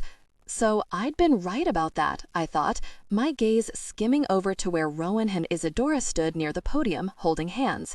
He wore a beautifully tailored but fairly staid navy blue suit, his long locks drawn back, while she wore elbow-length lace gloves and billows of gauzy black tulle like ectoplasm. Her entire freckled, milky back was bared down to the twin dimples at its base, her dark red hair braided into an almost sculptural updo. They looked like the most perfect mismatch in the history of time, highlighted by the subtle, elegant way Rowan bowed his head to Emmy, while Isadora dipped much lower than necessary, her black dress pooling around her into what was clearly the sassiest of curtsies. How the two of them functioned as a couple was a mystery for the ages. Then again, I thought, sneaking another glance at Morty, who was I to talk? "Before we fully embrace the light," Emmy continued, her blue-tinged gaze sweeping over the gathered crowd, the wreath throbbing with sapphire light, "there are some things I'd like to share with all of you, knowledge that has come to light. First, a recent revelation, particularly well-suited to Yule. We finally know more about Lady's Lake, what makes it magical. There's a statue of a goddess lying at the bottom, a deity named Belisama, to the best of our understanding. We still have no notion how and why she—" I glanced around frantically until I spotted Gareth in the crowd, lack-jawed and blushing, a strange mix of utter shock and pride commingled on his face. At any other time, I would have considered this a terrible call, an absurd mistake on Emmy's part, but not now. Not given how hard Gareth had been working to build a better version of himself. She was giving him a proper chance to grow, to make good on all that potential he'd been wasting for so many years. Maybe he was capable of forging a new and better path for our family, a road to being Blackmores who contributed instead of inflicting damage, who molded themselves to the needs of this town rather than the other way around. And then, as I knew she would, Emmy turned to me.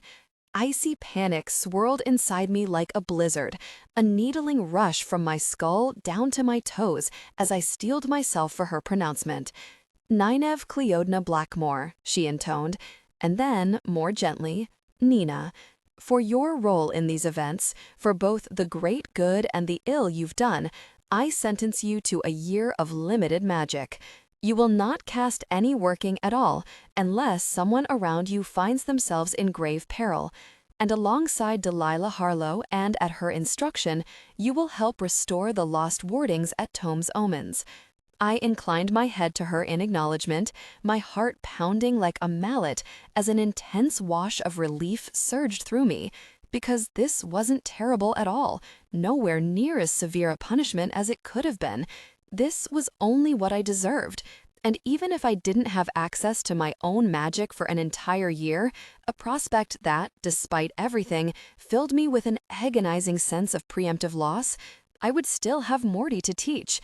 I'd even be able to feel his own burgeoning grasp on magic through our bond. "This is okay, right, babe?" Morty said, his thumb skimming the inside of my wrist, pressing down gently so he could feel my pulse flicker against the pad of his thumb. "You can handle this?" "Yes," I whispered back. She could have. It could have been much, much worse. Not only that, Emmy had chosen to divulge nothing about what had really happened, granting the privacy. This way, I could control the narrative, tell my story only if I wanted to whomever I deemed fit to hear it. It was both gracious and kind of her, the ultimate courtesy, and more than anything, it made me believe she didn't bear any real grudge against me. And if I was going to be working with Delilah, that likely meant even she didn't completely hate me for what I'd done to her, and that meant almost more than anything. "I would also call on you to serve as counsel to the victor in voice," Emmy went on, that fierce blue glow around her subsiding a little. "An advisor, in a formal role, to me as well as the new Elder Blackmore. I found your perspective enlightening, and I suspect we would both benefit from each other's lived experience moving forward." "Shit, I think you just got a promotion," murmured with a little nudge. "That, and she wants a former demigoddess on her team." "That will be all," Emmy concluded, the swarming blue light around her winking out entirely. "Have a blessed Yule, and may this solstice mark a new era for us all." As she stepped down from the podium, I smiled to myself, because, ironically, my grandmother and mother had been righter than they knew. This would be a new age for the Blackmores, and for the whole of Thistlegrove, but not the kind the two of them had been envisioning. The kind, instead, that would let us all step into power without trampling anybody else. The kind that was going to let me be both Nina and Nynaeve, secure in my own skin, cherished by those who really mattered.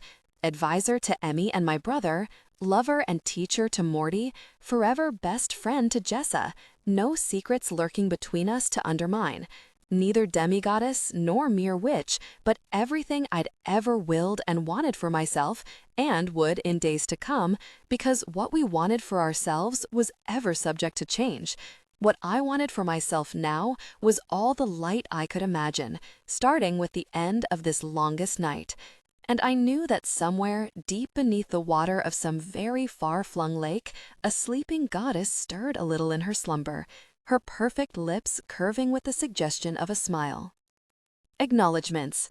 One of the many beautiful things about writing a series, especially a witchy one, is that each book not only allows you to explore a new facet of a magical town and its community, but also gives you the chance to lean into a totally different emotional experience.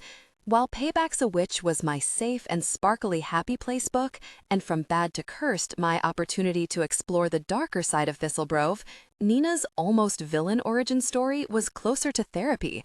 It let me dive deeper into a more ponderous and very adult emotional journey than I'd ever done before, and gave me a lovely, healing outlet for personal trauma I was working through myself. That being the case, I'm even more grateful to have had the chance to write this particular book. As ever, I'm indebted to my editor, Cindy Huang, for her loving care and brilliant shaping of this story.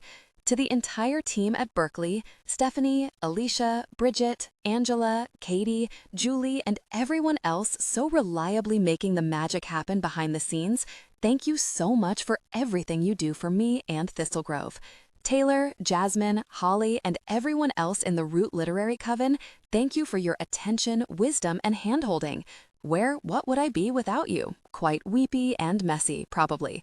More than with either of the previous books, I leaned on my fabulous critique group crew, Jilly, Chelsea, and Adriana, to reassure me that the heavier subject matter, more intense magic, and predominantly Blackmore narrative featured in Back in a Spell was hitting right. And massive thanks to my mother, my beloved OG beta reader, who loved Nynaeve Cleodna Blackmore so much that it gave me permission to love Mina like I wanted to. As always, thank you to my family for the safety net you've always provided and for the Herculean efforts and sacrifice that allowed me to reach this relatively charmed writing life. It still feels like an impossible dream on many days.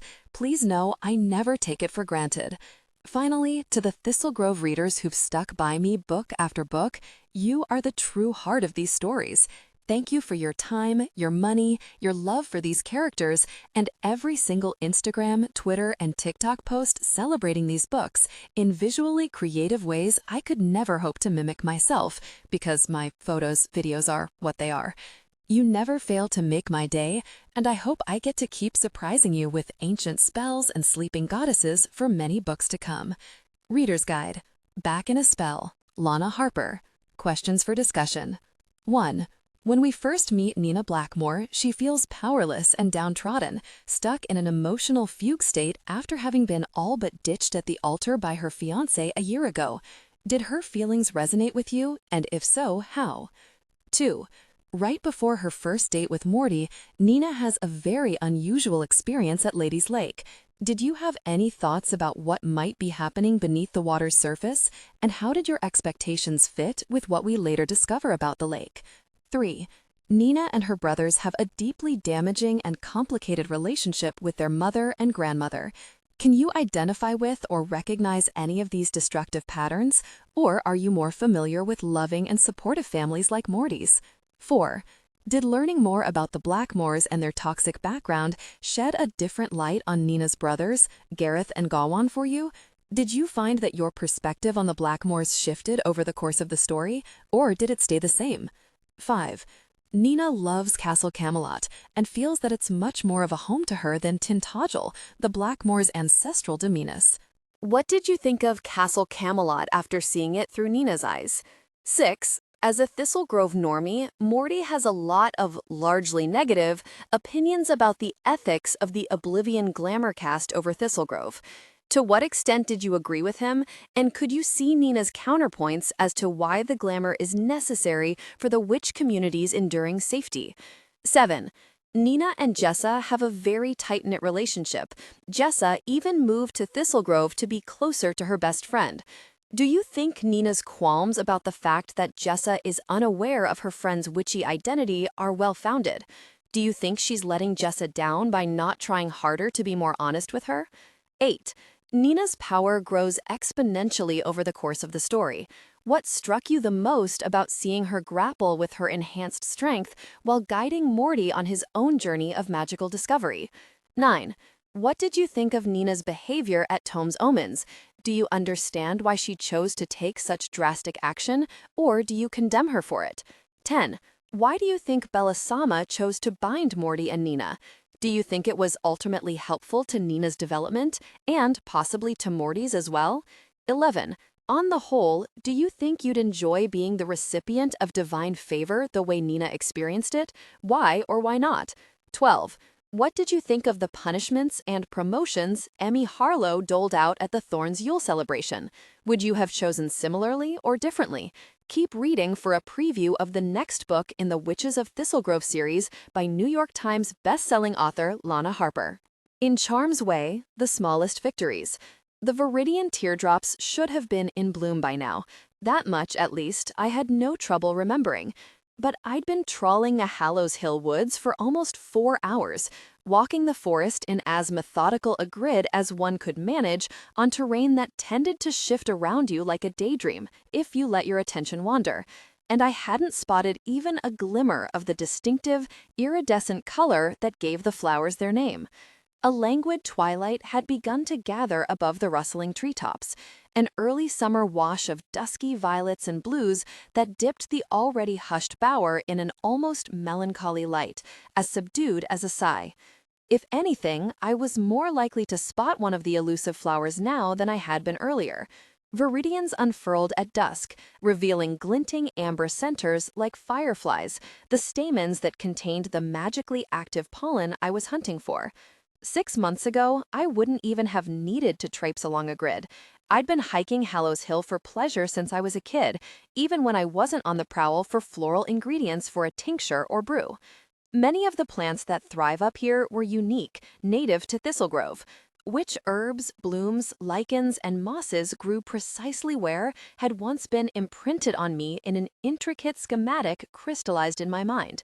In the before the Oblivion times, I'd had a near-perfect photographic memory, the kind science wasn't convinced existed, even if every other wonderkind detective on TV claimed to have one. But I'd really had one. The ability to recall whole pages of text I'd read only once, to summon up faded illustrations I'd pored over by candlelight, to confidently rattle off lists of ingredients for obscure potions I'd never even prepared. The Delilah Harlow of the BTO era hadn't had the first notion of just how much she took her mind for granted.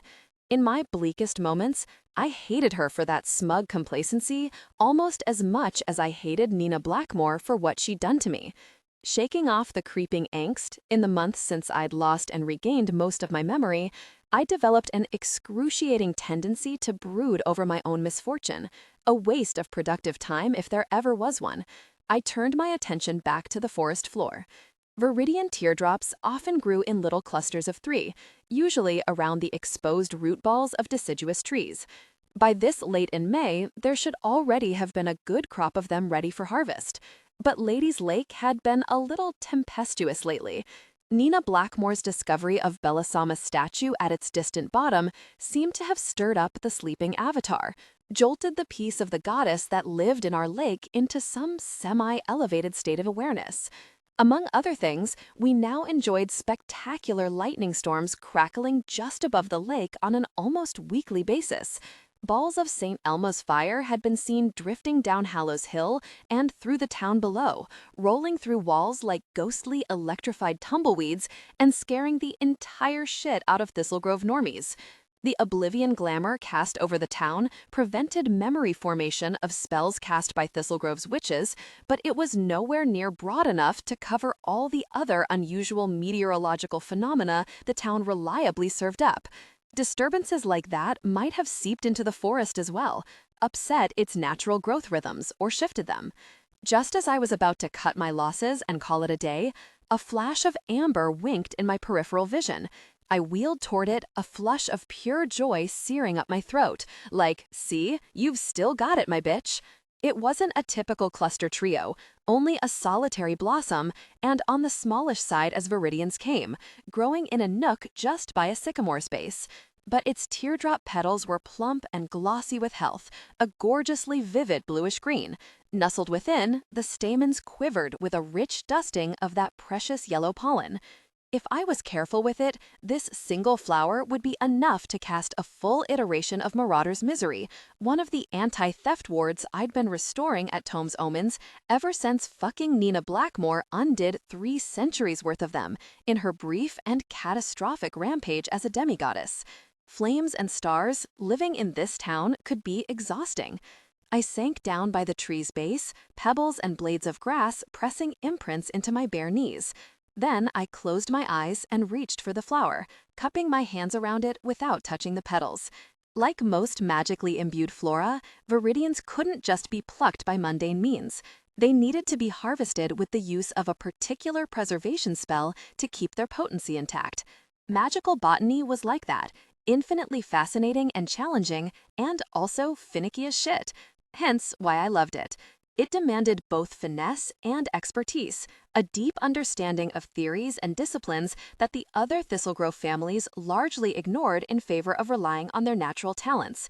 Even the thorns didn't bother with it much, given their affinity for magically coaxing plants into doing whatever they wanted them to do. But arcane knowledge and its practical applications, that was where Harlows excelled, especially this Harlow. I took a slow breath, twitching my fingers into the delicate position called for by the spell, lips parting to speak the incantation. The words floated into my mind's eye in swooping antique copperplate. I could even picture the yellowed page on which the rhyming couplets had been inked. Then the entirety of the charm sluiced out of my head, like water sliding through a sieve. All of it vanished in an instant. The words themselves, the lovely handwriting, the aged grain of the paper. Where the memory had resided, there was now nothing, a cold and empty darkness like a miniature black hole whirling in my head. The panic that gushed through me was instantaneous, an icy, prickling flood that engulfed me from the crown of my head to the tips of my toes, a flurry of pinheads sinking into my skin. And even worse was the terrible sense of dislocation that accompanied it, as if the entire world had spun wildly on its axis around me before falling back into place awry. I'd known that spell only moments ago. Now I didn't. A cold and empty darkness like a miniature black hole whirling in my head. The panic that gushed through me was instantaneous, an icy, prickling flood that engulfed me from the crown of my head to the tips of my toes, a flurry of pinheads sinking into my skin. And even worse was the terrible sense of dislocation that accompanied it, as if the entire world had spun wildly on its axis around me before falling back into place awry. I'd known that spell only moments ago. Now I didn't. It was simply gone, lost, as if it had been plucked directly out of my head by some merciless, meticulous set of tweezers. It felt nauseatingly like existing in 2 realities at once. One in which I was the old Delilah, a living library, a vast and unimpeachable repository of arcane information, and another in which I was a tabula rasa, almost no one at all. Just a facsimile of a person rather than somebody real. The dissonance of it was horrifying, a primal terror I'd never experienced before. The way I imagined some people might fear death, that ultimate disintegration of identity if you truly believed nothing else came after. I sank back onto my haunches, wrapping my arms around my chest. Goosebumps had mustered along the expanse of my skin, and I broke into a clammy sweat despite the buzzy warmth of the air, the humid heat that permeated the forest from the lake. "It's okay, Lila," I whispered to myself under my breath, rocking back and forth, feeling abysmally pathetic and silly and weak. "You're okay. Try to relax and let it pass over you. Like a reed in the river, remember? Don't fight against the current, because the current always wins." Sometimes the simple mantra Ivy had taught me worked, bleeding off some of the panic. Other times, it did absolute fuck all. The worst part was that no one understood why this was still happening to me. As a Harlow record keeper, I should have been shielded from a conventional oblivion glamour in the first place. Given our role as the memory keepers of our community, Thistle Grove's formal occult historians, we were all bespelled to be immune to such attacks. But Nina's form of the spell had been superpowered, whipped to unfathomable heights by the kernel of divinity that had been lodged inside her, the deity's favor she'd been granted by Belisama. Why that entitled Blackmore bitch had been deemed deserving of a goddess's favor in the first place was still beyond me. In any case, even after the mega glamour dissolved, helped along by my cousin Emmy's and my Uncle James' efforts, I wasn't rid of it entirely. Almost 6 months later, I still sometimes lost memories like this, little aftershocks of oblivion, fracturing through me even after all this time. Other times, I reached for knowledge that I should have had, that I knew I'd once possessed, only to discover an utter sucking absence in its place. As if some vestigial remnant of the spell lurked inside me like a malevolent parasite, a magical malaria that only occasionally reared up. The lost memories did return sometimes if I relaxed enough in the moment, or if I was able to revisit their original source, read the page that held the charm, pore over the missing diagram. But sometimes they simply didn't, as if my brain had been rewired and was now inured to retaining that piece of information. And it was unpredictable. Just when I'd begun to tentatively hope that I might be on the upswing, I'd tumble into yet another mental vortex, shifting quicksand where I'd once reliably found the diamond edges of my mind. But the relaxation methods Ivy had taught me were always worth at least a try. I repeated the sappy reed in a river mantra to myself several more times, trying my damnedest not to feel like someone who'd ever wear spiritual gangster apparel in earnest, all the while inhaling deliberately through my nose and exhaling out of my mouth. The familiar smell of Lady's Lake calmed me too, the distinctive scent of the magic that rolled off the water and through the woods, coursing down the mountainside to wash over the town.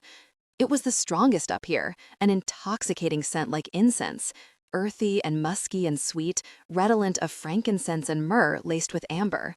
As a Harlow, my sense of the lake's magic was both more intimate and more acute than that of members of the other families, and the flow of it up here, so close to its wellspring, reassured me, left me safe in the knowledge that I was still Delilah of Thistlegrove, on her knees on Hallows Hill, a Harlow witch exactly where she belonged.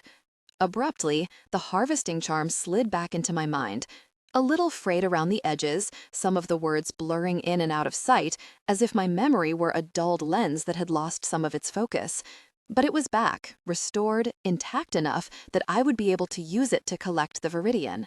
"Oh, thank you," I whispered on a tremulous sigh, my limbs turning jellied with relief, unsure whom I was even thanking. Ivy's mantra, the goddess Belisama, the magic itself? When it came down to it, it didn't really matter. Sometimes you had to take the smallest of victories and run with them. Sometimes they were all you had to cling to. Mystery objects. It was nearly 9 by the time I got home, the harvested Viridian pulsing contentedly in my backpack, safe inside the transparent little globe of magic I'd conjured for its keeping.